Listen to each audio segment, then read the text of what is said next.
Апынуўшыся па-за сценамі дачнага дома, сябры ўздыхнулі лягчэй.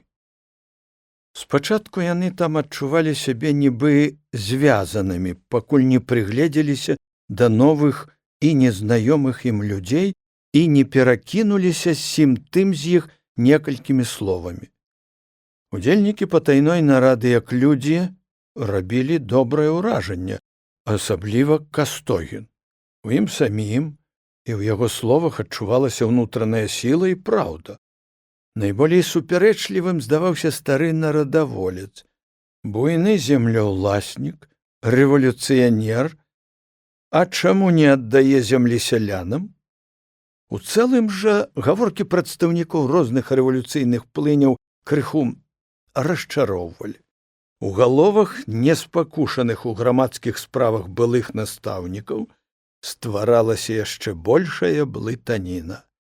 Было ўжо зусім цёмна, калі сябры выйшлі на вуліцу. Слаба свяцілі ліхтары. На ўскрайку горада руху было мала. Зрэдку праходзіла парачка, занятая сваімі справамі, далёкімі ад усяго, што пачулі і аб чым думалі зараз сябры. Калі-нікалі праязджала павольна калымага, пагрукваючы коламі па няроўным бруку, пацоквалі падкаваныя конскія капыты. «Блажен муж, іже не ідзе на совет нечесцівых», сказаў Янка, нібы падводзячы гэтым царкоўна-славянскім выслоўем падрахункі патайной нарады. «А я не каюся, што пабыў там», — адказаў Лабановіч. «Праўда, нічога новага не пачуў, а ўсё ж цікава. Шмат новых думак абуджана ў галаве. Ты аб гэтым, Яне, пагамонім потым». «А як заўтра?» — спытаў Янка. «Пойдзем ці не?» «Я не пайду, паеду да хаты. Школа чакае мяне». Мінуўшы мост цераз Свіслач, сябры развіталіся. Янка накіраваўся да знаёмага, дзе і думаў заначаваць. Лабановіч хацеў сесці на конку і паехаць да таварыша па семінарыі, з якім яны сябравалі і пісалі адзін аднаму. Выглядаючы конку, Лабановіч не заўважыў, як да яго непрыметна падышоў высокі чалавек і палажыў на плячо руку. Ад нечаканасці Лабановіч здрыгануўся. «Што, перапалоху?» — спытаў высокі чалавек і жычліва засмяяўся. Лабановіч зірнуў. Перад ім стаяў чарнявы рэдактар. «Пазнаёмімся. Маё прозвішча Уласюк». «Ды мы, бадай што, знаёмы?» — адказаў Лабановіч, падаючы руку. «То было знаёмства здалёку, можна сказаць, безыменнае, я хачу пазнаёміцца з вамі бліжэй». «Што?» Уласюк меў звычай часта ўжываць слова «што» в форме запытання, на якое можна і не адказваць.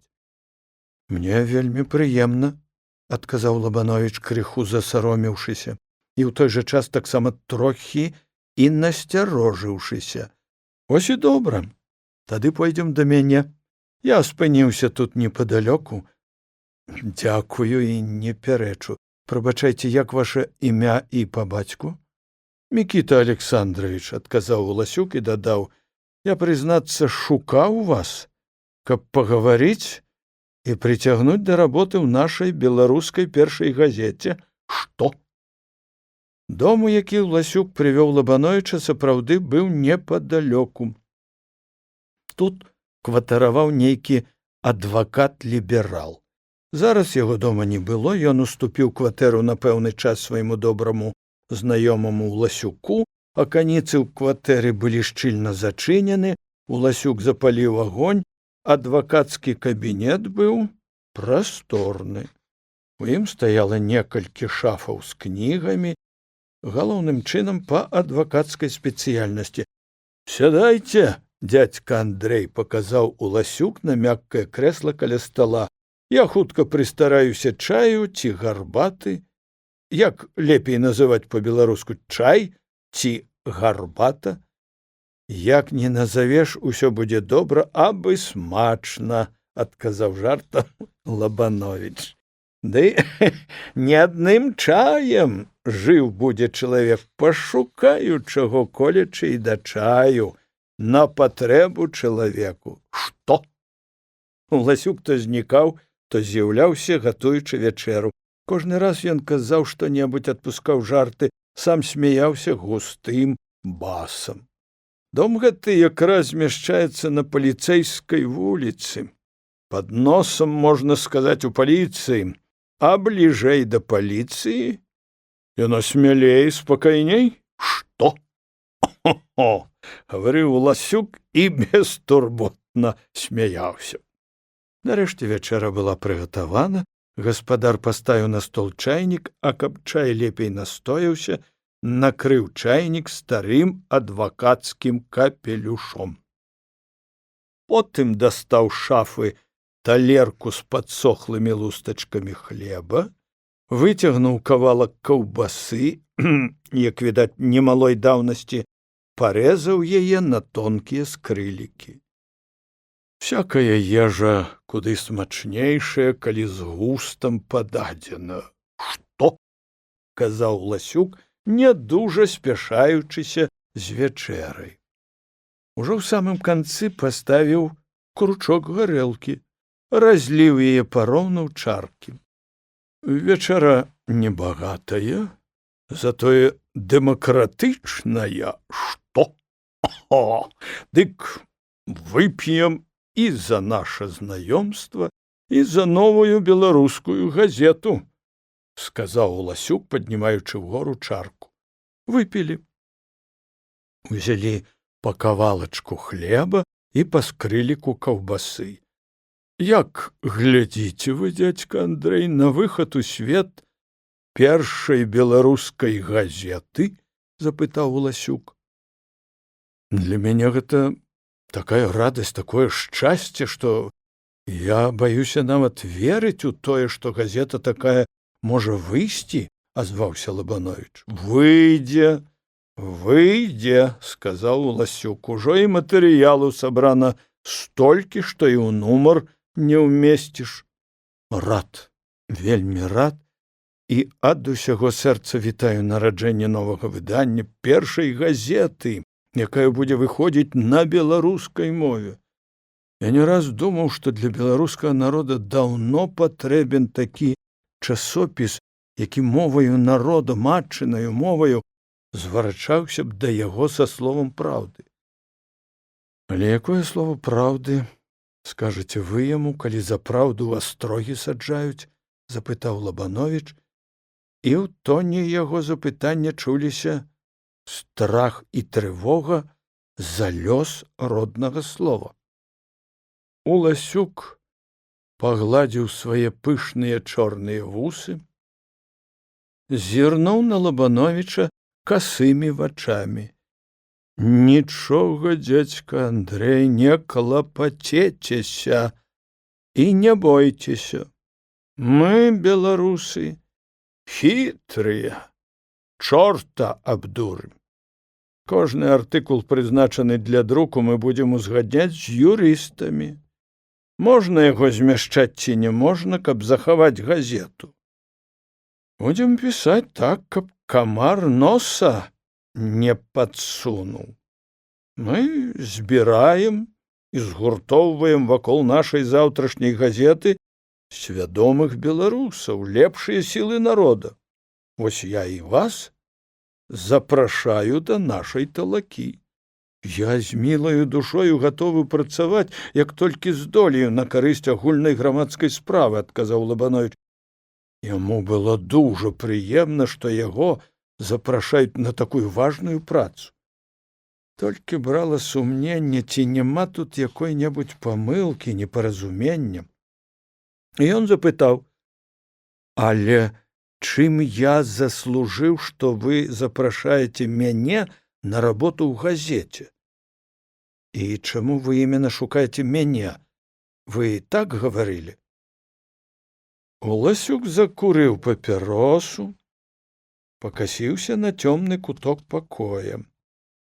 Сёе-тое мы чулі і ведаем пра вас, сказаў Ласюк. Мы ведаем і некаторыя вашы творы. Яны не надрукаваны, а ходзяць у народзе, нібы зложаныя народам. Вось хоць бы гэта. Давялося раз Гаўрыле з вёскі ў горад завітаць. Чхаў пяхотай вёрсты, мілі, каб той праўды пашукаць. Вы гэта пісалі? Што?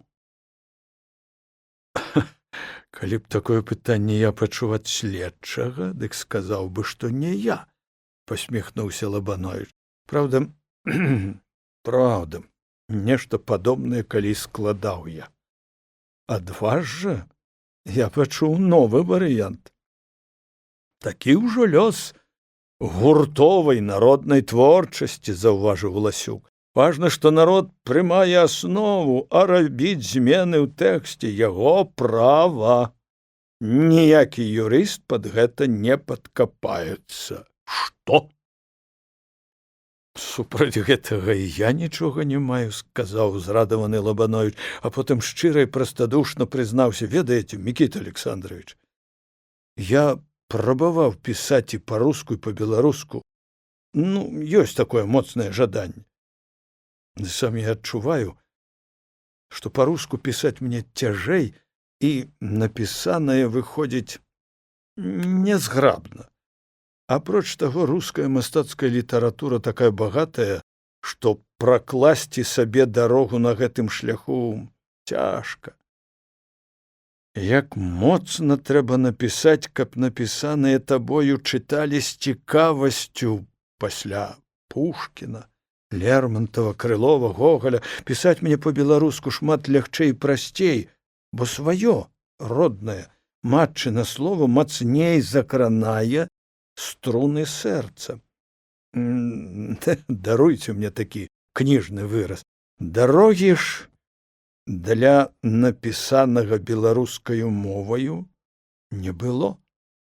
У выніку ўсяго гэтага я адчуваў горкі смутак. І сапраўды, навошта пісаць, калі напісанае табою не дойдзе да сэрца людскога? Лабановіч гаварыў шчыра, хвалюючыся, таму і гаворка яго была блытаная, няроўная, нібы ішоў п'яны або кульгавы чалавек. А зараз, дядзька Андрэй, вы можаце выйсці на дарогу, заўважыў Уласюк. І я не мыляўся, калі казаў, што шукаю вас. Я вельмі дзякую вам, Мікіта Александрович. Ось як бы я ізноў на свет нарадзіўся. Скажыце, калі гэта не сакрэт, якія мыслі, праграму мае на ўвазе праводзіць газета і якая назва ёй, запытаў Лабановіч. Мы яшчэ не ахрысцілі яе, мы ставім сабе задачу служыць беларускаму народу, змагацца за яго грамадскія і нацыянальныя правы, абуджаць яго свядомасць. А рэшту я гаварыў на сходзе. Вы чулі мяне? Я слухаў вас уважна. Удалы прыклад прывялі вы аб капусце. Што? Здорава, запытаў Ласюк і засмяяўся. Вельмі трапна, толькі не ведаю, як спадабаліся капусцяныя галовы слухачам. Уласюк ізноў засмяяўся. Гэта ім не пашкодзіць. Далёка за поўнач Лабановіч і Уласюк леглі спаць. Доўгі час не мог заснуць Лабановіч. Ён прыгадваў усе падзеі дня. Беларуская газета разганяла яго сон. У галаве складалася казка аб тым, што жывой мыслі народа не могуць знішчыць ніякія царскія рэпрэсіі. Адшумелі свой час неспакойныя восеньскія вятры. Нізкія, разарваныя ветрам метуслівыя хмары выплакалі халодныя слёзы. Кароткія змрочныя дні наводзілі паныласць і смутак, прыгняталі добры настрой і адчуванне. Быў той час, калі людзі прасілі: прыходзіла б ужо зіма, няхай бы падсушыла марозікам зямлю, каб яна не тапілася ў гразі і ў балоце. І вось у адзін дзень бязладныя, неспакойныя хмары, нібы спалоханыя птушкі, падняліся вышэй, зрабіліся болей тугімі. Падзьмула з поўначы здаровым халадком, зямля сушэла, пакрывалася цвёрдаю скарынкаю. А пад поўнач пасыпаў сняжок, заложны, спорны, густы і сухі. Снег ішоў усю ноч і ўвесь заўтрашні дзень. Пад вечар снег суняўся. На захадзе бліснула журботная ласкавая усмешка сонца і патухла. У небе засвяціліся першыя зоркі, прыціснуў мароз. Назаўтра, як толькі разднела і праз густыя шаты высокіх ялін, убраных снегам, пачалі ледь-ледь прабівацца халодныя праменні сонца, Лабановіч выйшаў з хаты. Прухкае марознае паветра абняло сваім дыханнем яго. Зусім іншы малюнак вынікаў перад вачамі павесялеўшага Лабановіча. Кругом было так чыста, такая бель, што сляпіла і адбірала вочы. Лес пасвятлеў, пабелеў і пазбыўся свае хмурай панурасці пад белаю чысцюткаю посцілкаю. Кашлатыя лапы ялін гнуліся пад халодным пластом снегу, а маленькія елачкі на ўскрайку лесу і пні панадзявалі пышныя белыя скругленыя шапкі-башлыкі і хаваліся пад імі. І нельга было ўтрымацца, каб не памераць сваімі нагамі глыбіню снегавога покрыва, як не адзін раз рабіў Лабановіч яшчэ ў дзяцінстве. Снег даходзіў амаль да калена. Можна будзе і на лыжах пахадзіць, падумаў Лабановіч. У брата Владзіміра якраз і лыжы былі. Праходзіў час, усталявалася зіма з маразамі і завеямі. У жыцці нашых сяброў нічога асаблівага не здаралася, і пакуль што ніхто іх не патрывожыў і не патурбаваў. Заняткі з хлопцамі праходзілі сваёй чаргою, Лабановіч заручыўся згодаю настаўніка стаўбуноўскай школы прыняць вучняў да экзаменаў як сваіх. Вялікую радасць перажыў Лабановіч, калі яму прыслалі першы нумар першай беларускай газеты. Ён чытаў і перачытваў кожны артыкул, кожны верш і карэспандэнцыю. Всё гэта было так нова, так нязвыкла. Найбольш сардэчны водгук на з'яўленне беларускай газеты пачуў ён ад сялян свайго сяла Мікуцічы, куды знарок хадзіў пачытаць людзям напісанае іх простым родным мужыцкім словам. І сам Лабановіч стаў гарачым і адданым прыхільнікам і прапагандыстам свайго роднага слова, на якім друкавалася газета.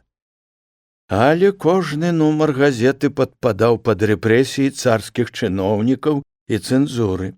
Газету затрымлівалі, штрафавалі, канфіскавалі і нарэшце зусім забаранілі, а рэдактара засудзілі на год заключэння ў крэпасць.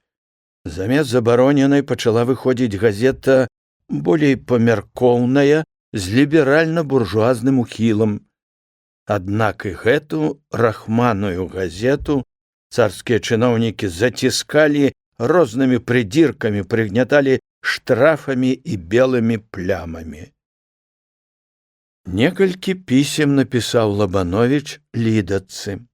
Разы 2 ці 3 яна адказвала на пісьмы і в адным з іх прыслала нават сваю картачку. Лабановіч з замілаваннем часта разглядаў фатаграфію, а потым Ліда перастала адказваць на пісьмы і далейшы лёс яе для яго стаў невядомым. Адна толькі фатаграфія засталася на памяць аб мінулых днях побыту ў верханскай школе, аб вандроўках на хутар Антаніны Міхайлаўны. Лабановіч моўчкі перажываў і гэтую сваю страту. Жыццё і падзеі і людзі ў ім праходзяць, нібы тыя рачныя хвалі, думаў ён у самоце. Аднойчы, калі ў смалярню прыйшоў Янка Тукала, сябры дамовіліся схадзіць у Панямонь да сваіх знаёмых настаўнікаў. Ім даўно хацелася паказацца сярод былых калег, пабачыць, як паставяцца яны да бяздомных бадзяг і выгнаннікаў. Пайшлі пад вечар у суботу, з тым, каб заначаваць у Панямоні. Ім мала абыходзіў клопат, у каго заначаваць. З гэтай прычыны Янка нават прадэкламаваў вядомы школьных чытанак таго часу верш: «Бог и птичку в поле кормит, и кропит росой цветок». Другие ж два радкі верша: «Бесприютного сиротку не оставит также Бог». Ён перайначыў на свой лад: «Беспрытульнага агарка не пакіне базылёк», намякаючы гэтым на Базыля Трайчанскага, які меў уласную камяніцу. Правілам паводзін сяброў было не вешаць нос на квінту. Вось чаму яны заўсёды, асабліва на людзях, былі вясёлыя, жартаўлівыя, прыдатныя да розных штук і забавак. У іх былі песні, выдуманыя імі самімі. Яны прыдумалі нават адзін балетны нумар і назвалі яго «Танец зялёнага асла». Сябры станавіліся спінамі адзін да аднаго і адначасова падгіналі правую або левую нагу. Янка браўся рукою за патагнутую нагу Лабановіча, а Лабановіч за Янкаву, а на другой назе яны скакалі, як вар'яты, прысвістваючы або падпяваючы ў такт скокам. Потым яны мяняліся месцамі і, адпаведна з гэтым, мянялі і ногі па камандзе «З другой!». І песні, і жарты, і танец зялёнага асла мелі на мэце высмеяць местачковы мяшчанскі быт з усімі яго цырымоніямі. Публіка, перад якой час ад часу выступалі саматужныя артысты, успрымала іх выступленні па-рознаму. Адны крывіліся, другія гучна адаралі іх воплескамі, а наогул жа іх лічылі самымі вясёлымі і пажаданымі людзьмі, якія нікому нічога благога, апроч саміх сябе, не зрабілі. Ужо адвячоркам сябры прыйшлі ў Панямонь, мінулі будынак валаснога праўлення, фельчарскі пункт, дзе фельчарам быў той жа самы Найдус, і накіраваліся ў двухкласную школу да Тараса Івановича Шырокага. Ён таксама трывала сядзеў на сваёй пасадзе. «Добры вечар вам, ці рады вы нам?»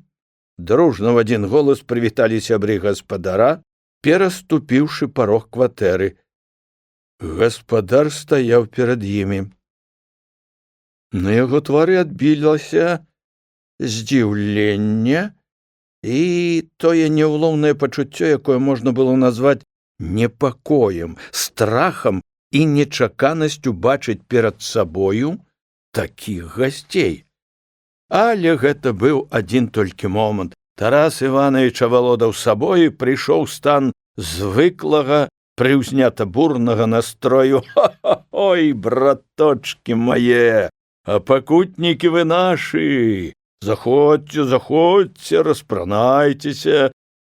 Даўно ж я не бачыў вас, а як хацелася пабачыцца, пагутарыць!» Шумна выказваў ён сваю радасць, моцна паціскаючы рукі гасцям. «І як рады я, што бачу вас, голубчыкі, качанчыкі мае!» Сыпаў, як з мяшка, Тарас Іванович. Знімаючы паліто, Лабанович спытаў Шырокага: «Але не баіцеся вы, Тарас Іванович? што прымаеце нас, адшчапенцаў, крамольнікаў, ды яшчэ з такім энтузіязмам». У вачах Тараса Івановича бліснула на момант пужлівасць, няўпэўненасць, ды ён зараз жа перамог іх. «Хто забароніць мне прымаць у сваёй хаце лепшых з лепшых настаўнікаў? Злачынцы вы ці што? Казнакрады ці канакрады? Ды такі ж адшчапенец і крамольнік я сам, і сотні тысяч гэтакіх крамольнікаў». Каб не даць астыць пачуццю дружбацкасці і салідарнасці, ён крыкнуў: «Вольга! Жонка, стань перада мной, як ліст перад травой, ідзі сустракаць маіх прыяцеляў». Не паспела паказацца ў пакоі Вольга Сцяпанаўна, як Тарас Іванович закамандаваў: «Смаж яечню!» «Дай жа прывітацца з людзьмі», – прамовіла Вольга Сцяпанаўна. На яе твары свяцілася сапраўдная радасць і прыязнь. Яна памятала, як Лабанович забаўляў яе малога сына Лёню і расказваў яму такія цікавыя казкі, што хлопчык часта ўспамінаў і пытаў пра дзядзю Андрэя. «Ну, як жа вы жывяце?» – пытала яна гасцей. У яе голасе чулася шчырае спачуванне і засмучэнне. «Ды жывём так, што, дай Божа, то скокам, то бокам, то часам з квасам, парою з вадою», – адказаў Лабанович. Янка дадаў: «Мы людзі бестурботныя, на ўсё добраахвотныя, хлопцы вясёлыя, хоць пяткі нашы голыя. Ні аб чым не тужым і цару не служым».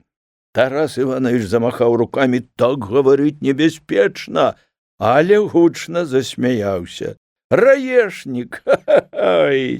Сапраўды раешнік!» – пахваліў ён Янку, а той прызнаўся: «Мы з Андрэем падзялілі ролі. Ён пачынае, а я падбрэхваю яму, і у нас выходзіць даволі складна». «Што вы вясёлыя і ні аб чым не тужыце, гэта вельмі добра. Але ўсяго гаварыць у голас не варта», – добрадушна заўважыла Вольга Сцяпанаўна. «Ідзі, жонка, каля скаварады ды каля буфета пахадзі», – паўтарыў свой загад Тарас Іванович. Ольга Сцяпанаўна выйшла, гаспадар і госці перайшлі ў кабінет. «Ах, галубчыкі мае!» – не збіваўся з тону шырокі. «Дык вось яно як!»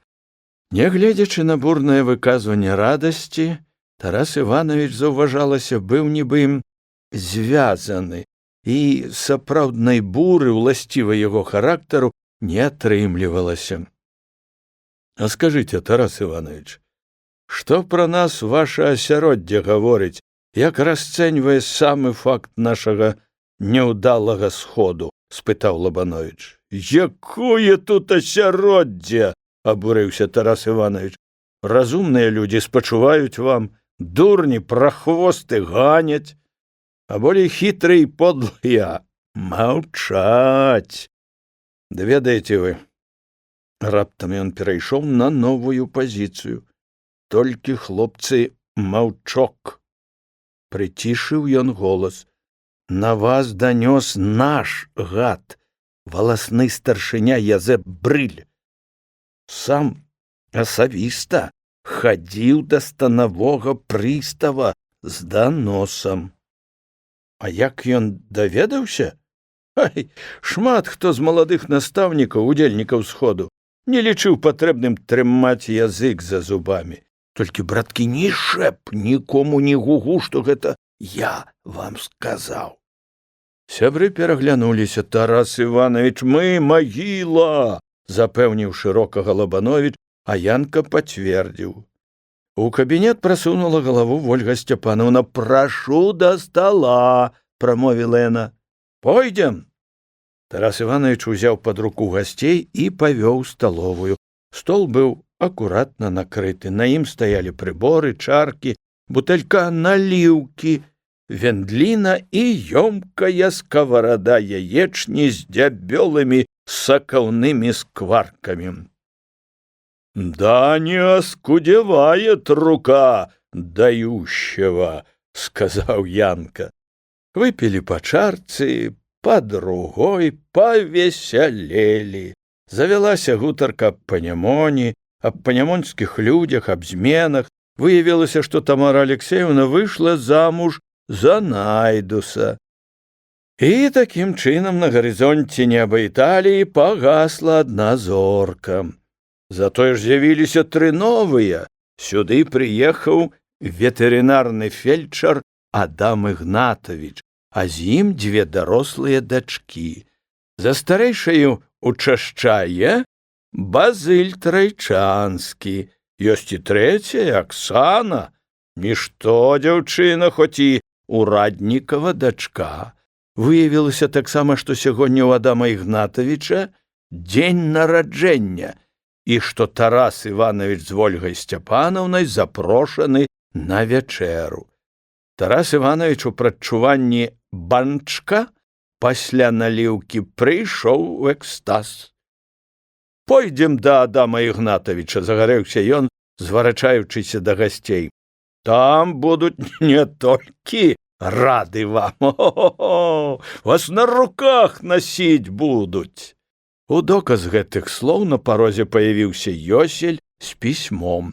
Адам Ігнатавіч запрашаў яшчэ раз Тараса Івановича з жонкаю і гасцямі.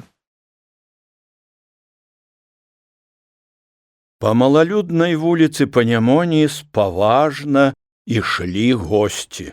Тарас Іванович з Вольгаю Сцяпанаўнай і нашы прыяцелі.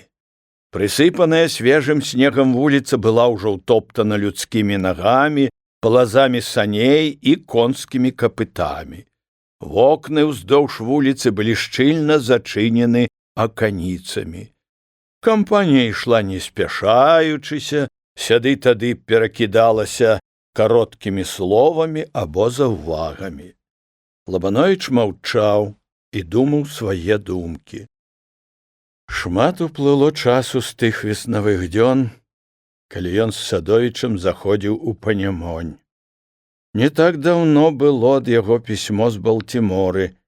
Як ён там жыве, Садовіч не піша, відаць, не дужа салодка. Аб адным толькі паведамляе, дзесь ходзяць з нечыпарам на нейкія курсы, каб вывучыць англійскую мову. Мала што змянілася ў Панямоні за гэты час.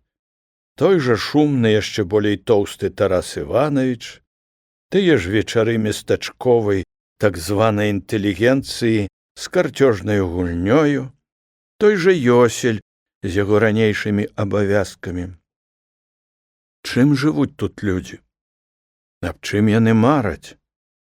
Пазіраючы на ледзь прыметныя палоскі святла, што прабіваліся праз шчыліны аканіц, Лабановіч думаў, як цьмяна і скупа прабіваюцца на свет з зацятага мроку мыслі тутэйшых людзей.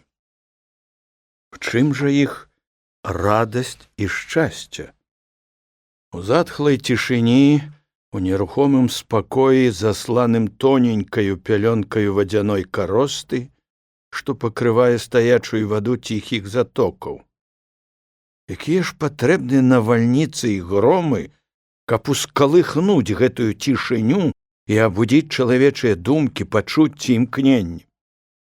Абуджаў калісь местачковых абывацеляў саматужны рэдактар Бухберг, але яго запраторылі ў вар'яцкі дом, хоць ён вар'ятам, можа, і не быў. А вы ж курнікі, паразіты, даносчыкі, накшталт Язэпаў Брылёў, жывуць. Успомніліся Лабановічу такія ж пустыя вечарынкі у Хатовічах, у Верхані. Як жа яны падобны адны да другіх. Вядомая старая песня на той жа забраснявелы лад. Праціўна ўся гэтая музыка. Тым часам кампанія падыходзіла да кватэры Адама Ігнатавіча, які жыў на другім канцы мястэчка. З'яўленне гасцей на чале з Тарасам Івановичам у доме Адама Ігнатавіча асаблівага ўражання не зрабіла. Некаторыя з прысутных, праўда, са здзіўленнем і нават недаўменнем акінулі поглядам былых настаўнікаў, нібы яны прыйшлі з таго свету, а потым узяліся за свае справы, як дужа занятыя. Адны гулялі ў прэферанс, другія ў 66, а трэція проста сядзелі і мянцілі языкамі. Сярод гуляўшых у прэферанс быў і той стары, даўгі, як жэрдка, ураднік, што схапіў пратакол са стала ў часе неспадзяванага налёту на школу ў Мікуцічах. Ён зрабіў выгляд, што не заўважыў настаўнікаў. Гаспадар дому захапіўся гульнёй у 66 і натужліва абмяркоўваў свой ход. Гэты чорнавалосы чалавек гадоў пад 50, інтэлігентны з выгляду, нагадваў правінцыяльнага адваката. На момант ён адарваўся ад гульні, каб выслухаць ад Тараса Івановича павіншаванне, павітаўся з былымі настаўнікамі, пасля чаго ізноў сеў на сваё месца. Тарас Іванович абразліва заўважыў, спыніўшыся каля ігракоў: «Гуляць у 66 роўна што блох лавіць. На ўсё будзе свой час», — павучальна азваўся ўжо вядомы нам сядзелец Кузьма Скаромны. Жанчыны, праўда, іх было не так многа, займалі пазіцыю ў другім пакоі, а некаторыя з іх памагалі гаспадыні накрываць стол, бо ўжо все госці былі ў зборы. Лабановіч акінуў вокам прысутных, пераважная большасць з іх яму была ўжо вядома, не было толькі Язэпа Брыля і Міколы Зязюльскага. Базыль Трайчанскі зараз жа вынырнуў з таго пакоя, дзе сядзелі жанчыны. Ён быў такі ж лагодны, як і заўсёды, прыемная усмешка не сходзіла з яго твару, па-ранейшаму ківаў ён галавою, ускідваў то адно вока, то другое. Розніца была толькі ў тым, што на гэты раз твар Базыля зяў радасцю. Ён вельмі ветла паздароўкаўся з Лабановічам і з Янкам Тукалам. А тым, як жывуць выгнаныя за школ калегі, ён палічыў тактоўным не распытвацца. «Ну што ж, Базыль, камяніца ёсць, а душы гэтай камяніцы няма?» — зрабіў тонкі намёк на жаніцьбу Янка. Базыль Трайчанскі зразумеў. Ён прасвятлеў яшчэ болей і яшчэ лагодней пасміхнуўся. Яму прыемна было пачуць збоку намёк, зрабіць у сваім жыцці той важны крок, без якога жыццё чалавека не ёсць поўнае, пры гэтым перад вачыма яго паўстаў вобраз Надзеі Адамаўны, якая была тут за дзвярамі. Але прызнавацца ў сваіх сардэчных справах Базыль не хацеў. Ён толькі ўзяў Янку пад руку, кіўнуў галавою Лабановічу і сказаў: «Калі ласка, пойдзем, пазнаёмлю з дзяўчатамі, а заадно павітаецеся з жанчынамі». Захоўваючы этыкет, Базыль падвёў сяброў наўперад да жонкі Кузьмы Скаромнага. Як самай старэйшай з жанок. Гэта была з выгляду нецікавая і сярдзітая кабета. Можа, настрояй псавала тая акалічнасць, што ў яе было многа дачок, такіх жа белабрысых і кірпатых, як і маці, і ніводная з іх не выйшла яшчэ замуж. Паўліна Семёновна звысоку зірнула на Янку і яго прыяцеля. Карысці з іх для яе няма, але падала руку. Дзячыха Памахайлічыха таксама павіталася суха, паглядзела на сяброў уважна, каб лепей разгледзець забастоўшчыкаў. А потым, добра прыгледзеўшыся да іх, шапнула Паўліне Семёнаўне: «А яны нішто сабе хлопцы». Паўліна Семёнаўна таксама ціха адказала: «Галадранцы, ды яшчэ, можа, астрожнікамі будуць». Гэта яшчэ як Бог каму паспрыяе, заўважыла пакорліва дзячыха. Чуткае вуха Янкі Тукалы падслухала гутарку жанчын. Ён пакланіўся дзячысе і сказаў: «Вашымі вуснамі гаворыць пра мудрасць. Няхай станецца па вашаму слову». Жанчыны крыху збянтэжыліся і не знайшлі, чаго сказаць. Базыль жа накіраваўся з былымі калегамі далей. Дзяўчаты, іх было трое, сядзелі ў цесным гуртку за столікам. То адна, то другая, то трэця падымалі ўкрадкам свае вочкі на хлопцаў. Базыль падышоў з Лабановічам наўперад да Надзеі Адамаўны, прычым твар яго асвятліўся лагоднай усмешкаю.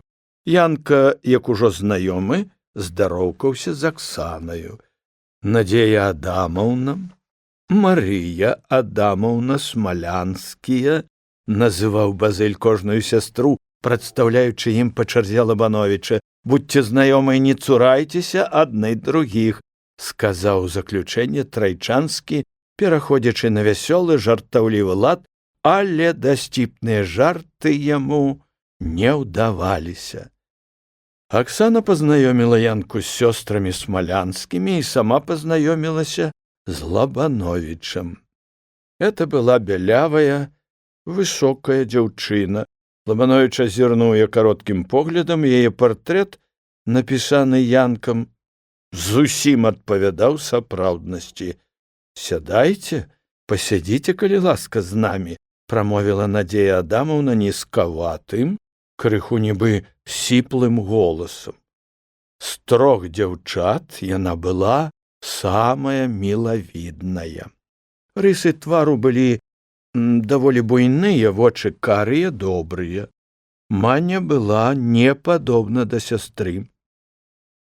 У яе шэрых вачах блукаў вясёлы, гарэзлівы агеньчык. Наогул жа ўсе тры дзяўчыны рабілі добрае ўражанне, і кожная з іх упаасобку па-свойму была прывабная.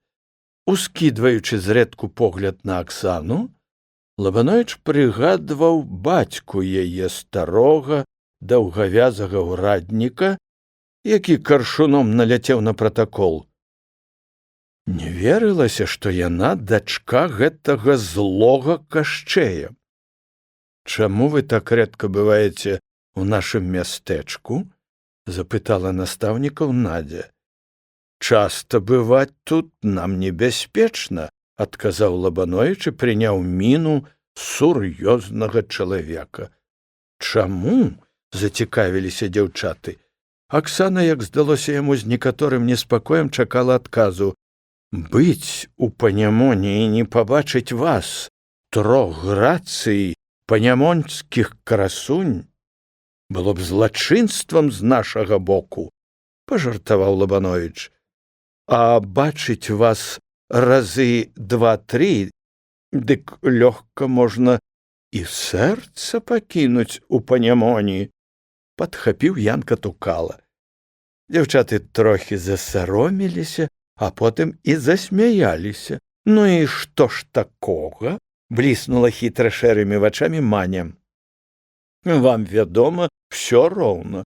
Нашы пакуты не крануць вас, а як нам, бедным агаркам», тужліва напускным тонам прамовіў Янка. «А вам адкуль вядома, як паставімся мы да вашых пакут, калі б яны здарыліся?» спытала Аксана, і на яе шчочках выступіў хваравіты румянак. Янка сказаў: «Выпадкам я пачуў, як адна жанчына казала тут па нашаму адрасу. Галадранцы, ды яшчэ, можа, і астрожнікамі будуць».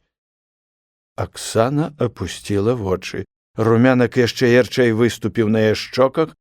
Так магла сказаць дурная і злая жанчына. «Плюньце на яе», сказала Аксана. Далейшую гутарку спыніла гаспадыня. Лабановіч заўважыў, што калі Надзея дажыве да яе гадоў, дык кропка ў кропку будзе падобна да маці. «Прашу да стала», запрасіла яна гасцей. Для гаспадароў, да якіх прыходзяць госці, немалая турбота пасадзіць іх за стол. Госці звычайна таўкуцца некаторы час, не спяшаюцца, каб захаваць тактычнасць, пакуль гаспадар або гаспадыня не возьмуць пад руку госця ці госцю і не пасадзяць на болей пачэсным месцы. Тады ўжо астатнія, захоўваючы этыкет, размяшчаюцца самі.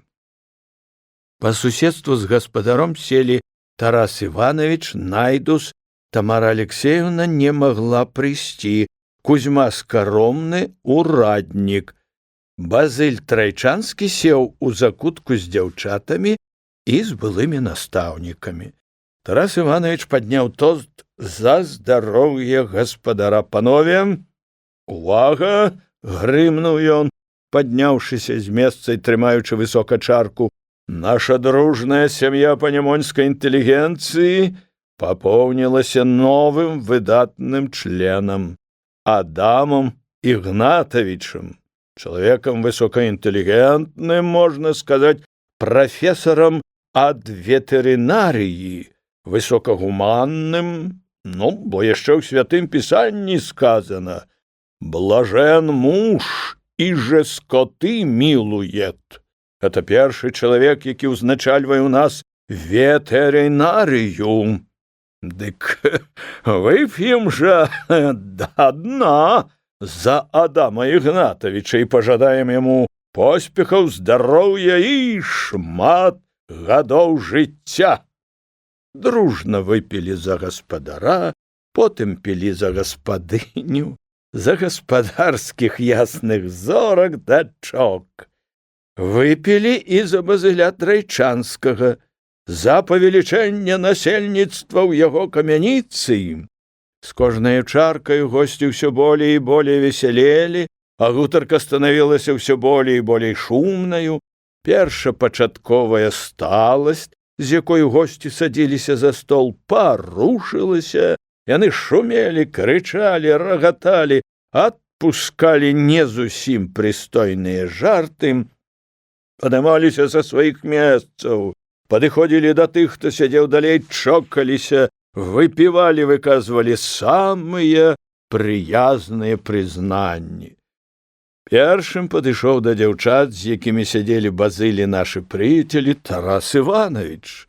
Тут было найболей ажыўлена і весела, жарты і самы шчыры смех не змаўкалі ні на хвіліну. Асабліва разышоўся Янка Тукала і зусім закасаваў Базыля, як бы яго тут не было. Тарас Іванович чокнуўся. «За нашых красунь!» — сказаў ён. «Лёс не крыўдзіць нашу панямонь і пасылае такіх краль, як Надзея і Марыя Адамаўны, як Аксана Анісімаўна.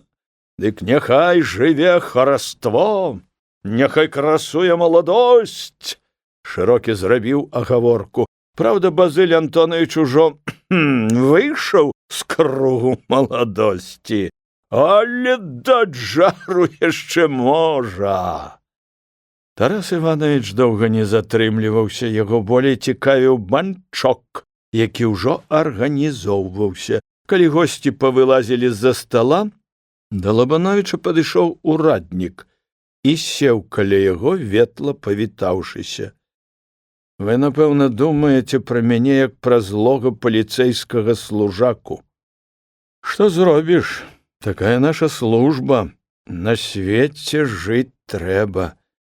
І не мы самі, трэба вам сказаць, надумаліся накрыць вас у Мікуцічах. Збоку нам падказалі, а наш абавязак выпаўняць.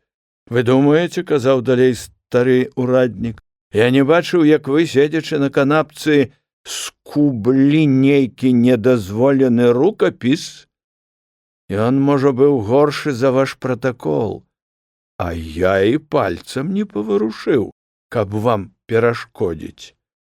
Значыцца, у вас зоркае вока, а ваша сэрца не зусім адзервянела, заўважыў Лабанович. Ураднік палічыў, што чалавечы доўг ім выканан, і далучыўся да карцёжніцкага гуртка. Дзяўчаты на развітанне доўга паціскалі рукі агаркам. Каб усе былі такія, як вы, з некаторым засмучэннем сказала Надзея. Не забывайце нас. Надыходзіў час веснавога бездарожжа. Глыбокі снег асеў і пачарнеў, а пад снегам набывала вада. У небе, нібы срэбраныя званочкі, звінелі песні жаваранкаў. Крыху спозненая, але дружная вясна забірала ўсё болей і болей жыватворнай сілы. Лабановіч даведаўся ад настаўніка стаўбуноўскай школы, што экзамены назначаны на 5 красавіка. Заставалася ўсяго 3 тыдні.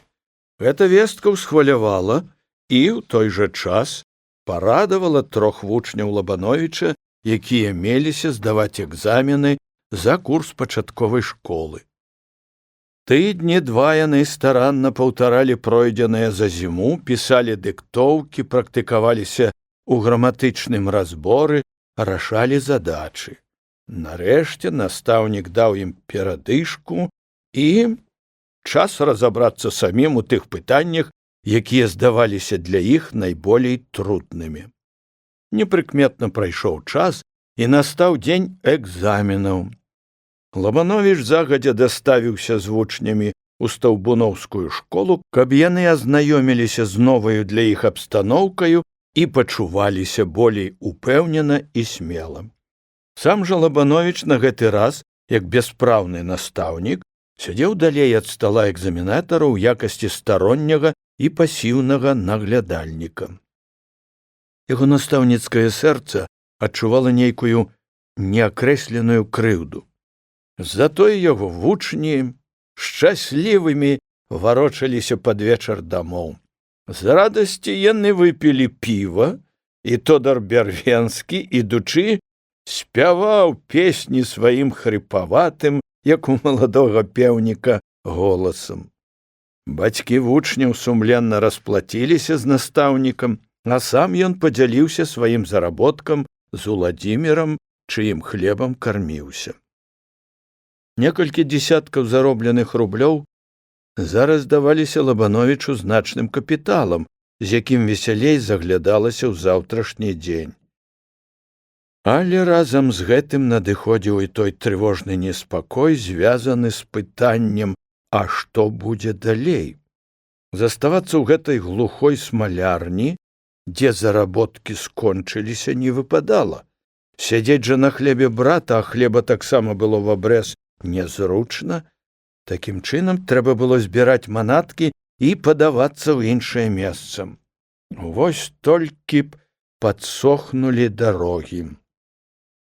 Але ў дарогу прыйшлося рушыць раней, чым прасохла зямля. В смалярню прыйшоў нечакана Янка. «Сам Бог пасылае цябе да мяне», — радасна сустрэў прыяцеля Лабановіч. «Як жа гэта ты адважыўся ў бездараж пускацца ў вандроўку?» «Для смелых людзей няма бездарожжа», — значыў Янка. «Але чаго гэта Богу раптам спатрэбілася пасылаць мяне да цябе?» «Стаю, брат, я на ростанях. Адзін мой этап скончыўся. Трэба кудысь падавацца, а куды не ведаю. Вось чаму я і рады параіцца з табою», — прызнаўся Лабановіч. «А што тут доўга думаць, куды падавацца? Падаўся і ўсё. Для таго я і прыйшоў да цябе, каб рушыць у дарогу». У словах Янкі чулася нешта сур'ёзнае. «Аб якой дарозе гаворыш, Янка?» Замест адказу Янка дастаў з кішэні пісьмо. Пісаў Уладзік Сальвесеў. У пісьме, прысланым праз аднаго надзейнага чалавека, гаварылася аб засульскай настаўніцы Фідрус. Яна напісала інспектару народных вучылішчаў, што яе запрашалі ў Мікуцічы на настаўніцкі сход. Уладзік настойліва прасіў перагаварыць з гэтай настаўніцай як найхутчэй, каб яна адмовілася ад сваіх слоў, а не дык і прыстрашыць. І гэты абавязак ускладаўся на Янку і Андрэя. «Дык што скажаш?» — спытаў Янка. «Якому ж дурню прыйшло ў галаву запрашаць на сход гэтую дурную саву?» — абурыўся Лабановіч. «Ужо адно яе прозвішча чаго варта». Янка вінавата спусціў вочы. У гэтай справе ёсць і майго кусок дурня, прызнаўся ён. Лабановіч крыху памякчэў. А ты ведаеш яе? Сустракаўся аднойчы. Яна здалася мне прагрэсіўнаю жанчынаю. Маладая ці старая? Стараватая, нясмела адказаў Янка. Ты проста кажы, грыб стары і, пэўна, з духоўнага звання. А чорт яе ведае, савою ж ты назваў яе. Уй, правільна. Ну так ідзі, цалуйся з ёю. Не, брат, справа грамадская, пойдзем разам. Лабановіч яшчэ крыху пазлаваўся, а нарэшце адпусціўся і сказаў. Калі ісці, дык з музыкаю? Ось гэта голас, падхапіў павесялеўшы Янка. Пад музыку, пад барабан і з салдатам весялей хадзіць. А з якою музыкаю мы пойдзем? Наша музыка безгалосая, а чуваць будзе далёка. Дык і ты пачаў гаварыць афарызмамі, крыху здзівіўся Янка. Што ж гэта за музыка такая? Музыка наша зачнецца ад выварата, сказаў Лабановіч. О, ха-ха, цяпер я разумею, пра якую музыку гаворыш ты. Пора, браце, музыкантам нашым па свеце пахадзіць ды пайграць добрым людзям. Сябры дамовіліся захапіць з сабою лісткі і брашуркі, што ляжалі пад вываратам, і раскідаць сям-там, каб людзі чыталі іх. Але наўперад гэтыя брашуркі і лісткі трэба было прагледзець, адабраць, бо шмат якія з іх ужо аджылі свой век і страцілі надзённую актуальнасць. Запаветны выварат верна і сумленна выпаўніў свой абавязак ахоўніка літаратуры. Ні адна кропля вады не прасачылася ў засмоленую скрынку, усё было цэла. Тое, што ўжо страціла цікавасці, застарэла, або проста не адпавядала палітычным поглядам двух сяброў, было тут жа спалена, а болей важнае узята ў дарогу. Рэшту зноў схавалі пад выварат. Узяўшы на ўсякі выпадак маленькіх цвічкоў і малаток, сябры рушылі ў дарогу. У полі па нізінах і па ўскрайку лясоў яшчэ белеў снег, з узгоркаў па дарозе беглі ручайкі, а пад нагамі хлюпала вадкая гразь, і толькі на высокіх пясчаных узгорках зямля падсыхала. Там ісці было лёгка і прыемна. Як добра ў полі на прыволлі, калі з зямлі сходзіць снег, захапляўся Лабановіч веснавым прасторам зямлі. Вось бачыш, а ты не хацеў ісці, азваўся Янка. Вярсты праз 3 вандроўнікі выйшлі на другую дарогу. На ростанях стаяў высокі крыж, агароджаны дзярвянымі штакецінамі, пападгніваўшымі і пахіленымі. Да крыжа была прыбіта фігурка Хрыста, зробленая з дрэва невядомым разьбяром. Галава фігуркі была гаротна схілена ўніз, яе аздабляў вянок, таксама выразаны з дрэва, выцвіўшы пашарпаны вятрамі і нягодамі хвартушок, закрываў ніжнюю частку фігуркі Хрыста. «Спынімся тут», — сказаў Лабановіч і азірнуў наваколле. Нікога нідзе не было відаць. «Ведаю, што хочаш ты рабіць», — дагадаўся Янка. «А што?» «Прыбіць да крыжа пракламацыю». «Угадаў, брат Янка». «Это будзе нова і арыгінальна», — захапіўся Янка. «І ведаеш што? Надрукуем угары на пракламацыі чырвоным алоўкам некалькі слоў». «Якіх?» — запытаў Лабановіч. «А вось такіх. І кажа вам Христос, чытайце і рабіце так, як напісана тут». «А гэта, бадай, будзе някепска», — згадзіўся Лабановіч. Яны дасталі пракламацыю з варот да сялян. У ёй гаварылася, каб сяляне не слухалі папоў, ксяндзоў і царскіх чыноўнікаў, бо ўсе яны хлусяць, ашукваюць простых людзей. А таму не трэба плаціць падаткаў для ўтрымання дармаедаў не даваць сваіх сыноў салдаты, наладжваць забастоўкі, патрабаваць ад землеўласнікаў справядлівай аплаты працы работнікаў і работніц. Не патрэбен цар, улада павінна належаць народу. Янка сеў на камень, узяў газету, на яе палажыў пракламацыю і стаў выводзіць друкаванымі літарамі прадмову ад імя Хрыста. Калі ўсё было выдрукавана, Лабановіч пачаў прыбіваць пракламацыю да крыжа пад фігуркаю.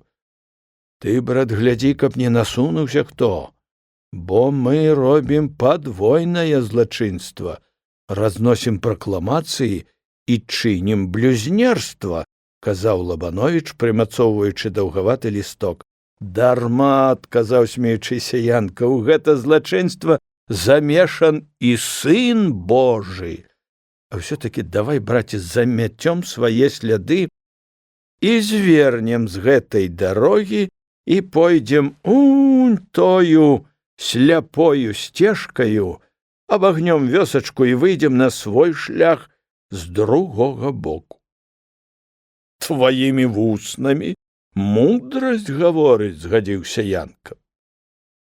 Праходзячы міма вёскі, сябры ціхенька падкраліся да магазіна, дзе хавалася збожжа, і прыбілі на сценах некалькі лістовак і брашур. Не заходзячы ў вёсачку, яны далі яшчэ адзін круг, а затым накіраваліся далей.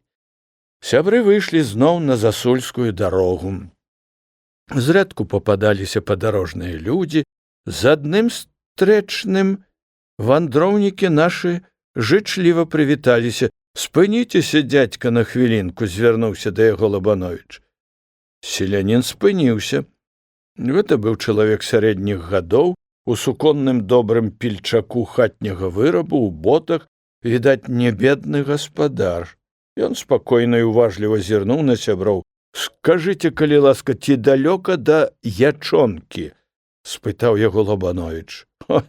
Ячонка засталася ўлева. Ззаду, адказаў крыху здзіўлены селянін і яшчэ больш уважліва паглядзеў на вандроўнікаў. А як жа гэта мы далі зевака? Пачухаў патыліцу Янка. А вы ідзіце вунь тою сцежкаю, паказаў селянін на малапрыметную дарожку ў полі. Пройдзеце з паўвярсты і выйдзеце на бітую дарогу, і тады павернеце ўлева. Там ужо недалёка ячонка. Дзякуем за добрую параду, сказаў Лабановіч.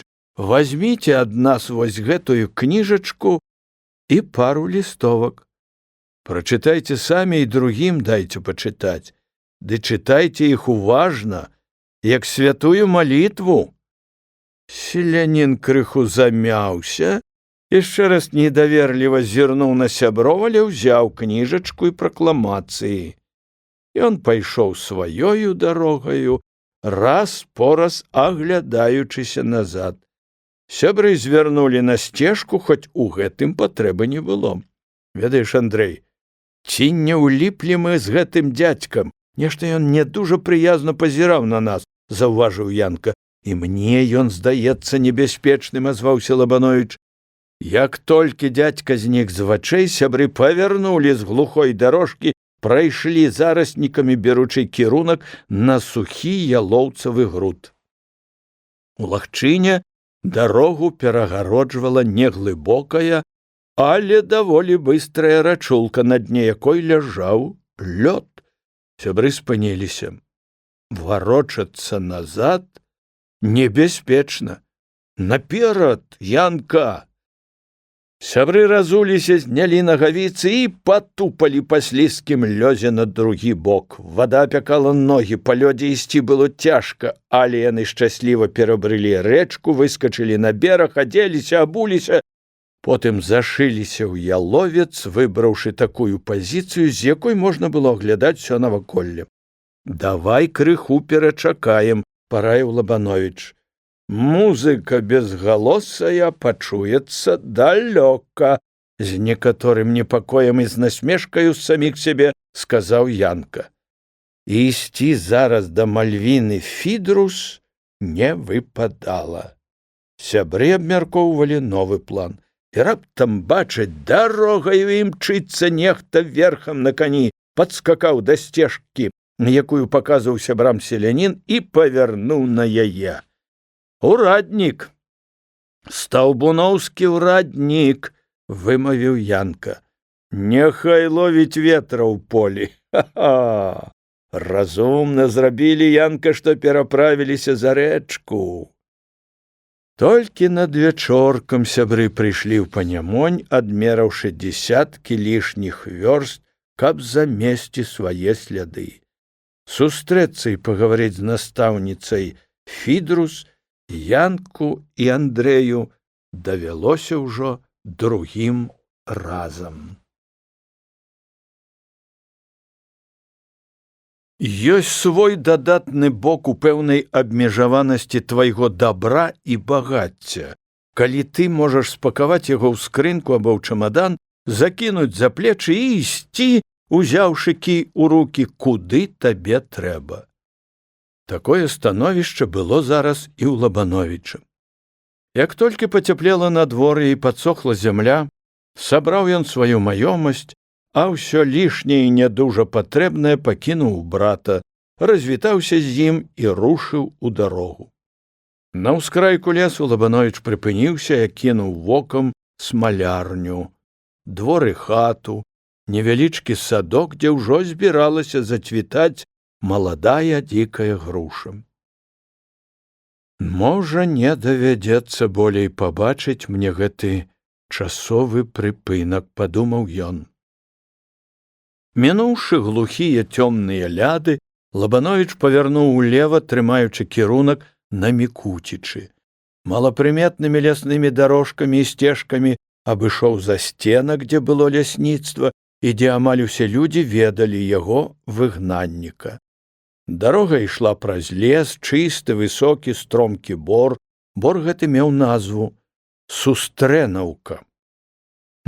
Чаму яго назвалі так? Відаць, тут адбылася нейкая сустрэча, разважаў Андрэй, падаючыся далей у бок Мікуціч. І раптам заўважыў: уперадзе, крыху ў бок ад дарогі, стаіць вялізны стары лось, гарбаносы, з цёмнаю шэрсцю на спіне, са здаравеннымі лапчастымі рагамі. Зненадку Лабановіч спыніўся, углядаючыся ў лася. Лось таксама стаяў і пазіраў на яго. «Дай жа напалохаю», — сказаў сам сабе Лабановіч і рынуўся на лася. Калі паміж імі заставалася крокаў 40, лось стаў баявую позу, адкаціўшы цёмны хіп, і не крануўся з месца. Лабановіч спалохаўся і ад наступлення перайшоў у адступленне. Схаваўшыся за тоўстай хвояй, ён стаў ляскаць па ёй палкаю. Лось трохі занепакоіўся, але не траціў свайго гонару. Ён паставіў на месца грозны хіп, прыняў звычайны выгляд і, не спяшаючыся, падаўся у глыб лесу. «Вось табе і сустрэнаўка», — сказаў сам сабе Лабановіч, не на жарты напалоханы. Ён пайшоў далей, паглядаючы направа і налева, але лася нідзе не было відаць. Лес кончыўся, і перад вачамі вандроўніка вынікла пясчанае, узгоркаватае поле мікуціцкіх сялян. Маці і дзядзька Марцін больш са смуткам, чым з радасцю сустрэлі бяздомнага і безработнага вандроўніка, але яго добры гумор і настрой трохі развесялілі іх абоіх. Дзядзька Марцін заўважыў нават, бестурботна махнуўшы рукою: «Не ўдалося цяпер, то, можа, удасца ў чацвер? Толькі б не загналі б куды за свет». Ні маці, ні дзядзька не папікнулі Андрэя за прыкрае здарэнне на сходзе настаўнікаў. А Якуб шчыра быў рады прыходу брата. Калі ж ён даведаўся, што Андрэй збіраецца жыць тут усё лета, дык Якубава радасць яшчэ павялічылася. За апошні час ён значна падрос і быў праваю рукою дзядзькі Марціна. «Без Якуба я проста як без рук», — сказаў дзядзька. «Ён і ў гумне памагае мне, і ў полі, і ў лесе. То пойдзе ўкрадкам высеча ялінку на грабільна або на касё. Ха-ха, то заскочыць у дубняк, і калі выбера біч, дык толькі падымай цэп, біч сам будзе малаціць». Ведаў дзядзька Марцін, чым і як дагадзіць пляменніку. А Якуб слухаў, увесь расцвітаў ад задавальнення. Каб не выявіць свайго ўзрушэння, шчаслівы Якуб сказаў, зварачаючыся да брата: «Я пакажу табе, Андрэй, адно месцейка на Нёмане ў Бярвянцы. Вось там рыбы, ой, дык рыбы. Часамі як плюхне ці то сом, ці шчупак, дык аж булбаткі ўстаюць на вадзе, а язёў там, а голаватняў, ой, так і ходзяць чародамі. А ты ж часамі не прабаваў падчапіць на воду язя?» — пацікавіўся Андрэй. «Цяжка взяць яго там», — безнадзейна прызнаўся Якуб. «Карчаўё, карэнне. Не адзін кручок мой застаўся там. А можа, мы з табою ўдвух ці не далі б рады?» — спытаў Андрэй. Якуб запэўніў, што і ўдвух нічога не зробяць. Дзядзька Марцін слухаў, пасміхаўся ў вус. «Ужо калі Якуб сказаў, значыць, так яно і ёсць», — падтрымаў малога племянніка дзядзька Марцін. Яны былі вялікімі дружбакамі. Вось калі пацяплее, ды яны сеткамі, таптухамі, о, наловяць спут рыбы, заўважыла маці і пайшла да печы. Пэўна ж, Андрэю з дарогі захацелася падсілкавацца. Дзядзька Марцін, Андрэй і Якуб выйшлі на двор агледзець гаспадарку. Чымсьці блізкім, родным патыхнула на Лабановіча, калі ён аглядаў двор, будынкі, убогі скарб нескладанай сялянскай гаспадаркі, дзе кожная рэч нагадвала далёкае бестурботнае дзяцінства. І ў той жа час яшчэ з большай сілай абуджаўся ў душы пратэст супраць несправядлівага ладу жыцця. Дзе беднаму чалавеку адведзен такі цесны куток. Адно толькі цешыла сэрца. Народ не хоча змірыцца з такім ладам, і ў гэтым зарука перамогі. Андрэй ніколі не цураўся сялянскай работы і ў кожны зручны час ахвотна памагаў дзядзьку Марціну. Калі ён быў настаўнікам, дык часта пасылаў сваім хатнім грошы. А цяпер ён у гэткім становішчы, што такой дапамогі аказаць не можа, хоць яна вельмі патрэбна.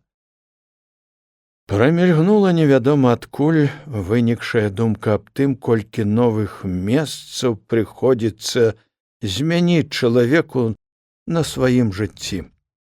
Не болей чвэрці веку пражыў на свеце Лабановіч, а пабыць яму даводзілася шмат дзе, якія мясціны чакаюць яго наперадзе, але зараз не было як затрымацца на гэтых разважаннях. Рухавы гаваркі Якуб звінеў як званок і ўсё стараўся як мага болей паказаць і расказаць брату аб розных рэчах і праявах.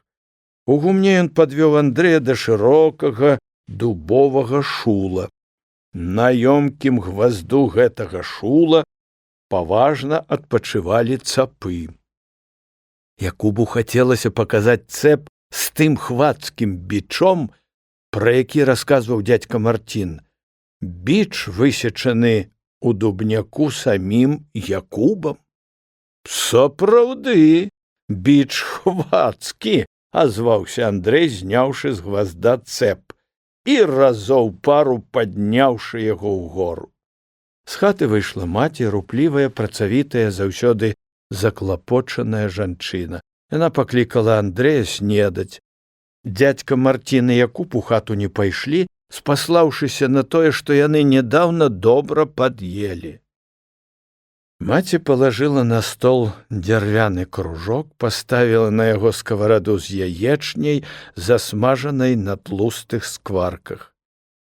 «Ведаеш, мама», — звярнуўся да яе Андрэй, «і дым з кадзіла, што пускае поп у царкве, не пахне так прыемна, як гэта скаварада са скваркамі». «Не трэба, сынок, гаварыць лішняга», — з журботнай усмешкаю заўважыла маці. Пасмакаваўшы яечні, Андрэй зноў азваўся: «Такой яечні не толькі губернатар, але і наш дурань-цар Міколка другі не еў». «Еш, сынок, і глупства гаварыць не трэба», — запярэчыла маці. «Вось вы пайшлі супраць начальства, зняважылі цара, а зараз седзіце без месца. Забыліся вы прыказку: не чапай гною, бо смярдзець будзе».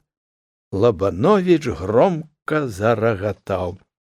«Вось гэта, мама, праўда, але раз гэта гной, што зусім справядліва, дык яго трэба ў зямлю закапаць, каб угнойваў яе».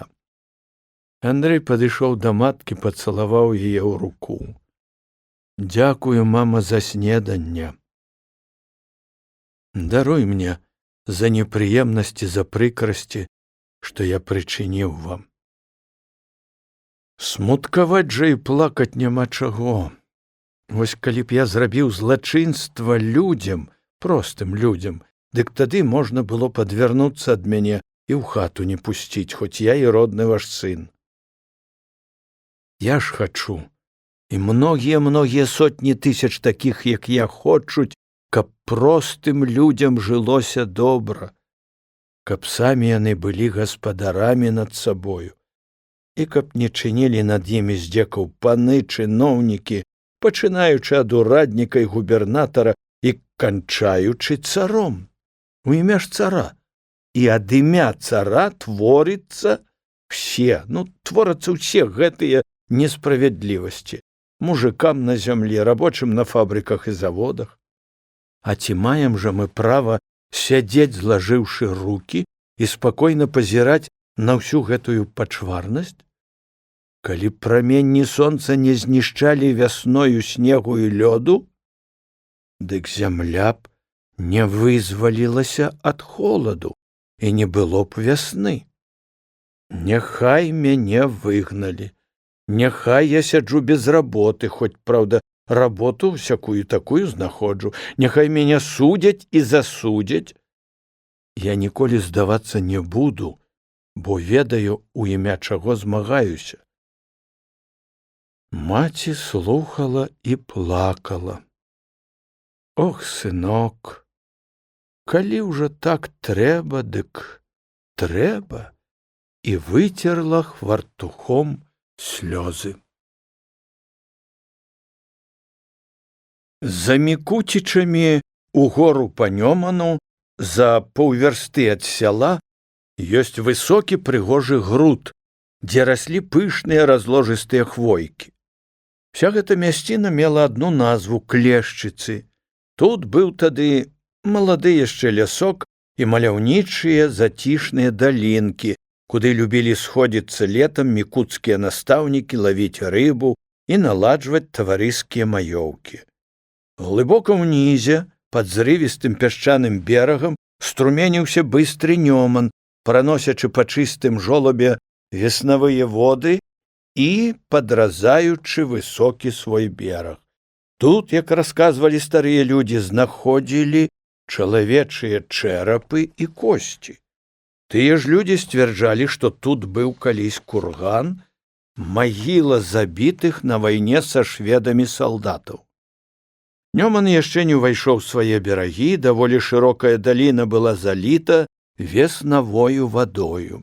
Там, дзе вада спадала, прабівалася і жаўцела буйная шыракалістая лотаць.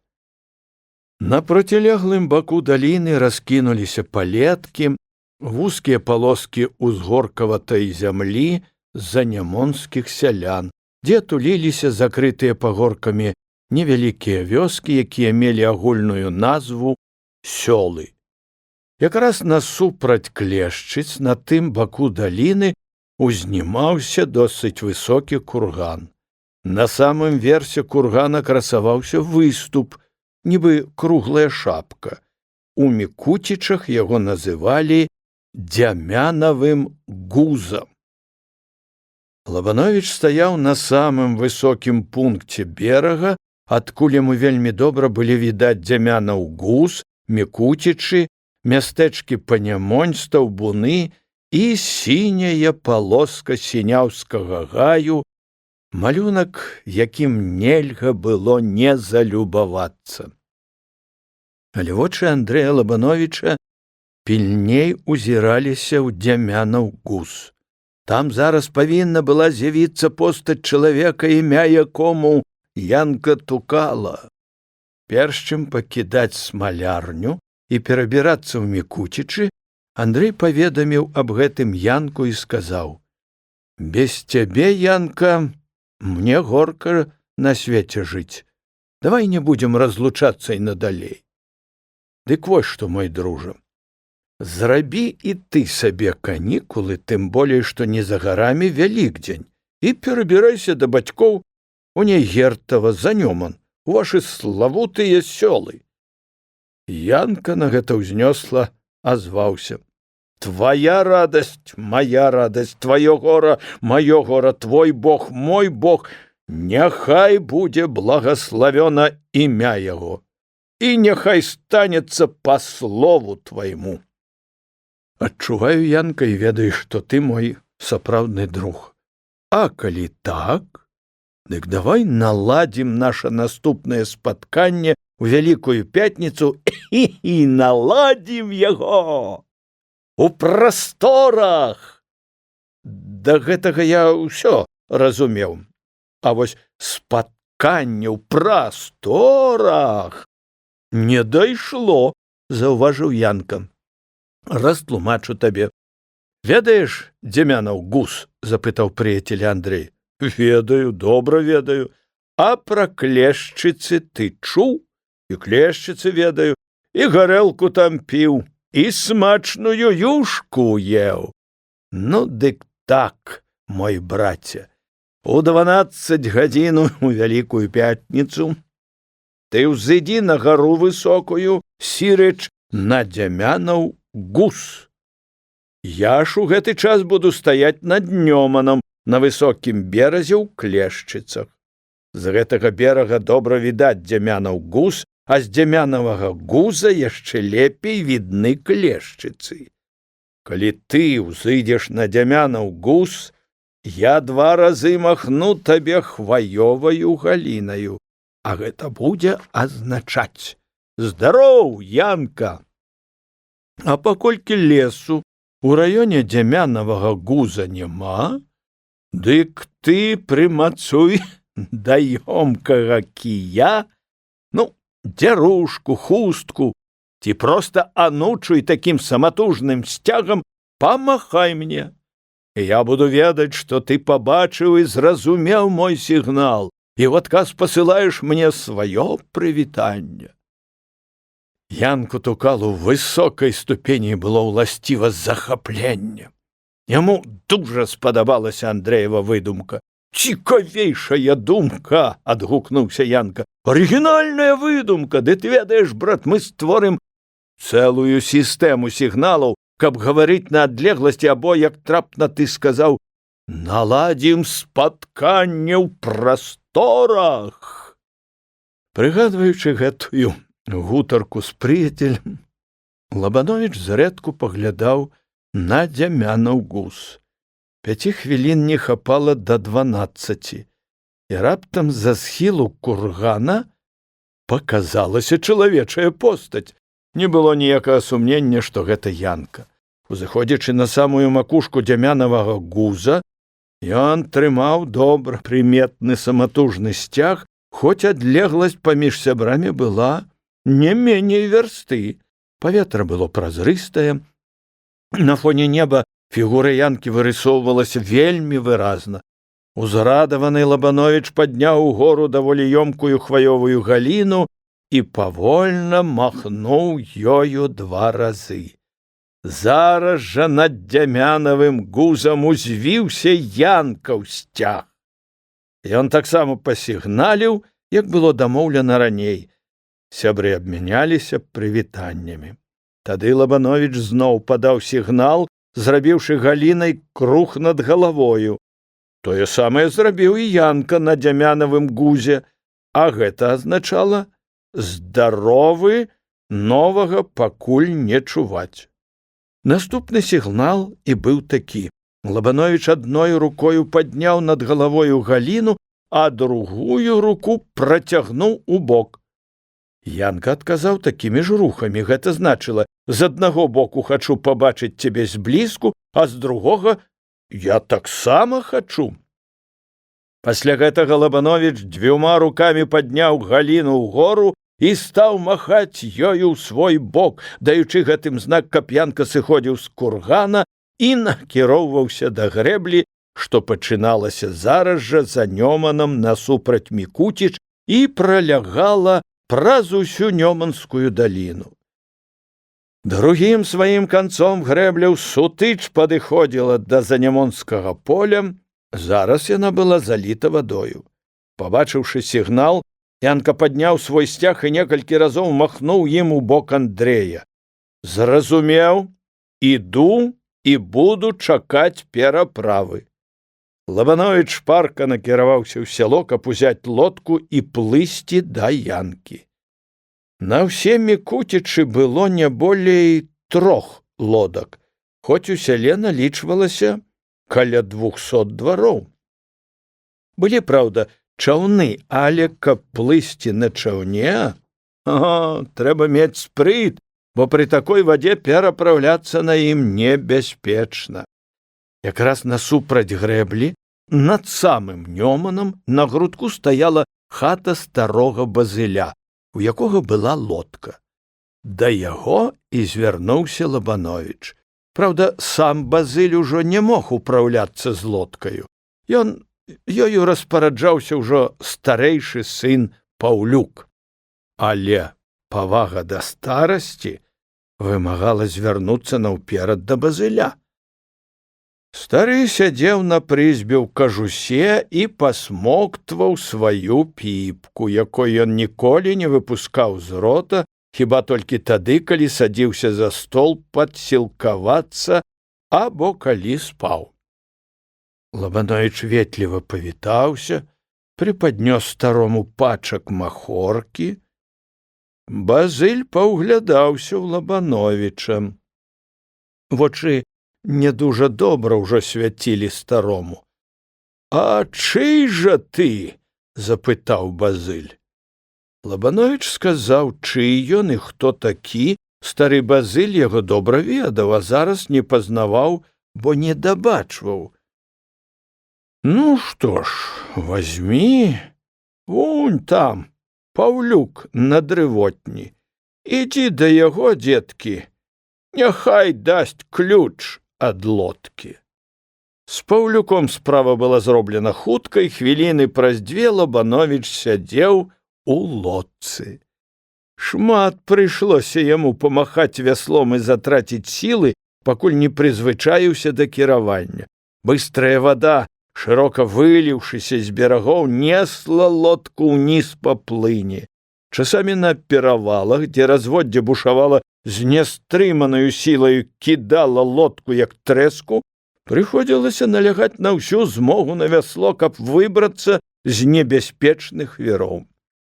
Пераезд на той бок даліны аказаўся не такім лёгкім і простым, як здавалася наўперад. Нарэшце, большая частка вадзяной дарогі была пераадолена, бліжэй да поля вада струменілася спакайней, а часамі і зусім не рухалася. Лабановіч уздыхнуў лягчэй. Зірнуўшы перад сабой, ён убачыў янку. Сябар стаяў каля саменькай вады, выбраўшы найбольш зручнае месца для прыстані. Калі Андрэй падплыў да яе, янка зняў шапку і памахаў ёю ў паветры. «Ура! Перамога! Крычаў ён, як відаць, маючы на ўвазе удачныя спатканні ў прасторах. Не адна, а дзве, азваўся з лодкі Лабановіч, выціраючы рукавом спацелы лоб. Лодка зусім блізка падышла да берага і насавою часткаю кранулася долу. Янка ўхапіўся за нос лодкі і падцягнуў яе так, каб можна было зручна апынуцца ў ёй. Сябры радасна павіталіся. Колькі моманту яны моўчкі ўглядаліся адзін у аднаго, а на іх тварах свяцілася вясёлая ўсмешка. Ну, што скажаш, мой жывы афарызм? Няма на свеце такога невясёлага становішча, дзе б вясёлыя людзі не знайшлі сабе весялосці, адразу адказаў Янка. Не меней 12 маладых настаўнікаў, зволеных са школ, паз'язджаліся ў Мікуцічы святкаваць Вялікдзень, а заадно пагутарыць аб сваіх справах і галоўным чынам аб тым, як трымацца на допыце. Але тая акалічнасць, што да гэтага часу нікога з настаўнікаў не турбавалі, заспакойвала большасць з іх. Калі б тут была сур'ёзная справа, разважалі яны, дык іх даўно ўзялі б у абаротак. Тым не меней цвёрдай упэўненасці ў гэтым не было. Вось чаму тая рэпетыцыя допыту, што правялі ў смалярні Лабановіч і Янка, зрабіла ўражанне на іх сяброў, прымусіла затрывожыцца і цалкам прыняць спосаб абароны, распрацаваны прыяцелямі. Некаторыя настаўнікі знайшлі работу не па сваёй спецыяльнасці. У гэтых адносінах асабліва вылучаўся Мілеўскі. Ён справіў сабе сіні даўгаполы сурдут, запусціў яшчэ большую бараду з разгаліненнем у левы і ў правы бакі і бакі, а падбародак для большай важнасці галіў. Нібы клешч учапіўся ён за пасаду памочніка валаснога пісара, маючы на мэце зрабіцца пісарам. Вся яго рэвалюцыйнасць выказалася ў падпісанні пратакола, чым ён зараз каяўся, хоць нікому пра гэта не гаварыў. Хадзіла нават такая пагалоска, што Мілеўскі потайкам паслаў просьбу да земскага начальніка. Ён пісаў пакаянную, прасіў закінуць за яго слова перад адпаведным начальствам. З сябрамі ж ён трымаўся так, што цяжка было дагадацца аб яго патайных захадах. На першы дзень Вялікадня настаўнікі ўсёй шумнаю грамадою рушылі ў Панямонь аддаваць велікодныя візіты мясцовым інтэлігентам. Тут быў і Адам Мілеўскі ў сінім сурдуце і з маляўнічай барадою. «Прапалі мы з табою, брат Янка», – жартаваў Лабановіч, – «закасуе нас Мілеўскі сваім сурдутам і барадою». «Яго барадою прыпек падмятаць», – азваўся Янка Тукала. Усе зарагаталі. Настаўнікі жартавалі, смяяліся, ім было весела.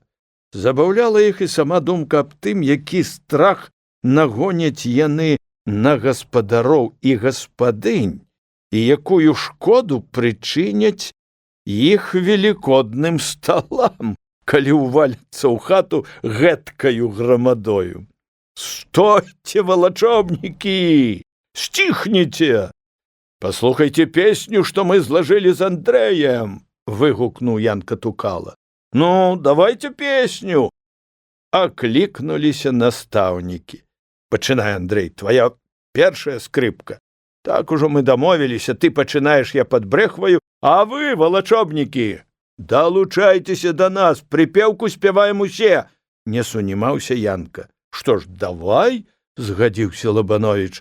«Якраз наша песня і ёсць валачобная!» Андрэй адкашляўся і пачаў.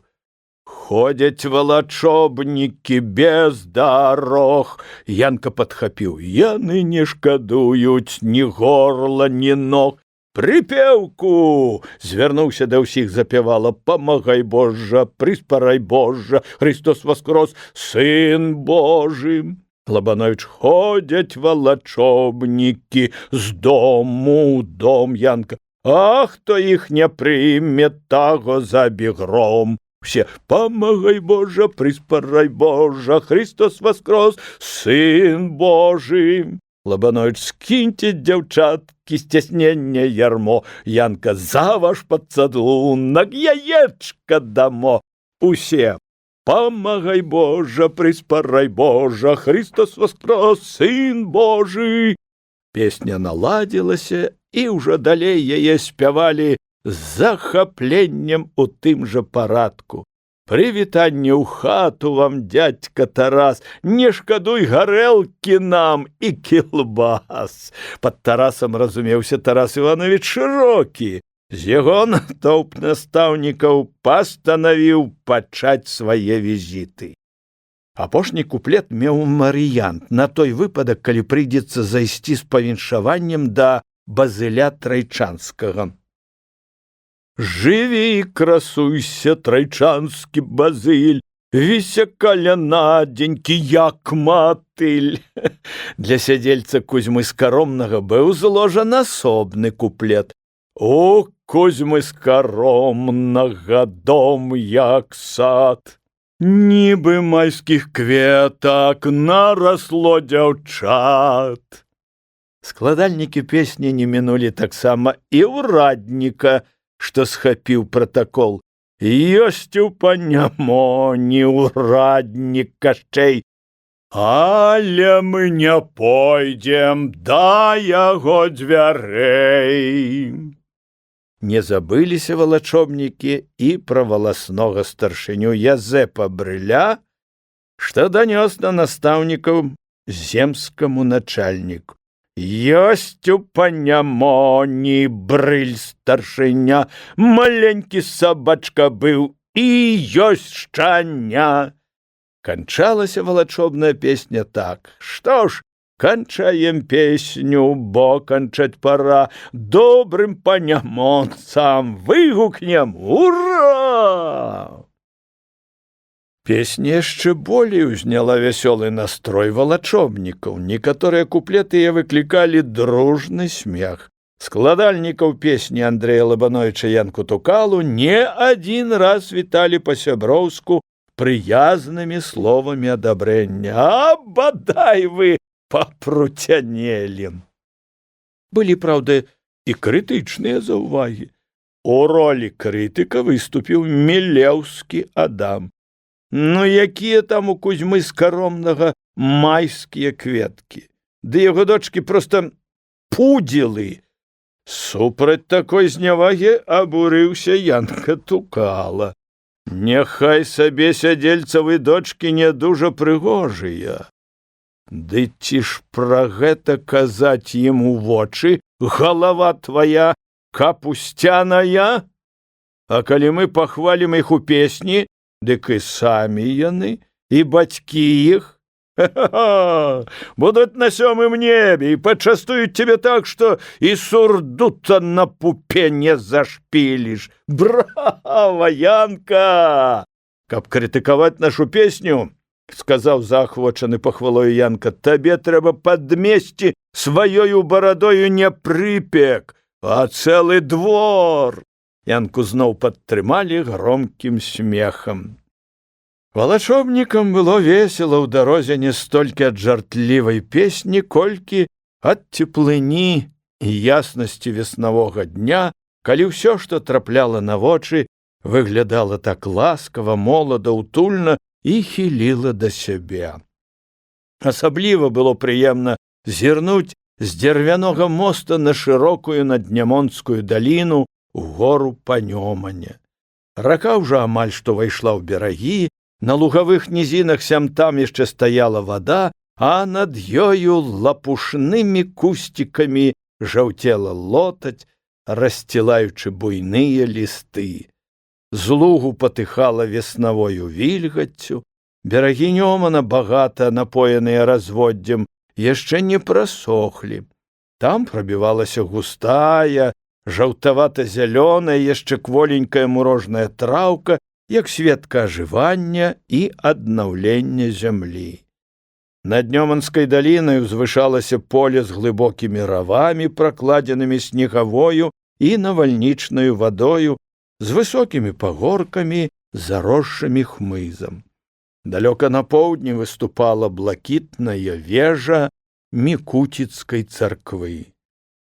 Колькі хвілін стаялі на мосце настаўнікі-валачобнікі, любаваліся Нёманам, яшчэ мнагаводным і быстрым лугамі, полем і лесам. Шмат разоў бачыў іх Лабановіч, але ніколі не дакучалі яны, бо выразна гаварылі хоць без слоў аб волі, аб вялікіх прасторах зямлі, аб маладым жыцці. «Эх, хлопцы!» – прамовіў ён, «як добра было б жыць на свеце, калі б чалавека не гналі, не крыўдзілі, не пазбаўлялі волі, не звязвалі крылляў».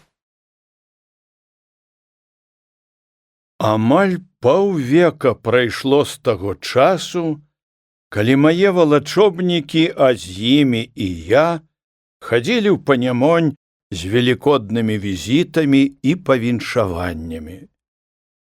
Шмат каго з тых людзей, аб якіх зараз расказваецца тут, ужо няма на свеце. І калі я сягоння трывожу іх памяць, то мне робіцца сумна.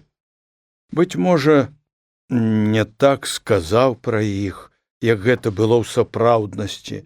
Часамі, можа, недарэчы пасмяяўся, або не ў меру зганьбіў каго. Яны не напішуць мне і не прыйдуць да мяне, каб сказаць: «Ты адступіў ад праўды, бо мы не такія, як ты нас паказваеш». Калі б яны былі жывыя, дык мы бы паразумеліся і прыйшлі б да згоды. А так, я магу толькі сказаць: прабачце, я ж хацеў і хачу аднаго — праўды. Як ужо было дамоўлена, валачобнікі накіраваліся да Шырокага, бо так зручней. Кватэра Тараса Івановича стаяла тэрытарыяльна першай. Валачобнікі ўвайшлі ў двор школы і пасталі каля акна. Лабановіч і Янка выйшлі наперад, астатнія выстраіліся ў два рады. Лабановіч, колькі хапала сілы, пачаў: «Прывітанне ў хату вам, дядька Тарас!» Янка таксама на ўвесь голас падхапіў: «Не шкадуй гарэлкі, нам і кілбас!» І ўсе разам грымнулі вядомую прыпеўку, ды грымнулі так, што шыбы задрыжалі. Акно расчынілася, паказаліся дзве галавы, жаночая і мужчынская. Вольга Сцёпанаўна усміхнулася, згледзеўшы на тоўп валачобнікаў, большасць якіх была ёй вядома. Тарас Іванович таксама прасвятлеўся, з уласцівай яму імклівасцю ён рушыў на ганак. «Браточкі мае! Христос воскрос!» – выгукнуў Тарас Іванович і рынуўся да валачобнікаў. Кожнага ён ветла абнімаў і са словамі «Христос воскрос» цалаваў 3 разы ў губы. Валачобнік на момант амаль што знікаў у магутных абнімках Тараса Івановича, толькі калі чарга дайшла да Адама Мілеўскага, гасцінны гаспадар пацалаваў яго ўсяго 1 раз і заўважыў: «Барада твая, брат, як дзяркач». Валачобнікі зарагаталі, смяяўся і сам уласнік барады. Ён нават ганарыўся, што меў такую жорсткую бараду, бо гэта сведчанне цвёрдага характару.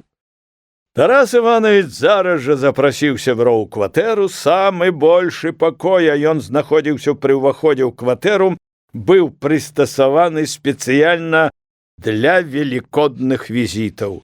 На Вялікдзень звычайна ў госці не запрашалі. Хто хацеў, прыходзіў сам. Такі быў звычай, заведзены дзядамі і прадзедамі. Пасярэдзіне пакоя стаяў доўгі стол, засланы белым абрусам, і ўсцяж застаўлены багатаю і разнастайнаю закускай, выпіўкай, пасудаю. Нажы і відэльцы ляжалі ў некалькіх кучках, госці самі у меру патрэбы бралі пасуду, нож і відэлец, і, выпіўшы добрую чарку, нацэльваліся на закуску, якая найболей адпавядала іх густу. Самае пачэснае і віднае месца на стале займала шынка, запечаная ў хлебным цесце. Па велічыні яна нагадвала добрую падушку і ляжала на адмысловым дзярвяным крузе, убраная сцяблінкамі бруснічніку і вянком з дзеразы. Эта шынка была украсаю стола і гордасцю Ольгі Сцяпановны і Тараса Івановича. Янка Тукал адразу ж заўважыў: ой, вось гэта дык шынка! Ой, не шынка, а Дзямянаў гус! На стале красаваліся засмажаныя парасяты, скруткі каўбас, мяса розных гатункаў, пара індычак, бабкі, мазуркі і цэлая горка афарбаваных яечак. Вось як буржуі жывуць! Добрадушна сказаў хтось з валачобнікаў, акінуўшы поглядам стол. Хопіць работы нам, безработным, на доўгі час, жартаваў Янка. Сядайце, сядайце ж за стол, запрасіла гасцей Ольга Степановна. Тарас Иванович принёс некалькі крэслаў з другіх пакояў, бо для ўсіх не хапала месца. Валачобнікі расселіся, гарэлку наліваў кожны сам сабе. Яе было много. Выпілі па чарцы, па другой, прапусцілі па трэцяй. Шынка найболей прыйшлася даспадобы валачобнікам і на вачах мізарнела ў сваіх памерах. За столом было шумно, весело. Лабанович тихенько падышоў да Янкі Тукалы. Ведаеш, Янка, трэба ў нашу валачобную песню дадаць прысвячэнне Ользе Сцяпановне. Ой, гэта было б дарэчы, падтрымаў прыяцеля Янка. Яны трошкі пашапталіся, падбіраючы найлепшыя варыянты. Калі куплеты былі знойдзены, Янка гукнуў: увага! Хлопцы! Уславім у валачобнай песні нашу милую гаспадыню Ольгу Сцяпановну! Уславім, уславім! Дружна азваліся валачобнікі. Все попадымаліся са сваіх месцаў, у пакоі зрабілася ціха. Лабанович прыняў позу рэгента і запявалы. Побач з ім стаяў Янка Тукала. Песня загрымела з вялікім уздымам. Милейшей дружацы гаспадара, воленцы Степановне жадаем добра. Помогай, Божа, приспорай, Божа, Христос воскрес, Сын Божий.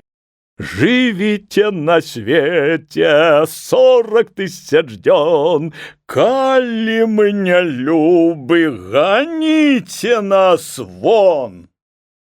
Ольга Степановна зацвіла, як ружа. Яна падышла да запявалы і падпявалы і пацалавалася з імі, астатнім нізка пакланілася. Тарас Иванович ускочыў са свайго крэсла. Браточкі ж мае, ой, валачобнічкі, эх, вып'ем і будем спяваць усю вашу валачобную песню.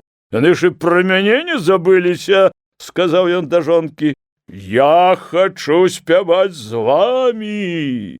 Заспявайце, заспявайце! З радасным узбуджэннем далучылася да мужа Вольга Сцяпановна. Чуеш, Янка? І вы, вахлакі! Які вялікі поспех мае наша песня! Звярнуўся Лабановіч да свае кампаніі. Дружна выпілі, закусілі. Лабановіч выцер губы. Ну, Янка, пачнём? Валашобнікі збіліся ў гурт, уперадзе зноў сталі Андрэй і Янка, пачалі песню. Куплеты, у якіх гаварылася пра дзяўчат, каб яны скінулі сцясненне ярмом, пра сядзельца Кузьму Скаромнага і пра старшыню выклікалі бурнае захапленне Тараса Івановича. Ён смяяўся, пляскаў у далоні і ўвесь быў у руху. Асабліва вясёлае ажыўленне было, калі па шчаслівай выпадковасці, якраз тады, як меркавалі заспяваць пра Базыля, увайшоў сам Трайчанскі. Лабановіч падаў яму знак спыніцца, маўчаць і слухаць. Для Тараса Івановича, для Вольгі Сцяпановны і для самога Базыля гэты куплет быў невядомы. Вось чаму, калі запявала і падпявала выканалі радкі, прысвечаныя Трайчанскаму, Тарас Іванович сарваўся з месца і, як рэгент, замахаў рукамі ўсім, каб яны падхапілі прыпеўку. Базыль таксама стаў вясёлы і шчаслівы, а твар яго свяціўся, як велікодны пірог, памазаны яечным жаўтком. Калі скончылі песню, у якой прыняў удзел і Базыль, ён пахрыстосаваўся з гаспадарамі і з валачобнікамі па ўсіх правілах велікоднага этыкету. Базыль сеў за стол, і хоць ён і да гэтага трохі выпіў, але выпіў і тут. На Вялікдзень дазвалялася піць колькі хто можа. Калі ж хто і перап'е, таго не судзілі. Крыху пасядзеўшы, пагаманіўшы, пасмяяўшыся, Базыль звярнуўся да гаспадара, да валачобнікаў, запрашаючы ўсіх да сябе. Ольга Сцяпановна, як гаспадыня, засталася дома прымаць наведвальнікаў. Тарас жа Іванович нават быў рады пакінуць свой дом і вывесці з яго вусеняў. Так называў ён у думках валачобнікаў, каб выратаваць хоць рэштку шынкі, ад якой заставалася адна касцяная рама і култышка свінога сцягна. На вуліцы каля Базылёвай камяніцы ляжала з дзесятак ёмкіх камянёў. Яны прызначаліся для падмуроўкі і засталіся нескарыстанымі пры збудаванні дома. Па нейкай неакрэсленай прычыне Лабановіч звярнуў на іх увагу.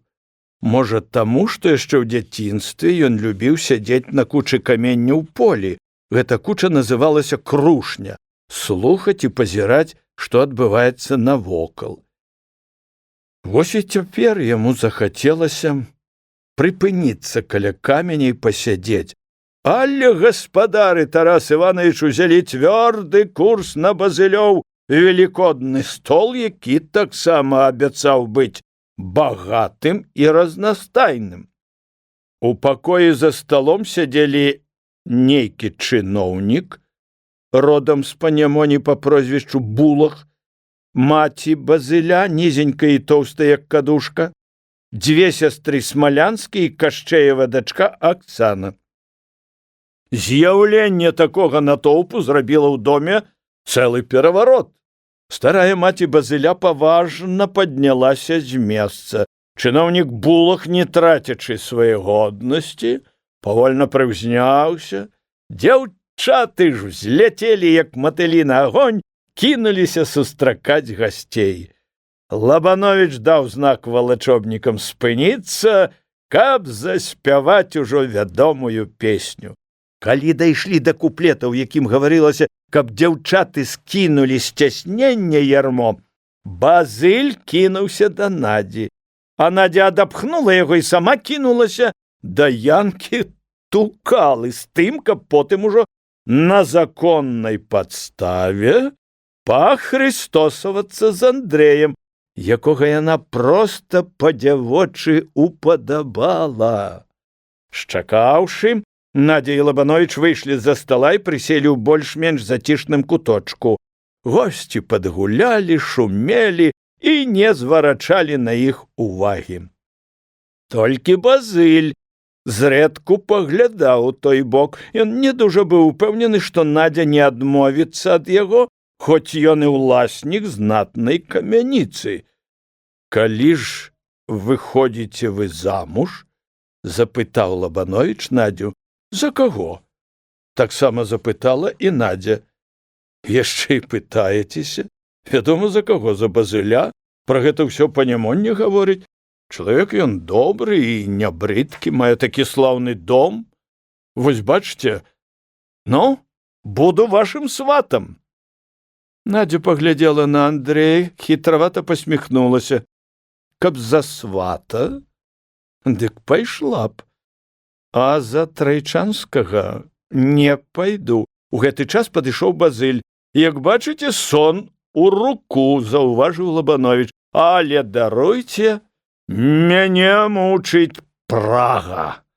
Лабановіч пайшоў да стала, дзе стаяў велічэзны збан, вядра на 1,5 з квасам. Збан і квас былі хатняю гордасцю Базылёвай маці. Больш за ўсіх шумеў за сталом Янка Тукала. Жартаваў, вырабляў розныя штукі, што не зусім падабалася старой Трайчанісе. Лабановіч вывеў сябра з хаты. «Паседзімо на каменьчыках», – сказаў ён сябру. «Я зараз у такім стане, што, здаецца, перавярнуў бы Базылёву камяніцу. Бачу, брат, што імпэту ў цябе вельмі многа. Дык пайдзі, прынясі збан з квасам, паміраю ад прагі». Янка прытарабаніў збан. Лабановіч напіўся. У яго галаве таксама быў празмерны шолам. «Ты памятаеш пра Сеньку Разіна, як ён кінуў у Волгу персідскую князёўну?» – запытаў Андрэй Янку. Павярнуўшыся да каменя, ён заспяваў, трымаючы ў руцэ збан. «Камень, камень, бацька родны, ты красунчыка прымі». Размахнуўся і ляснуў збан аб камень. Янка рагатаў. «Знішчылі буржуйскую ўласнасць». Калі Базылёва маці агледзела і знайшла чарапы ад збана, яна ўсю віну ўзлажыла на Янку. Але сяброў гэты час ужо не было у Базылёвай камяніцы. Удалы пачатак вясны змяніўся халадамі. Вятры падзьмулі з паўночнага захаду, а потым перамясціліся на ўсход і запыніліся там на доўгі час. Удзень па небе плылі груды разарваных воблакаў, халодных, нішчымных. Пад вечар вецер заціхаў, над зямлёю звісала яркае зыркае неба, а пад раніцу на зямлю асядала шэрань. Зямля высыхала, трава не расла, і збожжа ніяк не магло адарвацца ад зямлі. Бедавалі людзі і з непрыязню паглядалі на глухое бясплоднае неба. Не абыходзілася без таго, каб крыху не пазлаваліся на Бога. Што яму значыць паслаць пагоду і наогул паспрыяць людзям? А мікуціцкі Сёмка Дзямідаў, цяпер ужо нябожчык, казаў: «Злавіць бы гэтага Бога ды паашалёстваць пугаю вушы. Дык ён ведаў бы, як рабіць прыкрасць людзям і худобе». Мікуціцкія жанчыны пайшлі па іншым шляху. Знайшлася адна з іх, Тарэся, што ведала верны спосаб, як расчыніць у небе дзверы да цёплых дажджоў. А для гэтага трэба было да ўсходу сонца пераараць упоперак Нёман яго дно, ды каб саху не конь і не валы цягнулі, а самі жанчыны. Яны так і зрабілі ў адну з халодных майскіх раніц. І ўсё ж такі дождж не пайшоў. А каб ён пайшоў, напэўна, дык яшчэ трэба было разбурыць плот Міколы Стырніка, што гарадзіўся паміж двума юр'ямі, каталіцкім і праваслаўным. Раскідалі плот, хоць гэта каштавала некалькіх касмыкоў на галаве дзвюх кабет, цёткі Тарэсі і Стырнікавай Тэклі. Яны пабіліся пры разбурэнні плота. Крыўдней за ўсё было тое, што і гэта мерапрыемства не памагло, а аўтарытэт цёткі Тарэсі, завадыяшчыцы ўсёй справы, зусім упаў.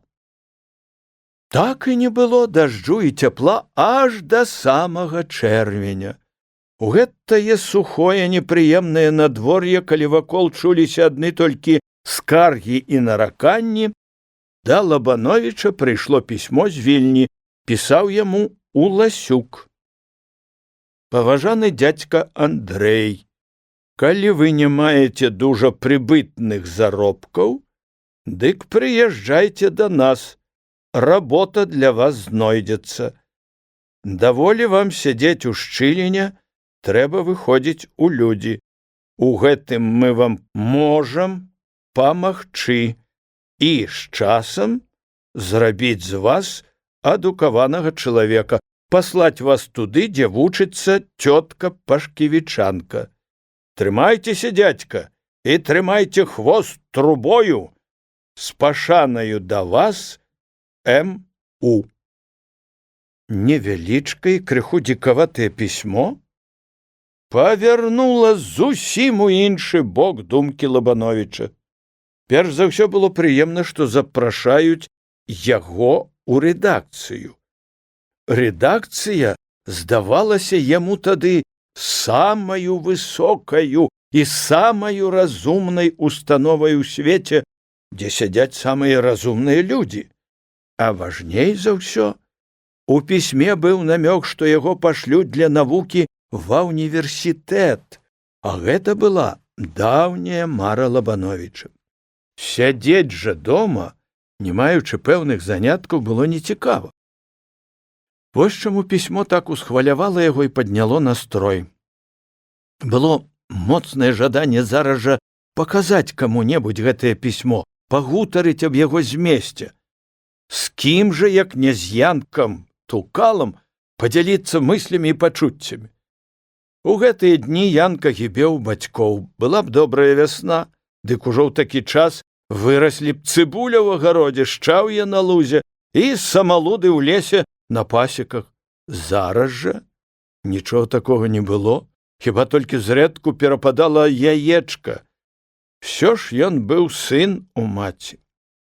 Наспявала патрэба падацца ў стаўбуны, там наўклёўвалася сякая такая работа.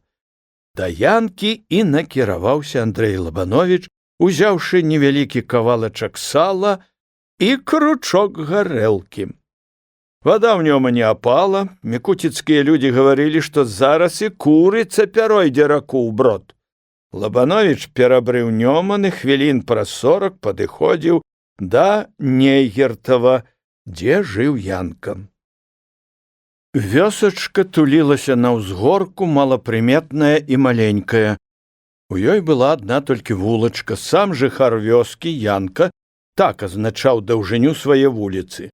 У пэўны час на досведку з аднаго і з другога канца сяла выходзілі на двор, вылезшы з бярлогу, дзед Мацей і дзед Аўсей.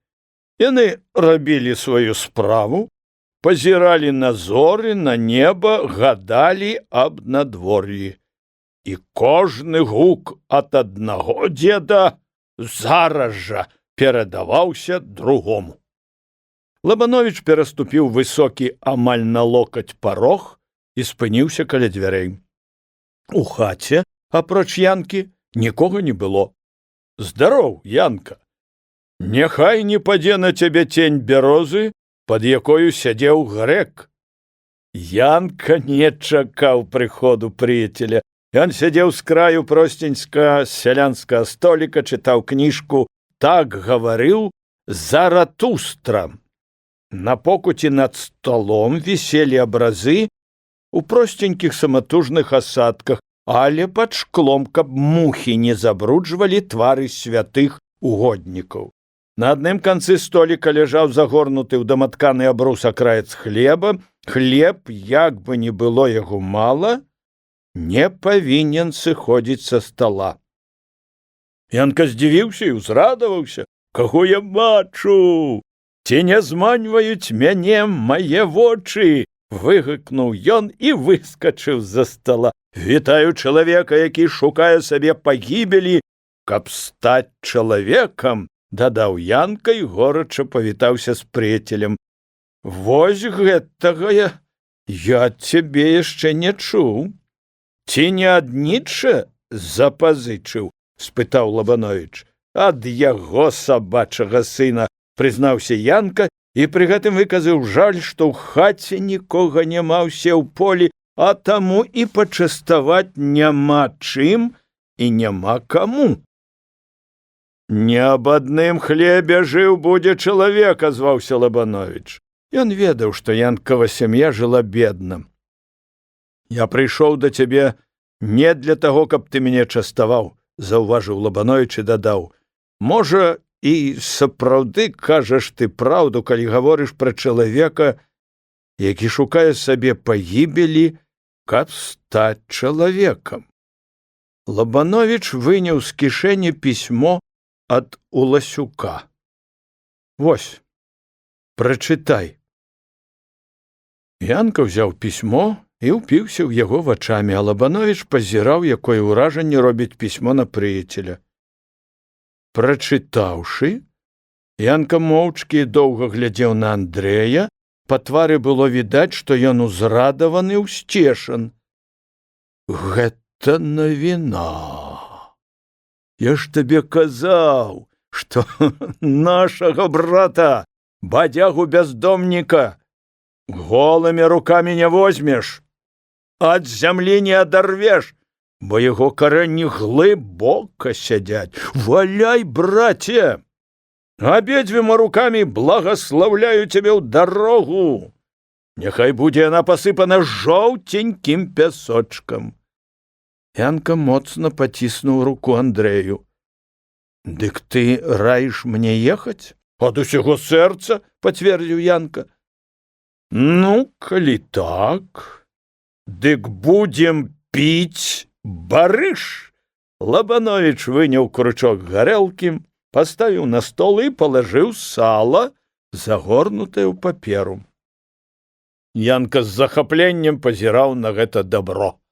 «А, браток ты мой», сказаў ён, «няхай будзе благаславёны той вецер, што занёс цябе ў маю хароміну».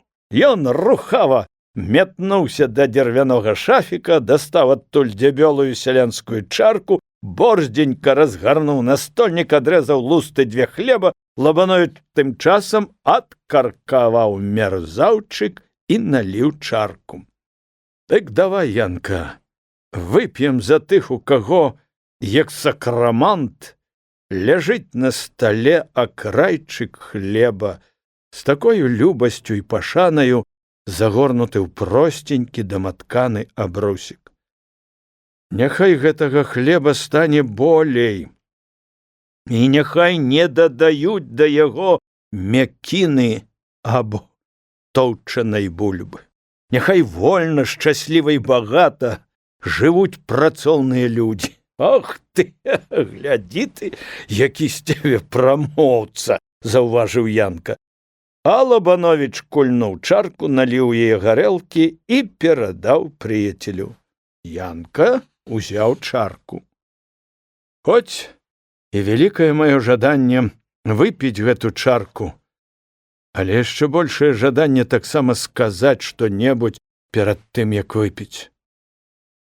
Ляціш, маё слова, далёка ў свет, вырвіся з гэтай нізкай хаты, дзе нават няма падлогі. Прабіся праз саламяную страху, бомбаю выбухні ў панскіх палацах, у кабінетах царскіх сатрапаў і ў самой царскай рэзідэнцыі гукні ім: «Падохніце вы ўсе, акаянныя абдзіралы, крыўдзіцелі, каты!» На радасць простых працоўных людзей.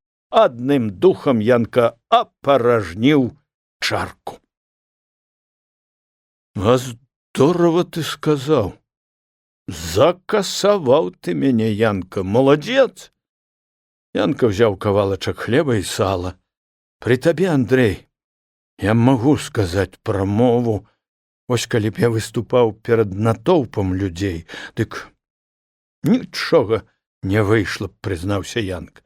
«Бо табе ж і не даводзілася выступаць перад народам. Эх, браце, практыка патрэбна, практыка», — падтрымаў прыяцеля Андрэй. Хоць кручок і не дужа вялікая мера, ды ўсё ж сябры значна павесялелі, калі асушылі яго. «Што ж, Янка, — сказаў Лабановіч, — ці не пайсці нам шукаць свае пагібелі? Што мы будзем сядзець так?» «А куды мяркуеш ісці?» — запытаў Янка. «Сярод мікуціцкіх ваколіц для мяне малавядомай засталася адна. Я ніколі не хадзіў яшчэ ў Панямонь за нямонскімі польнымі дарогамі. Давай пройдемся. Ай, з табою я гатовы ісці хоць якімі сцежкамі, хоць якімі дарогамі, на самы край свету», — даў поўную згоду Янка Тукала. «А ведаеш, чаму я хачу завітаць у Панямонь?» «Можа, і ведаю, але не ведаю», — адказаў Янка. «Сумленне, браток, не дае спакою мне з таго дня, калі я пабіў збан старой трайчаніхі. Мне мала, можа быць, і немала абыходзіць тое, што віну яна ўзлажыла на цябе. І ты мне скажы, нашто было крыўдзіць старую і добрую жанчыну, якая даводзіцца нам бабкаю? Гэты ж збан, можа быць, яе друг, стары спадарожнік яе жыцця, а мы ўчынілі такое свінства. Калі я не выкуплю свайго граху перад добраю цёткаю Саламеяй, дык Бог пакарае мяне самога», — вымавіў Лабановіч. «Бог?» — запытаў Янка. Ну, няхай не Бог, а лёс. Ведаеш, Янка, ніякага глупства, ніякага свінства з боку чалавека, што дапускае ён у адносінах да іншых, жыццё не даруе. Гэта дробязь, але ўсё гэта верна. Мне падабаецца, Андрэй, усё, што ты зараз сказаў. Але як, ты мысліш сабе выкупіць свой грэх, запытаў Янка. А вось як. Сёння кірмашовы дзень у Панямоні. На кірмашы нас болей за ўсё павінны цікавіць ганчары. Купім самы вялікі паліваны збан, які толькі знойдзецца ў іх. На гэтым збане я наклею карталюшку з такім надпісам: «Дорогая тетка Саламея, не гневайтеся вы на нас и асабліва на Янку. Збан пабіў не ён, гэта наша агульная з ім віна». І падпішуся. Яна паверыць, бо ведае мяне з малых дзён. «А калі мы не знойдзем такога збана?» — запытаў Янка. «Тады мы закажам ганчару вылепіць яшчэ большы збан і з 2 вушкамі», — адказаў Лабановіч. Пасажыраў у вагоне было не так многа. Лабановіч прымасціўся на лаўцы каля акна і пазіраў на ўсё новыя і новыя малюнкі, напісаныя шчодраю прыродаю на кожным кавалачку зямлі, а таксама і змайстраваныя рукамі чалавека. Нейкае невыказнае хараство спалучалася ў сумеснай працы чалавека і прыроды і ў тонах іх агульнага настрою. Адно толькі не радуе. Наплыўшыя раптам халады і суш запынілі рост збажыны ў палях, травы ў лузе. Асабліва кідаецца ў вочы сваёй убогасцю ярына па вузкіх шнурах, што падымаюцца на пясчаныя ўзгоркі і, дабегшы да сярэдзіны, хаваюцца па другі бок іх. Іншы выгляд мелі дваровыя палеткі, выкраеныя з лепшых кавалкаў зямлі і сабраныя ў шырокія лавы, што акружалі панскія сядзібы і фальваркі. Часе засеяныя, угноеныя багата, пышна растуць тут збажына і ярына і трывала пераносяць нягоды вясны. Лабановіч уважна прыглядаецца да ўсяго, што трапляецца на вочы пры шпаркім бегу машыны, якая з кожнай хвілінай імчыць яго далей і далей ад Мікуціч, ад Нейгертава, адкуль яшчэ пазаўчора блукалі яны з Янкам польнай дарогай, дзе хадзіць не даводзілася. Паблізу стаяла тая пышная старая хвоя, верхавіну якой даўно бачыў Лабановіч, праходзячы праз адзін узгорак непадалёку ад Мікуціч. Не адзін раз прыпыняўся ён там палюбавацца хвояй. Ён глядзеў падзорную трубу, купленую калісь у Пінску, у той час, як быў настаўнікам у выганаўскай школе. Да адзінокай хвоі было 6 вёрст з таго пагорка. І вось нядаўна Лабановіч разам з Янкам у Сутыч падыходзілі да зачараваўшага яго дрэва. А зараз яно і прыяцель стаяць у Андрэевых вачах. Чым далей ад'язджаў Лабановіч ад Мікуціч і яго ваколіц, тым меней думаў аб іх. Іншыя мыслі займалі зараз вандроўніка. Аб тым горадзе, у якім яшчэ не даводзілася яму быць, аб газеце і яе рэдакцыі, куды запрашалі яго прыехаць. Што пабачыць ён там? Як прымуць яго? Якую работу дадуць у рэдакцыі? Таксама не забываўся ён і аб тым, што знаходзіцца пад патайным наглядам паліцыі. Таму было і рызыкоўна зварачацца па дазвол паехаць у Вільню. Яго могуць запытаць у паліцыі, а чаму ён просіць дазвол?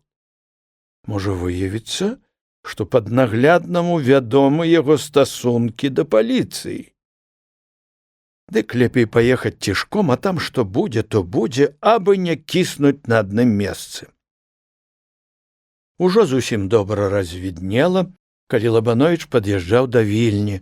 З-за прыгожа акругленага пагорка, якімі так багаты віленскія ваколіцы, паднімаліся ў яснае і халоднае неба, нібы залатыя стрэлы праменні сонца. Тым часам поезд кожнай хвілінай набліжаўся да вакзала і, нарэшце, спыніўся.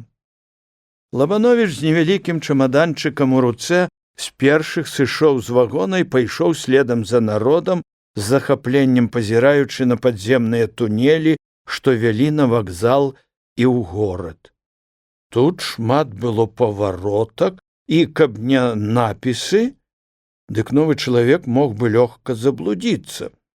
Нарэшце Лабановіч выйшаў у горад, перасек даволі прасторную плошчу і зараз жа трапіў да вострай брамы, дзе была святыня каталіцкага насельніцтва, абраз вастрабрамскай Божай Маці. Як толькі людзі ступалі пад арку брамы, дык усе яны, і пешыя, і конныя, нават важныя чыноўнікі і акалодачныя, знімалі шапкі і капелюшы, ды ішлі або ехалі павольным крокам. Па баках вуліцы, не зважаючы на ранні час, стаялі на каленях багамольныя людзі. Кабеты і мужчыны заўзята білі сябе ў грудзі кулакамі і прыпадалі лбамі да халоднага тарцовага бруку. Было тут шмат жабракоў, якія маліліся з асаблівым стараннем і ў голас.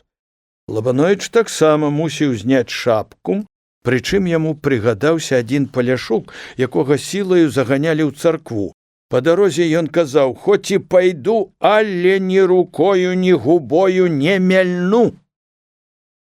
Мінуўшы вострую браму, Лабановіч стаў разглядацца і ўкрадкам чытаць напісы на скрыжаваннях вуліц, каб напаткаць тую, дзе змяшчалася рэдакцыя газеты. Было яшчэ рана, горад толькі-толькі абуджаўся, і руху было мала. Зрэдку трапляліся адзіночныя постаці мужчын і кабет, якім не было калі песціцца ў пасцелях, ды, можа, не ўсе яны мелі свае пасцелі. Это быў пераважна сярмяжны люд з навакольных вёсак ды з глухіх гарадскіх закуткаў, рамеснікі і людзі невядомых прафесій.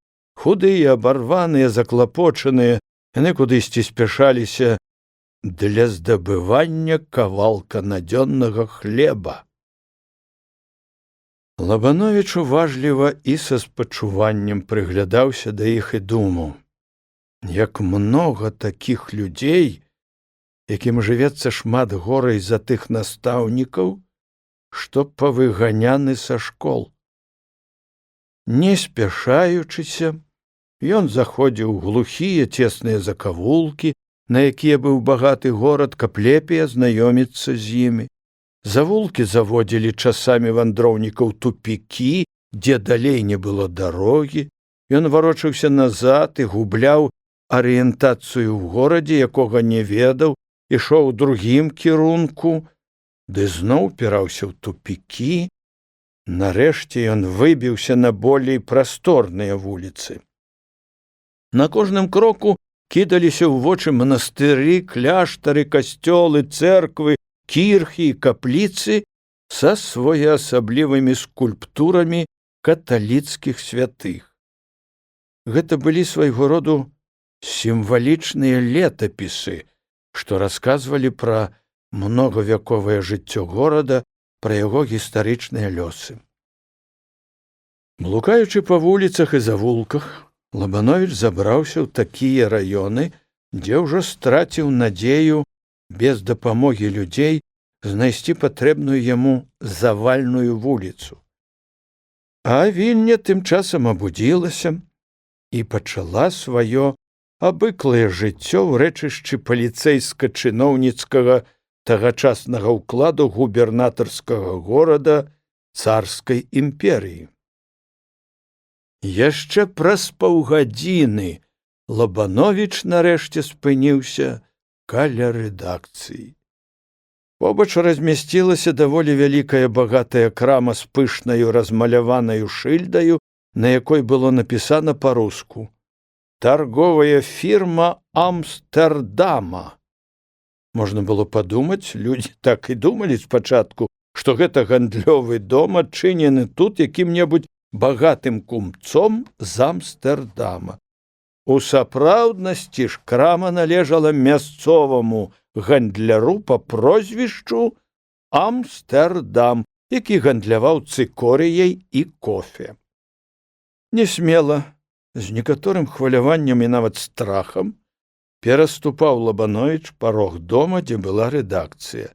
У цеснай каморцы за простенькай дзервяной перагародкай з невялікім акенцам без шкла сядзеў чалавек малады, хударлявы, перад ім стаяла бляшанка з клейстарам і памазком. Ён складаў нумары газет то па адным, то цэлымі пачкамі і наклейваў на іх ярлычкі з тым ці іншым адрасам. Малады чалавек падняў вочы на незнаёмага наведвальніка. Лабановіч пачціва прывітаў яго па-беларуску: «Дзень добры», і запытаў: «Гэта тут рэдакцыя?» Тут, адказаў малады чалавек і ў сваю чаргу пацікавіўся: вам, уласна кажучы, каго трэба? Па якой вы справе? Малады чалавек гаварыў па-беларуску, але з моцным польскім акцэнтам. Это быў экспедытар газеты, сакратар па гаспадарчай частцы, бухгалтар і справавод. Зваўся ён Стась, а прозвішча яго было Гуляшак. Лабановіч прызнаўся, што рэдактар прыслаў яму запрашэнне прыехаць на работу ў рэдакцыю. Дык будьце ласкавы, распранаецеся. Рэдактар звычайна прыходзіць о 12 гадзіне. Цяпер Стась Гуляшак значна гасцінней паставіўся да свайго новага знаёмага. Ён нават выказаў меркаванне, што тут у рэдакцыі Лабановічу будзе і пакой. Стась паказаў рукой на пакойчык, што знаходзіўся насупраць перагародкі. А самі ж вы дзе жывяце? Запытаў Лабановіч. На кватэры ў горадзе. Са мною жыве мая маці, адказаў Стась і дадаў: яна ў мяне сталаўнікоў утрымлівае. Стась аказаўся гаваркім і гатовым на розныя паслугі чалавекам. З дазволу Стася Лабановіч зайшоў у той пакойчык, што меўся стаць кватэрай для яго. Пакойчык быў запушчаны, даўно не белены, змрочны і няўтульны. Нумар газеты, наклеены на шыбах так, каб можна было чытаць яго з вуліцы, засланяў святло і рабіў пакойчык яшчэ болей цёмным. Пры адной сцяне ў глыбі пакойчыка стаяў ложак, падобны да санітарных насілак. Дзярушка, тканіна сялянскага вырабу, прымацаваная на дзвюх дзервяных бакавінках, была ўціснута ўніз, і ўся пасцель разам нагадвала сабою карыта. Так потым і называў яе Лабановіч. Неўзабаве ў рэдакцыю прыйшоў і сам рэдактар, высокі, плячысты, з пышнымі чорнымі вусамі. Відаць, перад адзяваннем рэдактар чапляў на вусы навуснікі, а канцы іх, туга нацягнуўшы, завязваў на патыліцы. І так хадзіў з гадзіну, каб прыдаць вусам пажаданы для іх уласніка выгляд. Вся постаць рэдактара, манера трымацца з людзьмі, капялюш і адзенне сведчылі аб тым, што ў яго быў загадзя надуманы намер рабіць на людзей уражанне, пусціць ім у вочы пыл для большай павагі. Свайму знешняму выгляду рэдактар надаваў немалое значэнне. У гутарцы з малазнаёмымі людзьмі ён трымаўся незалежна, любіў ужыць такое слово або сказ, каб паказаць сябе чалавекам самабытным, непадобным да іншых, і ў той жа час жартаўлівым і аптымістычным. Пры кожным трапным сказе ці выслоўі сам смяяўся паважным басавітым смехам. «О-о!» — ветла сказаў рэдактар, убачыўшы Лабановіча. «З прыездам вас, дядзька Андрэй! Працаваць будзем, што?» «Дзякую за жычлівае слово», — пачціва адказаў Лабановіч. «Не ведаю толькі, як прыдамся да працы». «Не святыя гаршкі лепяць», — сказаў рэдактар, махнуў рукою. «Закруцім, пане мой, справу, аж пыл курэць будзе, што?» Рэдактар палажыў на плячо Лабановічу сваю цяжкую руку, даючы гэтым зразумець, што ён рэдактар, чалавек просты і прадбачлівы, а рэдакцыйныя і газетныя справы пастаўлены як лепей не трэба. Рэдактарскі аптымізм захапляў і радаваў Лабановіча, бо яму хацелася, каб гэтак яно і было. «А скажыце, калі ласка, як разыходзіцца газета ў народзе?» — пацікавіўся Лабановіч. Рэдактар адвёў крыху ў бок вочы, нібы трохі збянтэжыўся, але цвёрда адказаў: «Добра, зусім добра, дядзька Андрэй. А будзе разыходзіцца яшчэ лепей, калі пачнём друкаваць яе. Такія меркаванні ў нас ёсць кірыліцай і лацінкаю, бо шмат ёсць беларусаў-католікаў. Гэту навіну Лабановіч успрыняў без асаблівага задавалення, бо тады ўжо хадзілі гутаркі, што да беларускай газеты прымазваюцца польскія клерыкалы, але ён палічыў за лепшае пакуль што прамаўчаць. Доўга яшчэ гаманіў рэдактар, пераходзячы з аднаго на другое, а ён не забыў нават сказаць і пра Кракаўскі універсітэт. На развітанне рэдактар даў Лабановічу грыўню на падмацаванне. Падмацуйцеся і адпачывайце з дарогі. Рэдактар паказаў рукою на пакойчык, у якім стаяў карыта ложак. Непадалёку ад рэдакцыі была сталоўка чайная, адчыненая з саюзам ісцінна рускіх людзей. Там можна было за 5 капеек з'есці талерку баршчу і адпаведную порцыю кашы. Аб усім гэтым паінфармаваў Лабановіча паслужлівы Стась. Хоць сталоўка і чарнасоценная, але чаму не пакарыстацца ёю таму, каго мала грошай? Хітра падміргнуў Стась і дадаў: не зробіць жа чалавека чарнасоценцам чарнасоценскі боршч і каша. Як вы глядзіце на гэта? Згоден з вамі, Станіслаў Зыгмундавіч, падхапіў Лабановіч. У яго вачах бліснуў вясёлы агеньчык. Гэта нават будзе цікава. Ісцінна рускія людзі па-дзяшоўцы падкормліваюць крамольнікаў. Стась засмяяўся. І не толькі крамольнікаў, але і проста Бог яго ведае каго, сказаў ён. Яны пайшлі. Сталоўка была даволі прасторная, але бруднаватая і прымітыўна абсталяваная. Сталы былі тапорнай работы без настольнікаў, замест крэслаў каля іх стаялі дзервяныя табареты ці проста доўгія вузкія лаўкі. За сталамі сядзела некалькі наведвальнікаў неакрэсленай прафесіі.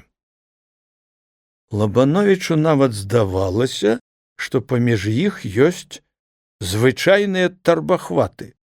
Сярод гэтай кампаніі Стась і Лабановіч былі самымі элегантнымі маладымі людзьмі. Вось чаму на іх з падазронасцю паглядзеў чалавек сярэдніх гадоў шырокай русявай барадою, які сядзеў каля буфета, дзе стаялі ёмкія чайнікі, шклянкі і талеркі незамыславатага вырабу. Каля буфета і па сталоўцы, не спяшаючыся, тупала кірпатая, ружава-шчокая яшчэ маладая жанчына. Яна разносіла чай і падавала боршч і кашу. Адзін з наведвальнікаў пяшчотна назваў яе перапёлачкаю, калі яна падышла да яго. Па суседству з тым сталом, за які селі Стась і Андрэй, прымасціліся 2 чалавекі з выгляду мешчанін і селянін. Яны вялі гутарку аб сваіх справах, аб заработках, каму як ідзе пашчасціла. І многа ж ты зарабіў? Пачуў Лабановіч запытанне мешчаніна, адрасаванае селяніну.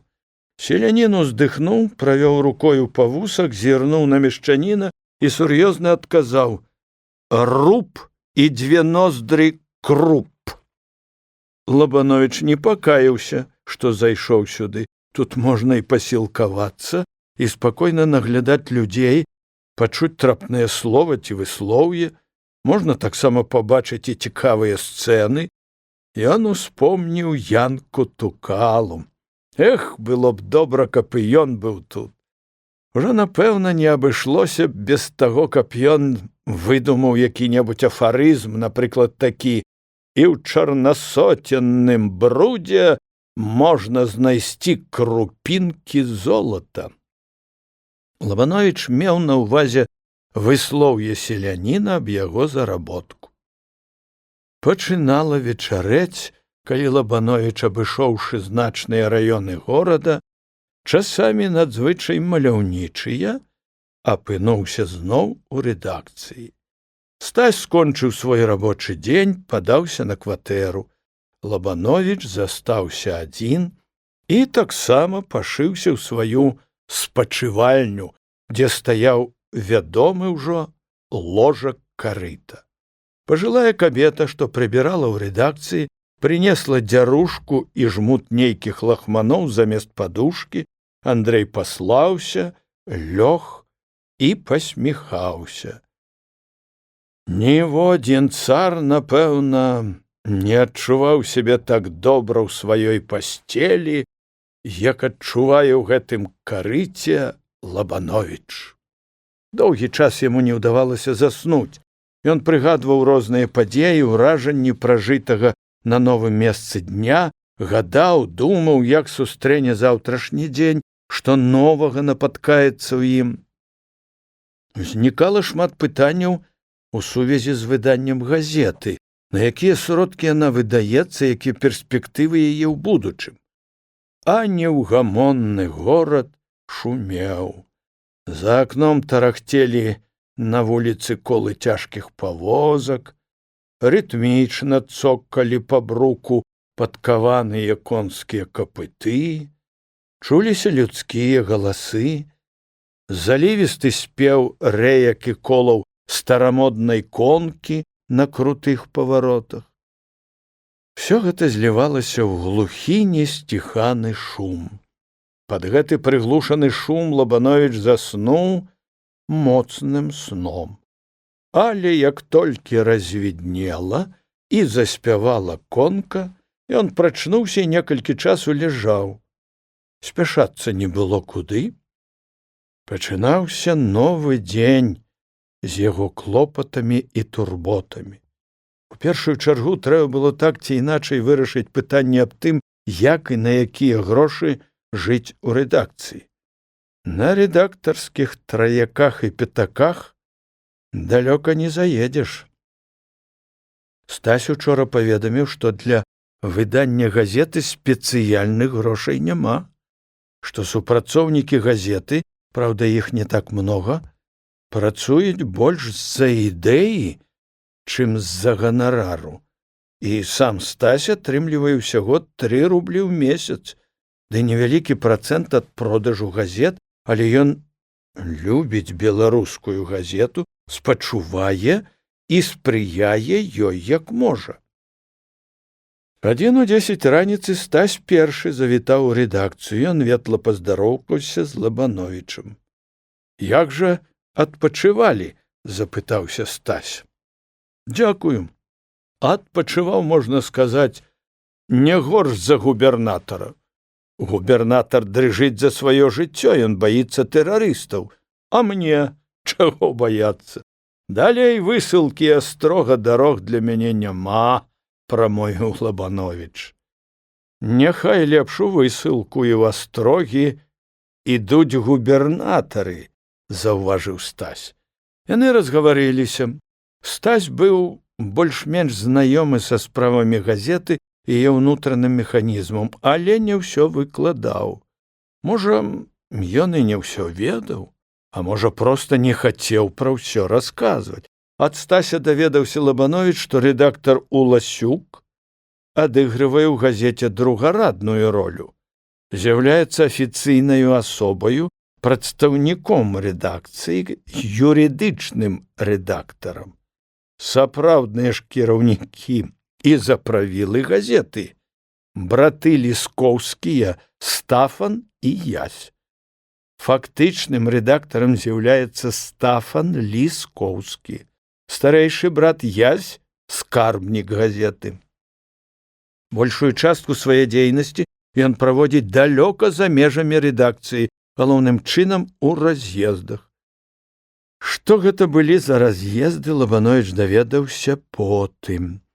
Ясь Ліскоўскі паставіў сабе мэту сабраць як мага болей беларускіх экспанатаў і адчыніць краявы музей.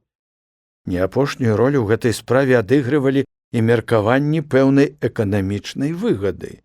Некаторыя экспанаты Ясь Ліскоўскі выменьваў на такія, якіх у яго не было, і пры гэтым з прыбыткам для сябе. Вандруючы па розных кутках Беларусі, па старажытных гарадах і мястэчках, ён не абмінаў кляштараў, касцёлаў і старых цэркваў, заглядаў панскія двары, у шляхецкія фальваркі, рабіў свае справы і збіраў падпіску на беларускую газету. Ксяндзы, арандатары і фальваркоўцы бачылі ў газеце адзін са сродкаў, што можна выкарыстаць для пашырэння польскасці ў беларускім краі. А можа, на гэтую думку наводзіў іх сам збіральнік беларускай старасветчыны? Ксяндзы і панкі, калі не ўсе падпісваліся на газету, то давалі пэўную даніну на яе выданне. Адгэтуль стала ясна, чаму газету друкавалі некаторы час кірыліцай і лацінкай. У свой строга вызначаны час прыйшоў рэдактар, як і заўсёды пышныя рэдактарскія вушы стаялі па-баявому на сваёй пазіцыі, не выходзячы за межы той формы, якую надалі ім навуснікі. І сам рэдактар быў, як і заўсёды, спакойны, ураўнаважаны, з тым жа выглядам незалежнага вясёлага чалавека, які любіць пажартаваць і пасмяяцца.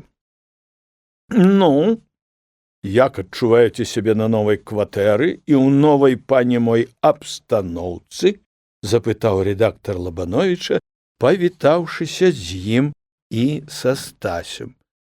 «Дзякую, Мікіта Александрович, адчуваў бы сябе зусім па-губернатарску, калі б у жываце кішкі не спявалі». Рэдактар зарагатаў дабрадушна і раскоціста. «Люблю беларусаў за тое, што яны не трацяць гумору і маюць апетыт запарожскіх казакоў». «Што?» – азваўся рэдактар. «Я вам, пане мой, найду заробак», – казаў ён далей. «Ёсць у мяне ў кіраўніцтве палескай чыгункі знаёмы інжынер, Блок па прозвішчу. Я з ім перагавару. Ён дасць вам перапіску з добраю аплатаю». «За гэта дзякую», – шчыра адказаў Лабановіч. «Мы вас, пане мой, на ногі паставім і ў свет, свет расчынім перад вамі», – не сунімаўся рэдактар. «А каб кішкі не трубілі, дык мы зараз закоцім баль на ўсю завальную вуліцу». Рэдактар даў Стасю некалькі медзякоў і паслаў яго купіць пару пляцак і абаранкаў. Сам жа ён выцягнуў з кутка прымус і з захапленнем узяўся тупаць каля яго. «А ў гэты час, покі я буду гатаваць губернатарскае падмацаванне, вы перагледзьце карэспандэнцыю Марціна з-за рэчкі, і не трэба там папраўце. Чалавек здольны, толькі мова ў яго пакульгвае». Рэдактар сунуў у рукі Лабановічу жмуток доўгенькіх паперачак, на якіх была напісана карэспандэнцыя, а сам завінуўся каля прымуса. Лабановіч прысеў за столік, каб пазнаёміцца грунтоўна з карэспандэнцыяй. «Робяць мне экзамен», – падумаў ён. «Ну, што ж, або пан, або прапаў, і не святыя ж гаршкі лепяць», – разважаў Лабановіч пад густы шум прымуса. Зранку на другі дзень пасля размовы з рэдактарам Лабановіч надумаўся зайсці да яго і да братоў Ліскоўскіх. Все яны былі нежанатыя, ці, як тады казалі, кавалеры, і жылі на адной кватэры. Ранні прыход незнаёмага і нечаканага госця здзівіў Стафана Ліскоўскага. З усіх трох кватарантаў ён устаў раней, прысеў за пісьмовы стол. На нясмелы стук у дзверы Стафан падышоў і спытаў: «Хто там?» Лабановіч, як умеў, растлумачыў, хто ён такі, чаго прыйшоў. Дзверы расчыніліся. На парозе стаяў самы сапраўдны рэдактар беларускай газеты.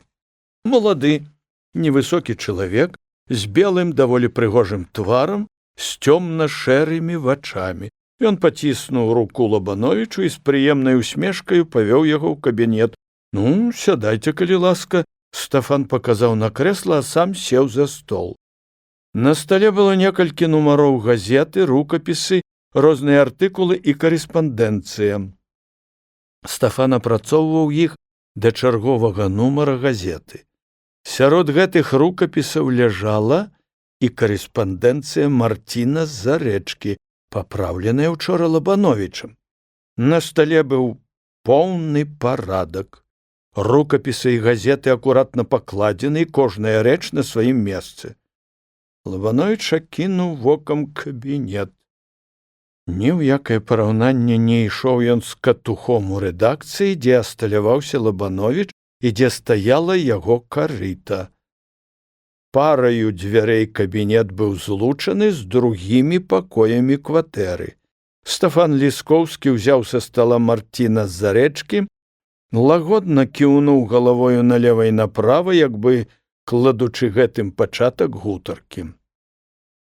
«Зусім згоден з вашымі папраўкамі», – сказаў ён Лабановічу.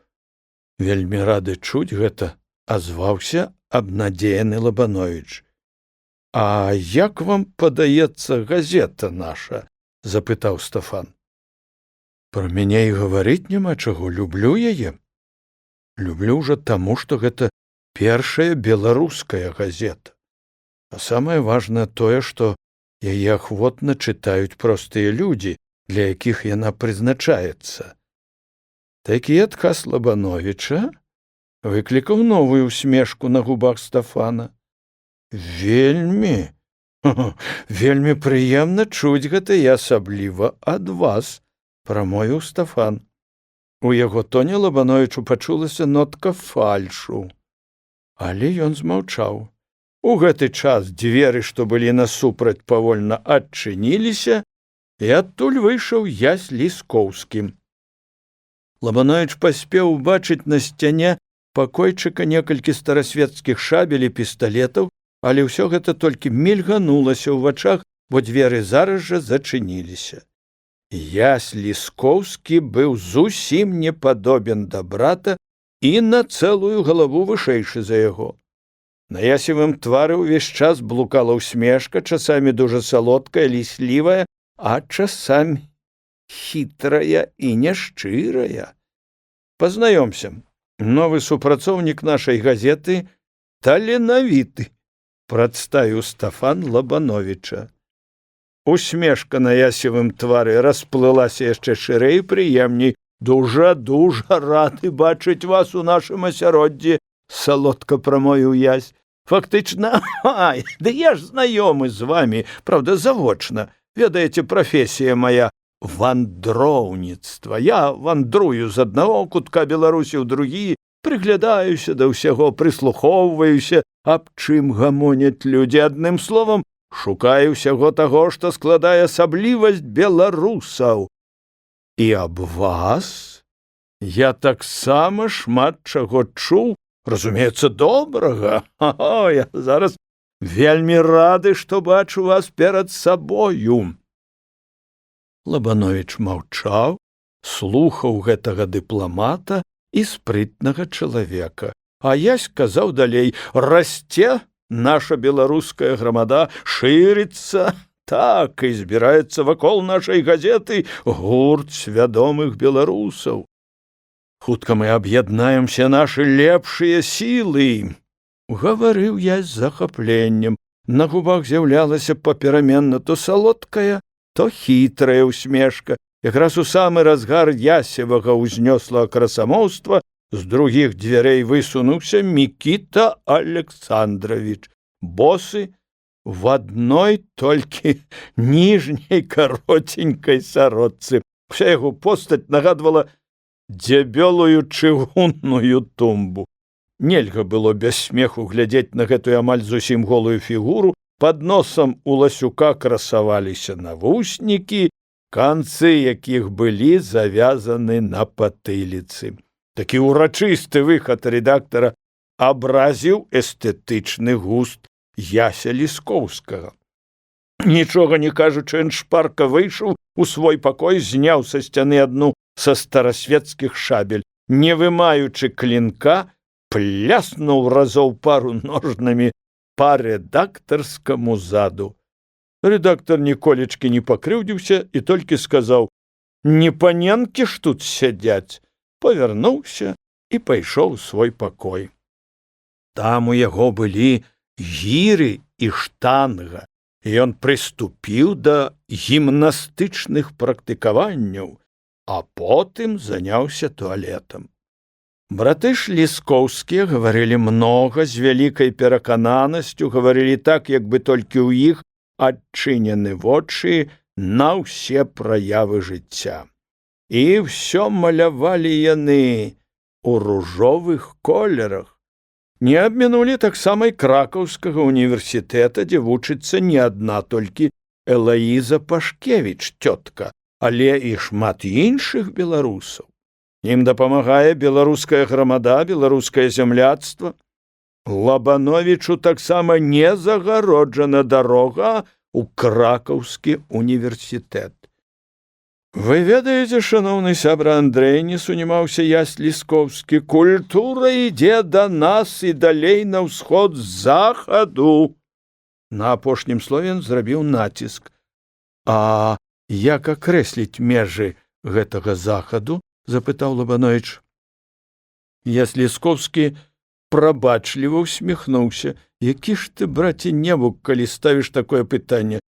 Захад — гэта Італія.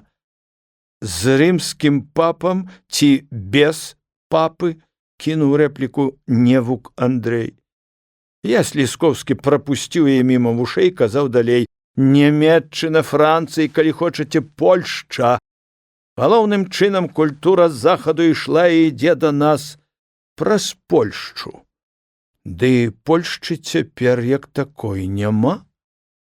І калі праз яе ішоў шляхецкі непазвалям і рэакцыйны каталіцызм, і калі гэта называць культураю, дык такую культуру сабаку пад хвост, адрэзаў Лабановіч. Мы гэта і не лічым за культуру, уставіў слова Стафан, а Ясь, трохі збянтэжаны, палажыў руку на плячо Лабановічу. Вы, шаноўны сябра, не зусім разбіраецеся ў тым, што ідзе да нас з захаду. Не з азіяцкай жа Расіі ідзе культура.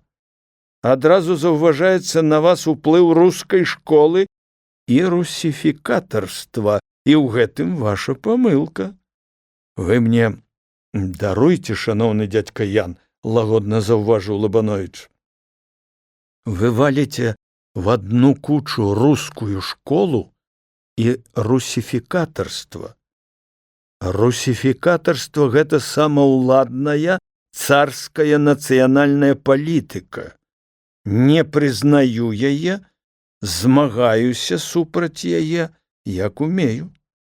А руская школа для мяне — гэта Пушкін, Белінскі, Грыбаедаў, Гоголь, Лермантаў, непаўторны Іван Андрэевіч Крылоў, якога я вельмі люблю. Вось моя руская школа. Браты Ліскоўскія яшчэ шмат гаварылі пра культуру захаду, гаварылі як палітыкі, дыпламаты. Выйшаў Лабановіч адтуль з неакрэсленым адчуваннем, з непрыведзенаю ў парадак мешанінай у галаве. У яго крыху адчыніліся вочы на ролю братоў Ліскоўскіх. Мяжа, што разлучала іх з Лабановічам, засталася непяройдзенай. Адно, што было некатораю рэальнасцю, гэта запіска ад рэдактара Уласюка на імя інжынера Блока. Дайсці да яго Лабановічу ўдалося толькі ў другую палавіну дня, і ўпусцілі яго ў кабінет інжынера не адразу. Нарэшце ўсё ж такі ён пераступіў парог кабінета, у якім на мяккім шырокім крэсле велічна, як цар на троне, сядзеў інжынер Блок, уткнуўшыся ў паперы. Ён толькі лыпнуў вачамі на наведвальніка, нічога не сказаў, ды ізноў опусціў свой позірк у паперы. Лабановіч, пачціва пакланіўшыся, стаяў каля дзвярэй, чакаючы, калі Блок звернецца да яго і разглядаў важнага інжынера. Гэта быў пажылы чалавек інтэлігентнага выгляду, спакойны і салідны. Рэдактар казаў, што Блок ліберал, кадэт па сваіх палітычных поглядах. Кабінет быў светлы, прасторны, багата абсталяваны.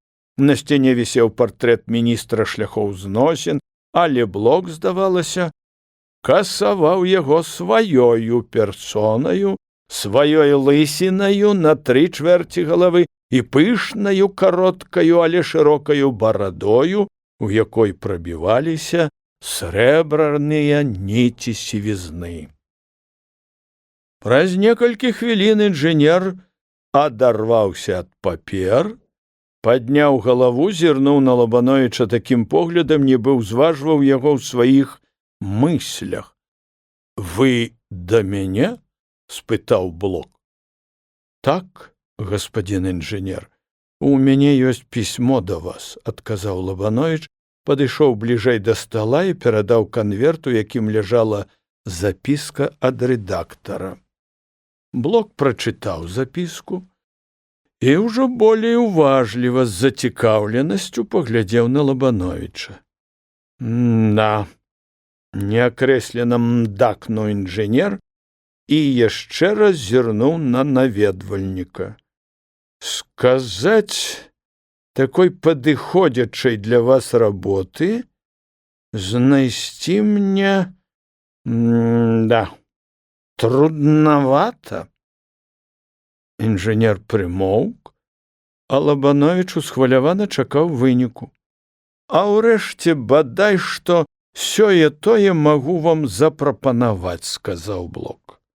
Ён расчыніў шуфляду ў стале, выняў адтуль жмут папер, перагарнуў некалькі аркушаў, выбраў адну паперыну памерам з квадратны аршын і другую з накіданымі на скорую руку лічбінамі. «Вось, малады чалавек», – сказаў інжынер Блок, – «тут 2 аркушы, чарнавы і чысты.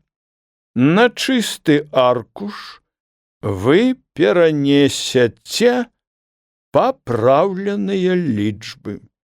Это так, на першых часах. Перанесіце акуратна лічбы з чарнавога на чысты і тады прыходзьце.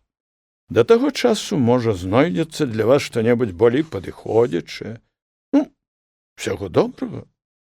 Інжынер Блок досыць дэмакратычна падаў руку Лабановічу.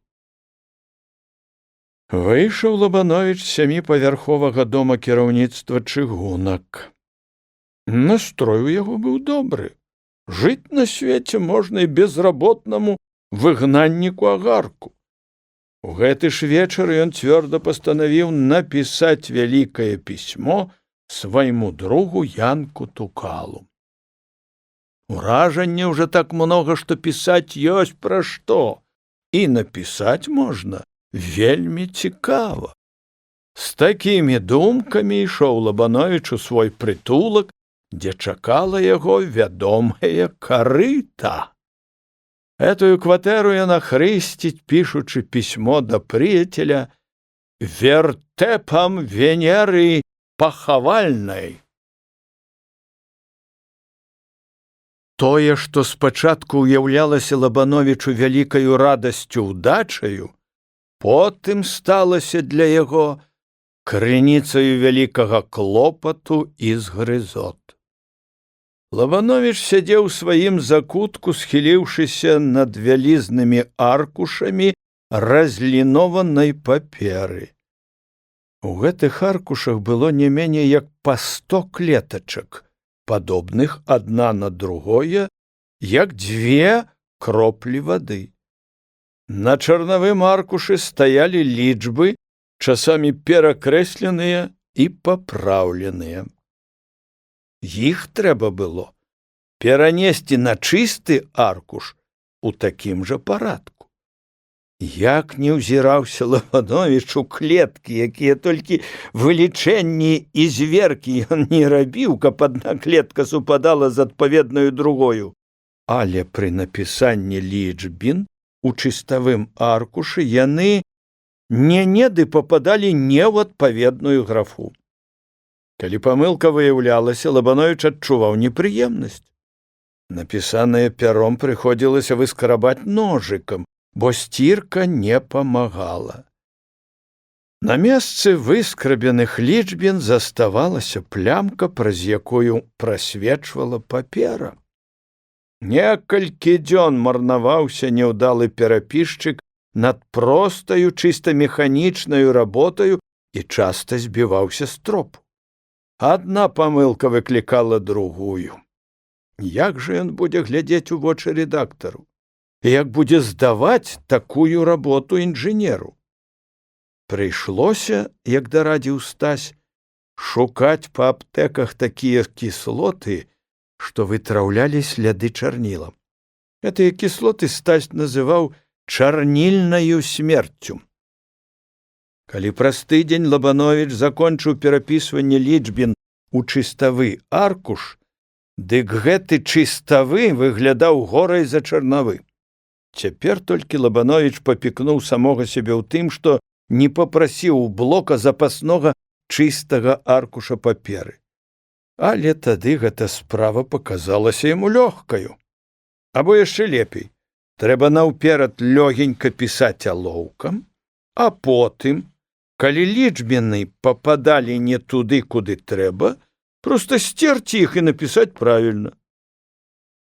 Тут Лабановічу прыгадалася польская прыказка «Мондры поляк ды па шкодзе».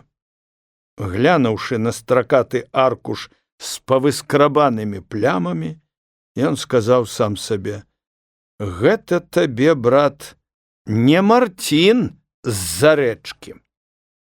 Паніжаным настроем ішоў Лабановіч у кіраўніцтва палескіх чыгунак, каб здаць перапіску так неахайна выкананую. Інжынер Блок сядзеў у тым жа крэсле, такі ж важны і спакойны. Лабановіч пакланіўся. Блок адказаў на паклон лёгкім, ледзь прыметным кіўком галавы. «Ну што, перапісалі?» – запытаў Блок. «Перапісаў, гаспадзін інжынер, ды толькі першы блін выйшаў камяком. Калі б вы былі ласкавы і далі мне аркуш чыстай паперы, дык я зрабіў бы гэта добра». Інжынер нічога не адказаў, узяў скручаныя ў трубку аркушы, ледзь прыметная усмешка адбілася на яго твары. «Да», – прамовіў ён, – «перапісчык-бухгалтар з вас няважны. Дайце мне чысты аркуш, я перапішу нанова. Я цяпер ведаю, чым была мая памылка».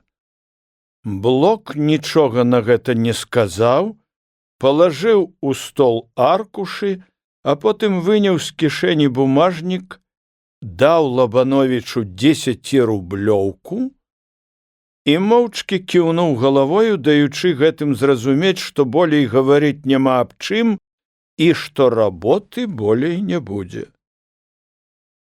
«Прынізіў мяне кадэт», – разважаў Лабановіч, выходзячы з кіраўніцтва чыгунак. А на вуліцы сам сабе сказаў: «10 рублёў? Не ў яйцы пішчаць?» і накіраваўся ў свой бярлог. Выхад новага нумара газеты прыносіў ажыўленне ў рэдакцыю. Звычайна ў такі дзень пад вечар Стась браў возніка і ехаў у друкарню забіраць выдрукаваны нумар газеты. Гэтаму часу прыходзіў сам рэдактар, а ў рэдакцыі ўжо было многа вучнёўскай моладзі, гімназісты, студэнты тэхнічнага вучылішча і проста маладыя людзі, якіх трудна было аднесці да якой-небудзь катэгорыі. Все яны памагалі фальцаваць надрукаваныя аркушы газеты. Работа часам зацягвалася за поўнач. Было шумна і весела, Рэдактар расказваў розныя байкі, сам смяяўся і другіх смяшыў, а прымуш шумеў несціхана, падаграваючы адзін за другім закураныя чайнікі. Такія вечары зрэдку паказваўся ў рэдакцыі і Стафан Ліскоўскі. Ён акідаў памяшканні прысутных вокам строгага гаспадара, трымаўся падкрэслена важна і незалежна. З яго прыходам Мікіта Александрович рабіўся адразу болей сталым і не пускаўся ў гутаркі. Стафан прыязна ківаў таму-сяму галавою з лагоднай усмешкаю, ён спыняўся, бегла пераглядаў некалькі нумароў газеты, а потым заходзіў за перагародку, дзе сядзеў Стась Гуляшак, і меў з ім сакрэтную размову, даваў інструкцыі, забіраў грошы, паступаўшыя ад продажу газет. Потым, таксама важна і велічна, выходзіў з рэдакцыі. Такім чынам навочна пацвярджаліся словы Стася аб тым, што сапраўдны рэдактар газеты ёсць Стафан Ліскоўскі. На адным з такіх вечароў пазнаёміўся Лабановіч з панямонцам Міхалам Баўдзеем, амаль што сваім земляком. Сустрэцца з ім у Панямоне Лабановічу не давялося, Міхал Баўдзей зараз таксама быў безработным. Яго зволілі са службы за ўдзел у забастоўцы чыгуначнікаў. Як у амаль што землякоў, у іх шмат чаго знайшлося для агульнай гутаркі. Баўдзей гады на 2 быў старэйшы за Лабановіча. Ён вельмі ганарыўся тым, што таксама прымаў удзел у рэвалюцыі і страціў сувязі з гэтым работу. Але ў роспач ён не ўпадаў, рана ці позна зноў прымуць назад, бо работнік з яго быў здольны. Ужо шмат каго з сазволеных чыгуначнікаў варочаюць ізноў на старыя месцы. Міхал Баўдзей па натуры быў скептык, да ўсяго новага ставіўся недаверліва. Бадай што ўсіх ён высмейваў і ў шчырасць чалавечай натуры не верыў. Рэдактара Уласюка называў ён абмежаваным прасцяком, але куды болей чэсным, чым браты Ліскоўскія, бо яны проста езуіты са шляхецкаю афарбоўкаю. Іх трэба асцерагацца. Яны, як казаў ён, умеюць залезці чалавеку ў душу з тым, каб што-небудзь апаганіць у ёй. Баўдзей таксама адмоўна ставіўся і да выдання беларускай газеты. Ці патрэбна яна, калі ёсць дасканалая, развітая руская мова, якую беларусы добра разумеюць? На гэтым грунце паміж ім і Лабановічам былі спрэчкі. Ніякіх разумных довадаў супраць існавання беларускай газеты Баўдзей не прыводзіў. Ён толькі высмейваў беларускія словы і тэксты, напісаныя гэтымі словамі, што вельмі абражала ў Лабановічу нацыянальнае пачуццё. По-мойму, Михал Кириллович, вы просто раскольнік, адшчапенец, калі так ставіцеся да свайго народа, да яго мовы і права на развіццё свае культуры, гаварыў Лабанович. Баўдзей зняважліва пасміхаўся. Што ж, і школу вы хочаце будаваць беларускую? Пытаў ён насмешліва. І школу, і тэатр, і ўсё, што патрэбна народу для культурнага жыцця. Баўдзей недаверліва хіхікаў і выводзіў Лабановіча з цярпеннем. Такімі адносінамі да свайго народа, забітага, цёмнага, прыніжанага, вы, даруйце мне, выяўляеце сваё панямонскае баўдзейства. Ужо зусім у злосці сказаў Лабановіч і дадаў. Нездарма ж зямляк ваш Маргун адкусіў палец аднаму з вашых аднафамільцаў Сымону Баўдзею. І гэтая спасылка на сапраўдны выпадак не вывела з раўнавагі Баўдзея. Ён толькі азваўся: «Пятрусь Маргун, чалавек рашучы, але гэта нічога не даводзіць. Не, круто павярнуў гутарку Баўдзей у другі бок, нічога з вашых патух не выйдзе. Не на тым грунце вы стаіце. Вось вы, энтузіяст адраджэння беларускага народа, працуеце ў газеце. А што вы зарабляеце? Траяк ды пятак на дзень? А грошы кладуць у кішэню ліскоўскія. Вы нават не ведаеце, колькі. Вам жа з рэдактарам падстаўным, трэба сказаць, гула асмаленая. Міхала Баўдзея цяжка было збіць з пазіцыі. На колкія словы свайго супярэчніка ён не звяртаў ніякай увагі і ніколькі не крыўдзіўся. Наадварот, ён вельмі спачуваў яму. Вось вам спяваюць песні пра Кракаў, пачаў гутарку Баўдзей. Але вы пабачыце гэты Кракаў тады, калі ўкусіце сябе за локаць. Вас проста, выбачайце, водзяць за нос, каб утрымаць пры сабе. Вы для іх патрэбны чалавек. А вось вы паслухайце мяне, вашага не зусім блізкага земляка, тут, на новым свеце, это за чыгункаю. Ёсць оберкандуктар. Чалавек ён спрытны, збірае даніну з зайцаў. У яго ёсць добры домік, набыты за грошы, заробленыя на зайцах, агарод, старанная жонка і 2 сыны, якіх трэба падвучыць да паступлення ў гімназію. Я магу закінуць слова за вас, бо вы, мне здаецца, добры настаўнік і будзеце мець добры заработак. І калі вам суджана ад ліскоўскіх паехаць у Кракаў, заўважыў Баўдзей, дык у вас будуць грошы на дарогу. Згодны? Баўдзей хітра зірнуў на Лабановіча, а Лабановіч падумаў: на свеце пажывеш і Баўдзея другам назавеш.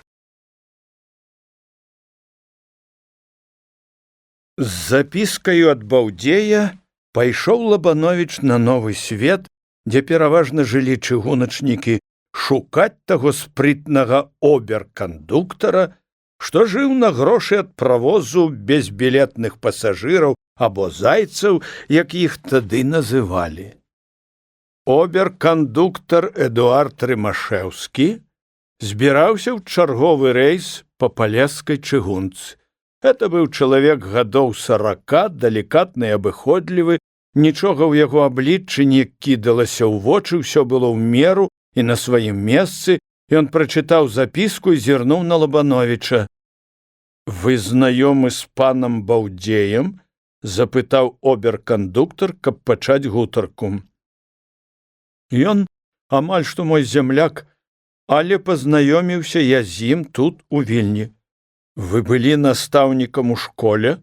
Распытваў далей Рымашэўскі. Быў, але зараз я зволены.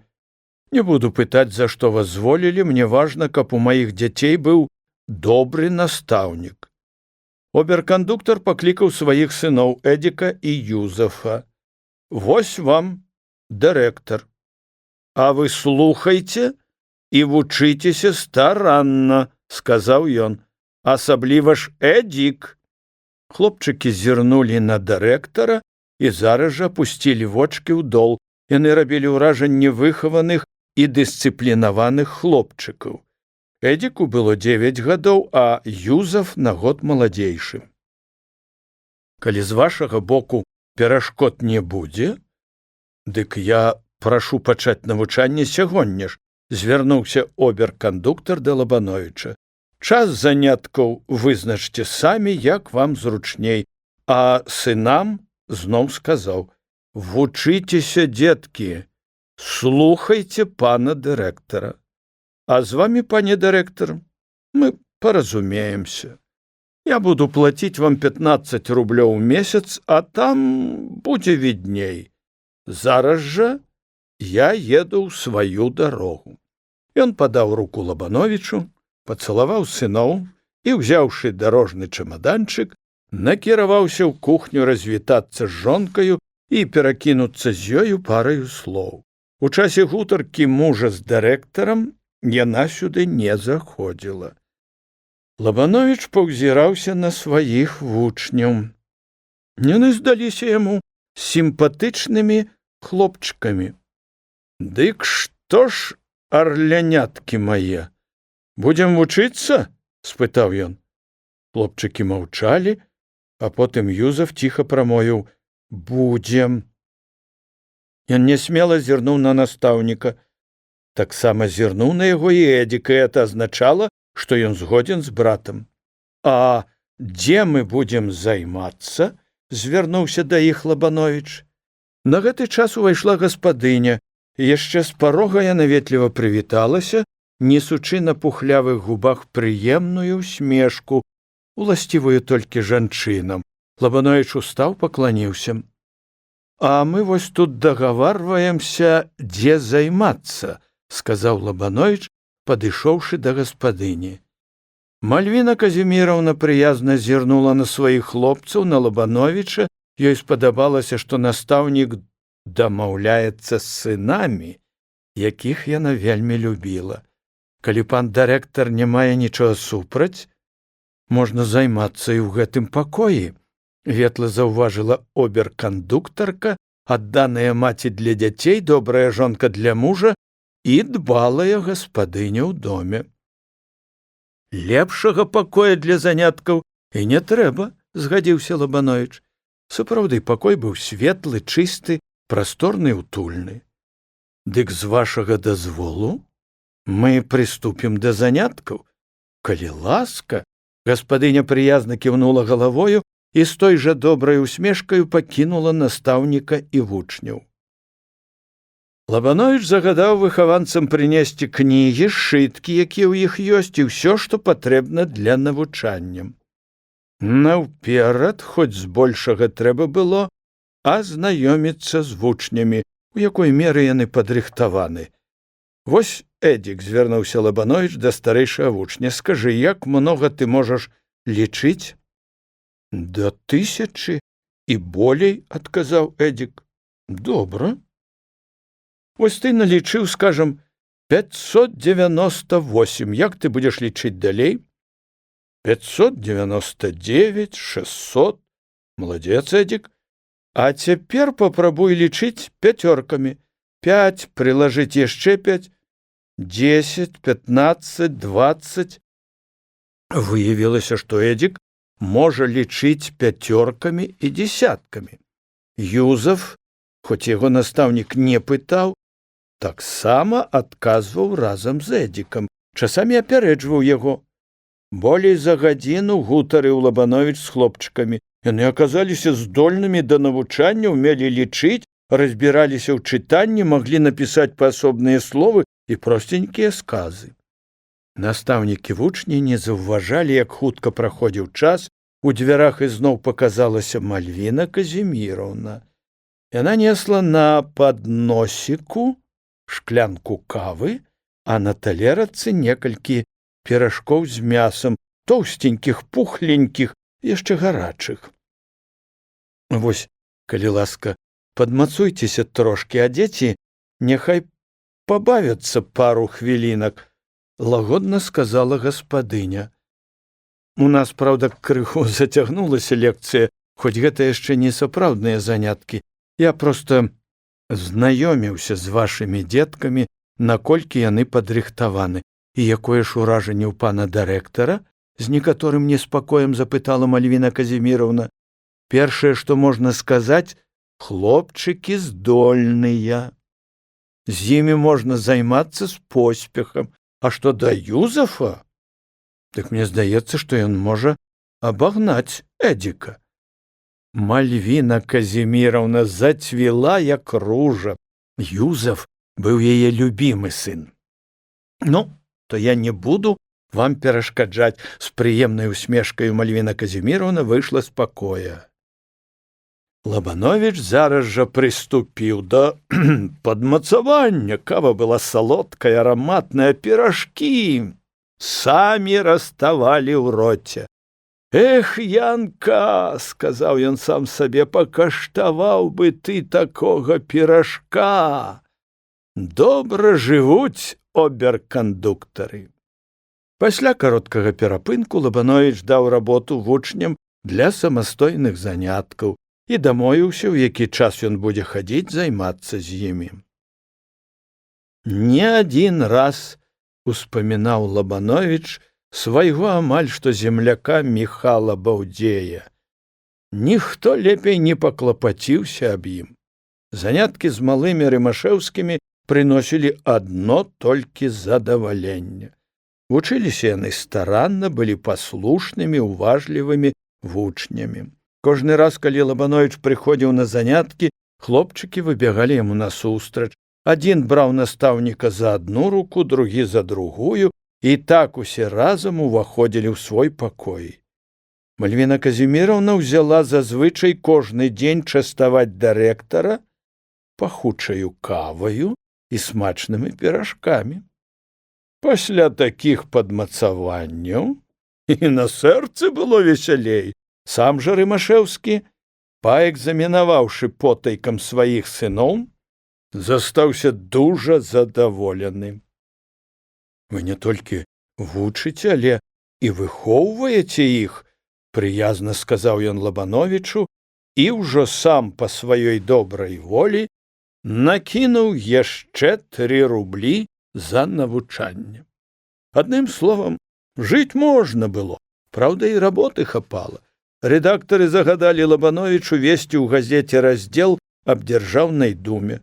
З усіх прамоў дэпутатаў думы ён выбіраў усё найболей выдатнае і найболей прагрэсіўнае, толькі так сабе мімаходам упамінаў аб выступленнях правых і рэакцыйных дэпутатаў, каб не кідалася ў вочы царскім чыноўнікам тэндэнцыйнасць газеты. Час ад часу трэба было таксама даць і сваю ацэнку прамоў розных маркавых і падобных ім істинна рускіх зуброў. З работай сваёй Лабановіч спраўляўся, за гэта рэдактары аплачвалі абеды у маці Стася Гуляшака. І жыццё такім чынам сяк так наладзілася.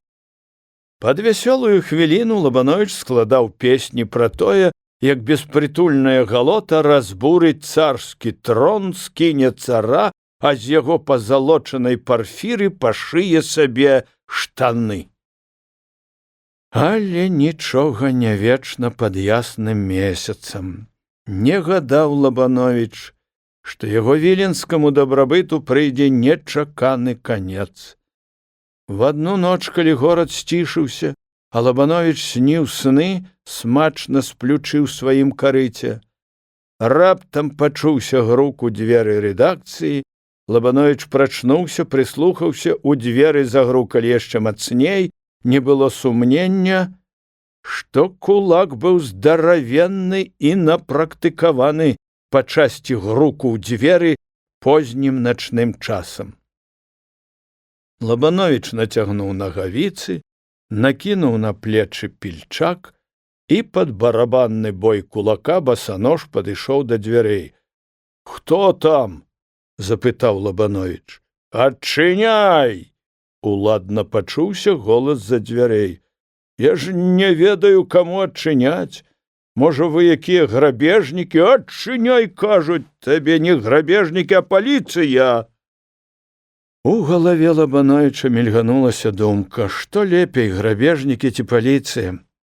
Ён адамкнуў дзверы, а сам падаўся ў бок. Парог пераступіў жандарскі вахмістр з ліхтаром у руках, за ім 3 гарадавыя, чалавек у цывільным і жандарскі ротмістр. Ён навёў ліхтар у твар Лабановічу. «Ты што тут робіш?» — грозна запытаў ротмістр. «Служу», — адказаў Лабановіч. «Пашпарт ёсць?» Лабановіч паказаў.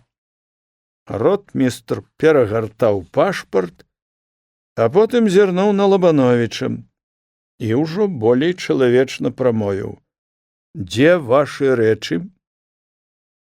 Лабановіч расчыніў свой убогі чамаданчык, дзе ляжалі запасная пара бялізны, лёгенькія шкарпэткі, некалькі пісем і спісаных аркушаў паперы. Жандарскі ротмістр усё гэта перагледзеў. Вахмістр з гарадавымі пашворыліся ў рэдакцыі, нічога не знайшлі. Ротмістр пазабіраў пісьмы, аркушы спісанай паперы, некалькі рукапісных вершаў. Усё гэта ён запісаў у пратакол. Калі вобыск быў скончаны, ротмістр строга сказаў Лабановічу: «Калі вы ў 3-дзённы тэрмін не выедзеце самі, дык я вас арыштую і адашлю этапам да месца вашага пражывання». Ротмістр завярнуўся і накіраваўся да дзвярэй. За ім пайшла і ўся яго капэлія. Прыйшлі, панюхалі, пагаўкалі і зніклі. Ой, добра, што хоць так абышлося.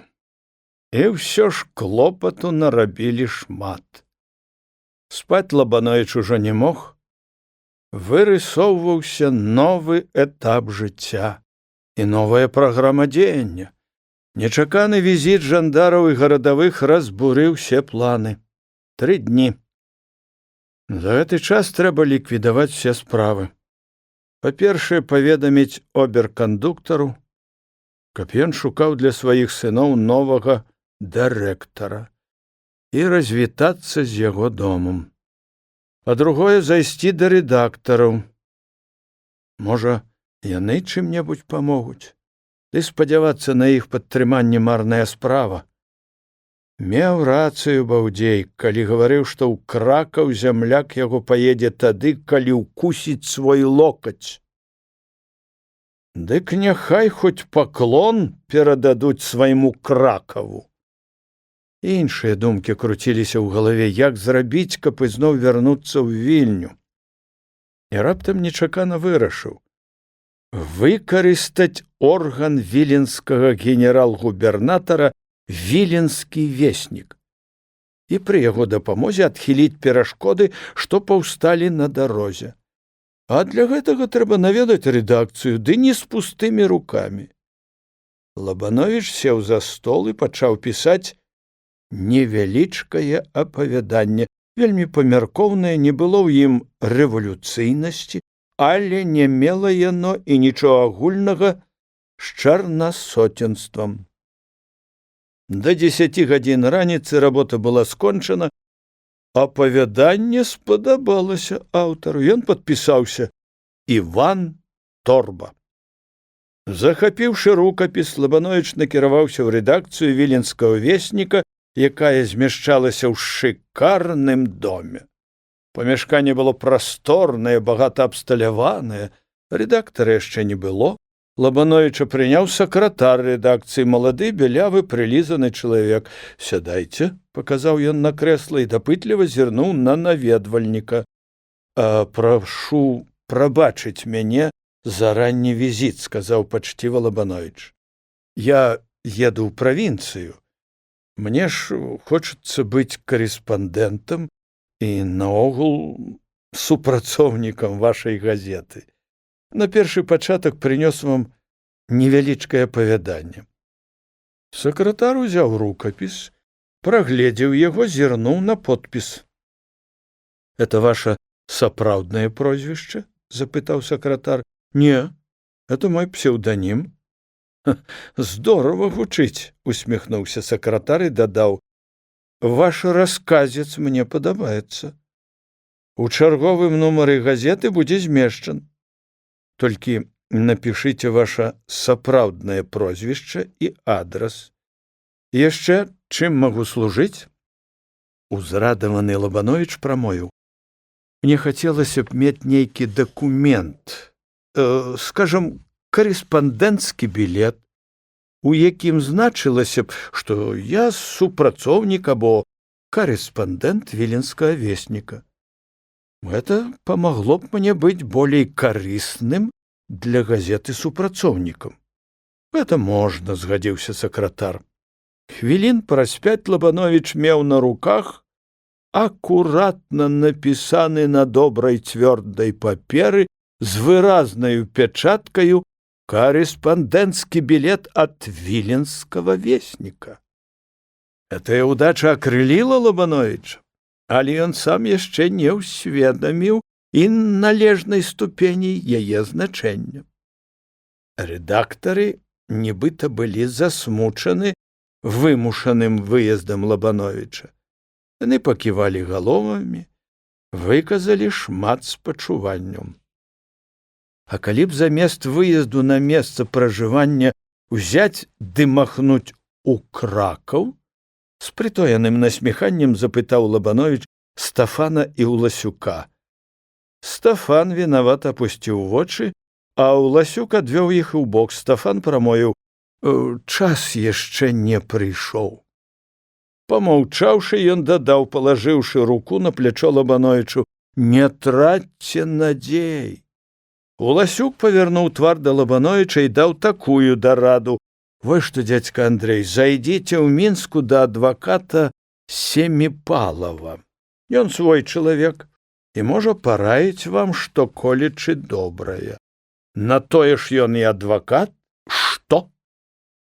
Уласюка падтрымаў і Стафан. Яны далі Лабановічу пісьмо на імя адваката. «Калі ж вы мяркуеце ехаць з Вільні?» – пацікавіўся Стафан. «Чым хутчэй, тым лепей. Можа, нават сягоння ўвечары.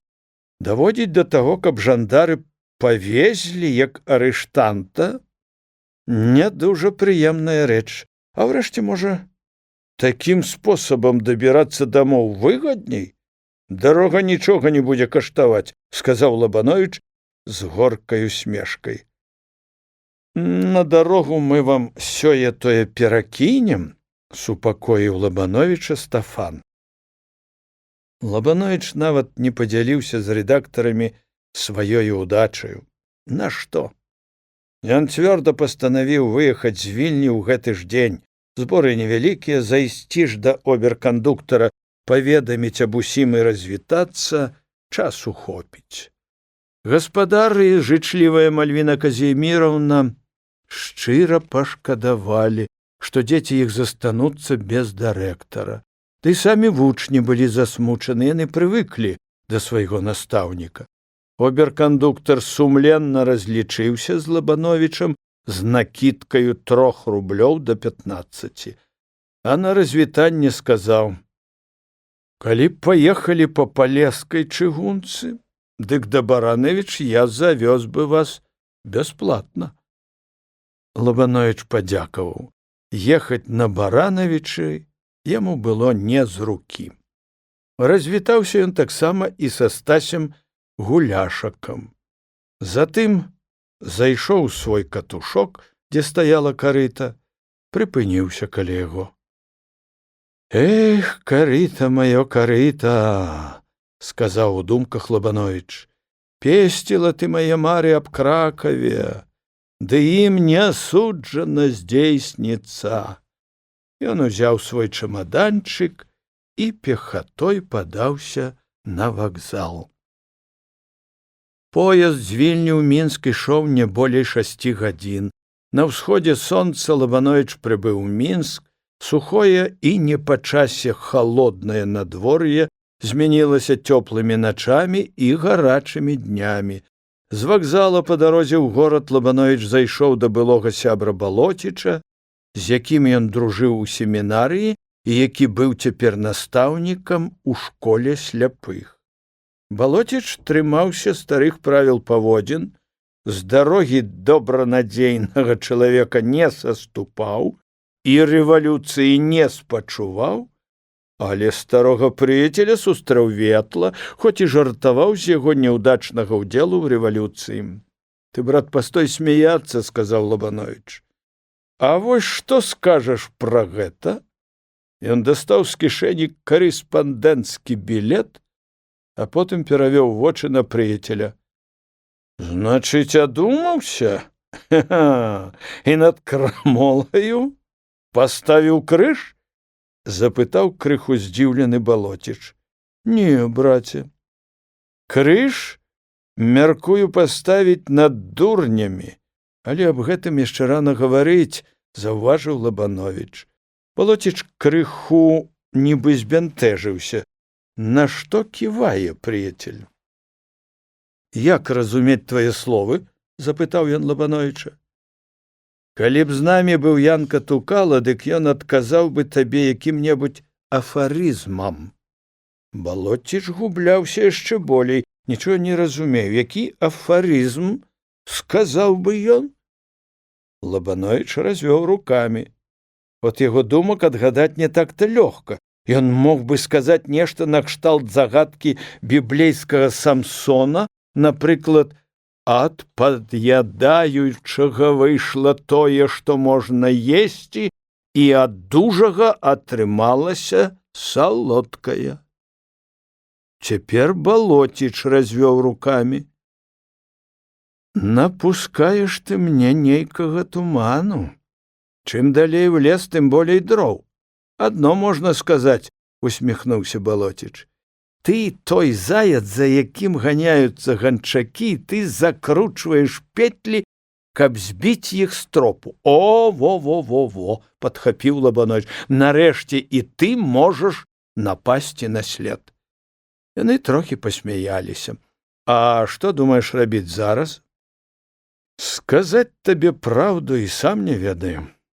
Жандары выгналі мяне з Вільні, бо я пад наглядам паліцыі. Дазволу на права жыць у Вільні я не маю, а там я меў сякія-такія заработкі.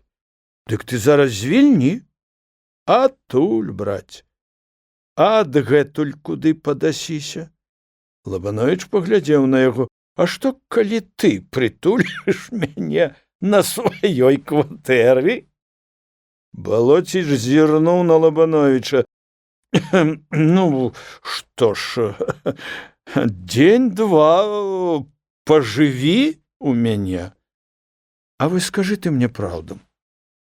Калі б я не быў басяком-выгнаннікам, а важным чыноўнікам, закладам у 1000 рублёў, тады колькі дзён туліў бы ты мяне? Атрымай 1000-ны аклад, і тады пытайся. Ведаеш, Андрэй, што я прытуліў бы цябе і больш, але ці вядома табе, што пішуць аб вас, аб такіх, як ты, у мінскам голасе? Это ў той газеце, дзе рэдактар чарнасоценец і здраднік радзімы Шміт? Я не ведаю, хто ён такі, ведаю толькі, што ён рэдактар мінскага голаса і напісаў у газеце вось што. Балотіч дастаў са стала, дзе ўсе паперачкі ляжалі кожная на сваім месцы, і быў узорны парадак, нумар газеты «Мінскі голас» і паказаў нататку, у якой удзельнікі настаўніцкага сходу ў Мікуцічах шальмаваліся на ўсе лады. Лабановіч наскора прагледзеў гэтую нататку і сказаў прыяцелю: «Можаш даць мне гэты нумар? Для цябе я і хаваў яго», — адказаў Балотіч. Падмацаваўшыся ў прыяцеля, Лабановіч падаўся ў горад. Яму трэба было знайсці адваката Семіпалава і перадаць пісьмо ад рэдактараў. Адваката дома не аказалася, ён выехаў на неакрэслены час на поўдзень Украіны. Такім чынам надзеі на Семіпалава адпадалі. Ды і што ён мог сказаць і якую даць параду? Напэўна, сказаў бы ехаць на месца пражывання і ад мясцовага паліцэйскага начальства прасіць дазволу жыць і працаваць у Вільні. Але я і без папа ведаю, што ў нядзелю свята, прыгадаў Лабановіч старую прыказку. Ён павярнуў назад. У скверыку насупраць архірэйскага дома выбраў болей зацішнае месца, прысеў на лаўку і выняў з кішэні мінскі голас, у якім была змешчана злая нататка аб народных настаўніках пад назваю «Без розуму і сумлення». Прачытаў і задумаўся. І тут прыйшла ў галаву думка зайсці да рэдактара мінскага голаса, да чарнасоценца Шміта і ў сувязі з нататкаю пагаварыць з ім у тым плане, у якім яны з Янкам Тукалам праводзілі рэпетыцыю допыту. Спачатку думка гэта здалася недарэчнаю, але чым болей разважаў, тым болей яна захапляла яго, і сапраўды, што ён траціць? Калі рэдактар нават не захоча гаварыць з ім, дык што за бяда? Пра Шміта хадзілі гутаркі, што раней ён быў флотскім афіцэрам, украў планы кранштадтскай крэпасці і перадаў іх нямецкай разведцы. Яму далі за гэта 10 гадоў катаржных работ, але цар Мікалай II зняў пакаранне і вярнуў рэдактару грамадзянскія правы, а зараз ён самы адданы ісцінна рускі чалавек. Лабановіч канчаткова замацаваўся ў сваім намеры схадзіць да Шміта. Хоць паглядзець, што это за чалавек, і папрабаваць завесці гутарку аб выгнаных настаўніках, якіх шальмавала газета. Прыёмныя рэдактара мінскага голаса сядзелі 2 чалавекі, поп і нейкі занядбаны чыноўнічак. Папа зараз жа запрасілі ў кабінет, праз некалькі хвілін ён выйшаў адтуль у добрым гуморы. Ён кіўнуў чыноўнічку, даючы яму знак ісці разам. Лабановіч пачуў толькі словы папа ўжо ў дзвярах сказаныя чыноўніку. «Скажу табе, чалавеча, галава!» Яны зніклі. «Як далажыць аб вас гаспадзіну рэдактару?» звярнуўся да Лабановіча прыслужнік з рыжаватаю бародкаю, чалавек без усякай формы і нецікавы на выгляд. «Скажыце, корреспондент Віленскага вестніка, газеты віленскага генерал-губернатара. Важна», — сказаў Лабановіч. Прыслужнік з павагаю зірнуў на наведвальніка і нават пакланіўся. Лабановіч сам сабе заўважыў: клюе. Чалавек з рыжаватаю бародкаю ціхенька шуснуў у дзверы рэдактарскага кабінета і зараз жа вярнуўся. «Калі ласка», — паказаў ён галавою на дзверы. У прасторным крэсле за сталом, засланым зялёным сукном, сядзеў рэдактар без пільчака. Это быў невысокі, карэнкаваты чалавек з шырокім тварам, з пранізлівымі выцвіўшымі вачамі, з кучмаю пасівелых валасоў. На ім была руская кашуля з расшпіленым каўняром, з якога выступала тоўстая, як у вала, шыя. На прывітанне Лабановіча ён толькі злёгку зварухнуўся ў сваім крэсле. «Чым магу быць для вас карысным?» — запытаў ён. «Я хачу пагаварыць з вамі, гаспадзін рэдактар, не толькі аб сваёй справе, але і аб справе сваіх калег-настаўнікаў».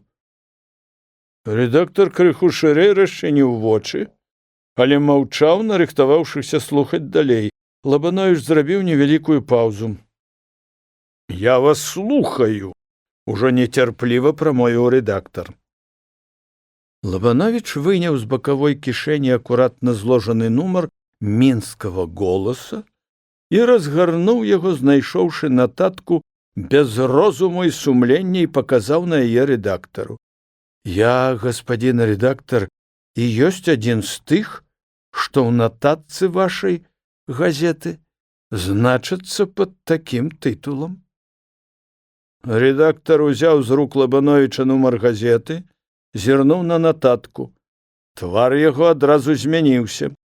У выцвіўшых вачах бліснуў злы агеньчык. «Дык што вам трэба?» — сказаў рэдактар, як бы перад ім быў не малады чалавек, а нейкі шкодны гад.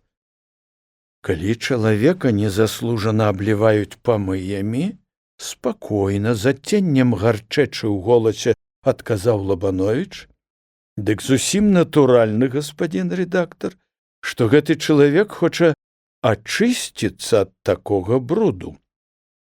Рэдактара, здалося Лабановічу, кранулі гэтыя словы. «Я не разумею вас», — сказаў ён.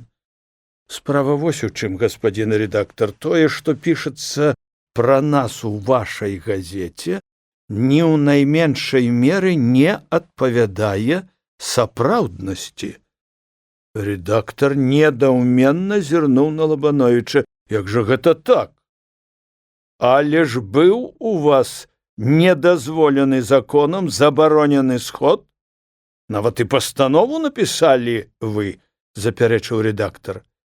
Лабановіч зірнуў рэдактару вочы. Шкада, што прыстаў, якому, вядома, хацелася выслужыцца, забраў адну толькі так званую пастанову. Але чаму ён не патурбаваўся далучыць да яе 1,5 дзесятка пустых бутэлек ад гарэлкі? Тады было б зразумела, адкуль і як магла з'явіцца гэтая пастанова. Рэдактар недаверліва паківаў галавою.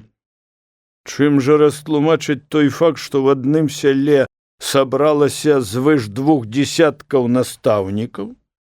У гэтым сяле, гаспадзін рэдактар, іх болей 3 дзесяткаў. Такое ўжо наша сяло Мікуцічы. Скончыў настаўніцкую семінарыю адзін і паказаў дарогу 10. Як не стараўся рэдактар падлавіць Лабановіча, яму гэта ніяк не ўдавалася. Всё, што гаварыў Лабановіч, здавалася праўдзівым і натуральным. Тады рэдактар паспрабаваў павесці атаку з другой пазіцыі. «Скажыце, вы спецыяльна для таго зайшлі да мяне, каб абвергнуць выстаўленыя супраць вас абвінавачанні?» — рубаў паставіў ён пытанне. «Паверце, гаспадзін рэдактар, я зайшоў да вас зусім выпадкова. Скажу вам праўду, я еду і не па сваёй волі з Вільні. Там я меў сякі такі заработак, займаўся з дзецьмі аднаго чыгуначніка, але пазаўчора мне жандарскі ротмістр катэгарычна заявіў, каб я пакінуў горад, калі не хачу быць высланым па этапу. Таксама зрэдку даваў я сякія такія матэрыялы і ў орган віленскага генерал-губернатара, у газету «Віленскі веснік». Лабановіч убачыў, што на стале рэдактара якраз і ляжала гэтая газета. У пацвярджэнне таго, што было сказана, ён дастаў свой талісман, акуратна і прыгожа напісаны карэспандэнцкі білет. На вачах у Лабановіча з рэдактарам адбылася перамена. З суровага ён зрабіўся лагодным. Іншым тонам ён сказаў, падняўшы на Лабановіча выцвіўшыя вочы: «Вось што! Пра ўсё тое, што вы расказалі мне аб настаўніцкім сходзе, напішыце у мінскі голас. Напішыце так, як было ў сапраўднасці. Я змяшчу гэта ў газеце. Думаю, малады чалавек, што гэта паслужыць на вашу карысць і на карысць вашых калег». «Я не без гордасці», — заўважыў рэдактар, але перабудаваў свой сказ без «я». Да мінскага голаса прыслухоўваюцца і лічацца з ім і яго превасходительство мінскі губернатар, і яго преасвяшчэнства епіскап мінскі і тураўскі, і ўсе вышэйшыя чыноўнікі губерні. Лабановіч заўважыў схільнасць рэдактара да самавыхвалення і вырашыў скарыстаць гэта. «Гаспадзін рэдактар, мне давялося чытаць малавядомага пісьменніка Лейкіна. Адзін з яго герояў на банкеце сказаў: «Любили правду мы с измальства и награждены за это от начальства». Я хочу сказаць, што і ваша любасць да праўды начальствам заўважана. Рэдактар соладка ўсміхнуўся. Было відаць, што гэтыя словы прыйшліся яму даспадобы, а калі Лабановіч падзякаваў за гуманны прыём, рэдактар устаў са свайго шырокага крэсла і моцна паціснуў руку наведвальніку. Дык так, чакаю вашага артыкульчыка.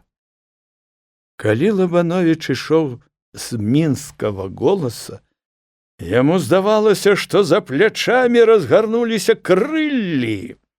Без дапамогі Ліскоўскага і Ўласюка, без адваката Семіпалава, ён сам патрапіў зрабіць справу на карысць сабе і таварышам.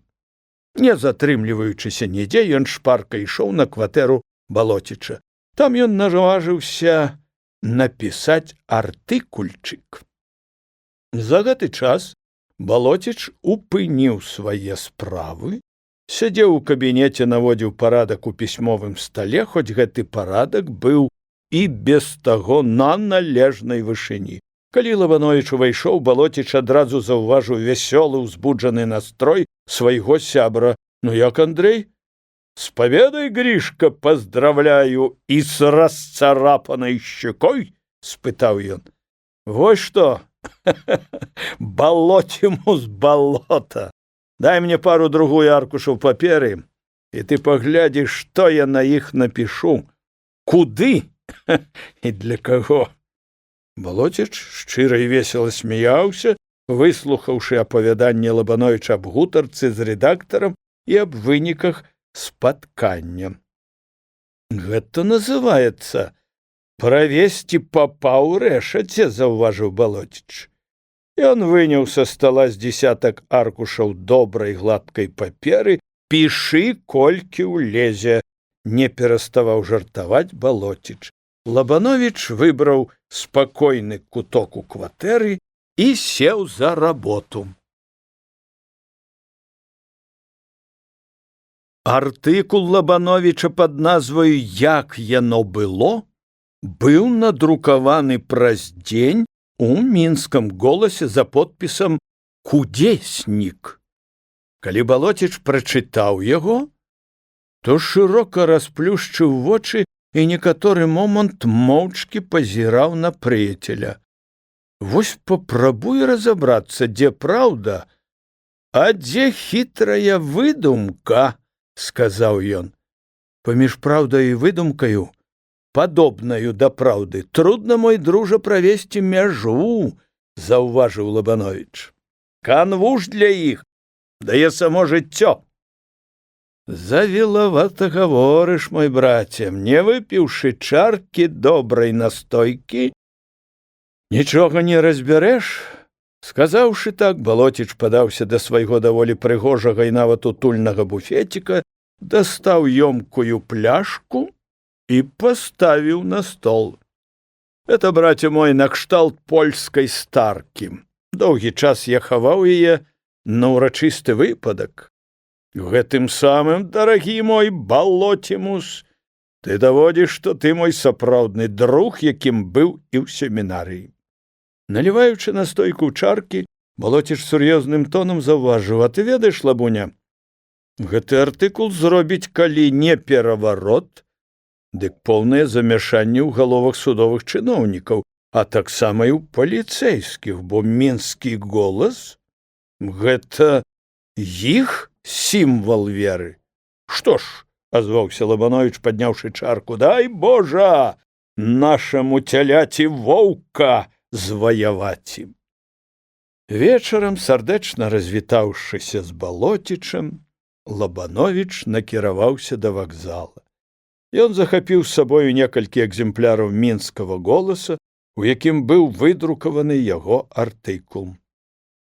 Седзячы ў вагоне, ён думаў аб тым, як будуць здзіўлены сябры, зволеныя з настаўніцкіх пасад, калі раптам дачуюцца пра кудзесніка.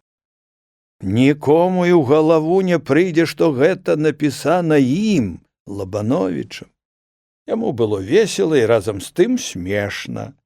Ён думаў у першую чаргу пра свайго прыяцеля Янку Тукалу, думаў, як Латвей апавядаць яму аб сваіх прыгодах. У Стаўбуны поезд прыбываў каля 11 гадзін раніцы, каб не размінуцца з Янкам, Лабановіч рашыў зайсці на яго ранейшую кватэру. Ад вакзала да мястэчка было з паўвярсты. Як жа здзівіліся і ўзрадаваліся прыяцелі, калі па шчаслівай выпадковасці сустрэліся на дарозе, там, дзе яна крыжавалася з павароткаю на вакзал. Яны кінуліся адзін да аднаго. «Янка! Андрэй!» Сябры моцна паціснулі адзін другому рукі і пацалаваліся. «Як жа гэтак нечакана апынуўся тут? Адкуль ты ўзяўся?» — пытаў з радасным недаўменнем Янка. «Час майго вандроўніцтва нікім не лічаны, а дарогі мае толькі Богам ды жандарамі мераны», — адказаў Андрэй. «Ты гаворыш, як нейкі старадаўні прарок», — засмяяўся Янка ў прадчуванні важных навін, аб якіх павінен паведаміць прыяцель. Андрэй жа запытаў: «Ты ж куды вандруеш?»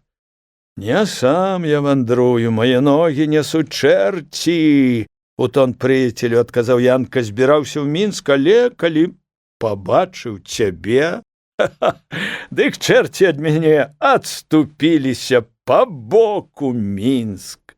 «Добра сказана. Ведаеш, Янка, я ўвесь час думаў, як бы не размінуцца нам, а мы ўзялі ды сустрэліся. Калі каму шанцуе, то і ў лаптях танцуе», — прыказкай пацвердзіў Янка. «Выкладай, браця, аб тваім нікім не лічаным часе». Лабановіч абвёў поглядам наваколле і ціха сказаў: «Кожнай агародніне свой час ягадзе і свой час баравіку. Слухай, Янка, давай заскочым у мястэчка, возьмем на дарогу таго, што весяліць сэрца чалавеку, адыдземся ад вуліцы, ад сцен хат, і там у зацішным месцы расчынім нашы душы і волю дамо нашым словам». Вось што значыць пабыць у рэдакцыі, а? Адразу відаць, што чалавек набраўся розуму, і дурань будзе той, хто стане супраць гэтага пярэчыць. Прыяцелі накіраваліся ў шынок да цёткі Гені паб адмацунак.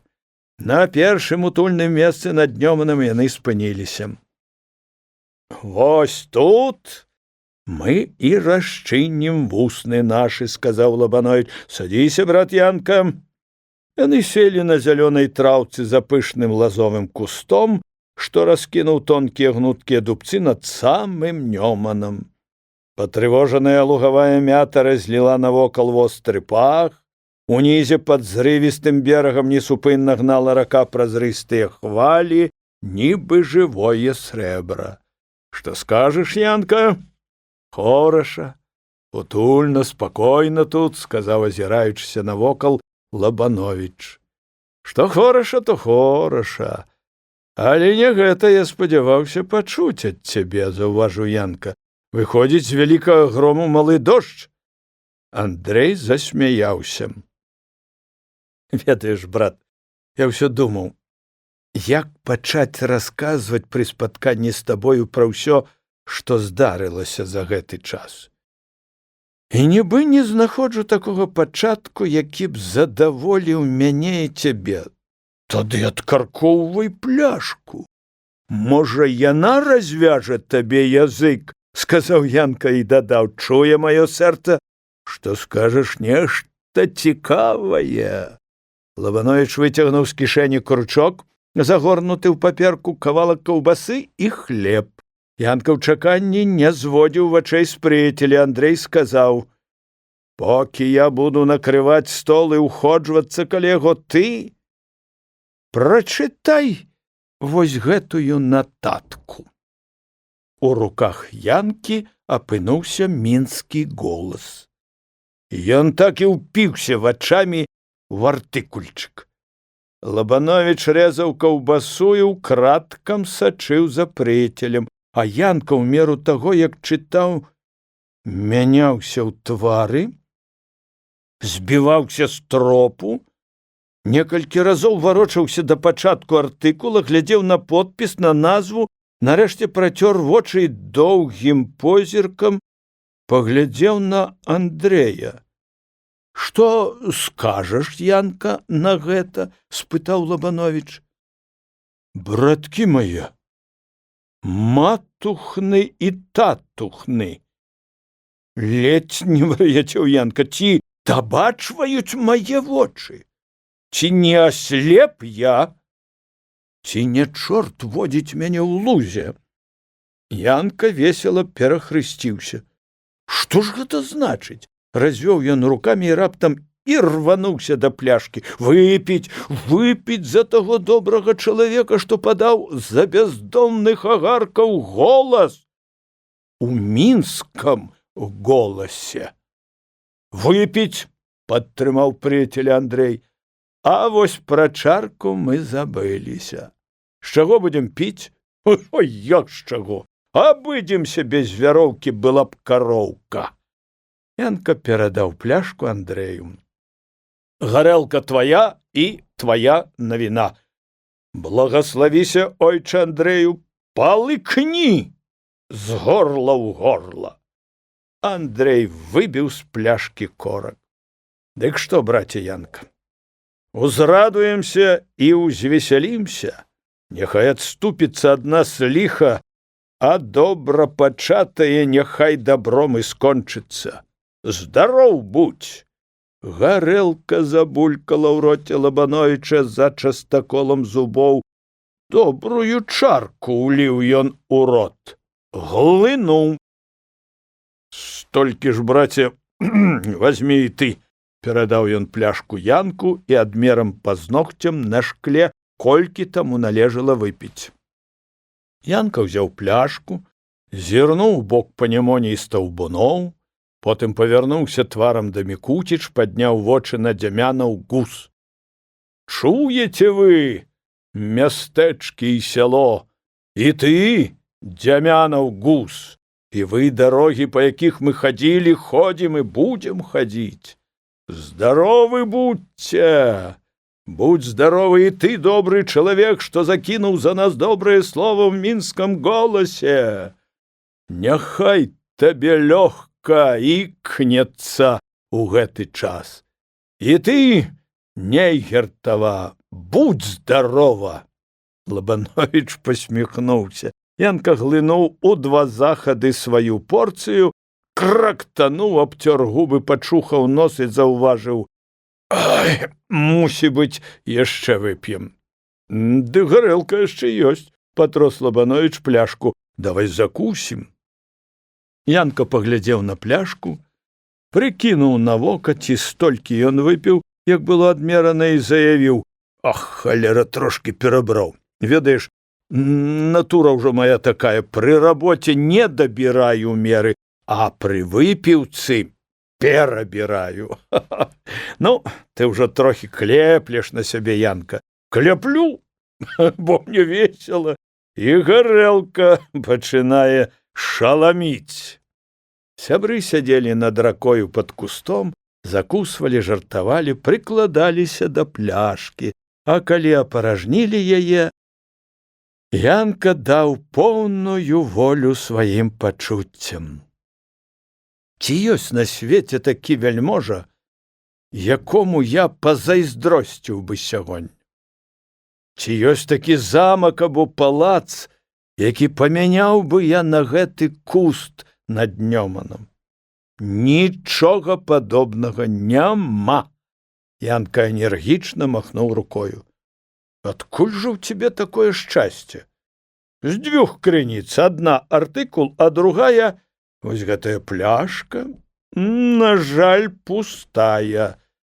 З пустой пляшкі можна зрабіць поўную. Але як жа ты ставішся да кудзесніка? Якое, на тваё меркаванне, яго значэнне для нас? Ды гэта, браце, Дождж у вялікую сухмень, выгукнуў Янка. Ты вось паглядзі на луг, на груды. Попаліла іх сонца з вясны, а прайшлі дажджы, яны пачалі ажываць. Відаць, здарыўся і для нас нейкі спагадны паварот. Так прыблізна разважае і Косцік Балоціч. Ён сказаў нават болей. Мінскі голас для паліцэйскіх, для папоў і чыноўнікаў тое самае, што сімвал веры для прававерных хрысціян. Браво! Гукнуў Янка. Ведаеш, Янка, павярнуў гутарку на другой Андрэй, калі на тое пайшло, дык скокні да Моні. Ён зараз жа тут за мостам. І вазьмі яшчэ кручок. Тады я раскажу табе, як з'явіўся кудеснік у чарнасоценнай газеце і хто такі ён сам. На край свету пабягу дзеля гэтага. Лабановіч хацеў даць грошы. Мая капейка таксама не шчарватая. Адвёў руку прыяцеля Янка і памчаўся да Моні. Пад тым жа лазовым кустом расказаў Лабановіч прыяцелю пра ўсе свае прыгоды, пра выгнанне з Вільні, пра візіт да рэдактара мінскага голаса і пра вынік гэтага наведвання. Ведай, мой дружа, я не, сказаў у заключэнні Андрэй.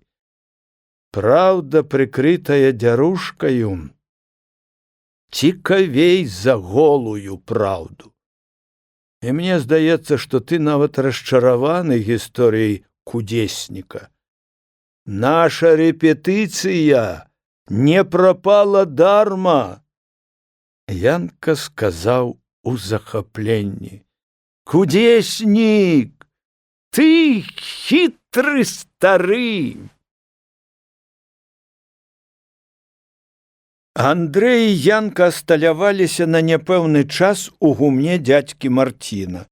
Гумно было прасторнае, і каб залажыць яго даверху з бажыною і сенам, дык гэтага дабра хапіла б на такія 3 гаспадаркі. У застаронні ляжала даволі ёмкая куча леташняй саломы, пагрызенай мышамі. Там, паслаўшы посцілкі і накрыўшыся даматканаю коўдраю, сябры спалі моцным сялянскім сном. Гумны знарок будаваліся так, каб мела вольны доступ паветра з двара, а таму ў іх звычайна было многа шчылін і над шырокімі варотамі, і ўздоўж усяе страхі. З 2 бакоў у шчытку былі нават парныя акенцы без шкла, праз якія ўляталі і выляталі ластаўкі. Яны дужа любяць гняздзіцца ў гумнах. Трэба заўважыць, што гуменныя шчыліны, аднак, пакідалі з такім меркаваннем, каб не засякаў дождж, а зімою вецер не наганяў снегу. Усходзіла сонца, абуджалася ясная летняя раніца. Тысячы шчылінак і дзірачак загараліся на сонцы, і ўсё гумно налівалася бліскучымі патокамі святла, зіхцела, жыло і ззяла ў залатых праменнях. Трасцу што-небудзь падобнае бачыў, калі цар, сказаў абудзіўшыся Янка і залюбаваўся істужкамі яркіх праменняў, у якіх мітусіліся мільярды пылінак. Ты чуеш, што я табе кажу? Спытаўся ён, не пачуўшы голасу прыяцеля. Андрэй жа глядзеў, як над гнёздамі махалі лёгенькімі крыльцамі юркія ластавачкі і так лагодна шчабяталі. Вось ведаеш, Янка, я ніколі не бачыў, каб ластавачкі біліся паміж сабою, заўважыў ён, прапусціўшы міма вушэй сябравы словы. Ён проста не чуў іх. Слаўныя птушэнцы, падхапіў Янка. Калі яны пачнуць шчабятаць над гняздом, дык я прыгадваю маладзіц, што збяруцца часамі з вёдрамі каля калодзежа і на ўсе галасы разліваюцца, бо гэта ўжо іх такая патрэба. У гумно даляталі штодзённыя песні вясковай працы і водгулле працоўнага сялянскага дня. Некалькі разоў бразнулі дзверы ў хаце, рыпнулі вароты ў хлеве. Гэта маці пайшла даіць карову. Пасля зарупеў журавель над калодзежам. Крыху шчакаўшы, загрукаўся кач у карыце. Гатавалася снеданне свінням.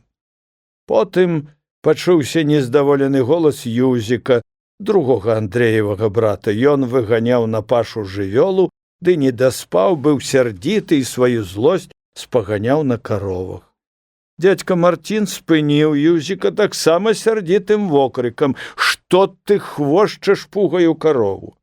Што яна табе зрабіла? Вось вазьму гэтую пугу ды пацягну па тваёй спіне». Юзік маўчаў, покуль двор не застаўся ззаду, а тады агрызнуўся: «Не дастанеш, рукі кароткія, а пуга вось яна, у маіх руках. Глядзі, дзюбок, каб яна не апынулася ў маіх».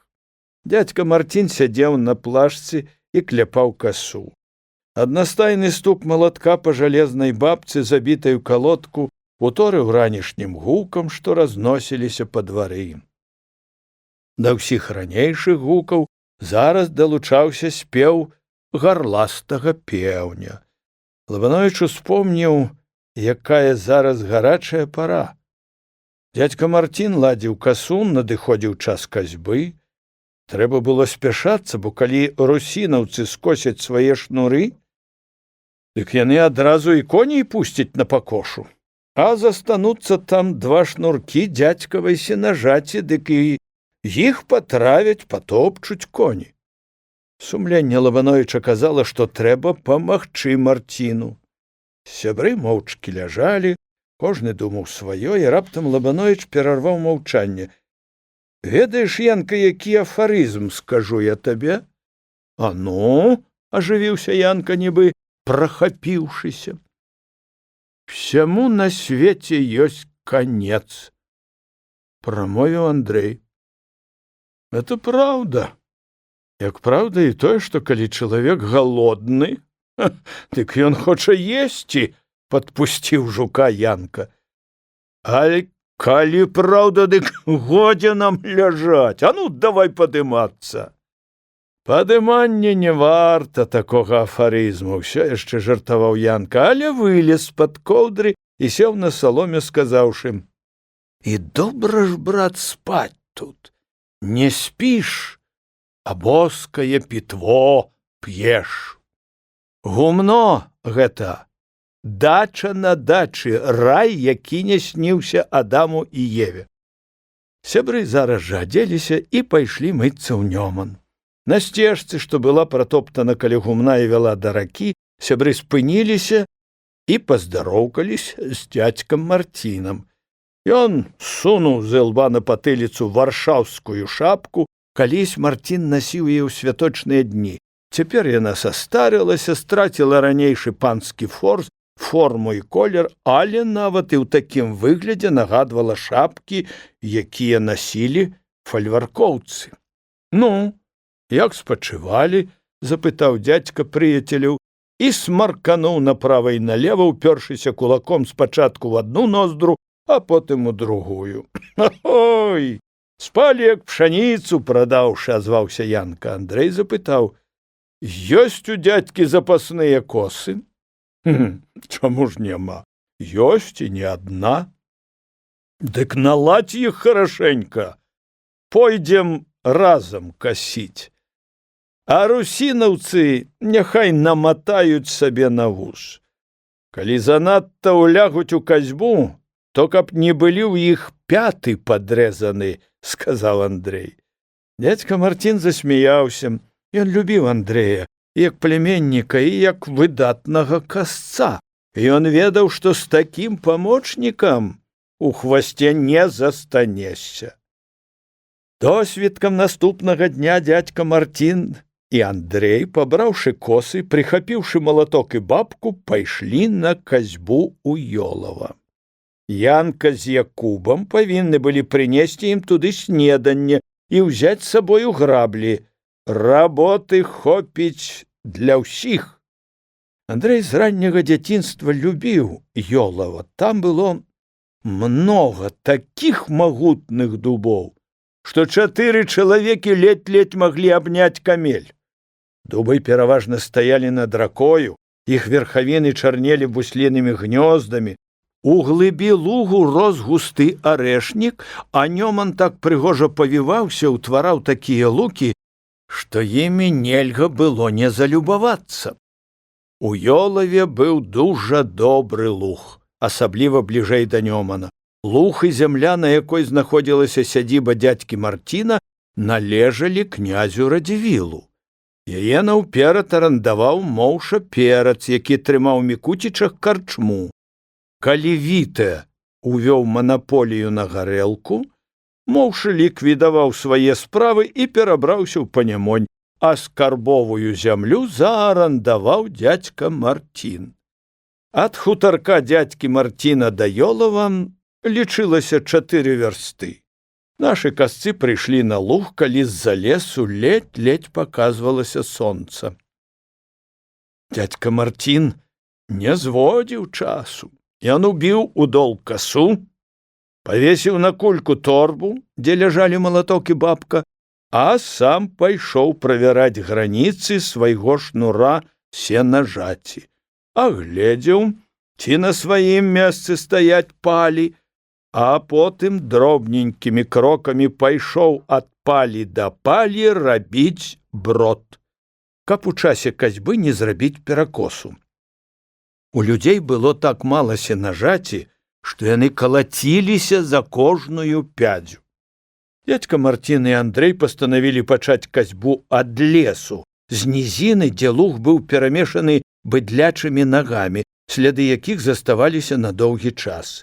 У лагчыне дзе-нідзе было мокра, але затое і трава расла мяккая, хоць і нецікавая. Дзядзька Мартін правёў брод аж да палавіны доўгага і нешырокага шнура. Гэты кавалак падзялілі на 2 часткі, Мартін узяў сабе горшую дзялянку, намянцілі косы, перш чым замахнуцца касою, дзядзька, не знімаючы шапкі, перахрысціўся і сказаў: «Господі, благаславі!» Андрэй за гэты час управіўся спрытна махнуць касою разоў пару.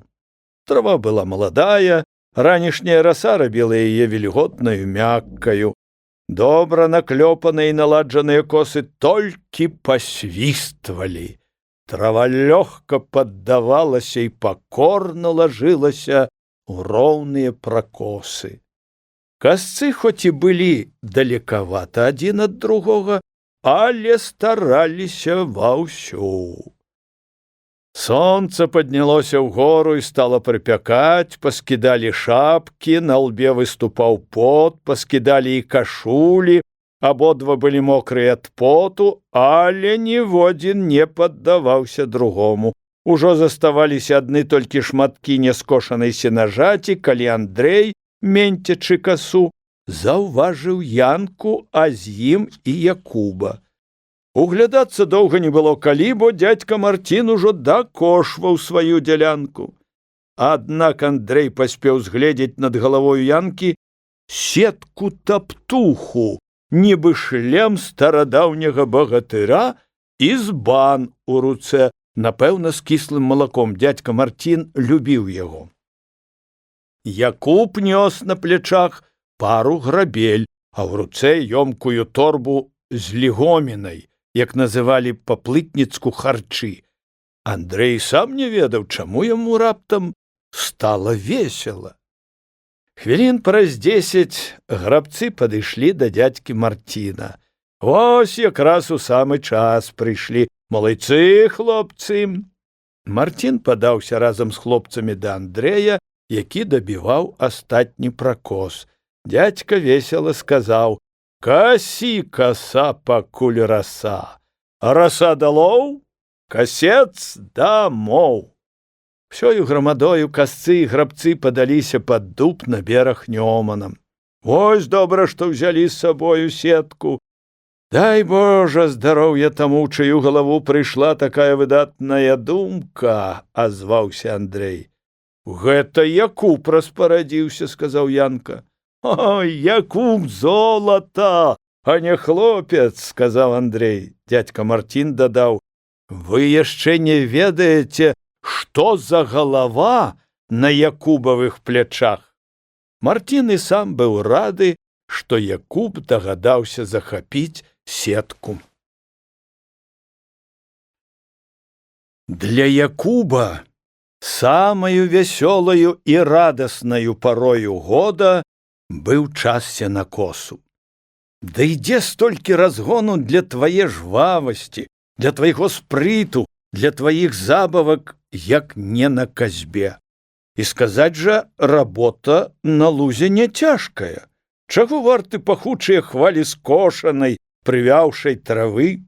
Ды не аднымі забаўкамі захапляўся малы Якуб.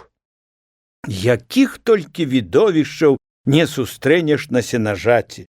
Работа захапляе цябе ўсяго з галавы да пят. Якуб пільна прыглядаўся, як спрытна валодае касою дядька Мартин. Для хлопца гэта быў лепшы ў свеце касец. Цэлыя гадзіны сядзеў ён каля Мартина, калі той кляпаў касу, і не прапускаў ніводнага дзядзькавага руху. Дядька Мартин не заўсёды дагадваўся, што за ім сочыць так уважліва вока пляменніка. Неспадзяваны Якуб часамі даваў такія гаспадарчыя дарады, што дзядзька толькі здзіўляўся. Часамі ў гэтакіх выпадках ён абнімаў пляменніка, цалаваў ды казаў: ты, брат Якуб, залаты чалавек, і галава твая светлая. Пакуль дядька Мартин і Андрэй падмацоўваліся пад дубам, які стаяў якраз на іх шнуры, Якуб не чакаў загаду, што трэба рабіць. Ён даў Янку граблі, а другія ўзяў сам. Пойдзем выграбаць сена з лагчыны і пазносім яго на груд, там яно бадай што да вечара высахне.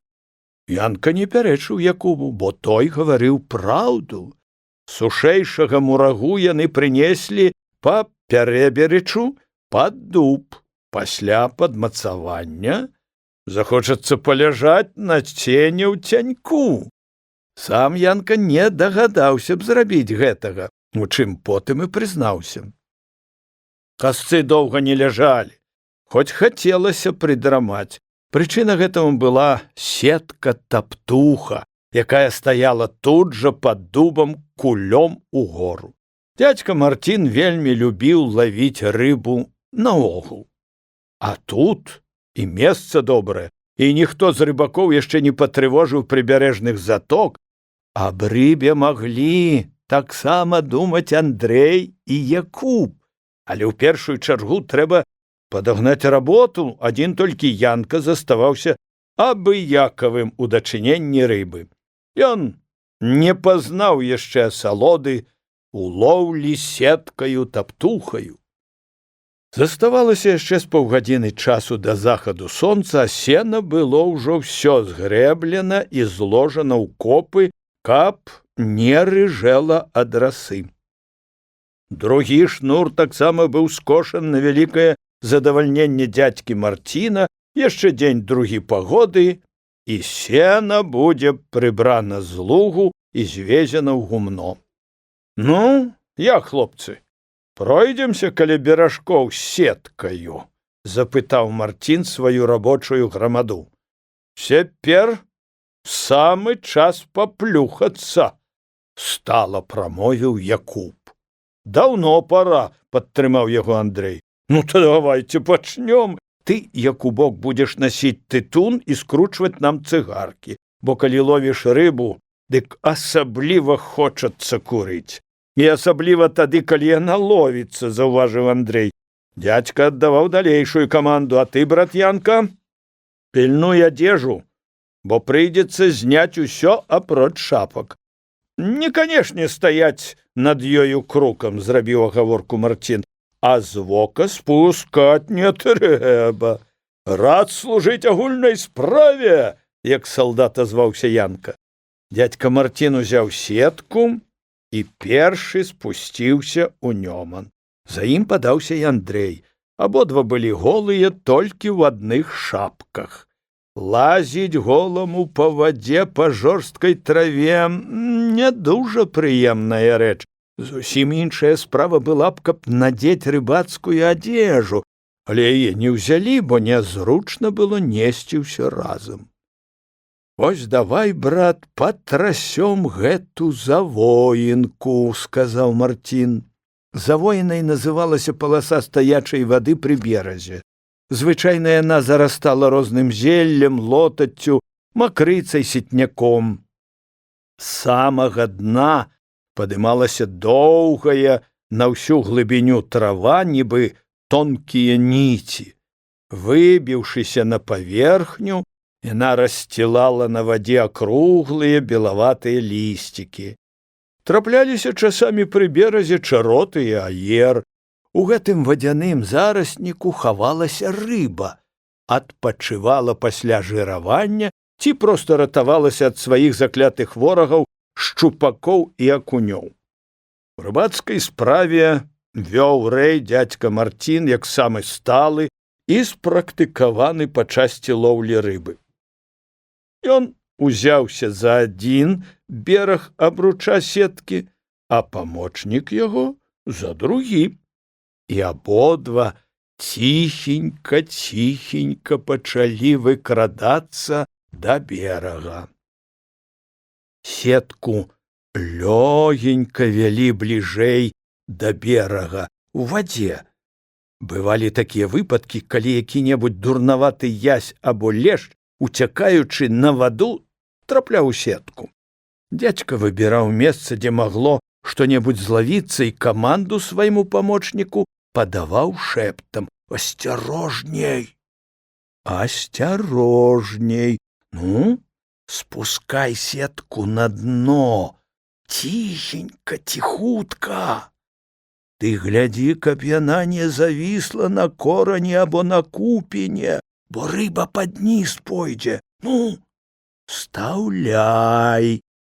Сетку шчыльна ставілі на дно ў адпаведным месцы. Андрэй стаяў нерухома каля краю сеткі, пакуль дзядзька Марцін, трымаючыся за абруч з процілеглага боку, не заносіў як мага далей нагу і не замельваў ёю, паволі гонячы рыбу.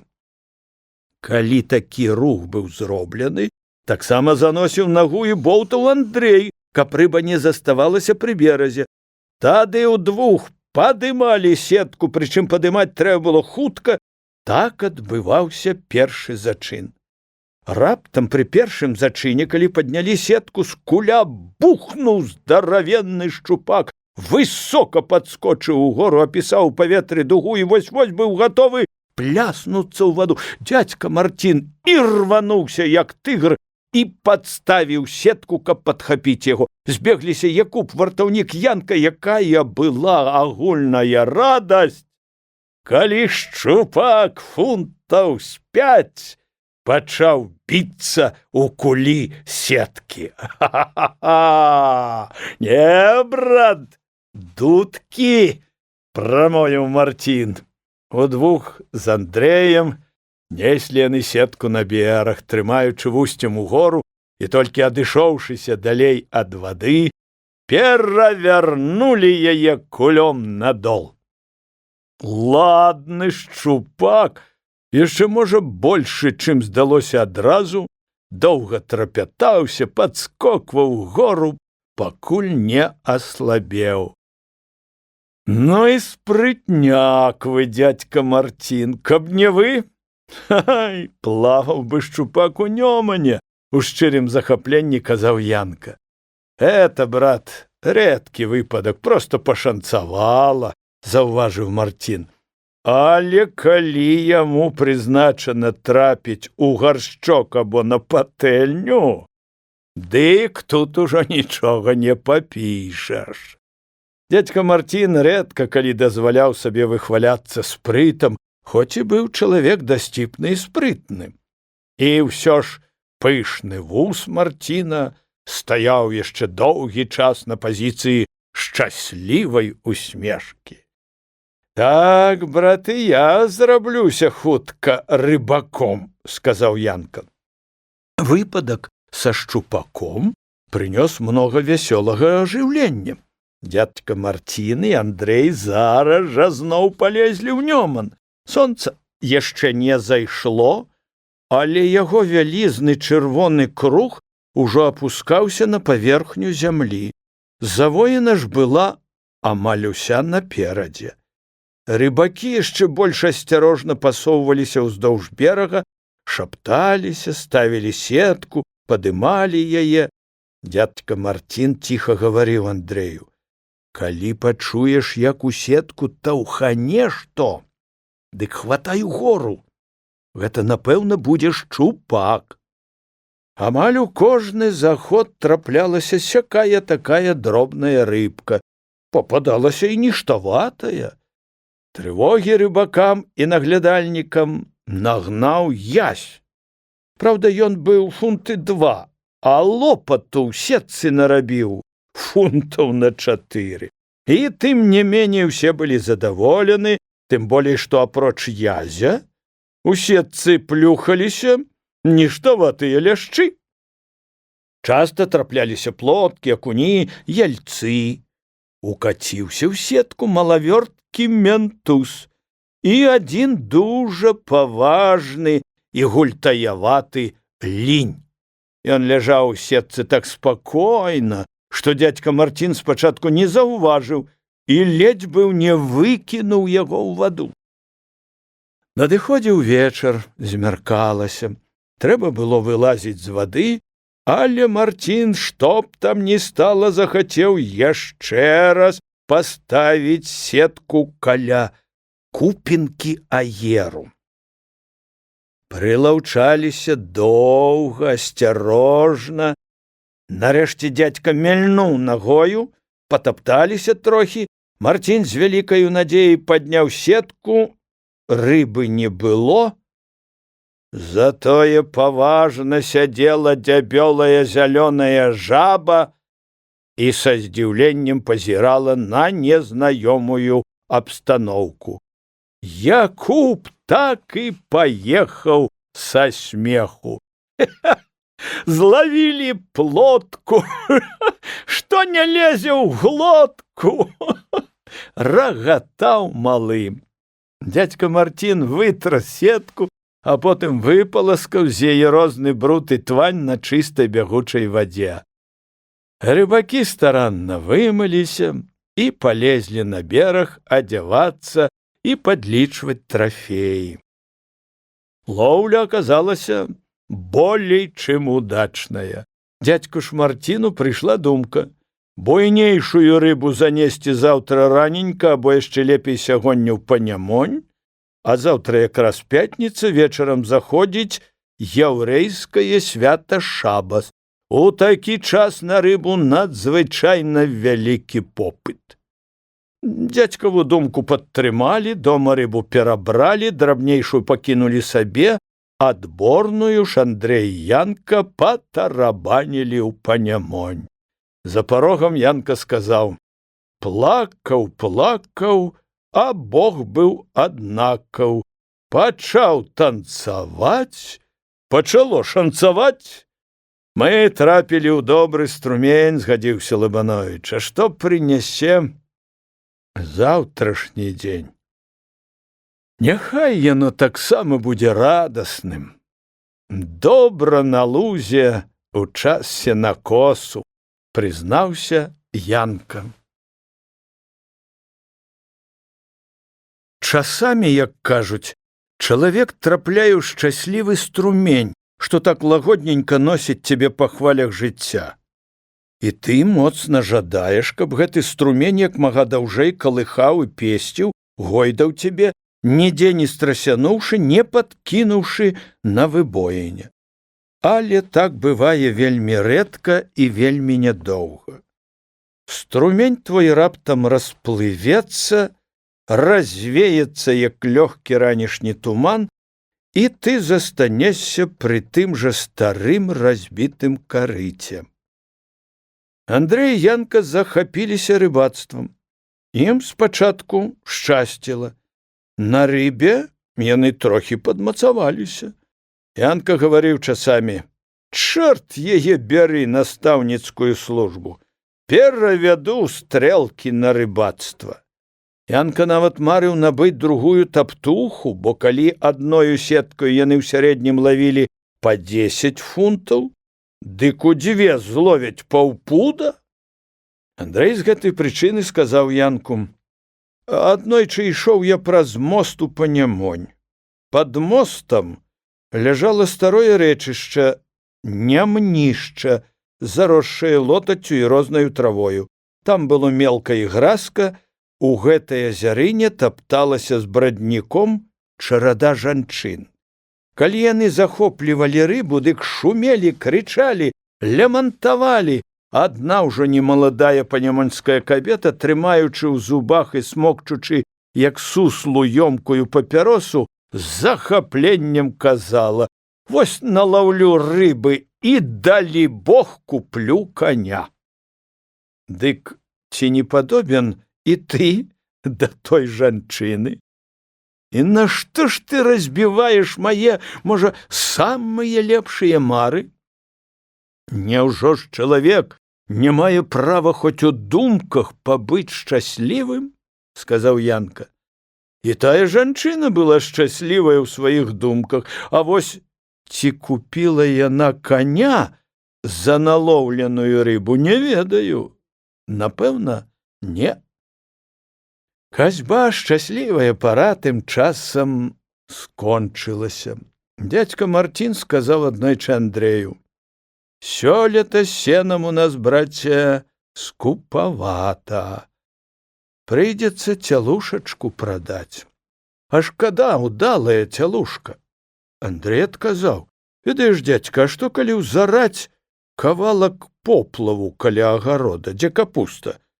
Ды засеяць аўсом з вікаю, прыцярушыўшы гноем». Дядька Мартин задумаўся. «А што ты думаў?» — сказаў ён. Думка гэта яму спадабалася.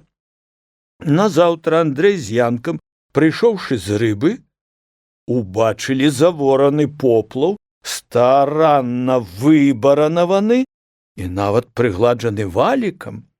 Андрэй потайку насіў на засеяную мясціну попел і, не шкадуючы, рассяваў яго, пакуль не пабачыў, як густа і зелена всходзілі авёс і віка.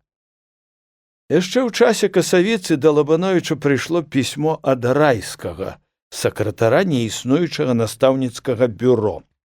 Ён у вялікім захапленні пісаў: «Ці ведаеш, старына, якая важная навіна?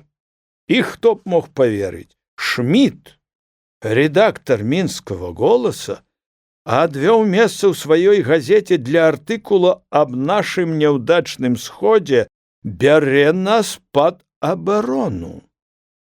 Што ж гэта ў лесе здохла? Вось табе і Шміт. Выходзіць, калі не родны, дык хросны бацька». Андрэй і Янка весела пасмейваліся, чытаючы гэтае пісьмо, але раскрываць тайну з'яўлення артыкула палічылі непатрэбным і нават шкодным. Яны напісалі Райскаму, шмат выказалі радасці, надзей на шчаслівы канец і накідаліся на нікчэмства ўсяе чыноўніцкай тармасні вакол настаўніцкага сходу. І ўсё ж такі давалі евангельскія словы, упэўненыя ў тым, што іх пісьмо чыноўніцкіх рук не міне. «Бойся ўсявышняга і не гавары лішняга». І вось тут шчаслівы струмень перастаў іскрыцца і насіць прыяцеляў па лагодных хвалях. Новы панямонскі ўраднік Кашчэй, відаць, падаўся ў адстаўку, прыехаў на добрым кані і на фарсістай брыдцы на хутарок, дзе жылі Янка і Андрэй. Ураднік саскочыў з брычкі, прывязаў каня, а сам падаўся ў двор. Сябры сустрэлі яго каля весніц. «Заходзьце, калі ласка», — сказаў Андрэй. Ураднік паздароўкаўся, нават узяў пад казырок і паціснуў прыяцелям рукі. «Ставоліч», — назваў ён сябе, — «вы мяне прабачце, але служба і служба.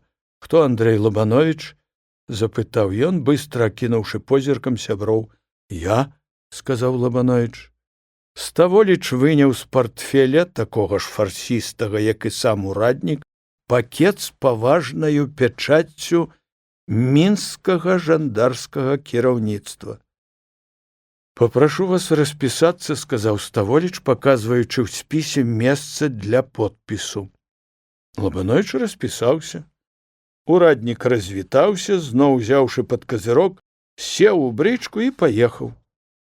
Калі брычка схавалася на паваротцы за пышнымі кустамі ялоўцу, Лабановіч акуратненька абарваў вузенькую палоску з пакета, Янка стаяў і недаўменна пазіраў на Андрэя. Янку на момант пачулася, што між імі хтось праводзіць мяжу. «Што піша ротмістр?» Замест адказу Андрэй перадаў Янку паперу, на адной лініі з подпісам ротмістра была прыбіта пячаць. Жандарскі ротмістр пісаў: «Гэтым прадпісваецца вам 12 жніўня 1907 года з'явіцца ў горад Мінск Падгорная 16 для дачы паказання па справе настаўніцкага сходу, які адбыўся в селе Мікуцічы 9 ліпеня 1906 года. У выпадку неяўкі вы будете арыштаваны і дастаўлены па этапу». Подпіс быў невыразны, можна было чытаць і «Салтанаў» і «Салтысанаў». Сябры моўчкі пераглянуліся. «А чаму ж не прывезлі пакета і мне?» Крыху разгублена запытаў Янка, і выгляд меў такі, нібы яго пакрыўдзілі. Андрэй ускінуў плячамі і рукі развёў, што азначала «не ведаю». Не толькі абегла заўважыў у спісе, дзе распісваюцца у атрыманні пакетаў сваё прозвішча, прозвішча Уладзіка Сальвэсева і нейкага незнаёмага мне Тургая. Болей нічога не было там. Янка, ў сваю чаргу, паціснуў плячамі ў поўным неўразуменні, прамовіў: «Дык што ж гэта значыць?» Лабановічу лезлі ў галаву розныя думкі, дагадкі, прыпушчэнні. Але перш чым выказаць іх, трэба было перадумаць, узважыць і ўжо тады гаварыць. Каб развесяліць Янку, Андрэй расказаў пра адзін выпадак, які нібы меў месца ў практыцы студэнтаў. Прафесар на лекцыі паставіў нейкі дослед. Пасля гэтага, упэўнены, што апарат усё паказвае як належыць, урачыста запытаў: «І што ж мы бачым?» У апараце нічога не было відаць. Тады прафесар сказаў: «Мы бачым, што мы нічога не бачым, а чаму нічога не бачым, мы зараз пабачым».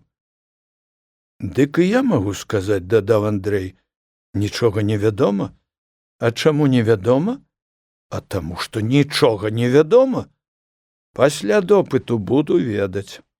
А потым прыняў паставу артыста на эстрадзе і прадэкламаваў па-акторску, падняўшы руку: «Кто снидет в глубину морскую, покрытую недвижно льдом, кто испытующим умом проникнет в бездну роковую души жандармской».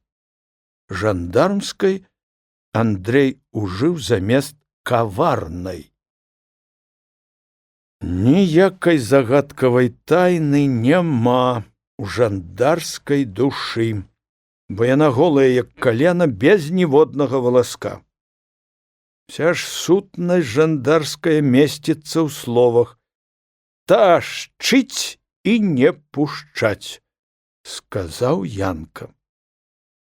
Андрэй палажыў руку на плячо Янку і прамовіў евангельска-царкоўным тонам: «Няма нічога патайнага, што не стала б яўным», як казаў калісь дзяк Бацяноўскі.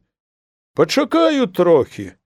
Да 12 жніўня застаецца не так ужо многа, а можа, і да гэтага часу што-небудзь адслоніцца. Ох, прападзе яны пропадам. І пажыць спакойна не даюць. А жылі мы з табою, як рыбка з вадою, і яшчэ можна было б палавіць, надвор'е глядзі, якое добрае. Дык што ж, давай апранёмся ў рыбацкую адзежу, ды пойдзем патрасём азярыны». Гутарка спынілася, падыходзіла Андрэева маці. «Скажы, сынок, чаго прыязджаў ураднік?» — запытала яна. «Які пакет ён табе прывёз?» «Ды ты, мама, не трывожся. Проста трэба праз нейкі тыдзень заявіцца да прыстава, я ж пад наглядам паліцыі. Баіцца, каб не збег куды». Маці ўздыхнула, нічога не сказала і пайшла пыніць сваю работу. Яна зусім заспакоілася, калі хлопцы апранулі рыбацкую адзежу і падаліся ў бок Нёмана. «Ведаеш што?» — сказаў Янка. «Калі будзе багаты наш улоў, дык гэта будзе азначаць, што нічога благога не здарыцца з табою у жандарскага ротмістра. У пэўныя хвіліны мы любім цешыць сябе всялякім глупствам», — адказаў Андрэй. Непрыметна праходзіў час. Амаль кожны дзень Андрэй праводзіў у полі, вязаў ячмень, авёс, памагаў дзядзьку Марціну звозіць збажыну і складаць у гумне. Кожную раніцу, або ў іншы вольны час, зазіраў ён і на ўзораны поплаў. Авёсы віка раслі так буйна, што люба было паглядзець. Нават людзі, праходзячы ўскрай Нёмана, зварочвалі з дарогі, каб палюбавацца, як пышна і дружна падымаецца рунь, і самі сабе ківалі галовамі. Вось табе і сіня пёс, а такога аўса з вікаю і ў панскіх дварах не знойдзеш. А гэта, кажуць, Андрэй дарадзіў Марціну пасеяць тут авёс з вікаю. І падгнаілі пасеў, ды і попелам папасыпалі. Не без зайздрасці, гаварылі людзі з Мікуціч. На ўсё ўмельства трэба і практыка, дадавалі яны глыбакадумна. Сам дзядзька Марцін сяды-тады наведваўся на поплавец. Калі ён пазіраў на гонкі рост свайго засеву, дык дзядзькаў твар свяціўся, як месяц у поўню, а пышны вус сам сабою ставіўся на пазіцыю задавалення. Кожную раніцу на досведку, калі пачыналі расці баравікі, Андрэй, захапіўшы кош, бег у хвайнякі па грыбы. Для яго не было болей прыемнага занятку, як хадзіць па баравінах і шукаць баравікі. Не, не было іх так многа, як у мікуціцкіх баравінах. Ды што за баравікі, а якое чыстае і звонкае паветра ў летнюю раніцу. Гукнеш, дык, здаецца, хвойкі пераклікаюцца адна з другою, і кожная падае свой голас.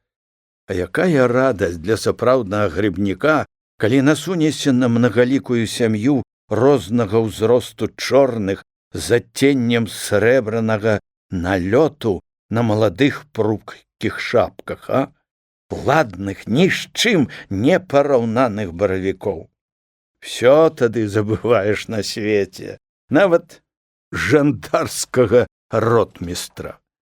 У Янкі не было ахвоты цягацца з кашом па хвайняках, ён слаба арыентаваўся ў лесе, ды і вочы меў блізарукія. А таму ён лічыў за лепшае паспаць, або проста паляжаць на свежым пахучым сене, падумаць ды паразважаць. Калі ж Янка перабіраўся ў свет сваіх мар, сваіх запаветных думак, тады ён быў да ўсяго глухі і нямы. Аб чым ён толькі не думаў, не марыў. Але гэта было святая святых. Аб гэтым ён нікому не расказваў, нават Андрэю. Ды і расказваць было трудна, хіба можна выказаць у словах тыя няўлоўныя лятункі і пачуцці, што напаўнялі яго сэрца і розум. Янку здавалася, калі пачне ён пра ўсё гэта расказваць, каму б там ні было, дык усе яго самыя яркія адчуванні зліняюць і нічога ад іх не застанецца. Адзін раз Андрэй, назбіраўшы поўны пад самую ручку кош дасканалых баравікоў, зайшоў па дарозе ў гумно праверыць, там Янка ці пацягнуўся куды. Прыяцель ляжаў на свежым пахучым сене.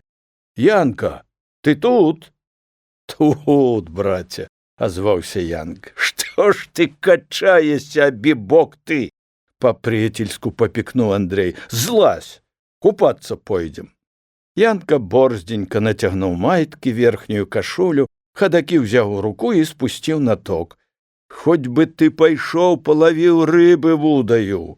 «Дай ты свет!» — махнуў рукою Янка. «Тфу-тфу-тфу!» — плюнуў ён 2 разы. «Што з табою здарылася?» — запытаў Андрэй. «Тфу!» — плюнуў яшчэ раз Янка. Не відаць было, каб ён быў хворы.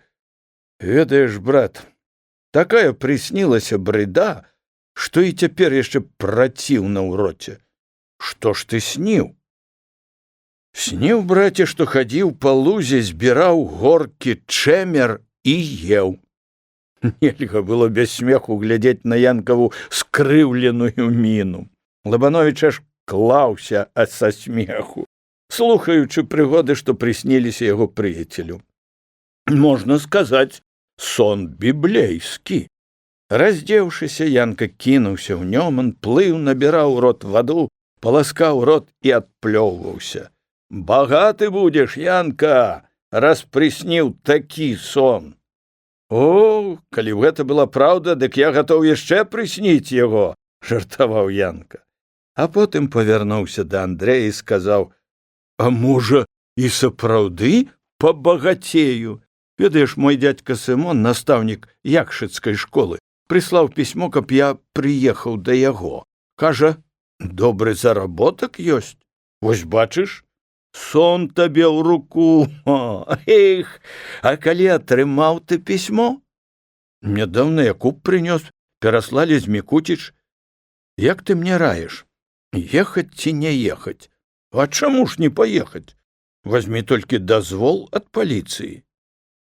Праз дзень Янка сабраўся ў дарогу, а яшчэ праз дзень маці, дзядзька Марцін, Якуб з сёстрамі праводзілі і Андрэя за вароты двара. Дзядзька хацеў завесці яго да станцыі на падводзе, Андрэй катэгарычна адмовіўся. Не ўсё яшчэ сабрана з поля, на што марнаваць час. Маці доўга стаяла каля весніцы, глядзела ўслед. У яе сэрцы была крыўда. Янка паехаў у вёску да дзядзькі на нейкія заработкі. А чаго ж Андрэя цягнуць у Мінск? Не на добрае гэта. Яна стаяла, пакуль Андрэй не перайшоў сярэднюю гару і не знік з вачэй. Нерадасна было на сэрцы і ў Лабановіча. Па-першае, яму шкада было пакідаць дом і родных. Ён ведаў, як смуткуе па ім маці і ўсе блізкія. Па-другое, Непакоіла таксама і думка, чаму толькі яго і ўладзіка з усёй настаўніцкай грамады выклікаюць да жандарскага ротмістра. Гэты неспакой яшчэ болей павялічыўся, калі Андрэй даведаўся на станцыі стаўбунай ад аднаго знаёмага аб тым, што ўладзіка Сальвэсева пасадзілі ў бабруйскую турму. Арыштавалі нібыта за пашырэнне пракламацый і нелегальнай літаратуры. Якая ж прычына для таго, каб выклікаць яго, Лабановіча? Можа, супрацоўніцтва ў беларускай газеце? Дарога трохі заспакоіла. Лабановіч спакваля звыкаўся і з самою думкаю аб допыце ў жандарскага ротмістра. Цешыла яго і тое, што дзядзька Марцін і сям'я не будуць сядзець галоднымі, бо з поля ўсё сабралі. Нават і цялушкі не прыйдзецца прадаваць. З такімі думкамі ехаў Андрэй у Мінск. На падгорнай вуліцы тагачаснага Мінска было болей дзярвяных дамоў, чым цагляных. Домік, у якім змяшчалася канцылярія і кватэра жандарскага ротмістра, стаяў у глыбі двара. Накрыты прасторны ганак веранда амаль губляўся у густой зелені дзікага вінаграду. На сцяне на відным месцы была прыбіта пафарбаваная бляшаная дошка з выразным даволі нумарам дома. Разглядаючыся, Андрэй ціха ўзышоў на абвіты зелянінай ганак. Збоку на сцяне пры ўваходзе ў жандарскае котлішча вісела на тоўстым дроце ручка званка.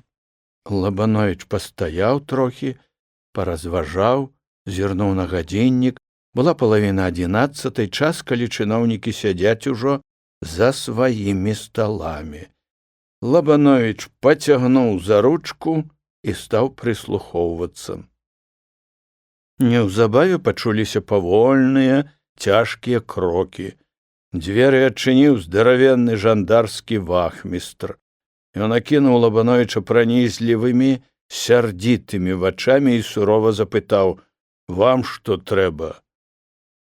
Лабановіч моўчкі падаў яму выклік да ротмістра з такім выглядам, нібы і сам ён важная асоба. Вахмістр узяў пакет, паглядзеў на яго, потым на Лабановіча, яшчэ болей сурова буркнуў: «Заходзьце!»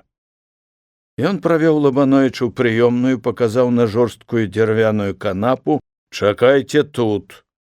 А сам падаўся кудысьці ў глыб дома. «Відаць, спіць або снедае», — падумаў Лабановіч, але хвілін праз 5 здалёку пачуўся звон шпораў, і зараз жа ўвайшоў ротмістр. Не прывітаўшыся, ён адчыніў свой кабінет і, кіўнуўшы галавою ў бок дзвярэй, спакойна сказаў: «Ступайце за мною». Ротмістр пайшоў паперадзе, за ім Лабановіч, а вахмістр замыкаў працэсію. Ротмістр сеў за стол у крэсла. Цяпер Лабановіч разгледзеў яго зблізку. Это быў чалавек сярэдняга росту, яшчэ малады, шыракаплечы, акуратна апрануты ў форму афіцэра царскай арміі. Твар у яго быў прыгожы і нават сімпатычны. У кожным руху заўважалася ваенная выпраўка. Ён паказаў Лабановічу рукою на крэсла каля стала, а сам адамкнуў скрынку, дастаў даволі ёмкую папку, дзе ляжалі розныя паперы і дакументы. Знайшоўшы рукапісны аркуш, ён палажыў яго перад Лабановічам. «Тут запісана паказанне аднаго з вашых калег. Можаце азнаёміцца з ім». Затым ротмістр дастаў са стала аркуш чыстай паперы. «Напішыце коротка аб вашым удзеле ў настаўніцкім сходзе, што гэта быў за сход. Пастарайцеся ўкласціся ў 1 гадзіну. Зможаце?» «Пастараюся». Ротмістр замкнуў стол і цвёрдаю хуткаю хадою выйшаў з кабінета ў другія дзверы, завешаныя штораю. Перш чым брацца за справу, Лабановіч узяў паказанне аднаго з калег. Уладзік Сальвэсіў пісаў па тым плане, што быў выпрацаваны Лабановічам і Янкам. Прыёмы паводзіны ротмістра дужа здзівілі Андрэя. Жандарскі вахмістр таксама выйшаў з кабінета, і Андрэй застаўся зусім адзін. «Што это? Хітрасць нейкая ці пастка?» – пытаў самога сябе Лабановіч. «Напэўна, за мною сочаць з патайнога кутка, трэба быць асцярожным». Вызначаны тэрмін яшчэ далёка не сышоў, а сваё паказанне Андрэй напісаў і напісаў акуратна. Пасля гэтага ён стаў разглядаць кабінет, не сыходзячы з месца. На пярэднім плане вісеў партрэт Мікалашкі II і яго царыцы. І болей нічога не было на сценах. Заставалася ўжо мала часу да канца тэрміну. Што ж далей будзе? Это непакоіла Андрэя. Роўна праз гадзіну прыйшоў ротмістр. Відаць, ён падмацоўваўся, ад яго патыхала каньячком. «Ну, што?» – запытаў ён, сеўшы ў крэсла. Лабановіч падаў аркуш моўчкі. «Чым меней гаварыць, тым лепей», – зазначыў у думках Андрэй. Ротмістр пільна прыглядаўся да напісанага. Здавалася, яго болей цікавіў почырк, чым змест. «А прыгожы ў вас почырк», – сказаў ён. «Настаўніку ўжо так паложана». Ротмістр адамкнуў скрынку стала, узяў нейкі рукапісны аркуш, паўглядаўся, перавёў вочы на запіс Лабановіча, затым і на яго самога. Ротмістр пасміхнуўся і прамовіў: «Я не прарок, а магу вам сказаць, што ваш почырк адыграе ролю ў вашым жыцці. Можаце быць свабодным». І ротмістр кіўнуў галавою, даючы знак, што Лабановіч можа ісці. Апынуўшыся на вуліцы і пераканаўшыся, што ззаду жандараў не відаць, Лабановіч адчуў сябе так, як бы з яго плячэй зваліўся цяжкі камень, і сам ён другі раз нарадзіўся на свет. Усе страхі, што варушыліся ў свядомасці, развеяліся і расплыліся, як хмары в сухмень. Але на змену страхам прыйшло пытанне: чаму жандарскі ротмістр так уважна ўглядаўся ў характар рукі Лабановіча?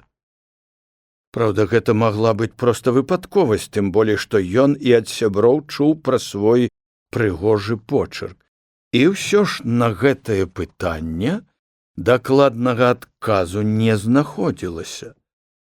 Але ўжо добра адно тое, што вольна ходзіць па вуліцы, зліваецца з людзьмі, што шнуруюць туды і сюды па тратуарах. Як бы добра было пагутарыць зараз з Янкам, да Янка далёка жыве дзесь на рэчцы Беразіне ў дзядзькі. Болей блізкага знаёмага, як Балоціч, у Андрэя тут не было. Хвілін праз 10 ён пераступіў парог чыстенькай кватэры былога сябра. «А, это ты, крамольнік? Ну, рады бачыць цябе», — такімі словамі, аздобленымі жартам, сустрэў Балоціч Андрэя. «Сядай», — сказаў ён госцю, — «а ці ж скора вас будуць судзіць?» Пытанне, як і ўсе паводзіны Балоціча, не спадабалася Андрэю. Не падабалася яму прылізанасць кватэры, самога гаспадара яе і падкрэслены парадак ва ўсім. Пра суд нам стане вядама тады, калі ўручаць павесткі. Хіба, можа, ты што-небудзь чуў? Ты ж маеш доступ у вышэйшыя сферы? А нам туды зачынены дзверы, — даволі суха адказаў Лабановіч. «А ты ўжо і надзьмуўся», — заўважыў Балоціч. «У вышэйшых сферах, як ты кажаш, я не бываю. Да і само разуменне вышэйшыя сферы не акрэсленае. А вось ад Пісарчука аднаго, не ведаю, з якіх ён сфераў, я чуў, што ўся ваша справа, дарэчы сказаць, безглуздая, пойдзе на скасаванне. Што ты кажаш? Тое, што ты чуеш? Каб справа пайшла на скасаванне, гэта ж было б вельмі добра. Але чаму ж мяне выклікалі да жандарскага ротмістра для дачы паказання? Вось толькі што вырваўся адтуль. Балоціч ускінуў плячамі. А пра што ў цябе дапытвалі? Па сутнасці і допыту ніякага не было, сказаў жандарскі ротмістр напісаць, як праходзіў настаўніцкі сход і што там было. І нават дазволіў пацікавіцца, што паказвалі мае сябры, даў мне цэлую бібулу папер. Лабановіч расказаў, як ротмістр хваліў характар пісьма паддопытнага. Што ж, можа, мяркуе ўзяць у справаводы цябе, заўважыў Балоціч. Эх, брат Балоціч, табе смешкі ды жарты. Каб ты быў на маім месцы так лёгка, я не паставіўся б да цябе. І скажы, чаму наш сход называеш ты безглуздзіцаю? Да вельмі проста. У ім няма ніякага сэнсу. Чаму? Балоціч іранічна пасміхнуўся, а потым ужо сур'ёзна, нават злосна адказаў: дзяржаўны лад мануліся разбурыць, цара скінуць. І замест аднаго паставіць тысячы цароў у асобе розных камітэтаў, муніцыпалітэтаў, камун, сябрын. І вы лічыце, гэта ваша народапраўства? Моські вы, што брэшаце на слана. Лабановіч паглядзеў на Балоціча, як бы не даючы веры, што перад ім былы таварыш.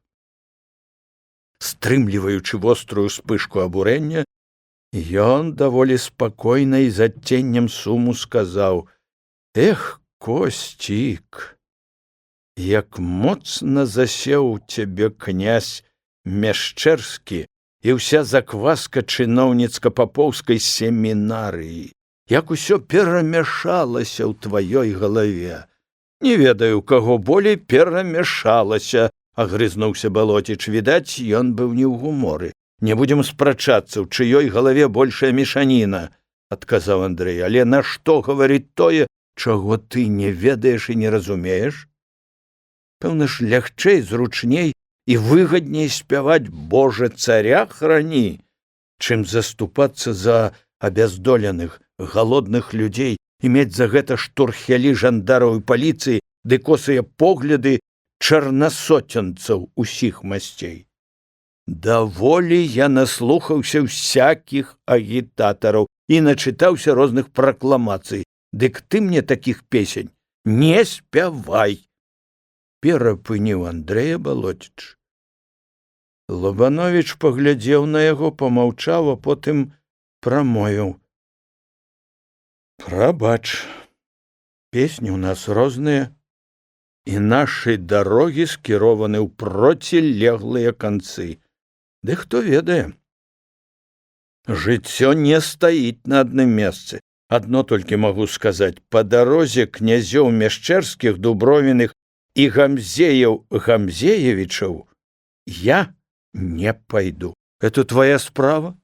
Чалавек есть хлеб траякі, белы, чорны і ніякі». Лабановіч усміхнуўся. «Мне здаецца, што ты любіш больш за ўсё белы хлеб. Это ўжо моя справа. Табе ж вось што скажу. Тая дарога, па якой ты ідзеш, завядзе цябе не туды, куды ты хочаш». Лабановіч падняўся, каб пакінуць кватэру былога сябра. Шмат разоў чуў ён такія гутаркі. На памяць прыйшоў пісар Дулеба, з якім вялася гэткая ж спрэчка. «Ну, вось ты ўжо і надзьмуўся, як мыш на крупы», — пагадліва сказаў Балоціч. «Посядзі, перакусім. Дзякую». «Мне трэба ехаць дамоў, зараз адыходзіць поезд», — адмовіўся Андрэй ад пачастунку. Балоціч недаўменна пазіраў на былога друга, але не ўпрошваў яго застацца. Ужо стоячы на парозе, Лабановіч дакорліва усміхнуўся і нечакана для сябе самога сказаў: «Ніводзін цар не ездзіў каранавацца верхам на свінні. Бывай». З гэтымі словамі, не падаўшы рукі, Андрэй выйшаў за дзверы. Балоціч, застаўшыся адзін, кіўнуў сам сабе галавою. З глузду з'ехаў, ці што? Ці розум за розум зайшоў? Андрэй ішоў на станцыю. У галаве праносіліся розныя думкі. І недарэчны допыт у кабінеце жандармскага ротмістра, і размова з Балоцічам, якая па сутнасці была сваркаю. Балоціч жа ў гэты час сядзеў за рабочым столікам, абапёршы галаву на рукі. Ён думаў аб тым, што несправядліва пакрыўдзіў Андрэя. На памяць прыйшло адно здарэнне. Балоціч прыгадаў выпадак у сваім жыцці. На семінарскіх канікулах, калі Балоціч быў ужо на апошнім курсе, ён пазнаёміўся з дачкою чыгуначнага інжынера, якая канчала гімназію. Балоціч моцна пакахаў Валю, а Валя яго. Гэтае першае чыстае, нясмелае каханне захапіла Балоціча.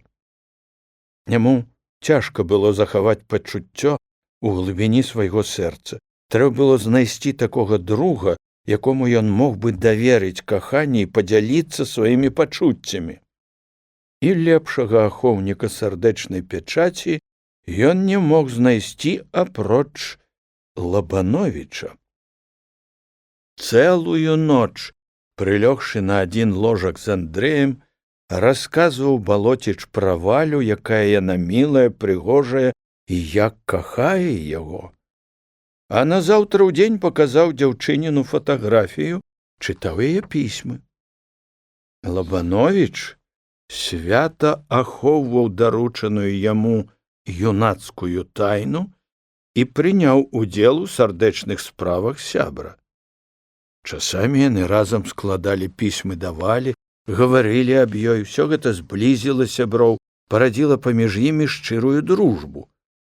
З год перапісваўся Балоціч з Валяй, і вось аднойчы прыслаў Лабановічу пісьмо, поўнае роспачы і сардэчнага смутку. Валя знайшла сабе болей выгаднага і знатнага жаніха і выйшла замуж. Лабановіч як мог і як умеў суцяшаў Балоціча і не асуджаў Валю. Што ж ёй за пара бедны, малавядомы вясковы настаўнік? Всё гэта зараз прыгадваў Балоціч. Яго давераная асоба свята ахоўвала тайну друга і ніколі нічым не абражала яе. Але ўсё адышло ўжо ў прошласці, забылася, як першая веснавая навальніца. Лабановіч таксама адчуў і зразумеў, што Балоціч быў выпадковаю з'яваю ў жыцці, прыяцелем да пары. Дзяўчына адышла. Балоціч падаўся на іншую дарогу, і зараз дарогі іх скіраваны ў процілеглыя бакі. Дык не было падставы гараваць па страце друга да першай крутой павароткі. У Стаўбунах Лабановіч сышоў з поезда. Ён забег на пошту, апусціў у скрынку пісьмо да Янкі, падрыхтаванае ў дарозе. Андрэй паведамляў аб тым, як лёгка адрабіўся ён у жандарскага ротмістра. Не забыўся і пра тое, што найбольш цікавіла ротмістра ў паказаннях і што гэта з'яўляецца для Андрэя неразгаданаю загадкаю. На пошце было пісьмо і ад Янкі. «Дарагі мой беспрытульны вандроўнік Андрэй, кожную часіну думаю аб табе, малюся ветру, сонцу і хмарам, каб яны адганялі ад цябе напасці, якімі ўсеяны нашы дарогі. Сам жа я жыву, як вол на бровары, ёсць што есці, ёсць што піць. Маю сякія-такія заработкі. Коцяцца да мяне рублікі, а часам траячкі, пяцёркі. Школа майго дзядзькі Сымона стаіць непадалёку ад Бярозы у сяле Якшыцы. Слаўная гэта рэчка, хоць, можа, і не такая прыгожая, як наш Нёман. Каля берагоў трапляюцца цэлыя зараснікі розных лапухоў, вадзяной травы, а ў траве так і шворацца акуні, язі, голаватні. Шкада, ой, шкада, што няма тут цябе. Мы раздабылі б таптуху і налавілі процьму рыбы. Я ж без цябе сам, як рыба, выкінутая на пясок. Ні чорту качарга, ні богу свечка. Пішы мне, як і што з табою, падмацуй маю душу крылатым словам. Свайму ж дзядзьку я не пара. Ён усё працуе, скардзіцца, сам сухі, нагадвае тарана, што нашы бацькі купляюць на каляды для постнай верашчакі. Абнімаю цябе, цалую, твой Янка. Андрэй некалькі разоў перачытаў пісьмо. Хацелася адказаць адразу ж, ды лепш пачакаць. Няхай прыйдзе адказ на тое, што паслаў ён, прыехаўшы у Стаўбуны з Мінска. Дні праз 3 Андрэй, пакуль што вольны ў сваіх учынках і паводзінах, пайшоў на пошту ў надзеі атрымаць вестку ад Янкі. І сапраўды, пісьмо прыйшло. Як толькі Андрэй апынуўся адзін, ён распячатаў канверт. Янка пісаў: «Друг мой сардэчны, таракан запечны, ты і радасць моя, ты і смутак мой. Тое, што ты паведаміў, мяне трохі занепакоіла. Пісаць табе пра гэта няма патрэбы, бо тое, што легла табе на сэрца, ляжыць каменем і на маім. Я доўга не спаўся, думаў ды гадаў. Нарэшце стрэліла ў галаву. Ці памятаеш ты, як аднойчы прыйшоў я ў тваю школу? Тады ж я сказаў адзін афарызм: смерць ёсць пачатак новага жыцця. Можа, я не зусім літаральна паўтараю яго, але сэнс такі. Нам чамусь не давялося пагутарыць пра гэта. Ці афарызм быў няўдалы, ці нас адцягнулі іншыя думкі. Скажу проста, прыгадай нашу скарбонку і пакланіся карчу. Ён скажа тое, што я табе сказаць хачу. Будзем простыя і лагодныя, як галубы, і мудрыя, як змеі, ды пальца нам у рот не кладзі. Ёсць мова зразумелая для ўсіх, і ёсць мова даступная для нямногіх. З Андрэевых вачэй нібы апала заслона. Ён успомніў, як Янка прыносіў адозву ад невядомай групы настаўнікаў. Яна пачыналася словамі «таварышы настаўнікі». Аб гэтай адозве была ў сяброў грунтоўная гутарка. І нарэшце яе занеслі ў патайную скрынку пад выварат. Цяпер Лабановічу стала зразумела, чаму жандарскі ротмістр так пільна ўзіраўся ў почырк яго паказання і параўноўваў, звяраў потайкам з нейкім рукапісным лістком. Гэта ж і была тая настаўніцкая адозва, адзін экземпляр якой схавалі сябры. А значыць, на Лабановіча падае падазрэнне, што адозву напісаў ён. Мінуўшы возера і млын, Андрэй раптам спыніўся. Прыйшла новая думка — збочыць з дарогі і наведацца ў смалярню. Перад вачамі паўстаў выварат, скарбонка і адозва ў асмаленай скрынцы. Гэта адозва набывала зараз для Лабановіча зусім іншы сэнс. Хацелася самому паглядзець на яе з новага пункту гледжання і параўнаць той почырк са сваім. Ці ёсць жа падабенства?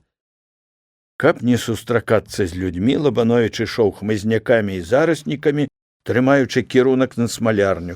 Нарэшце ён апынуўся ў цёмных лядах, абмінуў леснікову хату. З братам зараз яму не хацелася сустракацца. Смалярня і пануры лес вакол яе выглядалі зараз яшчэ болей непрыветна, чым зімою, калі белае адзенне крыху аздабляла і весяліла гэтыя ціхія ваколіцы. Ні сцежкі, ні нават следу, які б вёў пад запаветны выварат, тут не было. Але Андрэй меў добрую зрокавую памяць і неўзабаве апынуўся на месцы. І гэты корч набыў цяпер новае значэнне. Это быў не проста выварат, а як быццам лорд-ахоўнік дзяржаўнай пячаткі, як гэта заведзена ў Англіі. Лабановіч прыпыніўся. Ён зараз жа знайшоў канцы, за якія трэба ўзяцца, каб дабрацца да скарбонкі. Яна стаяла ўсё ў тым жа месцы, як і паўгода назад. Андрэй выцягнуў яе з-пад выварата і мімаволі падаўся назад. На скарбонцы сядзела пухлая і агідная на каротенькіх лапках, уся ў бародаўках жаўтавата-шэрая жаба-рапуха. Ну, ты, цётка, злася дагэтуль, сказаў Лабановіч, нахіліў скарбонку і строс жабу на зямлю. Навечка скрынкі няўзнакі нацярушыўся пясок і рознае смецце. У самой скарбонцы нічога не папсавалася, хоць трохі і паліняла ад часу. Тоненькія брашуркі пракламацыі захаваліся добра, сярод іх была і патрэбная адозва, самае важнае, што зараз найболей цікавіла Андрэя. Ён борздзенька акінуў яе вачамі, з першага погляду здавалася, што між характарам рукі, пісаўшай адозву, і почеркам Лабановіча небяспечнае падабенства нібы і было. Ён згарнуў адозву ў 4 часткі, схаваў у кішэню, каб потым грунтоўна заняцца параўнаннем і зверкаю почеркаў. Всё астатняе, што хавалася ў скарбонцы, і сама скрынка цяпер былі ўжо непатрэбны. Лабановіч павыбіраў лісткі і брашуркі, падлажыў пад іх запалку. Папера загарэлася. Андрэй патрос яе ражончыкам, каб апроч чорнага попелу нічога не засталося. Непаваротная жаба смешна заварушыла каротенькімі лапкамі, уцякаючы далей ад агню. Скарбонку Андрэй не паліў, каб не нарабіць шмат дыму, а паламаў яе на шматочкі і параскідаў па лесе. Ён апошні раз паглядзеў на выварат, нібы для таго, каб развітацца з ім назаўсёды, а сам падаўся ў свой бок. Не адзін раз, зашыўшыся ў патайны куточак, разглядаў Андрэй кожны радок і кожную літару адозвы. У выніку такіх разглядаў ён неаднойчы казаў сам сабе: «Ну, дзе ж тут падабенства? Якому дурню магла ўзбрысці ў мазгаўню такая думка?» Але Лабановіч быў яшчэ мала спрактыкаваны і дасведчаны ў жыцці чалавек. Ды ўсё ж на памяць прыходзілі гутаркі старых людзей. Яны расказвалі, як адна рэч ператваралася часамі ў другую, белае рабілася чорным. Нарэшце Лабановіч махнуў рукою.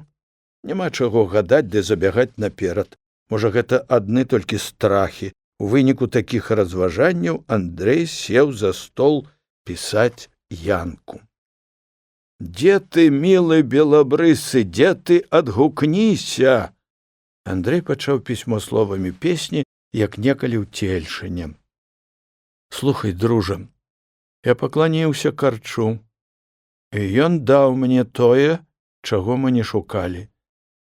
Ды не мы шукаем бяду, а бяда шукае нас. Так было, напрыклад, з адным чалавекам, што прадаваў смятану. Да яго падышоў акалодачны. Што прадаеш? Смятану? Акалодачны памачыў палец у смятану і аблізаў яго. «Што ж ты брэшаш?» — накінуўся ён на чалавека. «Гэта не смятана, а маслянка!» У акалодачнага знайшліся сведкі, якія таксама паказалі, што чалавек прадае маслянку. Патаргаваўшыся яшчэ трохі, акалодачны паказаў рукою на паліцыю і сказаў: «Калі ты будзеш стаяць на сваім, дык завяду ў акалодак». І чалавек мусіў згадзіцца, што ён сапраўды прадае голую маслянку. І з гэтай прычыны смятана была канфіскавана. Всё гэта я кажу, каб ты ведаў, што ў пэўных выпадках адны рэчы пераходзяць у другія. Можна, скажам, давесці, што Пятрусь Маргун падобен з твару да архангела Міхаіла, што я не я і хата не мая. Дык шкада, браце, што ты на бярозе, а не тут са мною. Будзем жыць надзеяй, што сустрэнемся і станцуем танец зялёнага асла. Бывай здаровы. Па скрыптум. Пад вываратам засталася адна шурпатая жаба-рапуха. Скарбонка растрасла свае костачкі па лесе. Твой Андрей. У чалавека ёсць два жыцці. Адно жыццё творыць ён сам, а другое не залежыць ад яго і часта выходзіць за межы яго волі. Другімі словамі сказаць, у чалавека ёсць жыццё яўнае і ёсць жыццё прыхованае, калі за цябе стараюцца пабочныя людзі, пераважна начальства. Так адчуваў Лабановіч, але замацаваць сваё адчуванне ў пэўнай форме не здолеў. Ён толькі ведаў, што вакол яго нешта накручваецца, як ніткі на верацяне, каб потым з верацяна перайсці ў клубок, а з клубка ў аснову кросен. І кросны звычайна вянчаюць канец. І гэты канец нешта накшталт 4-го акта драмы або камедыі. В сярэдзіне лета 1908 года у мясцовых газетах было надрукавана паведамленне, цікавае не толькі для аднаго Лабановіча, а і для цэлага рада яго таварышаў. Адміністрацыйна-распарадчае пасяджэнне выязной сесіі Віленскай судовай палаты пастанавіла: першае, справу аб настаўніцкім сходзе ў селе Мікуцічы спыніць і скасаваць. Другое, настаўнікі, падпісаўшыя так званы пратакол, у пастанове яны пералічаліся, вызваляюцца ад суда і следства. Яны маюць права заняць настаўніцкія пасады па ўзгадненню з дырэкцыяй народных вучылішчаў Мінскай губерні. Трэцяе. Што датычыць Лявона Владзіміра Сальвесева, Лабановіча Андрэя Петрова і Тургая Сымона Якубова, дык памянёных вышэй асоб прыцягнуць да судовай адказнасці па 126 артыкулу Крымінальнага кодекса. Паведамленне глыбока ўсхвалявала Андрэя. Па-першае, ён адчуваў маральнае задавальненне. Яго артыкул, змешчаны ў мінскам голасе, бясспрэчна зрабіў пералом у іх настаўніцкай справе. Па-другое, адчуваўся нейкі лагодны смутак. Таварышам памог, а сам застаўся перад невядомаю і, быць можа, трагічнаю павароткаю ў жыцці. Што ж магло быць прычынаю таго, што Лабановіча ставяць перад судом, ды яшчэ па такім артыкуле, які прадугледжвае пакаранне катаргаю за звяржэнне дзяржаўнага ладу?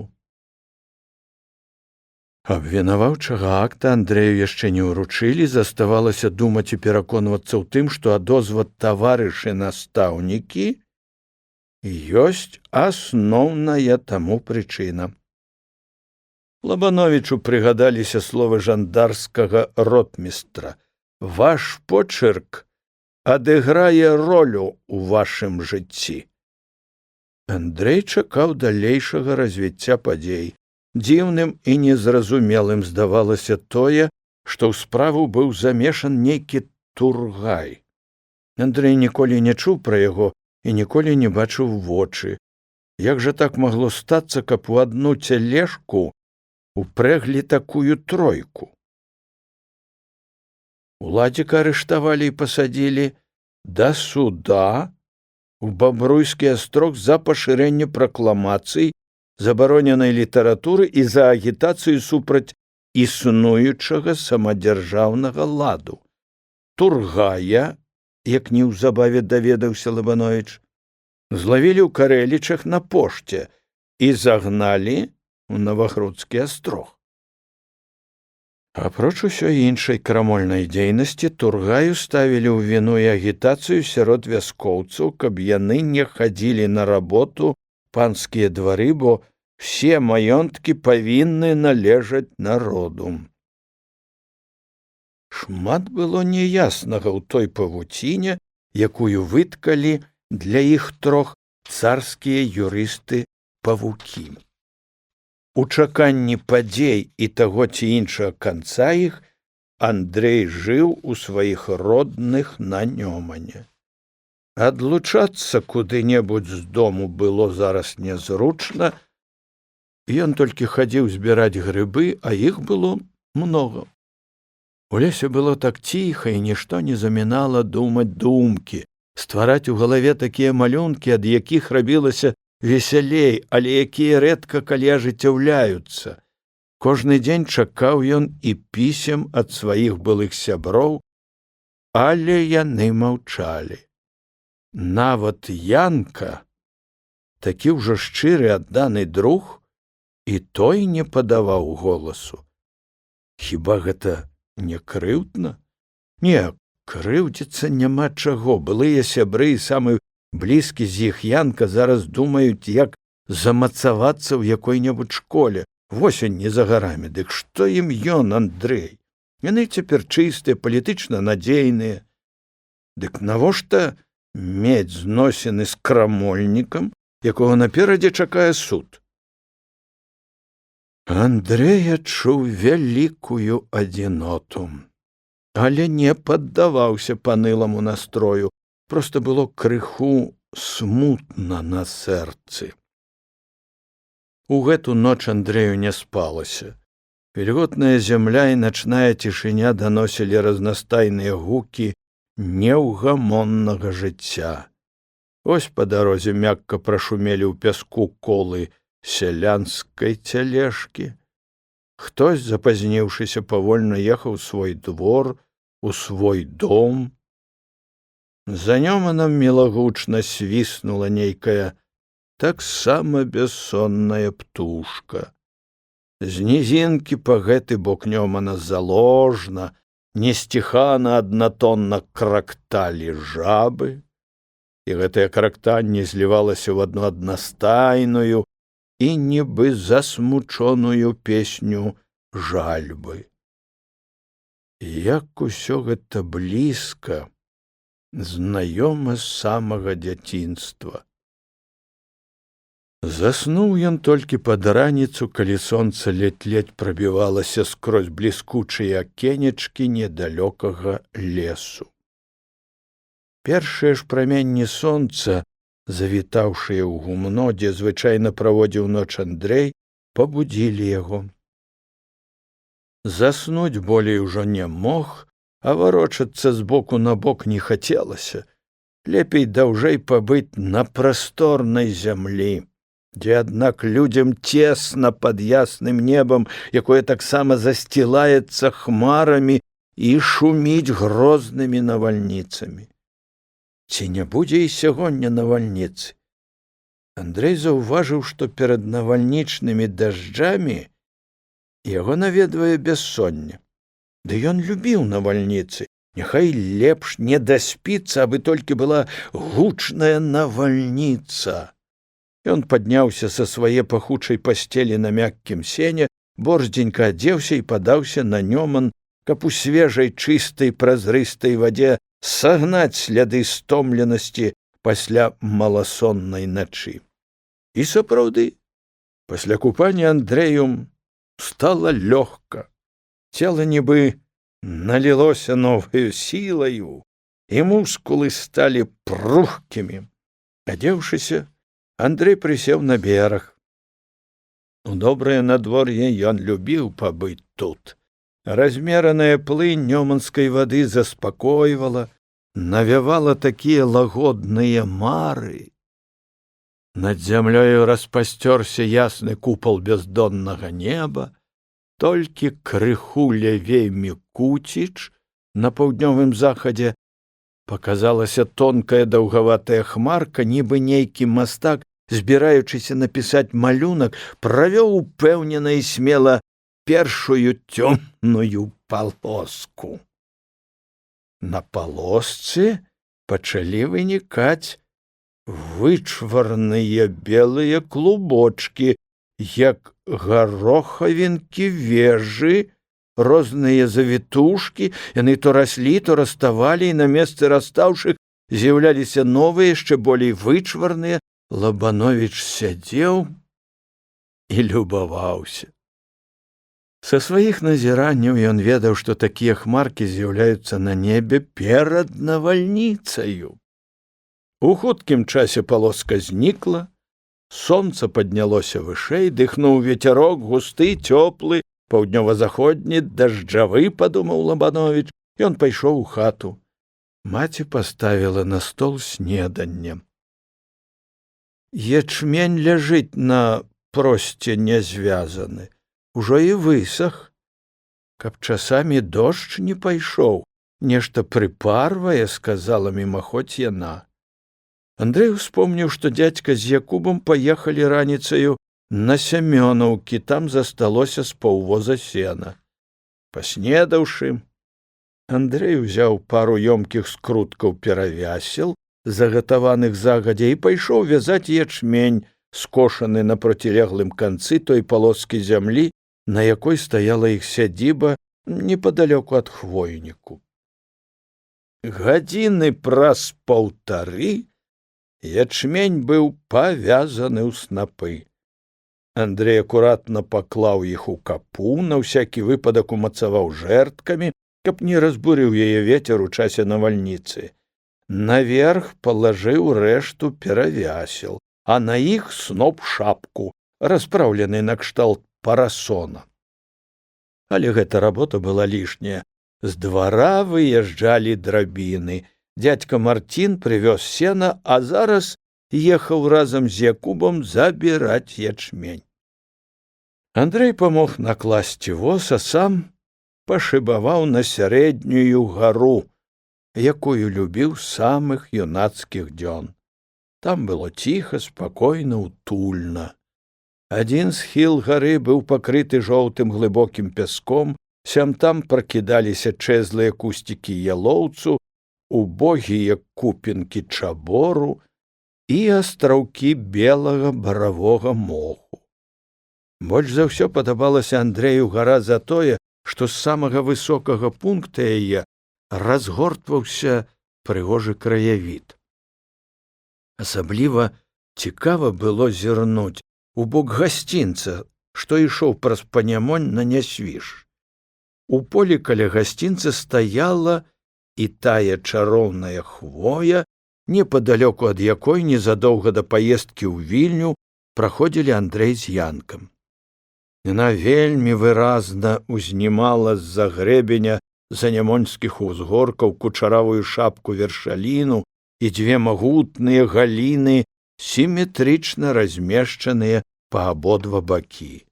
Здавалася, што гэта нейкая казачная жанчына увайшла па грудзі ў глыбокую рэчку, развёўшы ў бакі рукі, і вось-вось апусціцца ў ваду і паплыве. Тым часам з паўднёвага захаду падымалася злавесная хмара. Яна ўсё шырэй і шчыльней засцілала неба. З-за нёмана даносілася глухое гурчанне далёкага грому. Лабановіч падаўся да хаты. Навальніца набліжалася. Раптам і рвануўся ветер і перайшоў такую буру, што зямля закурылася пылам. Кусты прыпадалі да самага долу, агнявымі стрэламі ўспыхвалі маланкі, і лінуў такі дождж, што вада праз сцены зацякала ў хату. Хата дрыжала пад націскам ветру і, здавалася, вось-вось перакуліцца. Бура выкаціла з-пад страхі неакованае дзервяное кола, нейкім чынам паставіла яго на вобад і пакаціла ў поле. Калі навальніца адспявала сваю грозную песню і паплыла далей, Андрэй выйшаў паглядзець на сляды, што яна пакінула. Двор увесь быў заліты дажджом. У лужынах плавала салома, вырваная са стрэх. Кола далёка адкацілася ад двара і, трапіўшы ў разору, бездапаможна ляжала на баку.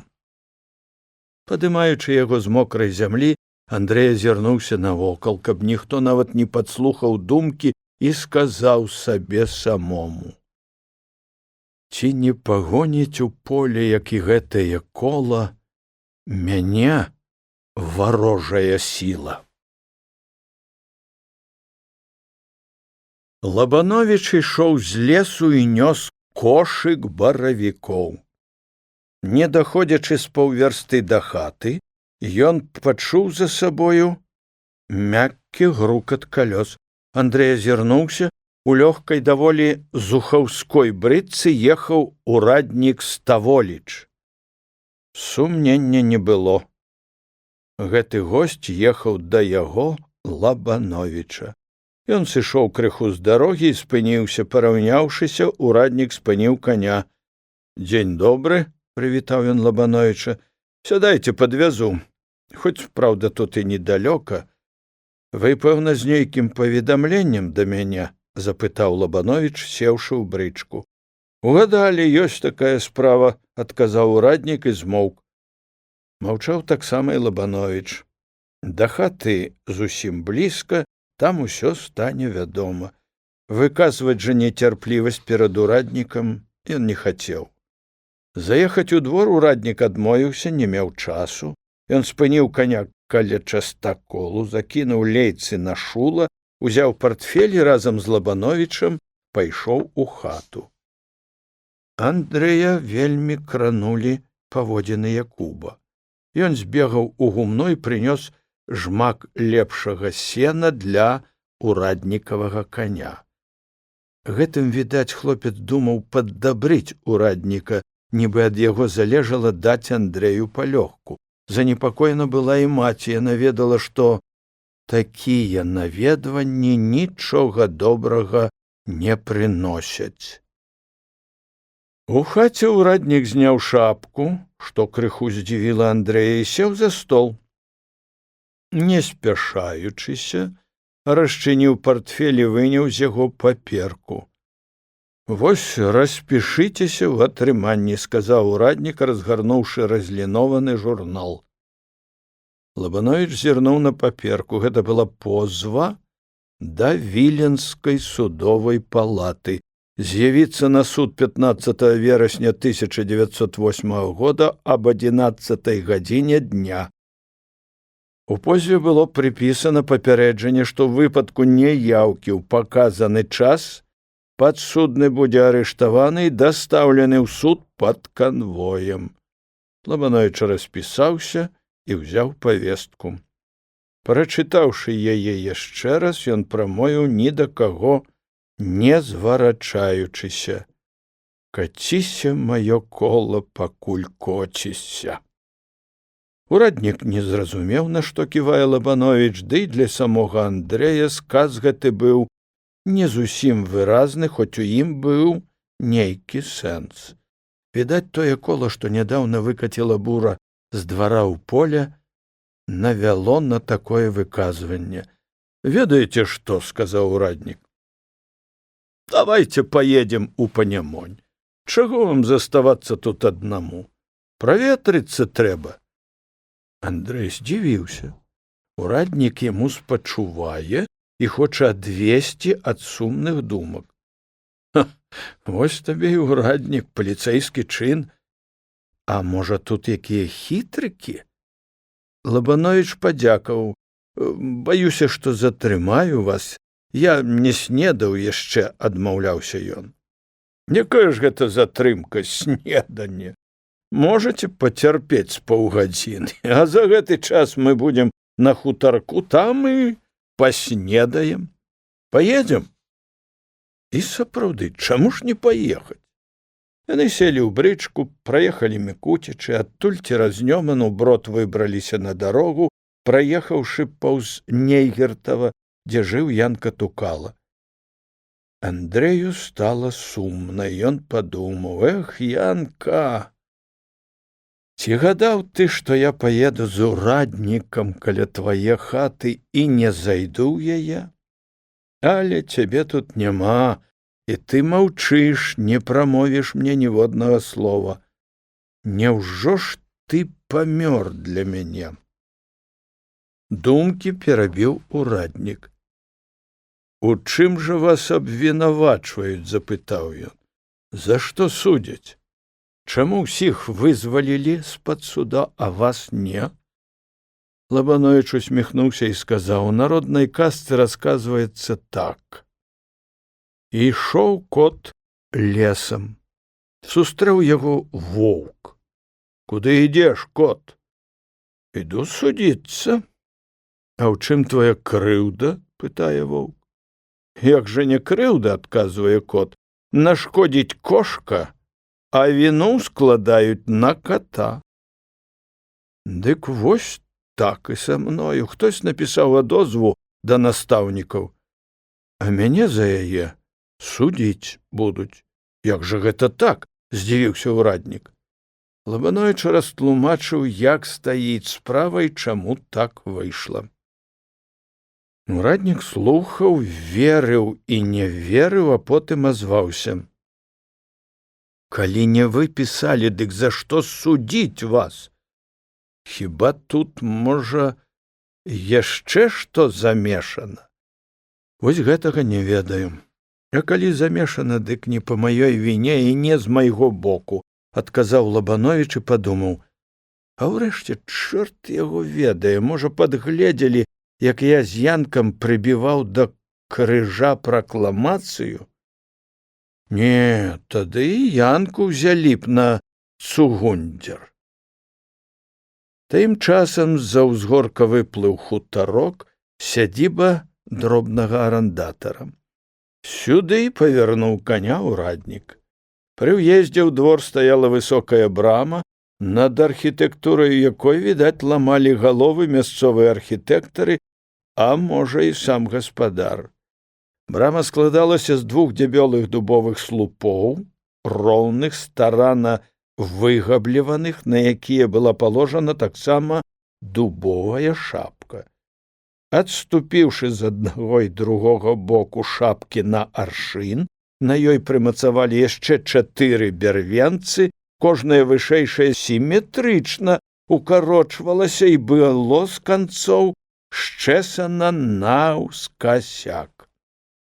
У верхняе, самая каротенькая бярвенца быў упушчаны стаячок, завостраны ўгары, як іголка.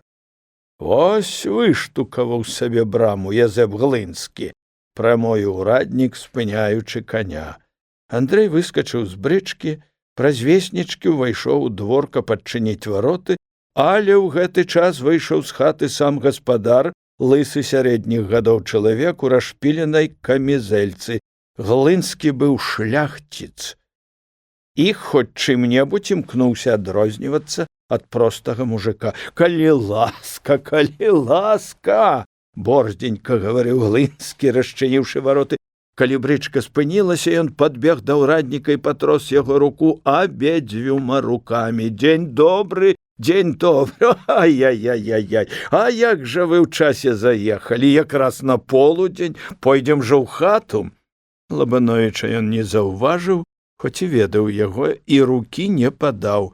Глынскі не любіў Лабановіча за тое, што той забастоўшчык і гатовы адбіраць зямлю ад паноў і арандатараў. А такія людзі лайдакі, падумцы Глынскага. Лабановіч адстаў ад арандатара і ад урадніка і ўжо меркаваў, дзе б яму схавацца, але якраз ураднік азірнуўся і падаў голас. А вы што ж, Андрэй Петрович, хадзем у хату.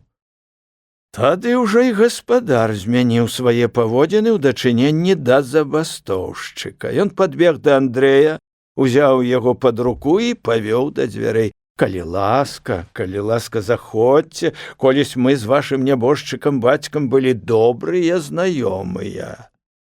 Глынскі павёў гасцей у чыстую палавіну. Там стаяла многа вазонаў, кветак, дужа пашыраных у сялянскім абыходку. У хаце была прохладзь, стаяў своеасаблівы пах і, наогул, чыстае паветра. Паміж фікусаў утульна прымайстраваўся стол, засланы белым абрусам.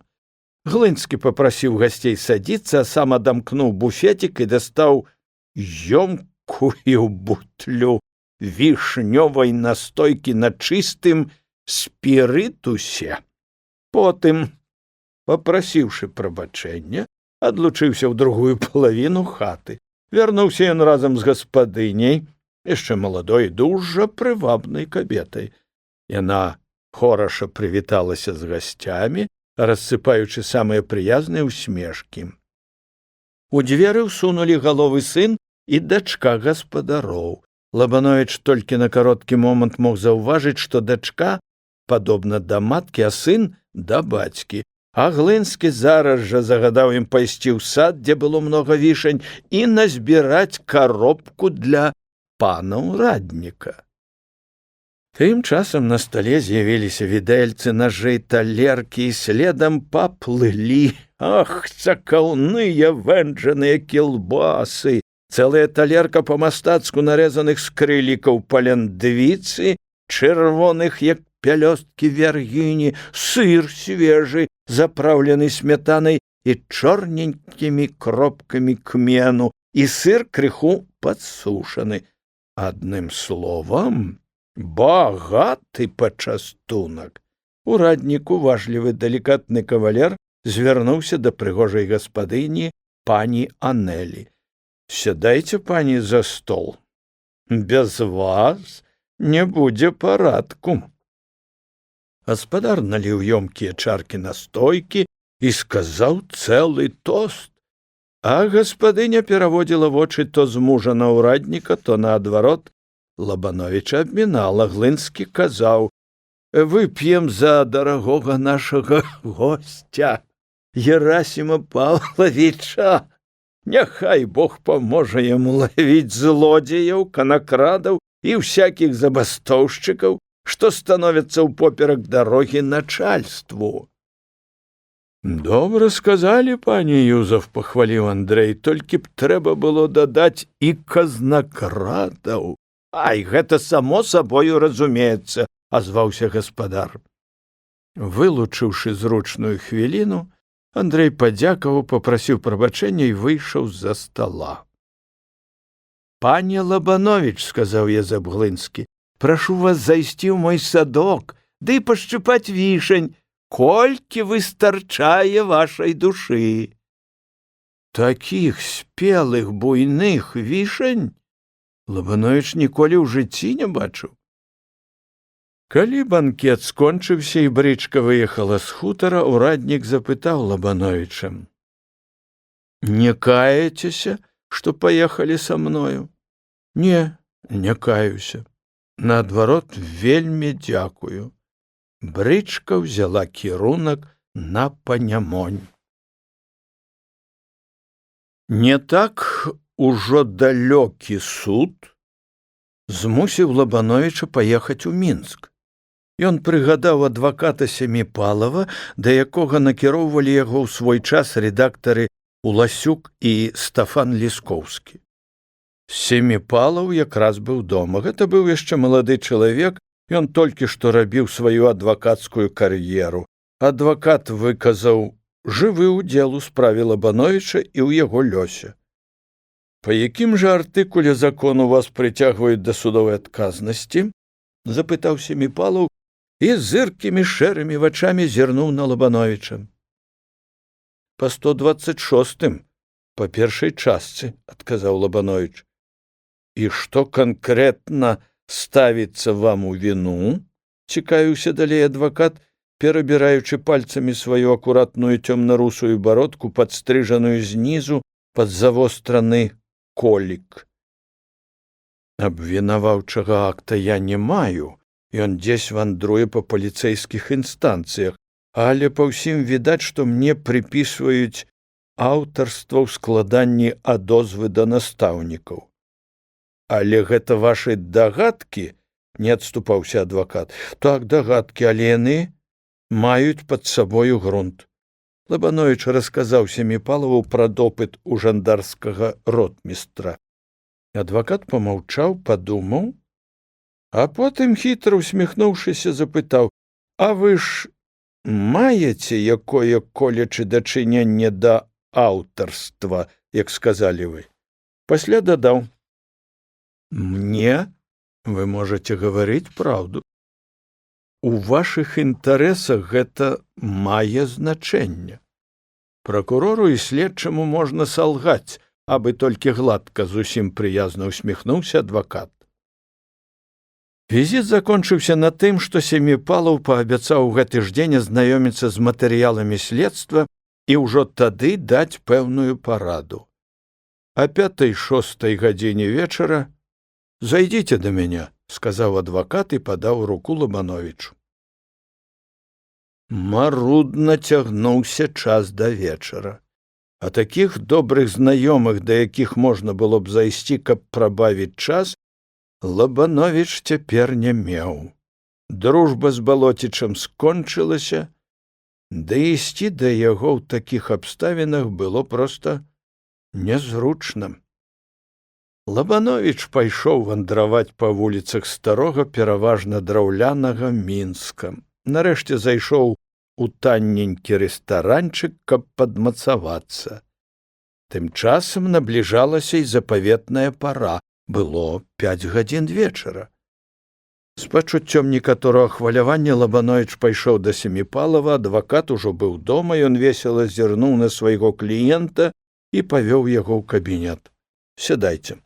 Семіпалаў паказаў на крэсла каля стала і сам сеў. «Вашы прыпушчэнні аказаліся слушнымі», – прамовіў адвакат. «Вам сапраўды ставяць у віну напісанне адозвы да настаўнікаў. Такое заключэнне далі эксперты. Гэтакім экспертам не экспертызы рабіць, а носам зямлю рыць», – сказаў Лабановіч. Адвакат засмяяўся. «Можа, ваша і праўда», – заўважыў ён, – «аднак факт застаецца фактам, і з ім прыходзіцца лічыцца. Але паколькі вы адозвы не пісалі, дык абарона ваша мае законнае права патрабаваць ад суда назначэння новай экспертызы. Ды гэта акалічнасць няхай вас дужа не радуе. Калі нават другая экспертыза абвергне першую, гэта яшчэ не значыць, што вы чысты перад судом. У суда ёсць свае меркаванні, і ён часта больш кіруецца палітыкаю, чым законам. Апрача таго, у суда можа быць і так званае сваё унутраное перакананне». Семіпалаў гаварыў пераканаўча, важка, і трудна было пярэчыць яму. «Ну што ж», – азваўся Лабановіч, – «засудзяць, дык засудзяць. За чужы грэх». «Так песімістычна глядзець на рэчы не варта», – сказаў адвакат, але тут жа дадаў: «З другога боку, не шкодзіць падрыхтаваць сябе псіхалагічна і да горшага. А наконт абароны вам трэба падумаць. Каго б вы хацелі мець сваім адвакатам? Лабановіч крыху памаўчаў. Праўду сказаць, я і сам не ведаю. Прасіў прысяжнага паверанага пана Врублеўскага. А калі ён не згодзіцца, дык, можа б, вы былі ласкавы ўзяць на сябе маю абарону? Звярнуўся Лабановіч да Семіпалава. Адвакат адразу пасур'ёзнеў. Я дужа ўдзячны вам за давер'е, ды ўсё ж такі я поўнай меры падтрымліваю ваш выбар.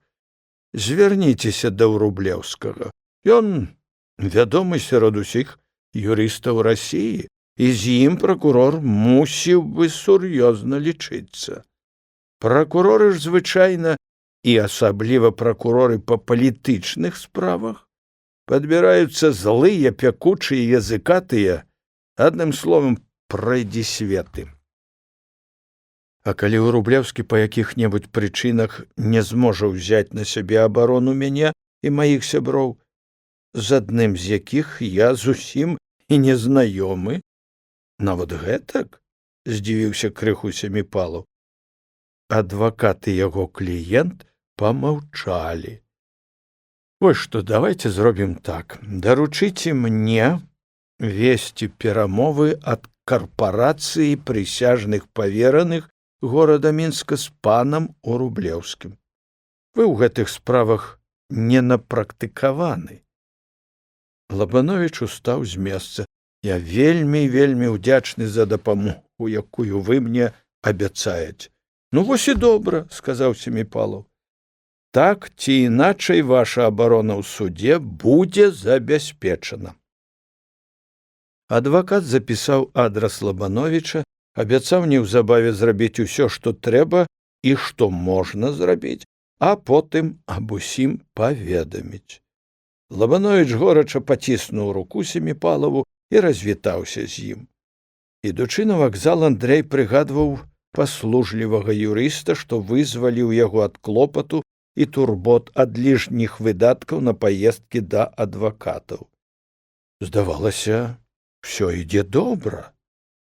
Аднак, паразважаўшы глыбей, Андрэй мусіў прызнаць адно: не ўсё яно так добра, як здалося ў першыя хвіліны. Папярок дарогі станавіліся эксперты і іх заключэння. Аказваецца, яшчэ мала абвергнуць паказання першай экспертызы. Андрэй прыгадаў важкія словы Семіпалава: суд — асноўны эксперт, і ўсё вырашае псіхалагічная пераконанасць саміх суддзяў. Мала ўцехі ў такой пераконанасці знарок падабраных прыхільнікаў царскага самаўладства. Але турботныя і невясёлыя думкі у дарозе развеяліся. Аптымізм, уласцівы натуры Лабановіча, вера ў лепшае ў жыцці узялі верх над прыкрымі развагамі, і ён у добрым гуморы вярнуўся дамоў. Семіпалаў аказаўся сумленным і праўдзівым чалавекам. Роўна праз тыдзень Лабановіч атрымаў пісьмо. Семіпалаў паведамляў, што суд задаволіў хадайніцтва адваката Казіміра Адамавіча Петруневіча назначыць новых экспертаў для праверкі першай экспертызы.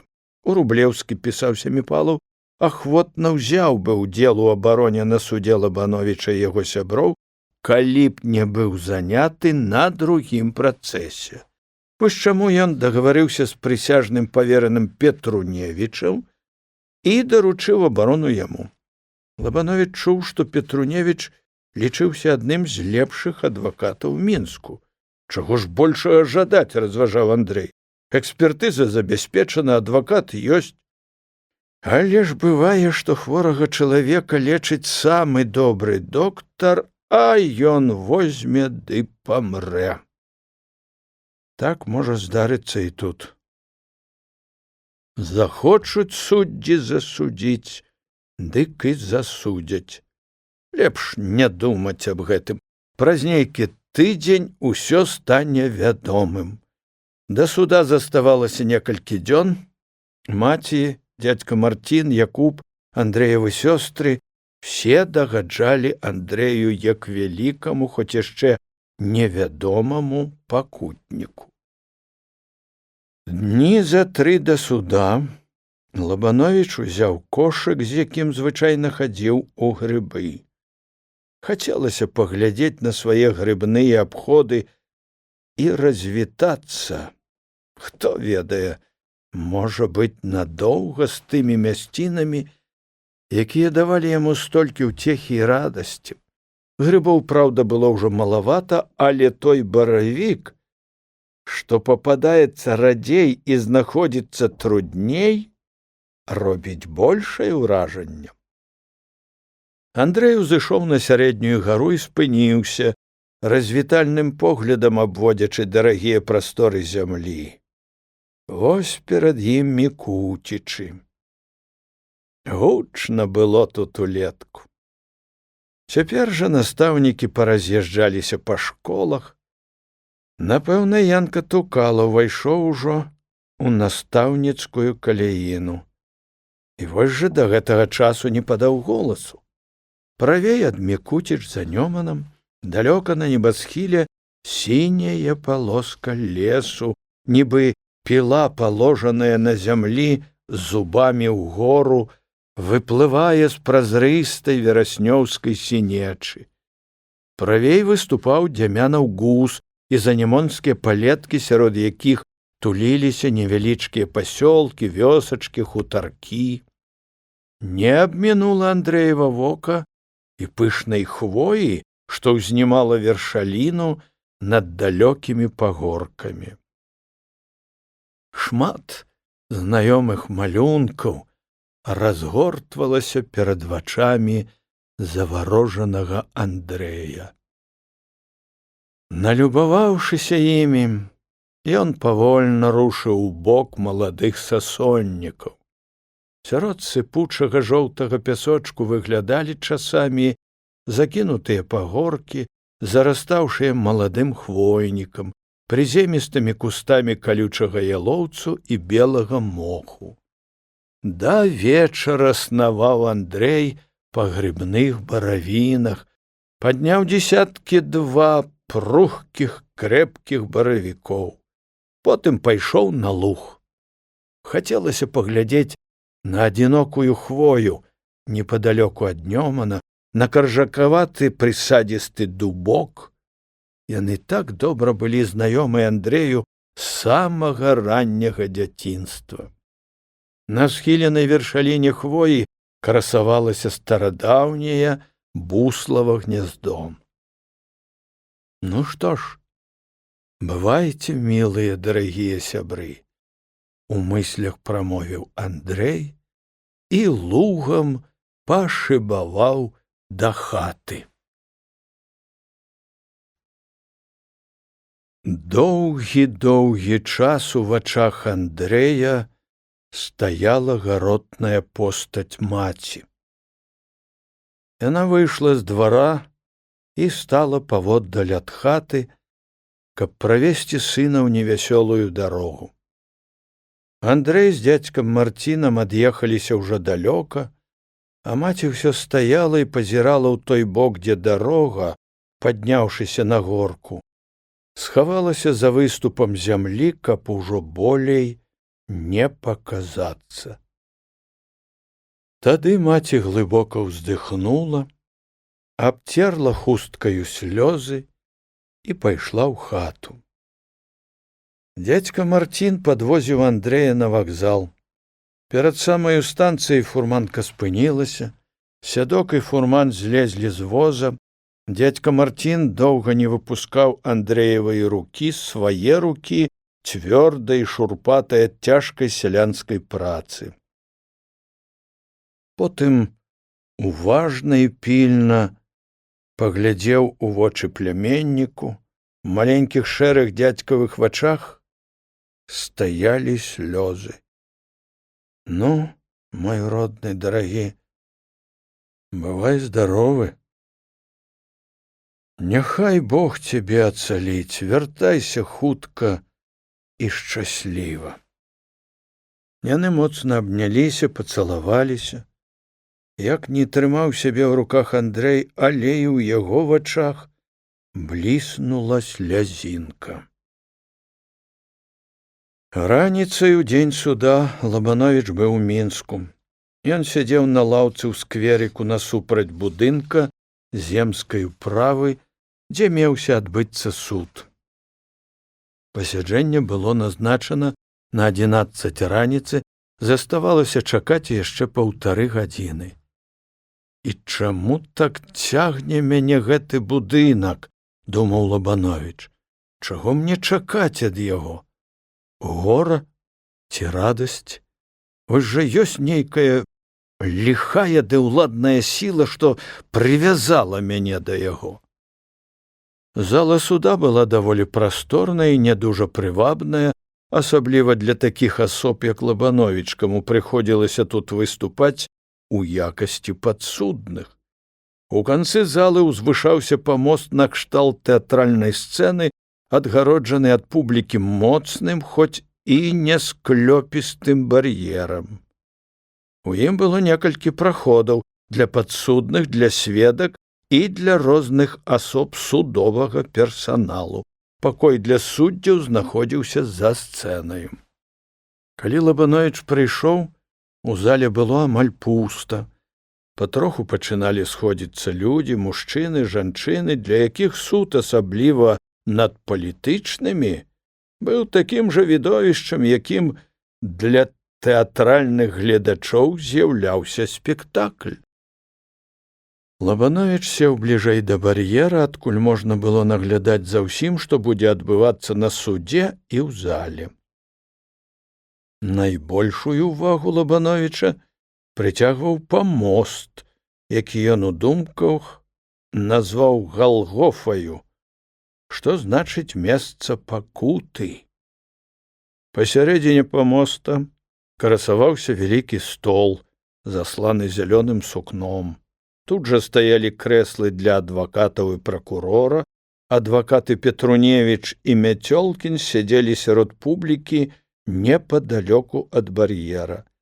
У зале стаяў стрыманы шумок, і раптам пачуўся гучны голас: «Устаць! Суд ідзе!» Гэта выгукнуў судовы прыстаў. Усе, хто быў у зале, паўставалі, з расчыненых за памостам дзвярэй паказаўся гурт суддзяў і саслоўных прадстаўнікоў.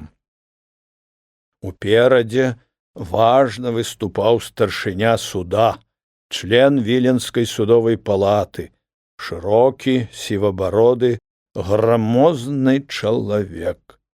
Барада яго была раздзелена на 2 палавіны і рабіла такое ўражанне, быццам пад сківіцамі ў старшыні былі прымацаваны 2 караткаватыя венікі, звязаныя з белага курчавага баравога моху, дзе любяць расці чорныя баравікі. Гэта быў вядомы ў той час сярод палітычных падсудных сапраўдны стацкі саветнік Бабека, чалавек бязлітасны да сваіх ахвяр. Недарма сярод засуджаных ім хадзіла такая прымаўка: «За сталом сядзіць Бабека, той, што губіць чалавека». За Бабекам таксама спаважна дыбалі суддзі Бужынскі, Кіслоўскі, Верхаводаў. Все яны былі ў парадных сініх сурдутах, у накрухмаленых белых манішках, строгія, непрыступныя, нібы яны неслі з сабою па кавалачку божага памазаніка, цара, якому прысягалі служыць верна. За суддзямі, таксама захоўваючы саслоўныя градацыі, ішлі напышлівы прадстаўнік дваранства, мінскі губернатарскі маршалак Ромава-Рымша Сабур, член управы Янцевіч, які прыбыў замест гарадскога галавы.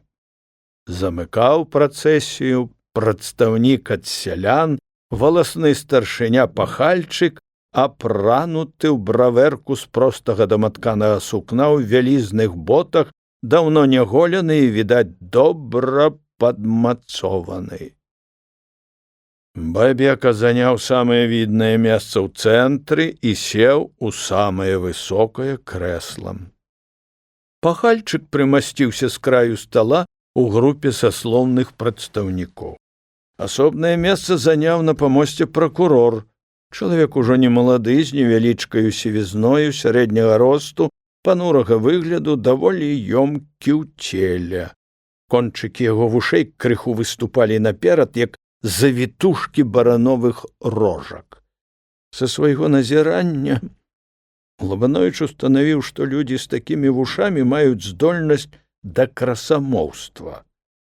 Пракурор ні на кога не глядзеў, сядзеў моўчкі, нібы зазіраў сваё нутро і ледзь прыметна пажоўваў пярэднімі зубамі, як быццам на іх быў кавалачак арэхавага зерня. Адвакаты селі бліжэй да лавы падсудных. Петруневіч, яшчэ малады відны мужчына з добрым абліччам, надзеў фрак, што аздабляла яго фігуру. Мяцёлкін, шмат старэйшы за свайго калегу, быў скромным, але строгім сурдуцем. У зале стала ціха. Старшыня суда велічна ўзняўся з крэсла. Два венікі яго барады крыху падаліся ўгору. Ён абвясціў, што разгляду палаты падлягае справа аб сялянах Андрэю Лабановічу, Владзіміру Лявоніку, Сымону Тургаю і Мацвею Астраўцу. Прозвішча чацвёртага падсуднага Лабановіч пачуў упершыню таксама з абвінаваўчага акта. Бабека пералічыў усе артыкулы і пункты, на падставе якіх палата будзе судзіць памянёных асоб. Пасля гэтага ён спакойна і важна аддаў загад судоваму прыставу прывесці ў залу падсудных, што знаходзіліся пад вартаю. З малапрыметнай бакавушкі зараз жа паказаліся салдаты-канвойнікі, а ў іх строгім атачэнні Уладзік і Тургай, якога Лабановіч толькі цяпер пабачыў. Абодва падсудныя былі бледныя, доўгае знаходжанне ў астрозе да суда налажыла на іх свой адбітак, канвойнікі вялі арыштаваных сурова, ступалі цвёрда і моцна грукалі па памосце цяжкімі салдацкімі ботамі. Арыштаваных пасадзілі на лаву падсудных, самі канвойнікі пасталі ззаду і па канцах лавы, трымаючы напагатове стрэльбы і шаблі. Падсудныя спакойна і нават весела пазіралі на публіку. Андрэй не зводзіў з іх вачэй, нібы просячы поглядам зірнуць у яго бок. Уладзік згледзеў Андрэя, ледзь прыметна ўсміхнуўся і ўкрадкам падміргнуў яму. Як вымагаў судовы парадак, старшыня запытаў падсудных, ці ўручылі ім копіі абвінаваўчага акта, спісы суддзяў і саслоўных прадстаўнікоў. Затым суд учыніў паверку сведак. Паказанні сведак адсутных па законных прычынах суд пастанавіў агаласіць у свой час. Пасля гэтага Бабека абвясціў, што згодна пастановы палаты суд будзе адбывацца пры зачыненых дзвярах. Значыць, справа швах, падумаў Лабановіч. Судовы прыстаў выдаліў публіку з залы, а сведак завёў у асобны пакой. Калі ўсё гэта было зроблена, Бабека, седзячы на сваім троне, прыступіў да чытання абвінаваўчага акта. Чытаў ён аднатонна і нудна, і сам акт быў нудны і занадта доўгі. Нічога новага не пачуў у ім Андрэй. Суддзі і саслоўныя прадстаўнікі ў потайку, прыкрываючы рот, пазяхалі так, што, здавалася, разарвуцца сківіцы. Прадстаўнік ад сялян Пахальчык заснуў моцным сном. Лабановіч і падсудныя раптам заўважылі, як прадстаўнікі іншых саслоўяў крутнулі насамі і паціхеньку пачалі адсоўвацца далей ад пахальчыка. Дух дайшоў і да бабекі. Але таму трэба было захоўваць паважнасць і вытрымку. Лабановіч і яго сябры ледзь стрымлівалі смех, заўважыўшы такую праяву ў судзе, што вёўся па загаду яго імператарскай вялікасці. Бабека толькі шпарчэй стаў чытаць. Калі чытанне акта было скончана, пахвальчык прачнуўся. Яму здалося, што, заснуўшы, ён адсунуўся ад сваіх калег, і прадстаўнік ад сялян стаў патрошку падсоўвацца да іх. Гэта было яшчэ смешней.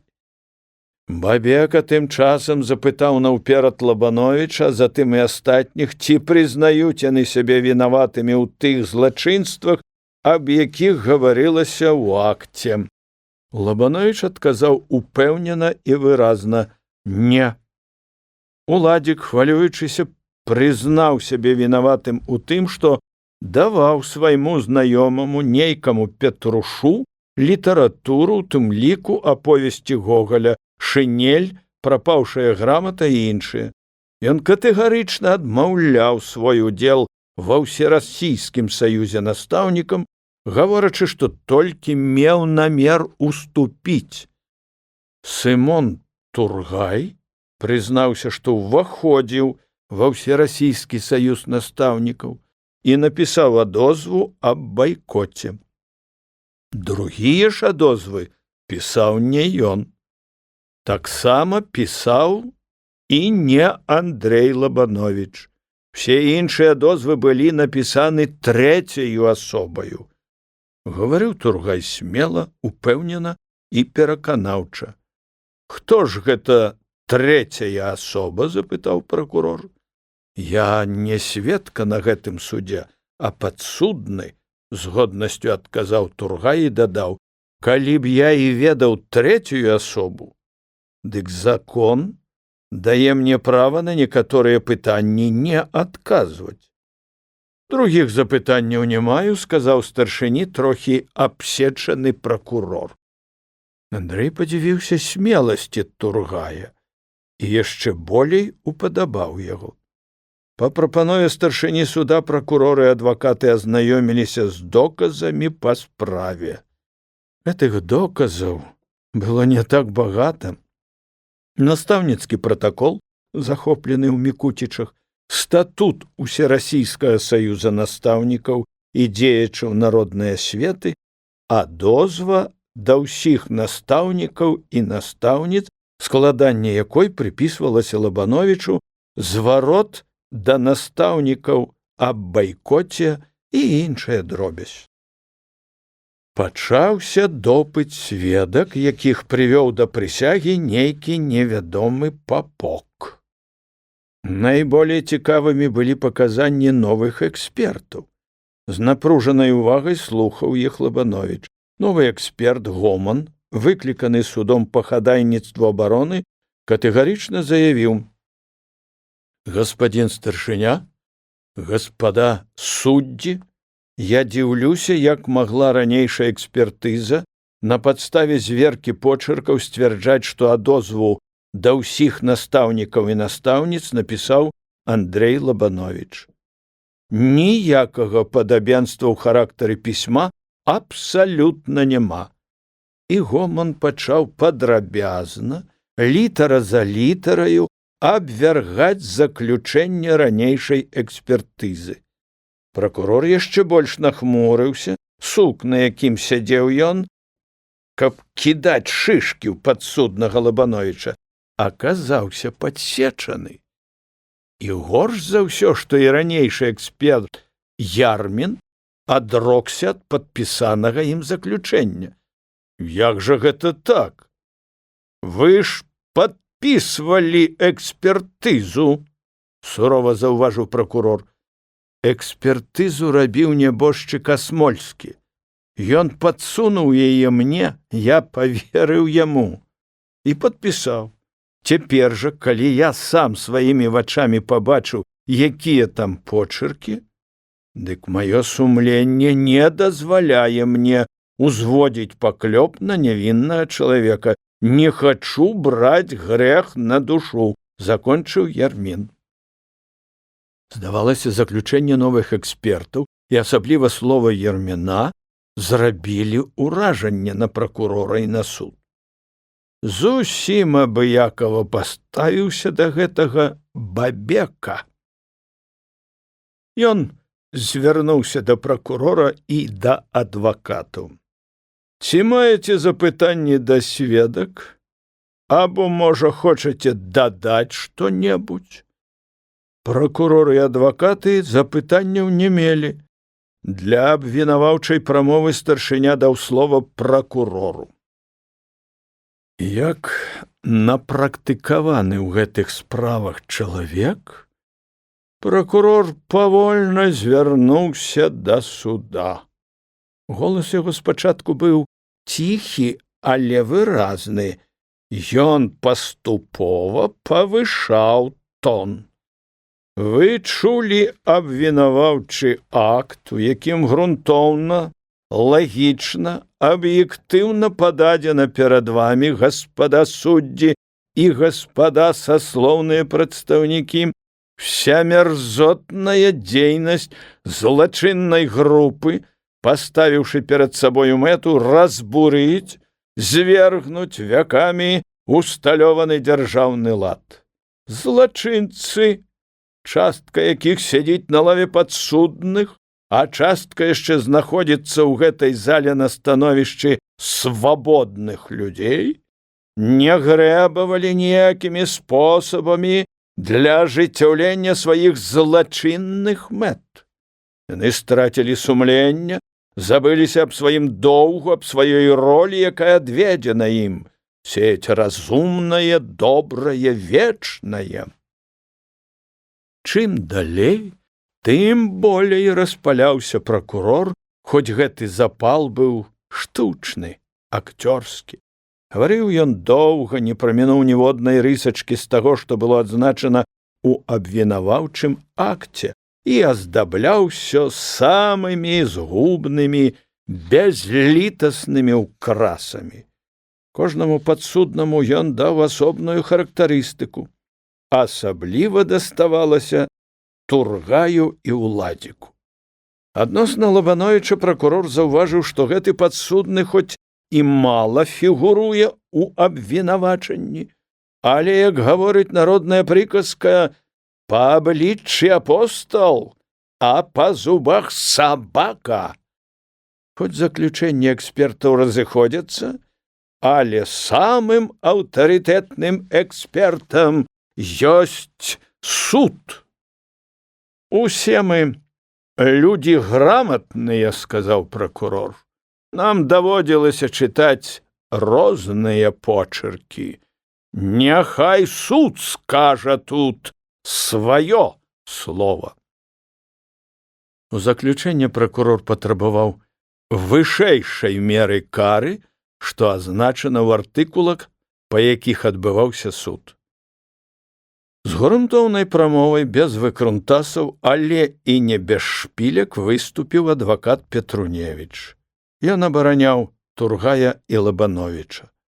Петруневіч пачаў з пахвалы натхнёнаму выступленню пракурора. Гэта узор красамоўства, сказаў адвакат. На жаль, толькі пракурор згусціў фарбы. Вы паглядзіце, гаспада суддзі і гаспада саслоўныя прадстаўнікі на падсудных. Усё гэта зялёнае юнацтва, веснавая паводка, што не тоўпіцца ў берагах. Не трэба мець злачынную душу і злачыннае сэрца, каб падпасці пад уплыў тых ці іншых асоб, тых ці іншых ідэй і зрабіць памылку. Пракурор у сваёй прамове спасылаўся на залатыя словы паэта-народніка сеять разумнае, добрае, вечнае. Дазвольце і мне спаслацца на генія рускай паэзіі, на бессмертнага Пушкіна. и долго буду тем любезен я народу, что чувства добрые я лирой пробуждал, что в мой жестокий век восславил я свободу и милость к падшим призывал. Апошні радок Петруневич прадекламаваў як артыст, вымаўляючы кожнае слово асобна і робячы на ім лагічны націск. «Юнацтву уласціва кіпення бурлення», казаў далей абаронца.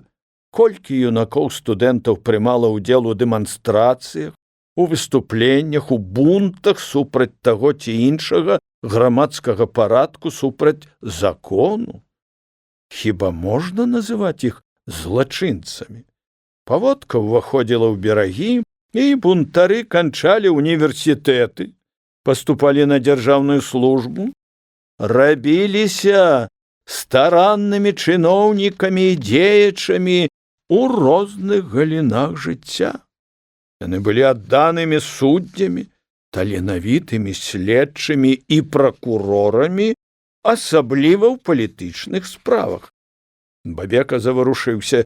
«Прытрымлівайцеся межаў кодэкса і матэрыялаў суда», заўважыў ён Петруневічу. «Прымаю да ведама, гаспадзін старшыня, але не магу не адзначыць таго, што і ў сцверджанні пракурора па адрасу падсуднага Лабановіча, па абліччы апостол, а па зубах сабака, заключана нейкая юрыдычная функцыя».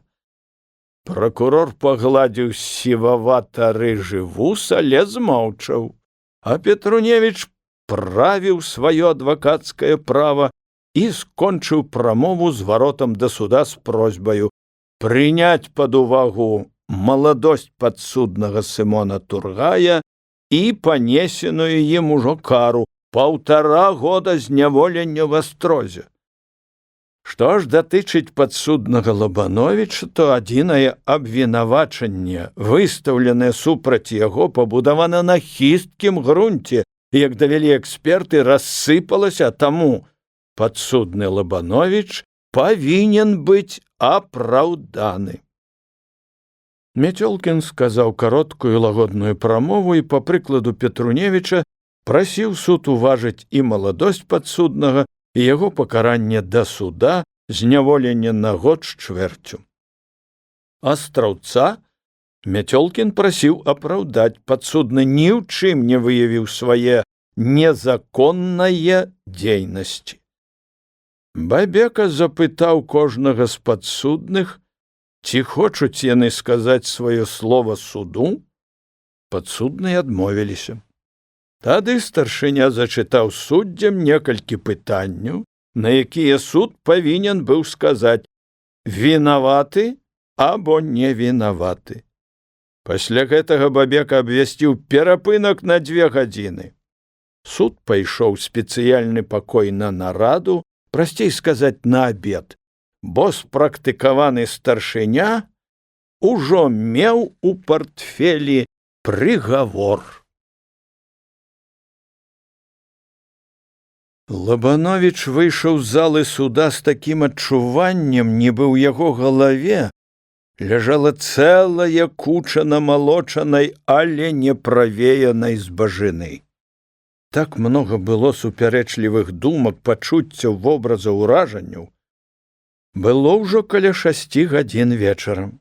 Зранку Лабановіч нічога не еў і накіраваўся ў рэстаран. Яго прывабіла шыльда «Каўказ». Але нічога каўказскага ў тым рэстаране не было, і нават гаспадар яго мала чым з выгляду адрозніваўся ад Бабекі. Тая ж раздвоеная барада, толькі не сівая, а цёмна-русая, і сам рэстаратар быў шчуплейшы. Андрэй заказаў сабе чарку гарэлкі і катлет. Всё адно. Засудзяць, піць не давядзецца. Апраўдаюць, заробіць і на выпіўку, і на закуску. Думка аб тым, засудзяць яго ці апраўдаюць, была асноўнай. Праўду сказаць, Лабановіч быў упэўнены, што яго апраўдаюць. Гэту упэўненасць падтрымаў і адвакат Петруневіч, калі ў перапынку падышоў да Андрэя і сказаў: «Можаце не трывожыцца, вас павінны апраўдаць». Выпіўшы чарку гарэлкі і закусваючы котлетаю, без меры салёнаю, Андрэй успомніў крыху раскішшага уладзіка і моцнага духам Сымона Тургая.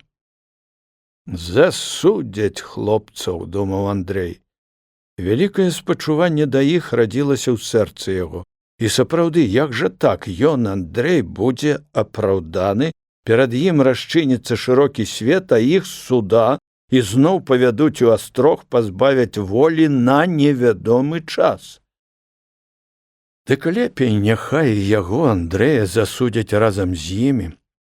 І на сэрцы было б спакайней, і меў бы праўдзівае ўяўленне аб турме, аб тым, як жывуць у высылцы. Адна справа чуць пра гэта з пабочных крыніц, з мастацкай літаратуры, і іншая справа перажыць, адчуць на сабе ўсе царскія літасці да забітага народа. Толькі б не на доўгі час засудзілі і не разлучылі б з сябрамі. У Лабановіча было правіла не пазніцца. Пасілкаваўшыся, расплаціўшыся за падмацунак, Андрэй павольна падыбаў у суд. Самага важнага суд яшчэ не сказаў. І Бабека, відаць, быў упэўнены, што пакінуты на волі падсудны Лабановіч нідзе не дзенецца, прыйдзе выслухаць прыгавор. Нават крыўдна было ад такіх думак. А што калі б узяць ды павярнуць аглоблі ў другі бок, далей ад гэтага злавеснага будынка? Пайсці глухімі завулкамі за межы горада ў поле і накіраваць ступакі свае куды-небудзь на Заслаўе, на Барысаў або на Ігумен. Пачалі б чытаць прыгавор, прачыталі, Бабека адчуў бы сябе ў становішчы дурня. Так летуценіў Андрэй, а ногі неслі яго ўсё бліжэй да будынка земскай управы. Пры дзвярах стаяў гарадавы. «Рана яшчэ», – прамовіў ён. Лабановіч толькі акінуў гарадавога кароткім строгім поглядам і сказаў: «Можа, каму і рана, а мне якраз у пору». І рашуча сунуўся ў дзверы. Гарадавы збянтэжыўся, можа, які сышчык або начальства якое, і прапусціў Лабановіча. Праз паўгадзіны ў залу пачала сходзіцца публіка. Цяпер уваход быў вольны для ўсіх. Бабека быў чалавек пунктуальны. Роўна без 28 вечара зноў пачуўся громкі голас: «Устаць! Суд ідзе!» З таго ж самага пакоя і ў тым жа парадку, як і наўперад, ішлі суддзі і саслоўныя прадстаўнікі на чале з Бабекам і маршалкам Ромава-Рымша-Сабурам. Бабека быў яшчэ болей важны, чым раней. Уладзік і Тургай былі своечасова прыведзены і сядзелі на лаве падсудных. Лабановіч сядзеў сярод публікі на ранейшым месцы. У зале адразу ж запанавала цішыня. Не спяшаючыся, важна ўзняўся з свайго трона Бабека і, трымаючы ў руках ліст паперы, прыступіў да чытання рэзалюцыі суда. Тое самае, што і прыгавор, толькі ў болей кароткай форме. Спачатку глухавата, а далей усё грамчэй чытаў Бабека. 1908 года верасня 15-го дня. Па указу яго імператарскай вялікасці Віленская судовая палата па крымінальнаму дэпартаменту у публічным судовым пасяджэнні ў складзе пералічаліся суддзі, саслоўныя прадстаўнікі, пракурор і сакратар, выслухаўшы справу аб сялянах, пералічаліся падсудныя, апроч астраўца, прыгаварыла сялян Лабановіча, Лявоніка і Тургая заключыць у крэпасць на 3 гады кожнага, Судовыя выдаткі па гэтай справе ўскласці на асуджаных пароўну і за кругавою іх адказнасцю, а пры нястатнасці ўсіх іх прыняць на кошт казны. Рэчавыя па справе доказы пакінуць пры справах, селяніна Матвея Астраўца лічыць апраўданым па суду. Як толькі чытанне рэзалюцыі было скончана, Бабека як арол акінуў вачамі залу і аддаў загад. Асуджанага Лабановича Андрэя Пятрова зараз жа взять пад варту. Лабанович і не апамятаўся, як да яго падбег зусім яшчэ малады і плюгавы на выгляд акалодачны і схапіў за руку. Чо ты скачаш, як пеўнік, і хапаешся за мяне? Я ж не ўцякаю. Лабанович спакойна, але з сілаю вызваліў руку. Арыштаваць не ўмееш, служака, прамовіў ён. У гэты час падышоў плячысты гарадавы, ён злёгку штурхануў Лабановича. Ну, ідзі, скамандаваў ён. О, вось гэта слова, азваўся Лабанович і пад канвоем гарадавога пакінуў залу. У гэты ж час канвойнікі вывелі Тургая і Ладзіка. Лабановича далучылі да іх, але гарадавы ад яго не адступаўся. Уводдалі тырчаў акалодачны, болей салідны, чым той, што арыштаваў Андрэя. Вся працэсія накіравалася ў бок Астрога, а ён стаяў якраз насупраць земскай управы. Гаварыць паміж сабою арыштаваным забаранялася, яны толькі абменьваліся кароткімі позіркамі і сяброўскімі ўсмешкамі. Андрэю здалося, што яго сябры засталіся задаволенымі прыгаворам суда. Цяпер ужо не прыходзілася гадаць, зазіраць у будучыню, які налучыць лёс. Адбыць 3 гады, а там пачнецца новае жыццё. Хвілін праз 10 працэсія спынілася, падышлі да Астрога. Высачэзная жалезная брама знізу метры на 2,5 была зроблена з суцэльнага жалеза, а да самага верху ішлі тоўстыя металічныя штакеціны з вузкімі прасветкамі. Яна адгароджвала будынак Астрога і кантору ад знешняга свету. Прабрацца праз браму без належных прыстасаванняў было немагчыма. Старшы канвойнай каманды пастукаў кулаком. У жалезнай сцяне брамы адчыніліся дверцы, таксама жалезныя. Адтуль выглянуў вусаты пануры твар астрожнага прываротнага. Зірнуўшы на канвой і на арыштаваных, ён моўчкі прыадчыніў вароты і прапусціў іх у кантору. Там сядзеў Рагоза, дзяжурны памочнік начальніка турмы. Ён прыняў арыштаваных, распісаўся, канвойнікі выйшлі, цяпер прыведзеныя ў Астрог засуджаныя называліся проста арыштантамі.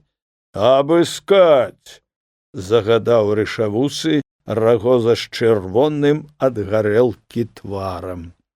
2 наглядчыкі прывычнымі рукамі і спрактыкаванымі пальцамі абмацалі ўсе кішэні і вопратку ад галавы да пят. У Лабановича забралі складаны ножык нязменнага спадарожніка грыбных паходаў, бумажнік, у якім хавалася рублёў 15 грошай.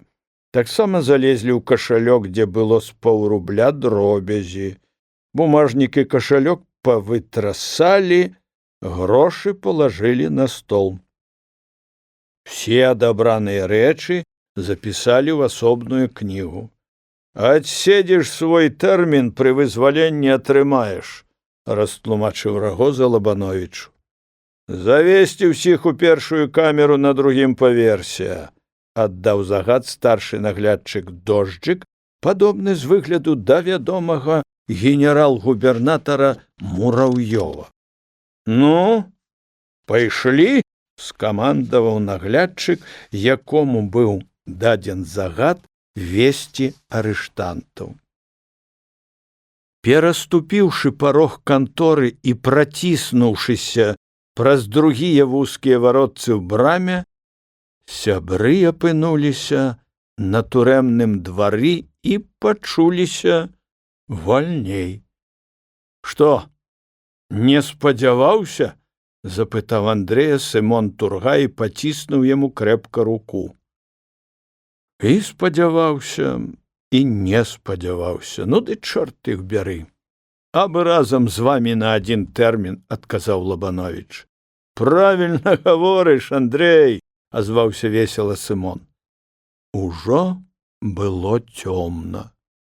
Пануры астрог цьмяна асвятляўся газоўкамі, ад гэтага вокны здаваліся сляпымі, на жалезных прутах віселі торбы, клуначкі з арыштанцкім скарбам. Заўважаліся ў вокнах і твары жыхароў гэтага жудаснага дома. Аднак здавалася, нібы гэта мітусіліся не людзі, а іх цені. Жыхары цёмнага астрога пазналі прыбыўшых. «Сымон! Уладзік!» — чуліся галасы з розных акон за жалезнымі кратамі. «Колькі далі?» «Драй!» — адказаў чамусьці па-яўрэйску Сымон. Каб папасці на другі паверх у камеру, трэба было прайсці яшчэ адны жалезныя дзверы. Яны расчыніліся з рэзкім бразгатам, па жалезных прыступках скупа, асветленых начнымі лямпамі, падняліся на першы, а потым і на другі паверх, павярнулі налева. Насустрач ішоў калідорны наглядчык у чорным шынялі. Всё тут было чорнае, і жалезная брама, і вароты, і адзенне наглядчыкаў, і калідор. «Адчыняй першую камеру», — сказаў наглядчык, што вёў засуджаных з канторы. Калідорны наглядчык, не спяшаючыся, улажыў ёмкі ключ у замок камеры, адамкнуў, паглядзеў на прыйшоўшых. «З прыбыткам прыйшлі», — з насміханнем прамовіў ён, акінуўшы вокам Лабановіча. «Не выскаляйся, Бакіноўскі, пускай у камеру», — строга сказаў Тургай. «Што, хіба хутка пакідаеш яе?» — не сунімаўся Бакіноўскі. Ён шырока расчыніў дзябёлыя, кутыя жалезам дзверы, і хлопцы ўвайшлі ў камеру. «Ну, вось мы і дома, дзякуй Богу», — пажартаваў Уладзік. З гэтай камеры яго і Сымона павёў канвой на суд. Малюнак, што паўстаў перад вачамі Лабановіча, ашаламіў яго. Камера была бітком набіта людзьмі, бледнымі, худымі, як шкілеты. Пры цьмяным асвятленні куравай лямпы камера здавалася бруднай трушчобай, куды сходзяцца нанач цёмныя людзі, аматары глухіх завулкаў і дарог. Даўно беленыя сцены брудна-рыжаватага колеру выглядалі жудасна, прыгняталі. Насельнікі камеры, якіх за доўгі час перабывала тут тысячы, забівалі ў сцены цвікі, каб павесіць свае манаткі. У дзірках каля цвікоў тоўпіліся кучы клапоў са шматлікім патомствам. Пры сцяне каля дзвярэй стаялі збітыя з грубых дошчак паліцы. На іх ляжаў хлеб, арыштанцкія пайкі, лыжкі і розныя дазволеныя рэчы астрожнага ўжытку. Угары над дзвярамі красаваўся каляндар, нарысаваны вугалем чатырохкутнік, падзелены на 7 клетак. У кожную клетку пісвалася чысло, а калі дзень канчаўся, яго перакрэслівалі. Так рабілі, пакуль не праходзіў тыдзень, а потым пісалі новы каляндар. На другой сцяне ва ўсю даўжыню значыўся таксама напісаны вугалем лозунг: «У барацьбе здабудзеш ты права сваё». Цікава, як гэтыя эсэры здабываюць тут правы, пасміхнуўся Лабановіч. У камеры сядзелі людзі розных узростаў, нацыянальнасцей і сацыяльнага становішча. Тут былі прадстаўлены ўсе катэгорыі арыштантаў: крымінальнікі, палітычныя, або, як называлі іх у турме, палітыкі.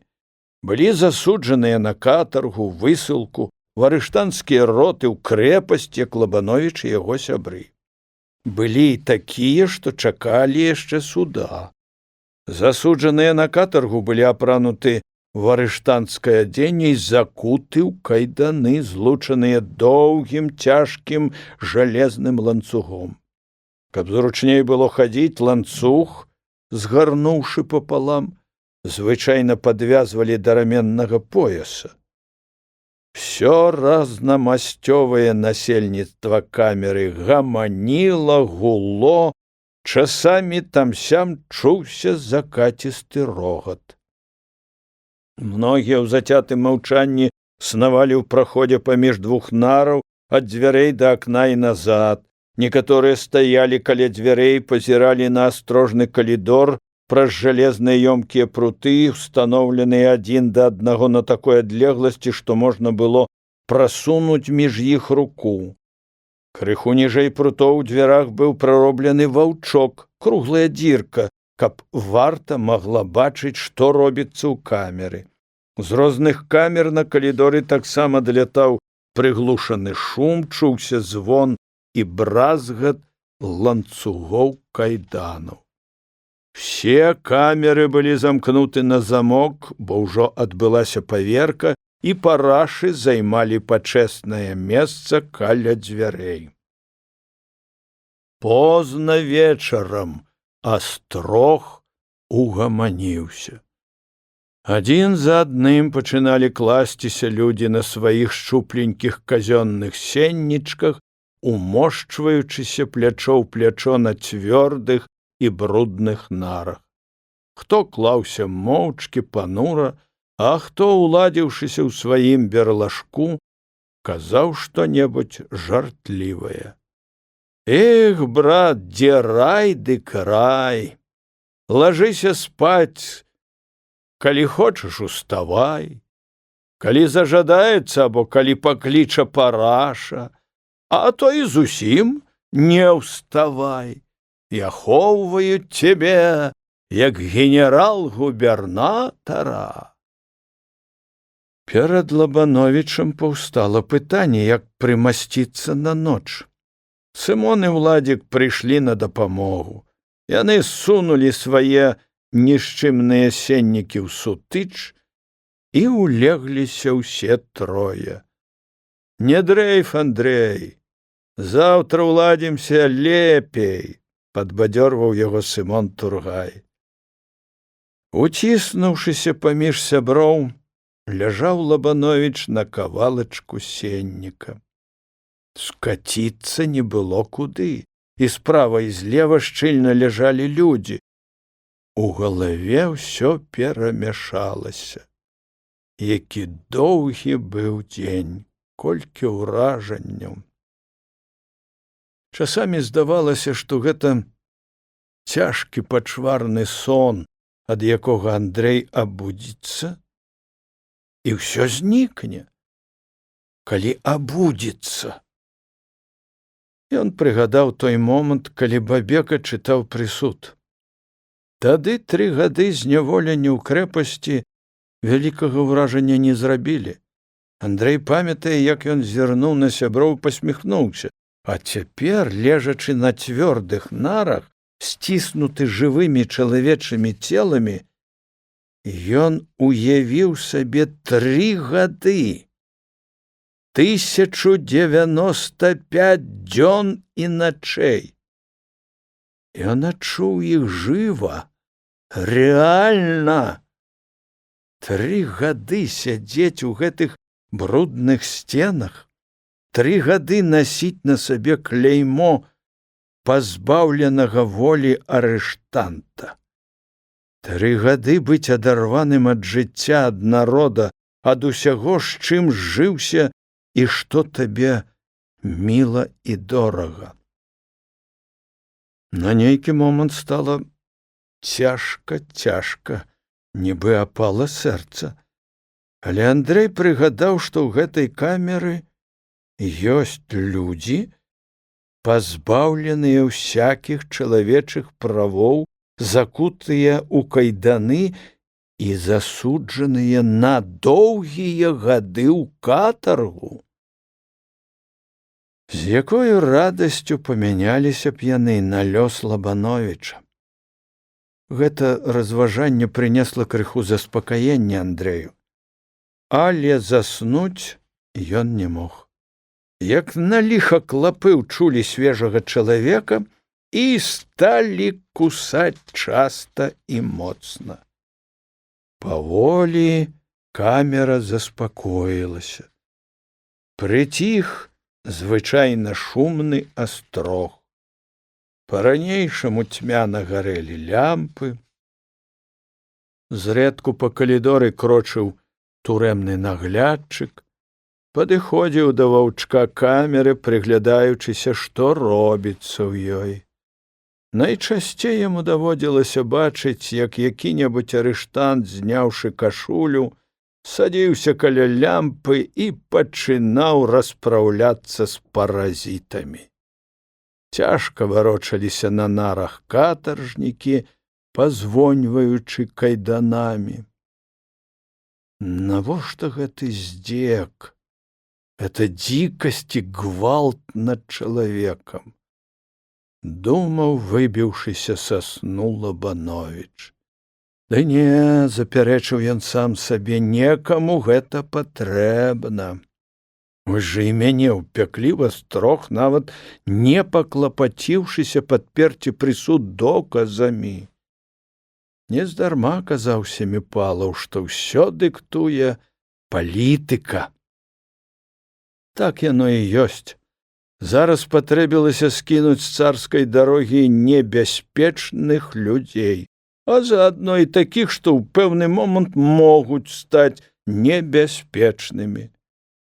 Лабановіч папрабаваў паварушыцца, але гэта было трудна зрабіць, не патрывожыўшы сяброў. Сон абняў усю камеру, можна было вольна разважаць далей.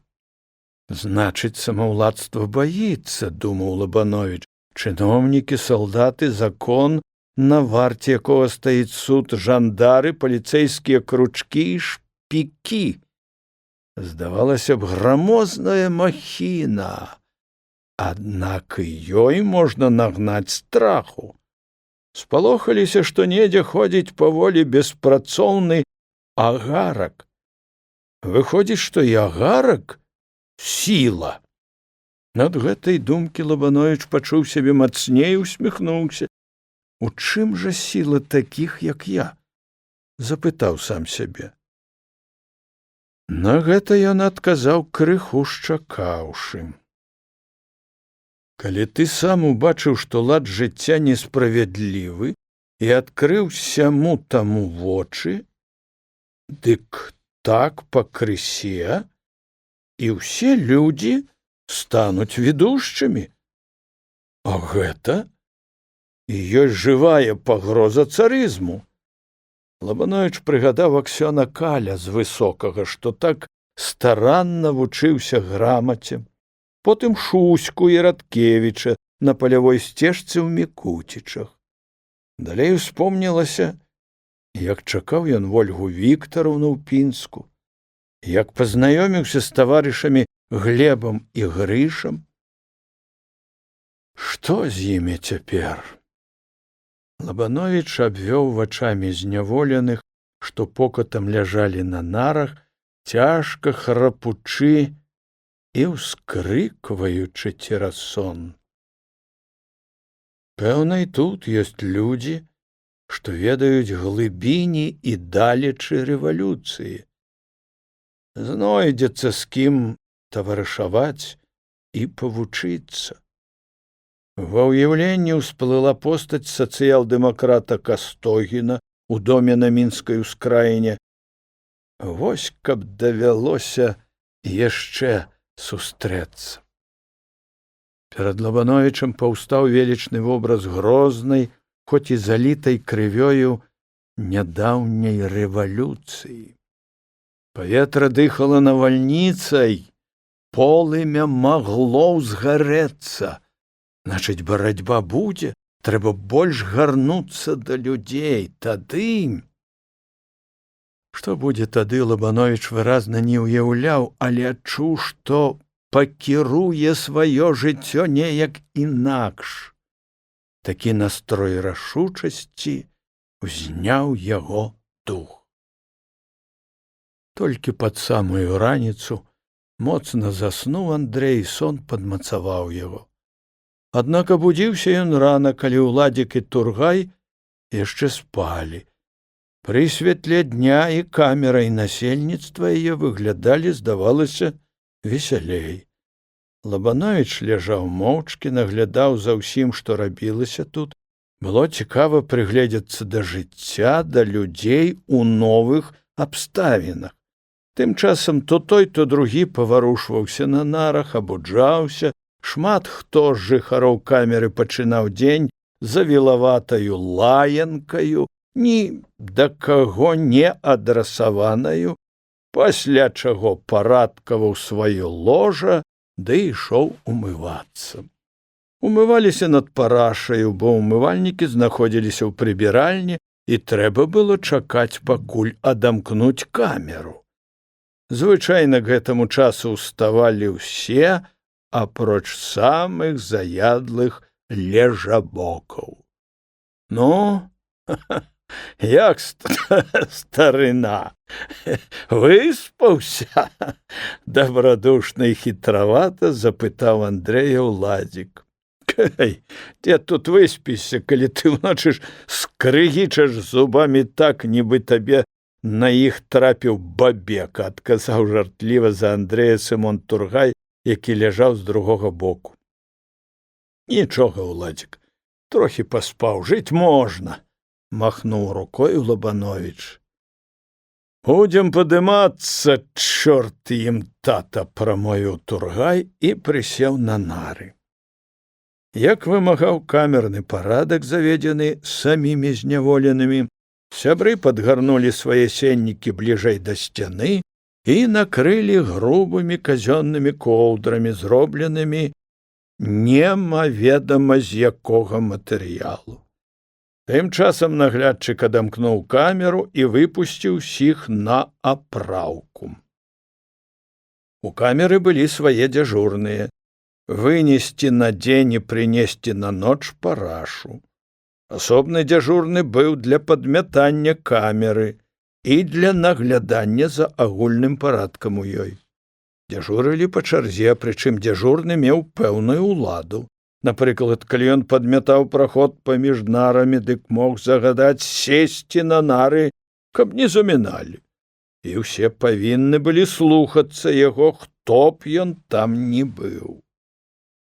Разам з усім насельніцтвам камеры Лабановіч выйшаў на калідор, які цягнуўся праз увесь будынак астрога.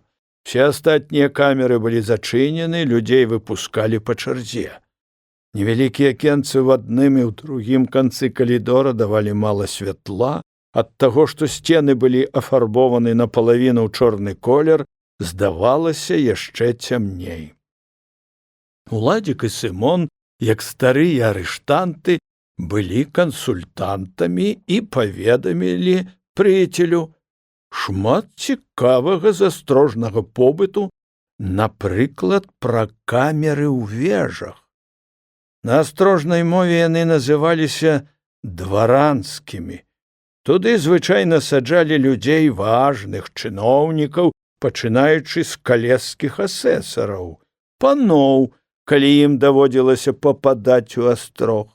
Траплялі туды таксама і палітыкі. калі яны мелі вагу і не пустыя кішэні. У дваранскіх камерах было святлей, весялей, і рэжым там іншы. Увесь дзень дзверы былі адчынены. Замест цвёрдых нар стаялі выгодныя тапчаны, паліліся печы, дзе можна было гатаваць сабе смачную страву, грэць чай і наогул песціць сваю асобу.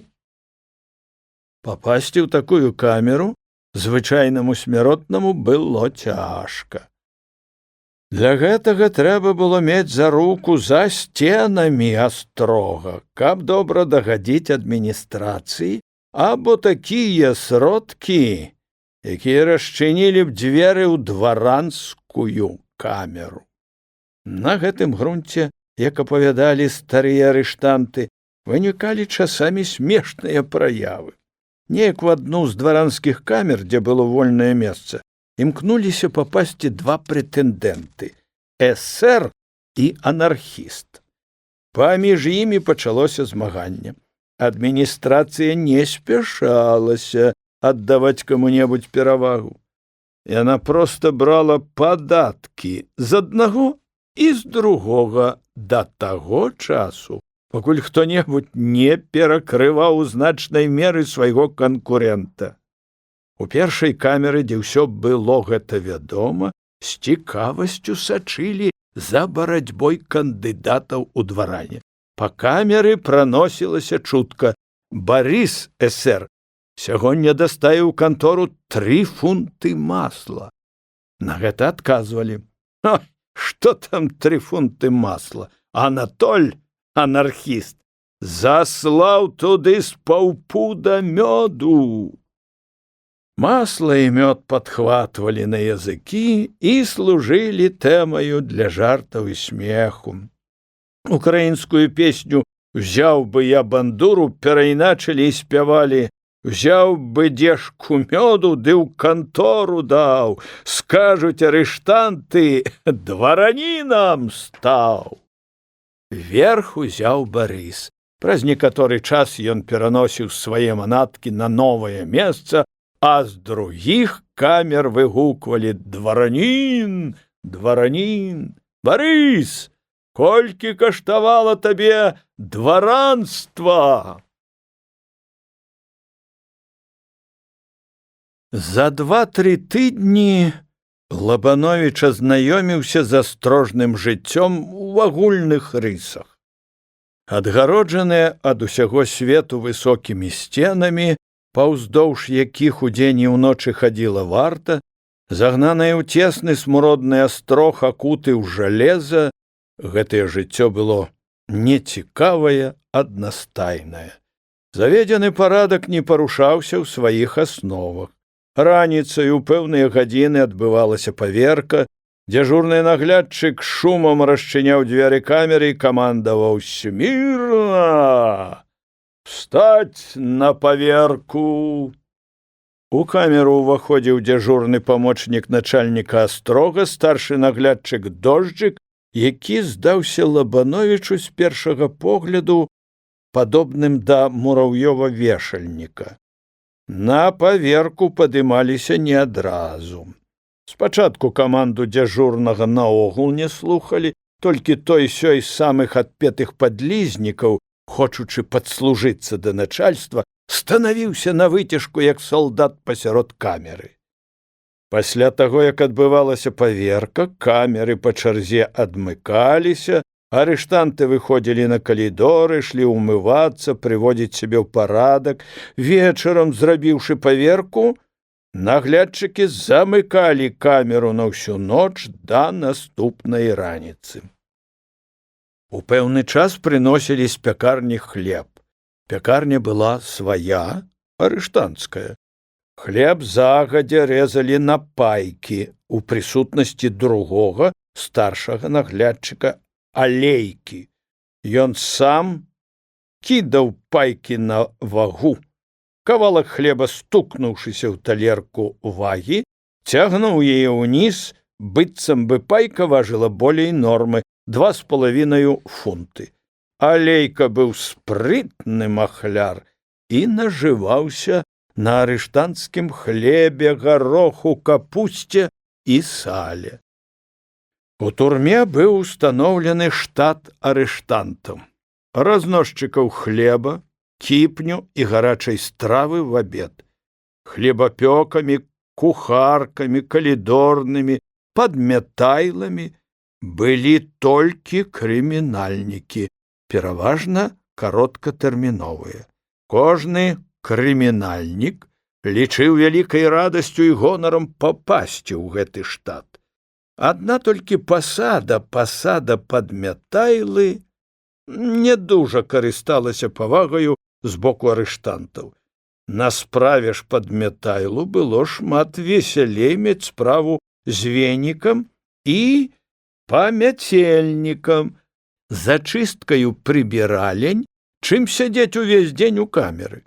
Апроч таго, падмятайла меў болей шырокія зносіны з людзьмі, з тымі ж арыштантамі мог зрабіць ім сякую-такую паслугу і сам здабыць што-колечы. Да які цяжкі не быў астрожны парадак, як не абмежавана была воля астрожнікаў, загнаных як звяры ў цесныя клеткі, всё ж і тут жыццё, чалавечыя пачуцці і імкненні выбіваліся на свае прасторы. Сярод крымінальнікаў быў малады, крэпкі як дуб, чалавек паўнаўладны гаспадар у сваёй камеры. Уперадзе яго чакалі блуканні па перасыльных астрогах і доўгія гады катаргі. Але на яго твары ніколі не адбівалася і ценю пакуты, горкай развагі. Часамі на яго находзіла такая хвіліна, калі чалавеку хочацца разгарнуцца ва ўсю шырыню натуры. Не стрывае душа, нейкая бура падхопіць яе, і ён, расчысціўшы сабе месца ў камеры, пускаецца ў скокі. Ногі закуты ў цяжкія кайданы, а ён скача лёгка, прыгожа, выкрунтасіста. У гэтым была для яго асаблівая асалода, натхненне. Ён так умеў падзвоньваць сабе самому ланцугамі, падбіраць тоны, што гэты звон замяняў яму музыку, адпавядаючы ўласнаму настрою. І калі чалавек скакаў, яго рухі захоплівалі ўсіх. Размераны і нават музычны звон і бразгат ланцугоў разлягаўся па калідоры, далятаў у іншыя камеры. Да ваўчка падыходзілі дзяжурныя наглядчыкі, глядзелі, любаваліся бурнымі нястрымнымі рухамі катаржніка Івана Гудзілы. Быць можа, ён выказваў гэтым свой пратэст супраць няволі і несправядлівасці грамадскага ладу, які зрабіў з чалавека злачынцу. Вечарамі, калі камеры замыкаліся на ўсю ноч, зняволеныя прараблялі розныя цікавыя штукарствы. Напрыклад, падыманне чалавека кончыкамі пальцаў або падыманне самога сябе на нары. Для гэтага трэба было падацца ўсім целам пад нары, а рукамі трымацца за іх край. Гэты нумар быў даволі трудны і мала каму ўдавалася прарабіць яго. Падымалі чалавека кончыкамі пальцаў так. Пасярэдзіне камеры станавіўся хто-небудзь са зняволеных, пажадана чалавек ёмкі. Да яго падыходзілі 5 чалавек. Двое падкладалі пальцы пад наскі, двое пад локці і 5 пад бараду. Па камандзе «падымай» все браліся гуртом, узнімалі чалавека досыць высока і насілі яго па камеры. Каб насмяяцца з неспакушанага новапрыбыўшага чалавека, які на арыштанцкай мове называўся лабуком, рабілі так. Адзін чалавек клаўся ніцма на сяннік на нарах, другі лажыўся на яго спінаю. наверх укладалі трэцяга, таго, з каго і хацелі паздзекавацца. Той, што ляжаў пасярэдзіне, хапаў ахвяру за рукі, а нагамі заціскаў ёй ногі. Тады падыходзіў які-небудзь спец па часці стаўляння банек, агаляў верхняму жывот і ставіў банькі, біў дзервяною лыжкаю па адцягнутай скуры. Забаўляліся людзі, як умелі, як маглі і як дазвалялі абставіны. Той год, калі Лабановіч прыйшоў у турму, асабліва апошнія месяцы, быў годам узмацнення рэакцыі. Усе прывілеі, якімі на першых часах карысталіся зняволеныя, паступова касаваліся. Астрожная адміністрацыя пачынала ўводзіць жорсткі рэжым, часта рабіла вобыскі, адбірала розныя рэчы, патрэбныя ў штодзённым абыходку, як самавары, нажы, забіралі і кнігі, калі яны мелі хоць у найменшай ступені прагрэсіўны характар. Зняволеных вылучалі па катэгорыях і размяшчалі па асобных камерах. Разам з групай іншых засуджаных у крэпасць у асобную камеру трапілі і нашы сябры. Зняволеных там было няшмат, чалавек 7-8, але гэты лік мяняўся. Адны прыбывалі, другія выходзілі на волю, адбыўшы свой тэрмін, на агульны турэмны кацёл крапаснікоў, якіх называлі, не залічвалі і харчоў не выдавалі. Замест гэтага на кожнага адпускалі па 10 капеек у суткі. Перабраўшыся на новае месца, Уладзік па-гаспадарску акінуў камеру вокам і сказаў да сяброў: «Тут, браткі, занятак знайсці сабе можна. Падвучыцца і па выхадзе на волю здаць экзамен на атэстат сталасці. Маладзец, Уладзік, што не дрэйфіш і пазіраеш далёка наперад», — пахваліў яго Сымон Тургай і з хітраватай усмешкай звярнуўся да Лабановіча. «Праўда, Андрэй, Уладзік цвяроза глядзіць на рэчы?» На гэта Лабановіч адказаў: «Уладзік быў і застаўся чалавекам справы і мудрай жыццёвай практычнасці. І мне хочацца ў сувязі з гэтым расказаць пра адно здарэнне. Нейкія вандроўнікі падышлі да глыбокай рэчкі. Ні броду, ні моста не было. Плаваць яны не ўмелі і вады баяліся. На беразе ляжалі круглякі. Адзін з вандроўнікаў, найболей кемны, скаціў кругляк у рэчку, потым зняў камашы, сеў верхам на бервяно, каб не з'ехаць у ваду. На сярэдзіне рэчкі кругляк перакруціўся, плавок бухнуўся галавою ў ваду, а ногі са шкарпэткамі задраліся ўгору. Спадарожныя стаялі на беразе, пазіралі і казалі: «Глядзі ты, які змыслы наш Яшка! Рэчкі не пераплыў, а панчохі ўжо сушыць». Уладзік заўважыў: «Я, брат, з кругляка не з'еду, а там, глядзіш, перажыў дзень і воля бліжэй. Вось канчаецца, дзякаваць Богу, месяц, значыць, 1/36 часть няволі і скінулі з плячэй. Так ці не так?» «Так, так, Уладзік», — пацвердзілі Сымон і Андрэй. «А калі так, давайте падумаем, як латвей арганізаваць наша жыццё ў Астрозе».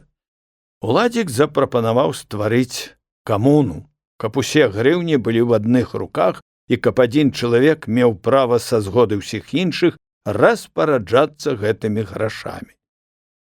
Усё насельніцтва новай камеры абмеркавала Уладзікаву прапанову і пастанавіла Уладзіка выбраць за аканома, каб ён вёў харчовую справу, выпісваў праз дожджыка прадукты. Заставалася выбраць і свайго кухара. Па турэмнаму статуту кухару ад асуджаных у крэпасць дазвалялася хадзіць на астрожную кухню і гатаваць абеды. Кухарам назначылі Сымона Тургая. Ён быў калідорным старастам, але ахвотна згадзіўся ўзяць на сябе і новую ролю, набыўшы такім чынам і другую пасаду. Так пачалося новае жыццё асуджаных у крэпасць, адбываўшых сваю кару у мінскім астрозе. Аднастайнасць астрожнага побыту крыху ажыўлялася, калі ў камеру прыбывалі новыя засуджаныя. Траплялі сюды людзі розных прафесій і сацыяльнага стану. Дробныя чыноўнікі, пісарчукі, чыгуначнікі і іншыя так званыя інтэлігенты. Аднойчы прывялі нават канакрада з-пад Ракава, нейкага Касперыча, маладога, малапісьменнага, але хітрага лодара. Ідучы ў раздабыткі па часці канакрадства, Касперыч браў з сабою пракламацыі. Калі ён пападаўся на кражы, яго спачатку моцна білі, а потым вялі ў паліцыю. Пры вобыску выяўлялася, што Касперыч не канакрад, а палітык. Канакрада судзілі за пракламацыі як палітычнага злачынцу, а яму толькі гэта і трэба было. Апошні раз Касперыча замест доўгатэрміновай катаргі засудзілі ў крэпасць на 9 месяцаў. Касперыч вылажыў сваю праграму дзейнасці перад жыхарамі камеры, весела пасмейваючыся з уласнай хітрай выдумкі. «Да якой жа палітычнай партыі належыш ты?» – запытаў яго з сур'ёзным выглядам Сымон Тургай, ледзь стрымліваючы смех. «Мая партыя! Ратуй сам сябе!» – адказаў Касперыч, пазіраючы на Тургая маленькімі свінымі вочкамі. «Значыць, ты аднабокі анархіст-індывідуаліст?» – заўважыў Уладзік. «А мне ўсё роўна які, хоць бы сабе і аднабокі», – азваўся Касперыч. У камуну яго не прынялі, ды і сам ён да яе не гарнуўся і жыў на сваю грыўню. Крыху разгледзеўшыся і зарыентаваўшыся ў нязвыклай абстаноўцы, Касперыч аднойчы запытаў Уладзіка: «Колькі чалавек можа з'есці сырога сала?» Уладзік засцярожліва паглядзеў на Касперыча, спадзеючыся нейкага падвоху. А для старога арыштанта даць ашукаць сябе лічылася ганьбаю. «Галоднай куме хлеб на уме?» – хітра пасміхнуўся Уладзік. «Можа і так?» – прамовіў Касперыч і паўтарыў пытанне. Не на жарты. Колькі чалавек здужае з'есці сырога сала?» «Гледзячы, які чалавек і якое сала», – адказаў Уладзік. «Я, напрыклад, выгаладаўшыся, з'еў бы фунтаў са 2. 2 фунты, зневажліва адклікнуўся Касперыч. «А я магу з'есці 7 фунтаў. А не разорве цябе?» – не поверыў Лабанович і сказаў Сымону Тургаю. «Палітык бярэцца з'есці 7 фунтаў сырога сала». Сымон хадзіў па камеры і не зварачаў увагі. Пасля запытання Лабановича ён спыніўся. «А чорт яго ведае, які ў палітыка трыбух!» Касперыч рашуча сцвярджаў сваё і гатовы быў ісці ў заклад. Каля Уладзіка і Касперыча сабраўся цэлы гурт. Нават Александр Голубович, пераважна сур'ёзны, маўклівы, замкнёны ў сабе чалавек, піцерскі рабочы, бальшавік па сваіх палітычных пераконаннях, далучыўся да грамады таварышаў па камеры. «Калі нават і з'есць, дык вырве з яго», – сказаў Голубович. Спрэчка ўсё больш разгаралася. Дык што, хлопцы, рызыкнём хіба? Як, Уладзік? Рызыкнём, звярнуўся Тургай да сяброў і да аконама. Уладзік выдаў кавалак сала з агульных запасаў. Сымон Тургай адважыў на кухні 7 фунтаў і аддаў Касперычу. Той узяў з паліцы невялікі кавалак хлеба, сеў на нары і пачаў есці. Ён еў прагавіта, адрываў, як воўк, зубамі ёмкія порцыі сала разам з кавалачкам хлеба. І сала, і хлеб прападалі ў пашчы Касперыча. Ён варушыў сківіцамі, як жорнамі, малоў сала і хлеб, а потым таксама па-воўчы глытаў іх, і вочы яго блішчалі, як у воўка. З кожным разам сала заставалася ўсё меней і меней. «Усё змеле», – расчаравана сказаў Уладзік. І сапраўды, Касперыч залажыў у рот апошні кавалак хлеба і сала, не спяшаючыся пачвакаў, глынуў з выглядам пераможцы і нават засмяяўся. «О, а цяпер аж да заўтрашняга можна трываць».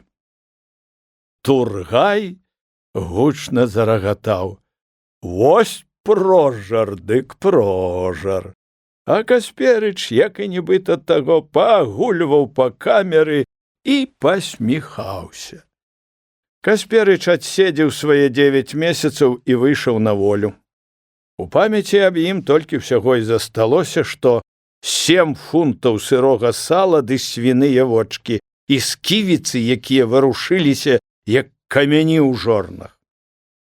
Сярод кароткатэрміновых зняволеных часамі пападаліся аматары, што любілі шмат гаварыць і наплесці з 3 кашалі рознай хлусні.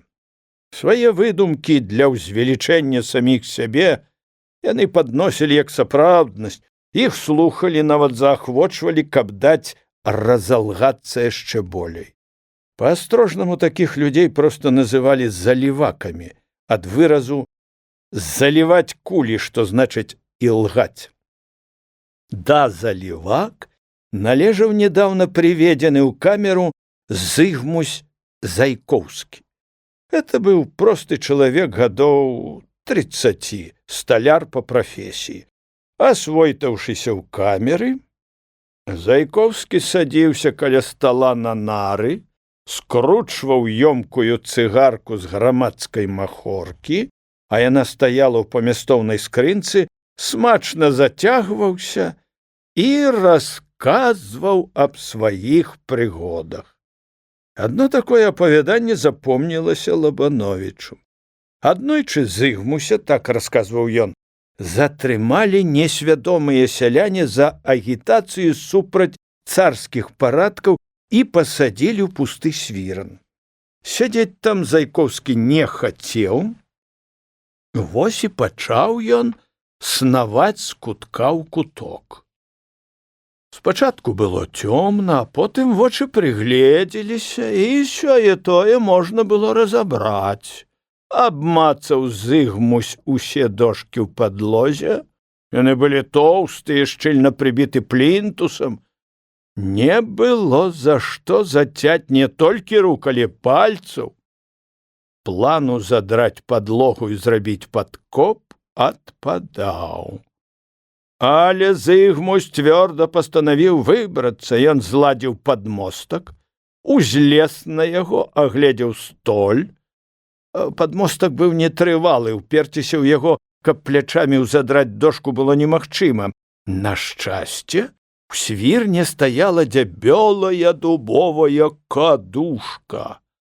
Зыгмусь павярнуў яе дном угору, злез, зрабіў спробу, угнуў галаву ахрыбецінай плечуком, налёг на дошку. Дошка падалася і зарыпела. Зыгмусю аж страшна стала. А што як пачуюць?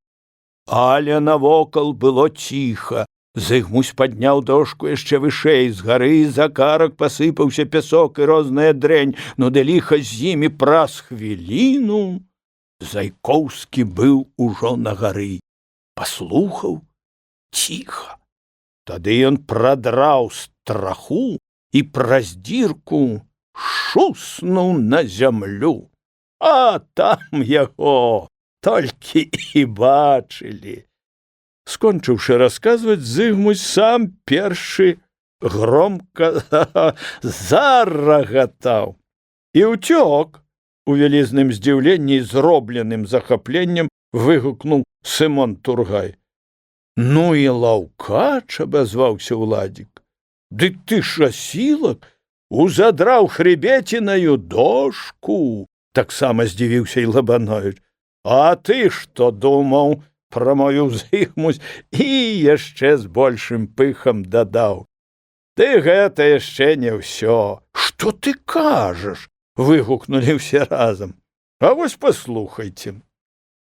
Апынуўся гэта я на зямлі, азірнуўся, прыгнуўся і шусь у каноплі.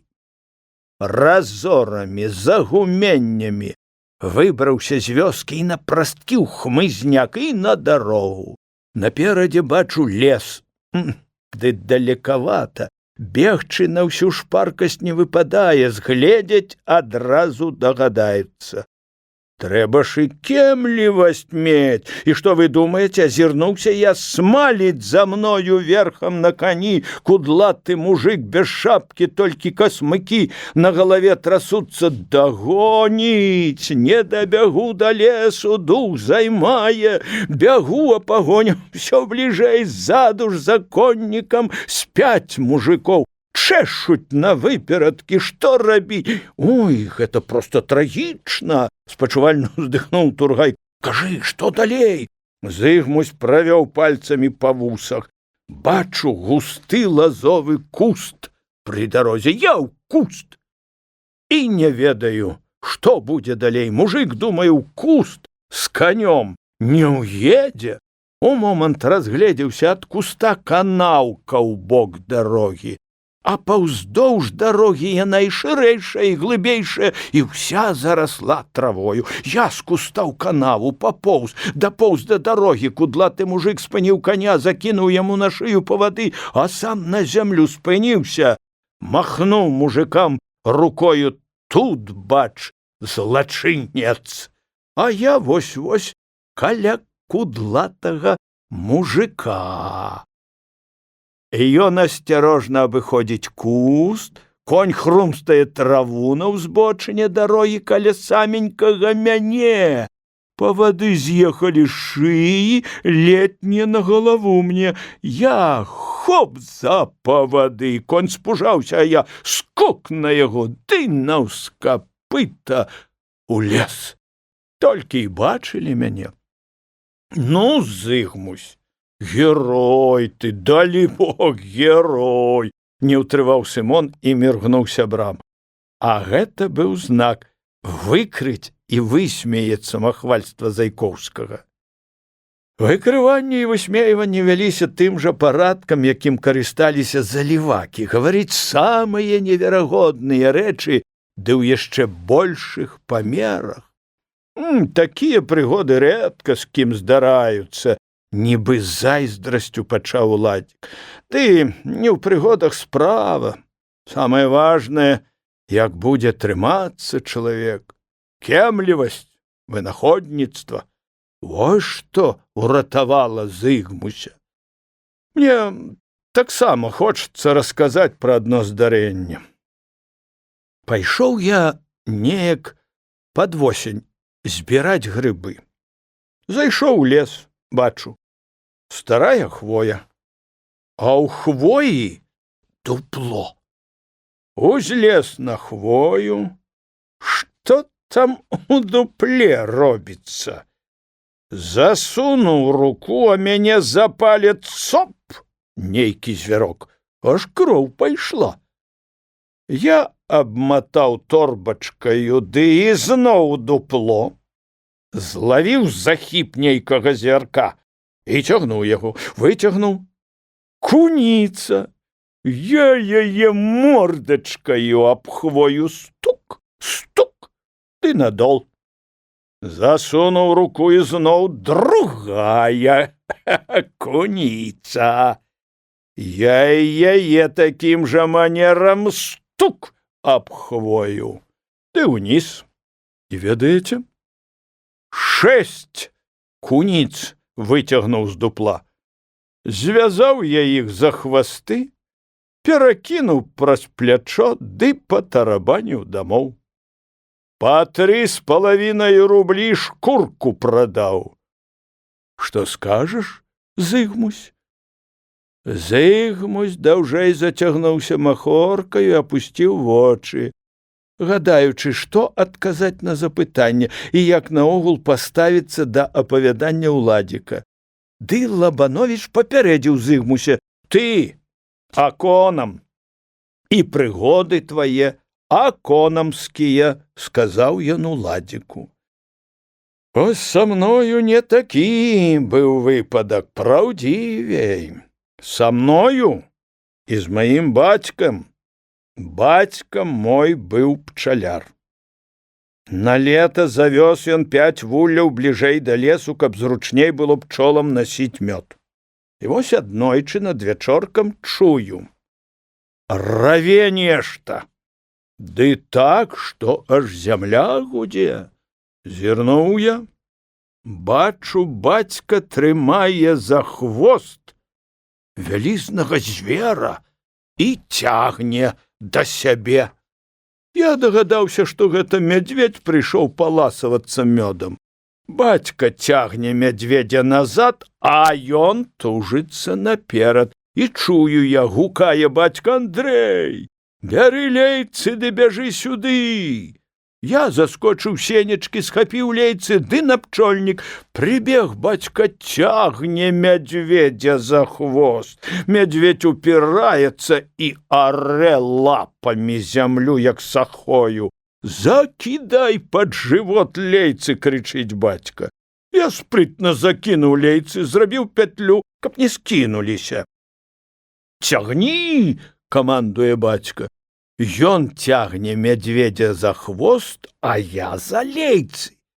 Пачуў гэта мядзведь, ды як і рванецца. Адарваў хвост. Бацька з хвастом на спіну паваліўся, ногі задраў. Я адзін трымаю звяруга, ён яшчэ мацней рвануўся. Я нагамі па калені ў зямлю закапаўся. І раптам лейцы трэсь. Толькі кончыкі ў маіх руках засталіся. Сарваўся мядзведь і паджгаў у лес. Замест хваста пару ляйчын павалок з сабою. Падняўся бацька з зямлі, паківаў галавою. Шкада, што мядзведзя выпусцілі. А потым кажа мне: ну, сынок, цяпер мядзведь па мёд хадзіць не будзе. Дзед Юзафовіч, белавусы, 70-гадовы чалавек, сапраўдны аконам, засуджаны ў крэпасць на 1 год, ляжаў на нарах, залажыўшы рукі за галаву, слухаў ды пасмейваўся. Іван Сарока, спрытны мужычок з-пад астрашыцкага гарадка, не зварачаў увагі на ўсе гэтыя плявузготы, сядзеў каля падаконніка і шавецкім ножом нож узычыў яму шавец Лазар Мардуховіч, малады хлапец, засуджаны ў крэпасць на 1,5 года, рэзаў з карынкі хлеба на дробненькія кавалачкі, каб пакарміць галубоў. Яны зляталіся на падаконнік цэлымі чародамі.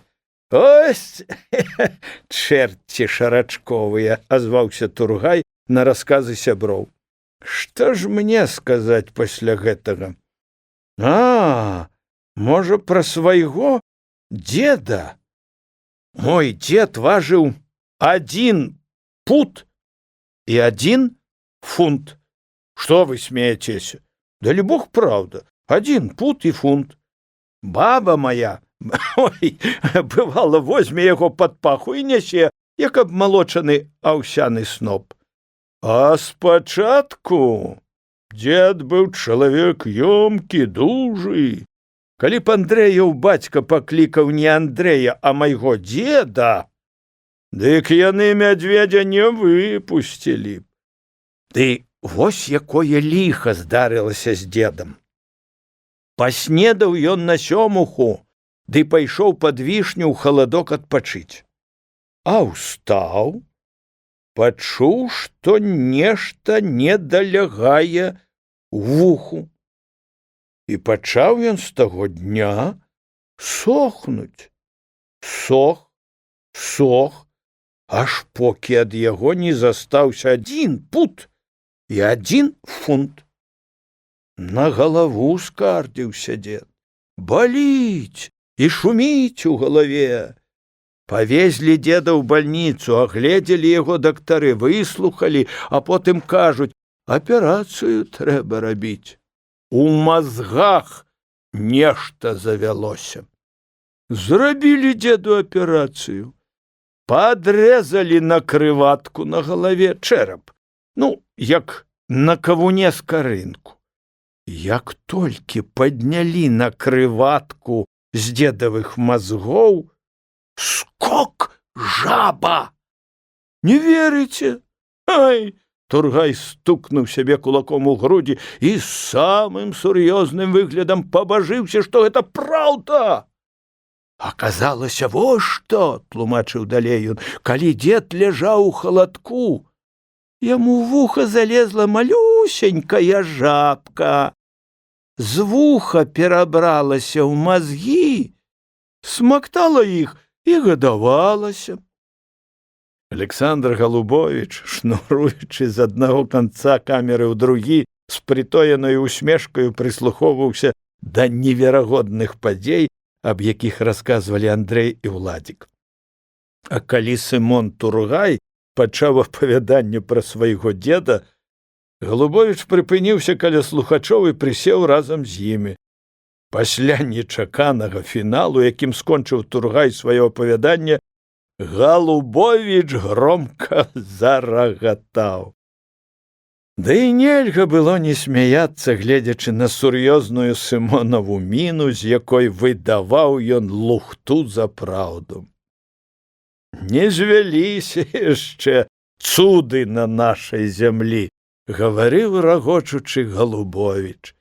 Закасаваў ты, брат Сымон, усіх нас. І Зыгмуся, і Уладзіка, і мяне, сказаў Лабанович, таксама не могучы ўтрымацца ад смеху. Сябры весела смяяліся. Да агульнай весялосці далучыўся сам Зыгмусь Зайкоўскі і шмат хто з таварышаў. Жыхары камеры асцерагаліся потым хадзіць сцежкамі Зыгмуся Зайкоўскага. Александр Голубович займаў своеасаблівую пазіцыю. Ён мала калі прымаў удзел у забаўках сяброў па камеры. Часам цэлымі гадзінамі ляжаў на нарах з кніжкай у руках. Кнігі ён літаральна глытаў, даставаў іх шмат. Па ўсім было відаць, што ён мае сувязі за сценамі астрога. Калі да Голубовича зварачаўся хто-небудзь сяброў з запытаннем, ён лагодна і жычліва адказваў, тлумачыў незразумелае, а за жарт плаціў дасціпным, дабрадушным жартам. Падняўшыся з нару, Голубович браўся за свой абыклы занятак. Мераў крокамі камеру, мусіць, разважаў над прачытаным.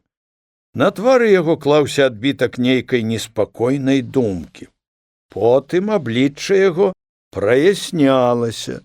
Александр развясельваўся, падыходзіў да Уладзіка ці да Сымона або да Андрэя.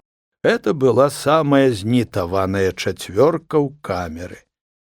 Ну што, дружок, пусцім дымок, казаў Голубович, лагодна усміхнуўшыся. Сябры садзіліся каля тытунёвай скарбонкі і закурвалі.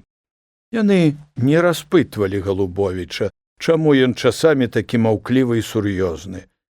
А Галубовіч, нахадзіўшыся, пакурыўшы, трохі пажартаваўшы, садзіўся на нары і доўга запісваў нешта ў ёмкі сшытак.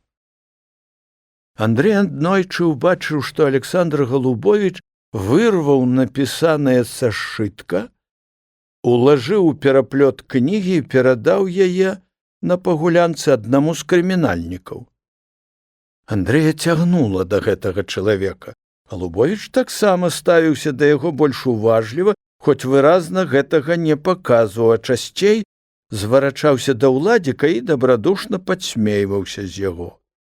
Уладзік жа строга прытрымліваўся ім самім заведзенага ладу. Кожны дзень раніцай ён займаўся гімнастыкаю па Мюллеру. Гімнастыка гэта была зручна тым, што ёю можна было займацца і ў астрозе. Складалася яна з цэлага рада розных практыкаванняў.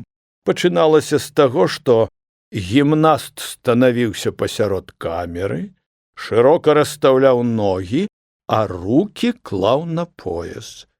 Наўперад ён нагінаўся, прухка трымаючы паясніцу, потым адкідаўся назад, затым нахіляўся налева і направа.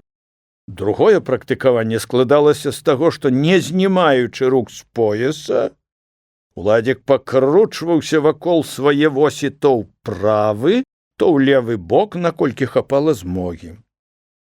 Далей у ход пускаліся рукі і ногі. Кульмінацыйны пункт гімнастыкі заключаўся ў тым, што гімнаст клаўся на падлогу, выцягнуўшыся ва ўвесь рост, абапіраўся на пальцы рук і на наскі. На кончыках пальцаў трэба было падымацца і апускацца 12 разоў. Гэта лічылася рэкордам. Выконваючы такое практыкаванне, уладзік моцна ўдыхаў і выдыхаў паветра носам. Прарабіўшы ўвесь комплекс гімнастыкі, ён стамляўся, пасля чаго казаў: «А цяпер папіць кіпяточку». Сырой вады уладзік, ахоўваючы здароўе, не піў, у яго заўсёды была ў запасе гатаваная. Стары Юзафовіч, лежачы на нарах, наглядаў, як мардаваўся уладзік. Часамі ён не вытрымліваў і лагодна па-бацькоўску казаў: «Эх, сынку, маеш кроплю здароўя і сілы, дык шануй іх, бо гэтак доўга не надыхаеш». Пасля ранішняй зарадкі і снедання уладзік прымошчваўся каля стала, браў падручнікі па лацінскай мове і па алгебры. Пазаймаўшыся старанна з гадзіну, уладзік завучваў некалькі лацінскіх слоў, сказаў, склонаў, пасля чаго рабіў перапынак і пытаў дзеда Юзафовіча: «Скажы, дед, што значыць дентибюс крепитавит?» Дед адмоўна круціў галавою: «А Бог яго ведае, сынку. Можа, ксёндз адказаў бы на гэта. А гэта, деду, значыць, з выглядам прафесара, тлумачыў уладзік, зубамі скрыгіча». «Ха, я во і гляджу, што ты, сынку, скрыгічаш уночы зубамі», адказвае дед Юзафовіч. «Кінь, дед, кінь, і гэта сваё мардаванне, і гэту навуку.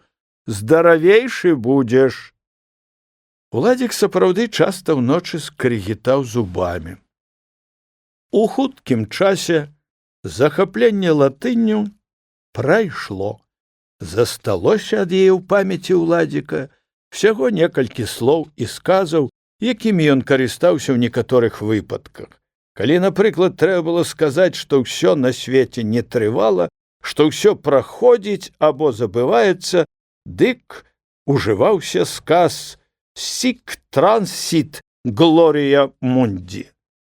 Так праходзіць слава зямлі. Таксама, як і Сымон Тургай, уладзік пачаў болей захапляцца матэматычнымі навукамі. Да іх на некаторы час далучыўся і Андрэй Лабановіч. Адносна латыні Сымон і Андрэй прытрымліваліся слоў Пушкіна. «Латынь из моды вышла ныне, хоть от уладзіка і самі непасрэдна з падручніка перавялі некалькі лацінскіх выслоўяў». Кожны з насельнікаў камеры меў свой занятак і праводзіў час так, як лічыў для сябе найбольш мэтазгодна. Іван Сарока не толькі цэлымі гадзінамі сядзеў каля закованага ў жалеза акна і крышыў для галубоў счарсцвелы арыштанцкі хлеб. Сарока лічыўся майстрам на ўсе рукі. Дома ён быў добрым гаспадаром і нават аграномам. Усім цікавіўся, да ўсяго даходзіў сам сваёю галавою. Калі галубы былі накормлены так, што ўжо болей не ляцелі на падаконнік, Сарока знаходзіў сабе і іншы занятак. Ад людзей, галоўным чынам тых, што сядзелі ў астрозе, пераняў ён умельства вылепліваць з хлеба мастацкія фігуры і пешкі для гульні ў шахматы, вельмі трывалыя і моцныя. Паламаць іх было цяжка, можна было разбіць хіба толькі палажыўшы на кавадла і б'ючы ёмкім малатком. Сакрэт моцы заключаўся ў тым, што перад вылепліваннем хлеб трэба было перажаваць і вымесіць спецыяльным спосабам, пасля чаго ён рабіўся гнуткім і клейкім. Вылепіўшы і адштукаваўшы фігуры і пешкі, Іван Сарока афарбоўваў іх у адпаведныя колеры, і тады ўжо выраб атрымліваў пуцёўку ў жыццё. Попыт на шахматы быў вялікі. Ад астрожных майстроў яны часамі пераходзілі на волю, у горад, а ў камеры амаль не сходзілі са стала. Каля пары шахматыстаў, якія зрэдку мяняліся, заўсёды стаяў невялікі гурток аматараў шахматнай гульні. Нагуляюцца бывала так, што калі пакладуцца вечарам спаць, дык і шахматная дошка і фігуры і заматованы кароль доўга стаяць у вачах. Адзін толькі Лазар Мардуховіч не прымаў удзелу ў шахматнай гульні і не цікавіўся ёю. Ён лічыў, што гэта недастойна рабочага чалавека. Зранку пасля паверкі Лазар ішоў пад канвоем у турэмную шавецкую майстэрню шыць і рамтаваць абутак. Хадзіў туды па сваёй волі, бо не было такога права, каб прымусіць засуджанага ў крэпасць да той ці іншай працы. Перад вячэрняю паверкаю яго прыводзілі ў камеру. Лазар, закончыўшы рабочы дзень, старанна ўмываўся, надзяваў свой лепшы гарнітур, падмацоўваўся хлебам і каўбасою. Пасля гэтага з паўгадзіны хадзіў па камеры ўзад і ўперад, потым клаўся на сваё месца на нарах і спяваў песні. Голас у яго быў па размеру танклявы, ды і песні падбіраў ён жаласныя, пераважна острожные. Говорила сыну мать: не водись с ворами, в Сибирь каторгу сошлют, скуют кандалами. З вялікім натхненнем спевака заливаўся Лазар, надаючы свайму голасу самую тонкую лірычнасць. Спяваў ён выключна для самога сябе. І ў спевах знаходзіў найвышэйшую асалоду. Як ставіліся жыхары камеры да песень, Лазара мала цікавіла. На дзеда Юзафовіча, як і на шмат каго з карэнных жыхароў камеры, Лазаравы спевы рабілі самае непрыемнае ўражанне. Але навошта псаваць чалавеку настрой, калі ў песнях забываў ён астрожную няволю? А бадай ты захлынуўся гэтаю сваёю песняю, ціха бурчаў дзед Юзафовіч, але так, каб не пачуў Уладзік. Дзед любіў Уладзіка і кампанаваў з ім болей, чым з іншымі. Калі часамі Уладзіку не дужылася, дзед накрываў яго на ноч сваёю бравэркаю. Назаўтра Уладзік уставаў здаровы.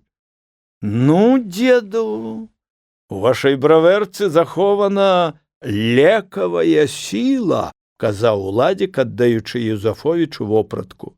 Прапацеў, і як рукой зняло.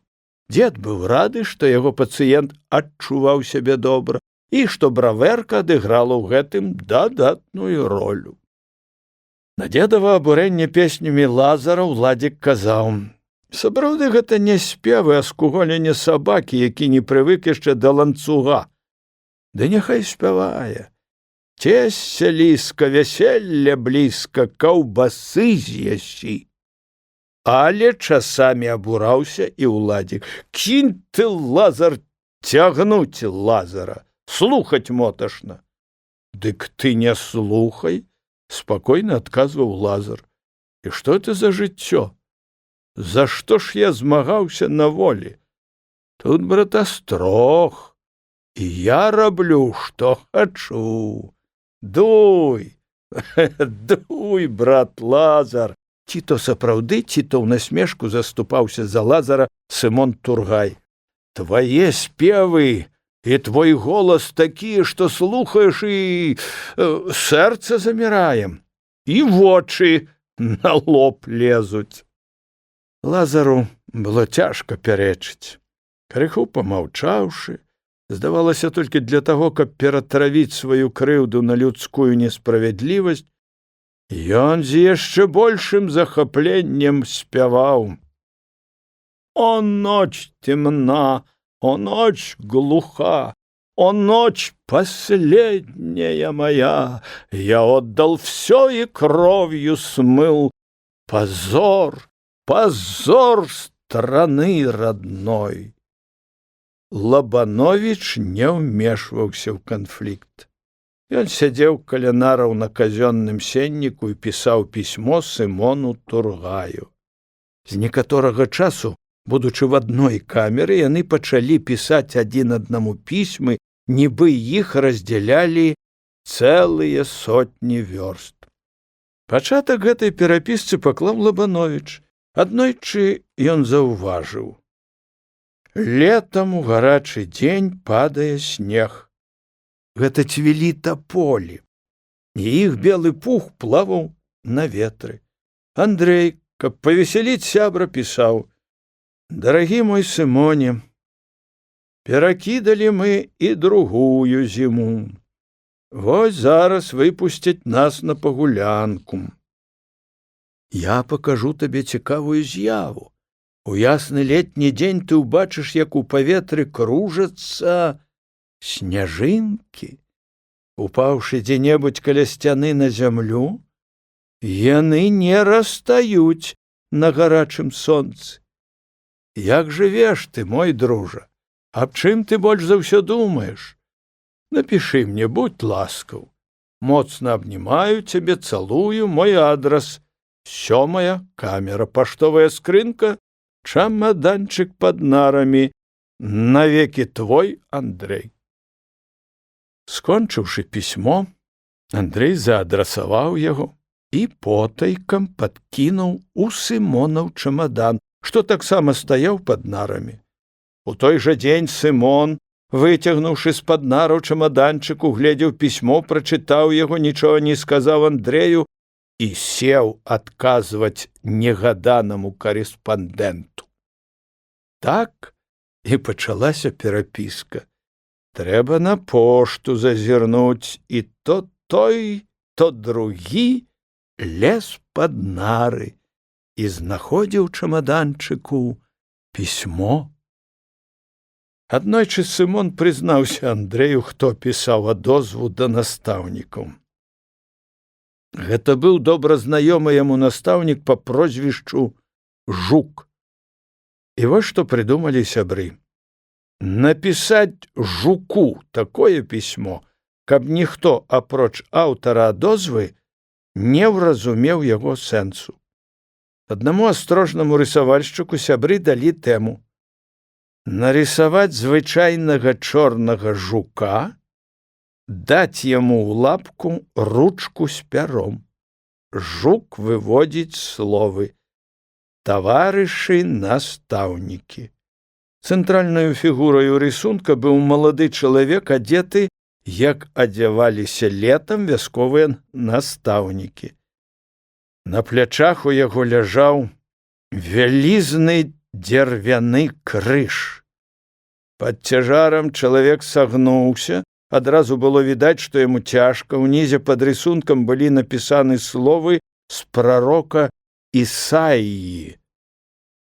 «Той грехи наши понесе, и язвою его мы исцелихомся». Рысунак сябрам спадабаўся. Яны палажылі яго ў канверт і адправілі пісьмо жуку нелегальна. Ці атрымаў яго адрасат і як паставіўся да рысунка, сябры не дазналіся. І радасна, і сумна набліжэнне канца. Сумна, калі канец кладзе сабою мяжу і аддзяляе ад усяго таго, чым ты жыў, у чым знаходзіў сэнс, прыемнасць, захаплення. І наадварот, мы цешымся, калі набліжаемся да такой мяжы, што пакідае за сабою безрадасны, цяжкі і пакутлівы кавалак жыцця, і пераходзім у другі яго круг, ясны, прываблівы, жаданы. На мяжы такога канца напярэдадні волі стаялі зараз Лабановіч, Тургай, Лявонік і Галубовіч. Надыходзіла трэцяе лета астрожнай пакуты. І дзіўная справа. Калі нашы нявольнікі акідалі ўнутраным зрокам без малога 3 пражытыя ўжо гады, дык гады гэтыя зліваліся в адну малавыразную пляму, у якой дні і ночы, месяцы, вёсны і зімы мала чым адрозніваліся адны ад другіх, суцэльная аднастайнасць, нібы перад вачамі пралегла мёртвая пустэля. І трэба было напружваць памяць, каб ажывіць тую ці іншую з'яву або малюнак з астрожнага побыту. 2 месяцы і паўмесяца! Ты разумееш гэта, Уладзік? Трос Лявоніка за плечы Сымон Тургай. Разумею і адчуваю, адказаў Уладзік, пазіраючы праз клеткі жалезных прутоў у акне на зеляніву садоў. Адкуль чуліся маладыя песні, вясёлыя галасы і смех бестурботнага юнацтва хлопцаў і дзяўчат. Прастор, прастор і воля там, але не нам яны, не нам, падражніў Уладзіка Андрэй. Хацеў бы ты, Уладзік, пабыць там? Спытаў Сымон і паказаў на сад, адкуль даносіліся галасы. Думаю, што і ты не адмовіўся пад гэтага, азваўся Уладзік. Не дрейф, курачкін, будзеш на волі. Такая прымаўка бытавала тады ў турме. Тым часам насельніцтва камеры патроху змяншалася. Выпусцілі Івана Сароку, Мардуховіча, за імі на чарзе быў дзед Юзафовіч. Праз некаторы час і яго паклікалі ў кантору, сказаўшы, каб забіраў манаткі. Хоць дзед і чакаў гэтага часу, але ўсё ж дужа ўсхваляваўся. Нескладаныя дзедавы пажыткі ўжо ляжалі на нарах. Наглядчык адамкнуў дзверы камеры і ўрачыста сказаў: «Ідзі на волю, дзед!» Дзед Юзашовіч узрушыўся яшчэ болей. Ён схапіў з нараў клунак, а потым паклаў яго назад. З паспешлівасцю, колькі дазвалялі яму 70 гадоў, ён кінуўся да Тургая, да Лабановіча, моцна і доўга паціскаў ім рукі. Дзякую вам за вашу дабрату, за ўвагу да мяне старога. Развітваючыся з уладзікам, дзед абняў і горача пацалаваў яго. Няхай табе, сынку, дае Бог шчасця. Болей ён гаварыць не мог. На сівыя вусы, як срэбра, скаціліся буйныя кроплі слёз. Трымайся, дзеду! У тваёй бравэрцы шмат захавана лекавай сілы, жартаваў уладзік. У дзвярах дзед звярнуўся да жыхароў камеры. Бывайце, дзеткі, здаровы. Дай Божа і вам шчасліва дачакацца часу вызвалення. Крыху стала сумна, калі дзед Юзафовіч старэчаю паходкаю спускаўся з другога паверха астрога ўніз і схаваўся за жалезнымі варотамі. Папрастарнела ў камеры, нібы ў лесе, калі ў ім сякуць старое дрэва. Заўважыў Лабановіч. Сымон Тургай, каб павярнуць настрой у другі бок, прамовіў: ты не зважай на старое дрэва. Яно яшчэ падкоціцца да свае бабкі. Пайшоў на волю наш дзед. Александр Голубович, які ўвесь час маўчаў, падаў свой голас. А за дзедам і я следам. Яму заставалася яшчэ дзён 10 пабыць з таварышамі, з якімі зблізіў трохгадовы побыт у Астрозе. Лабановічу хацелася паразважаць аб жыцці, аб людскім лёсе. Людзі, як хвалі ў рэчцы, ідуць ды ідуць адна за другою, покі не закалыша іх цішыня, сказаў ён. Калі людзі хвалі рачныя, дык няхай не закалыхвае іх людская цішыня, мнагазначна заўважыў Голубович. На слове «людская» ён зрабіў націск і ўзяў Андрэя пад руку. Яны доўга шнуравалі па камеры, а потым прыселі на нарах, паціху ведучы гутарку, якая захапіла іх, а затым прадоўжылі яе у часе чарговай пагулянкі. Такі стан рэчаў не можа цягнуцца дзесяцігоддзямі, казаў Андрэй Голубович, ходзячы па турэмным двары. Рэвалюцыйны рух прыдушаны, але не спынены. Ён жыве.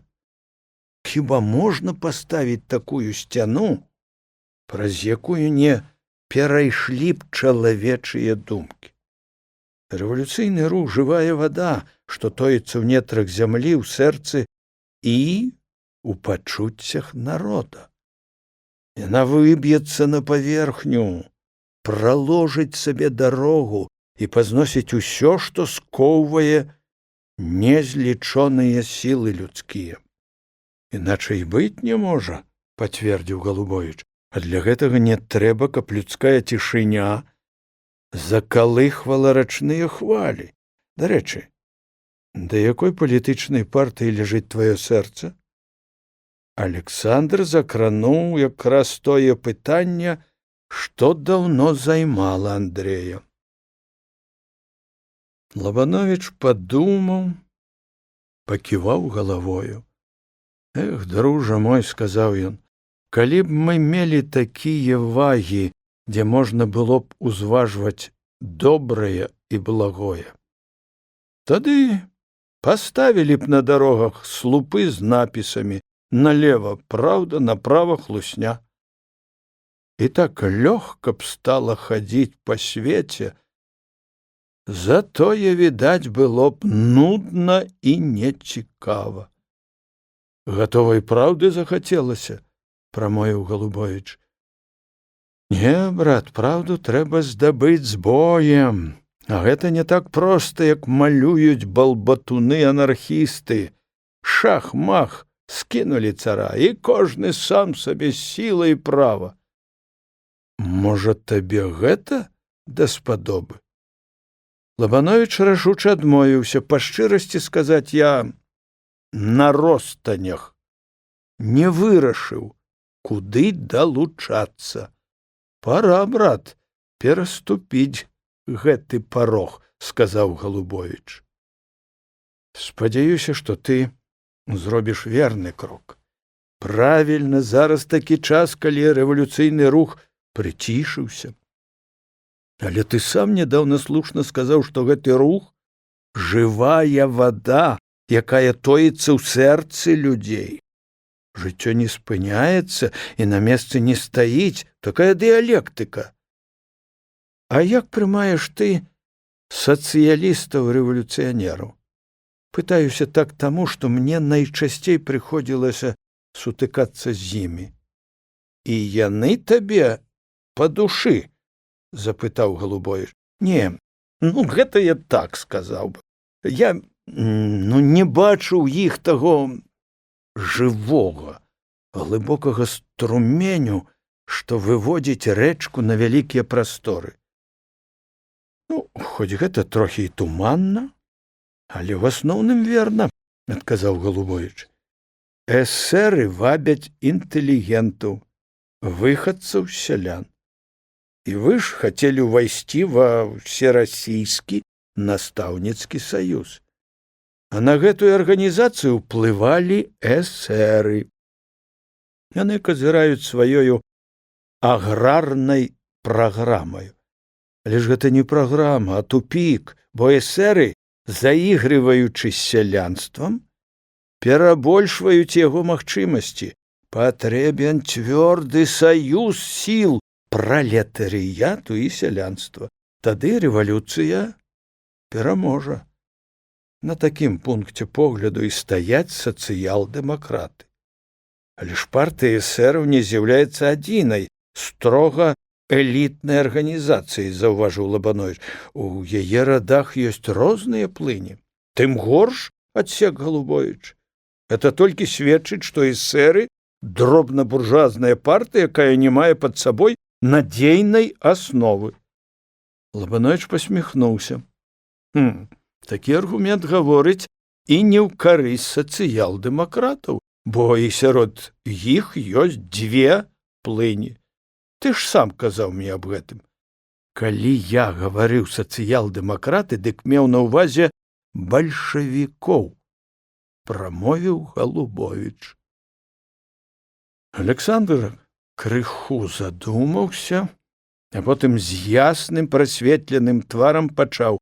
Адзінае вернае і правільнае вучэнне аб рэвалюцыі і аб законах, па якіх развіваецца грамадства, гэта марксізм, марксісцкае светаразуменне. Ад усяго сэрца раю табе. Азнаёмся, глыбока засвой гэту навуку. Яна будзе для цябе не верставым слупам, а маяком, які паказвае дарогу. Сіла бальшавікоў у тым, што яны цвёрда трымаюцца марксізму. Галубовіч скінуў вочы на Андрэя.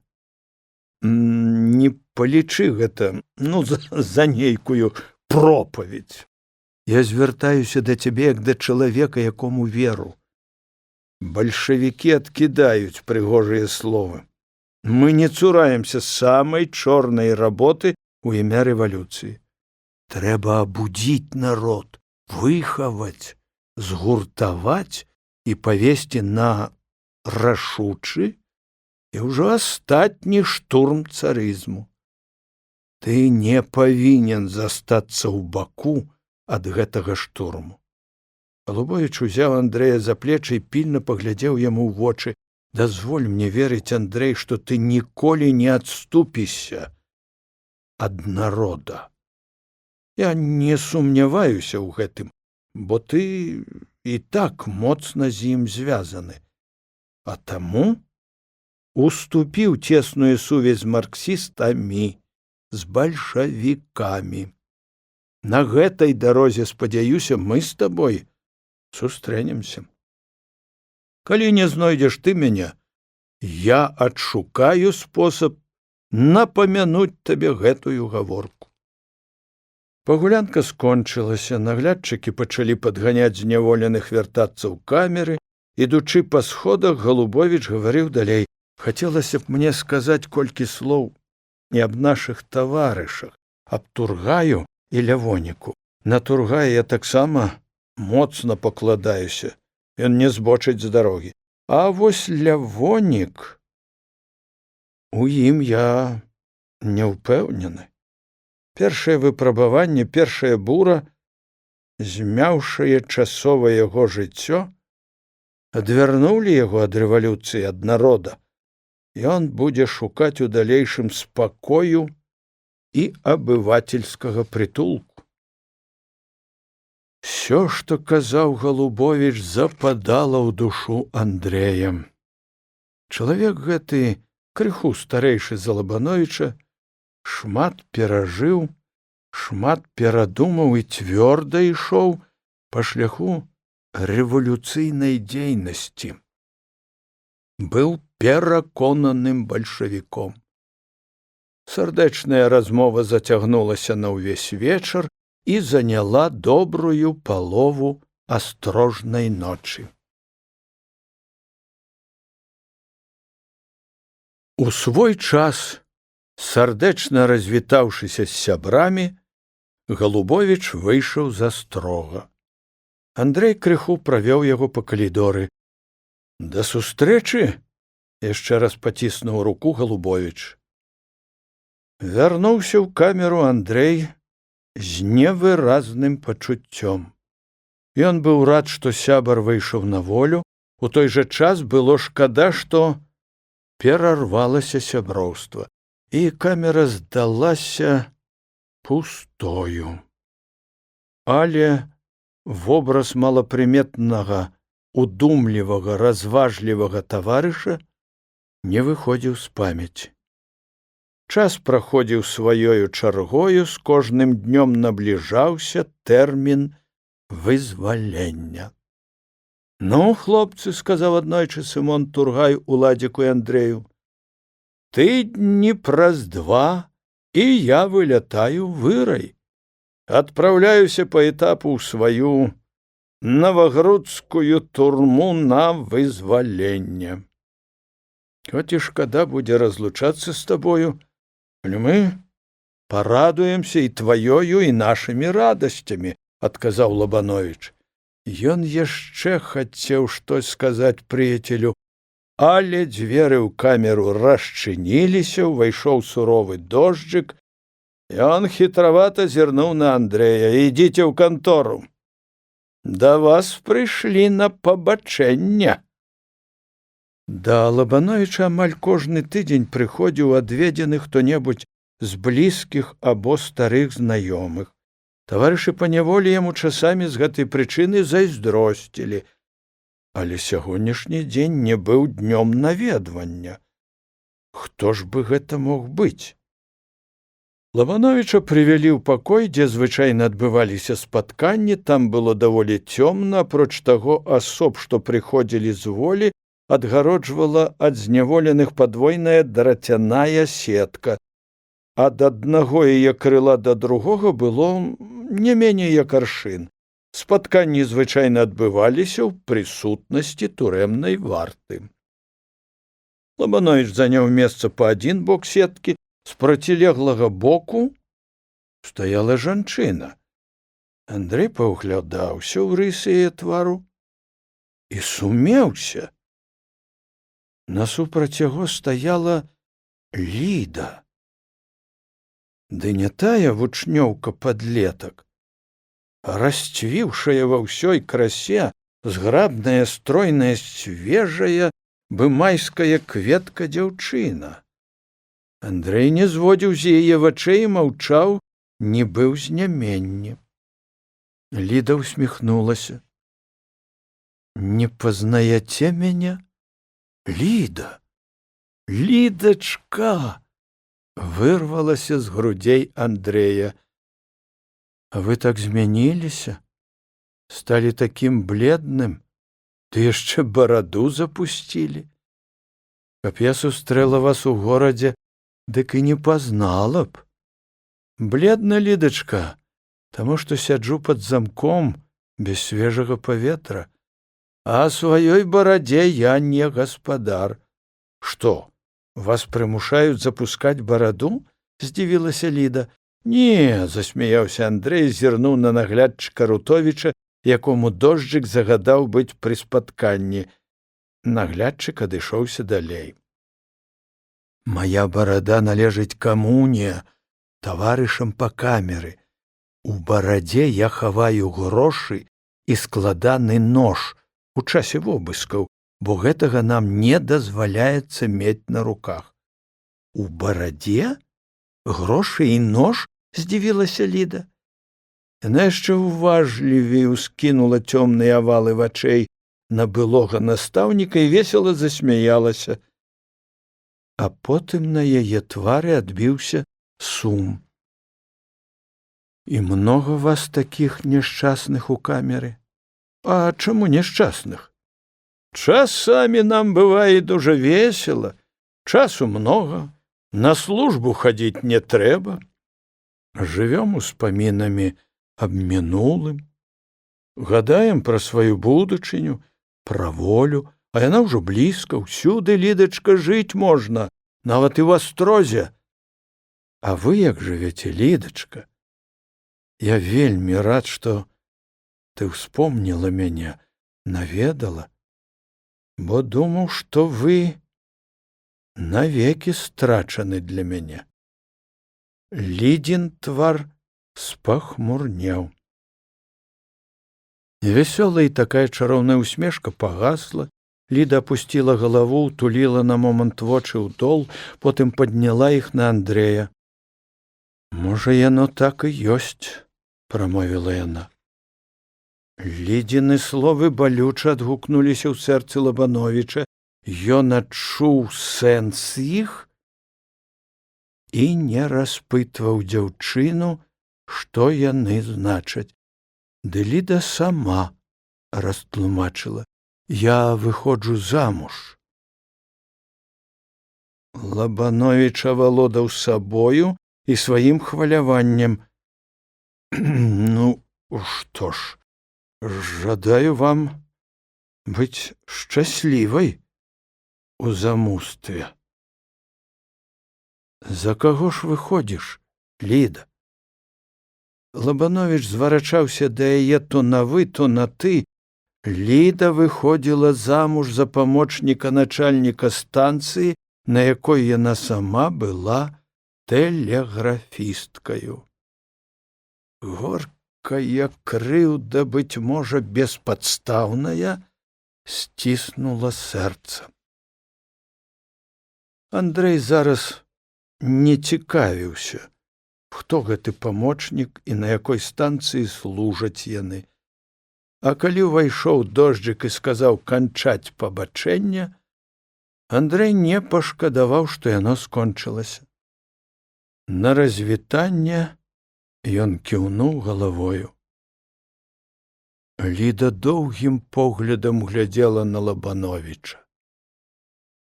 Яму здалося, што ў гэтым поглядзе было многа пакуты і жалю. А можа, яму проста здалося?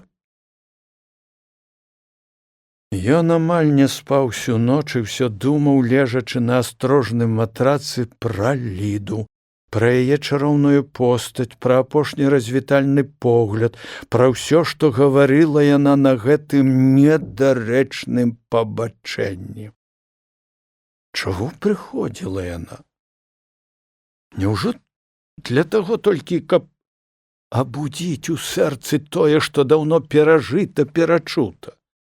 Нашто было прычыняць яму новы, яшчэ болей востры боль? А можа, і іншыя думкі, пачуцці кіравалі ёю? Можа, ён, Андрэй, нячула паставіўся да яе? І чаму не ўзяў яе адраса? Ды нашто? Вобраз Ліды неадступна стаяў у вачах.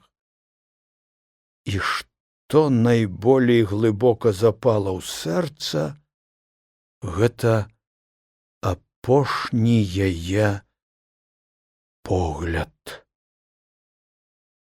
Ну што ж, калі б у чалавека не было горкіх разваг і прычын, выклікаўшы гэтыя развагі, дык не было б і належнай вастрыні для ўспрымання жыцця і яго з'яў. Падвёў падрахунак Андрэй сваім бяссонным думкам. З радасцю і ў той жа час жалем развітваўся Андрэй з Сымонам Тургаем, лепшым другам, якога набыў ён сабе ў Астрозе. Сымон Тургай браў кірунак на свой Навагрудак, каб там выйсці на волю. «Раскідалася наша тройца», – сказаў Лабановіч, абнімаючы на развітанне з Сымонам. «Дарма, Андрэй, не будзе тройца, дык будзе двойца», – адказаў Сымон. «Пішы, не забывай». Андрэй з Уладзікам праводзілі Сымона да дзвярэй камеры, дзверы замкнуліся, і хлопцы засталіся ў двух застрожных старажылаў. «Ах, братцы, мало нас, голубчики, немножко», – прыгадаў Уладзік выслоўе, вычытанае яшчэ ў пачатковай школе, і запытаў: «Ну, што ты думаеш пра Янку Тукалу?» Ён жа такі быў шчыры, прыязны. А вось пісьма так ні разу і не прыслаў. І я пра яго думаю. Ведаеш, хачу знайсці Янку. Не можа быць, каб ён так і прапаў. А як ты яго знойдзеш? Па памятных кніжках Мінскай губерні.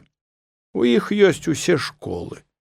Натраплю дзе-небудзь на след і непременно знайду і паеду да яго. Пагляджу, што за чалавек ён цяпер.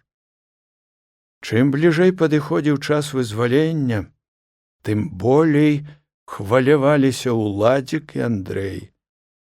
Але гэта хваляванне было радасным, жаданым. Турбавала зараз адно: як уладзяцца яны ў новым жыцці на волі. Нарэшце настаў той дзень, якога так прагна чакалі 3 гады. Нічым асаблівым не адзначыўся ён гэты дзень. Незадоўга да паўдня 15 верасня 1911 года адамкнуліся дзверы ў камеру. Увайшоў той самы Рутовіч, што вартаваў Лабановіча ў часе пабачэння з Лідаю. У руках у яго быў ліст паперы з прозвішчамі Андрэя і Уладзіка. «Ну, збірайцеся ў добры час». У турэмнай канторы Лабановіч атрымаў рэчы, адабраныя ў яго 3 гады назад, складаны ножык, неразлучны спадарожнік грыбных паходаў, і грошы. Всяго грошай з тымі, што перадавалі з волі на імя Андрэя, набралася без малога 100. Іх па-таварыску падзялілі. Уладзіка і Андрэя павёў за вароты Астрога Рутовіч. Каб мець поўную волю, трэба было яшчэ заявіцца ў сыскны аддзел. З далікацтва і з пачуцця чалавечнасці, а галоўным чынам у надзеі атрымаць на паўкварты, Рутовіч ішоў побач з вызваленымі, але па другім баку вуліцы, каб людзі не дагадваліся, што Уладзік і Андрэй арыштанты, выпушчаныя з Астрога. Завёўшы сяброў сыскны аддзел, Рутовіч развітаўся з імі і, вясёлы, з рублём у кішэні, накіраваўся ў першы шынок, які трапіўся па дарозе. А сяброў яшчэ доўга трымалі ў сыскным аддзеле. Чыноўнік, ад якога залежала адпусціць іх, таксама чакаў хабару. Уладзік ужо гатовы быў даць таксама рубель. Не смей, Уладзік, рабіць гэтага. Сядзелі 3 гады, пасядзім і 3 гадзіны. Так і зрабілі. Страціўшы надзею на хабар, чыноўнік запісаў іх у кнігу злачынцаў, даўшы строгі наказ з'явіцца да павятовага спраўніка.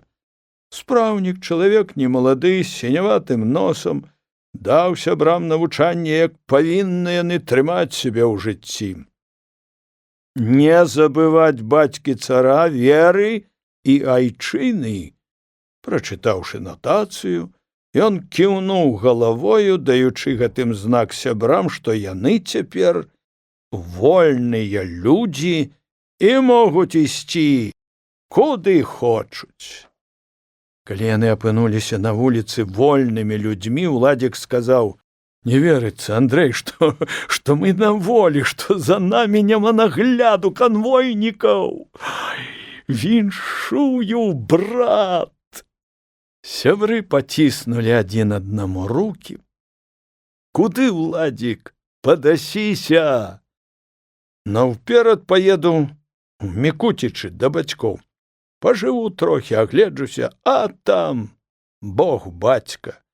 Ты ж куды пакіруеш стопы свая?» «Насустрач жыццю яго прыгодам», – адказаў Андрэй. Ён успомніў Сымона Тургая і запавет Галубовіча. Гэты запавет і стаўся асноваю жыцця і дзейнасці Андрэя Лабановіча у далейшым вандраванні па новых дарогах.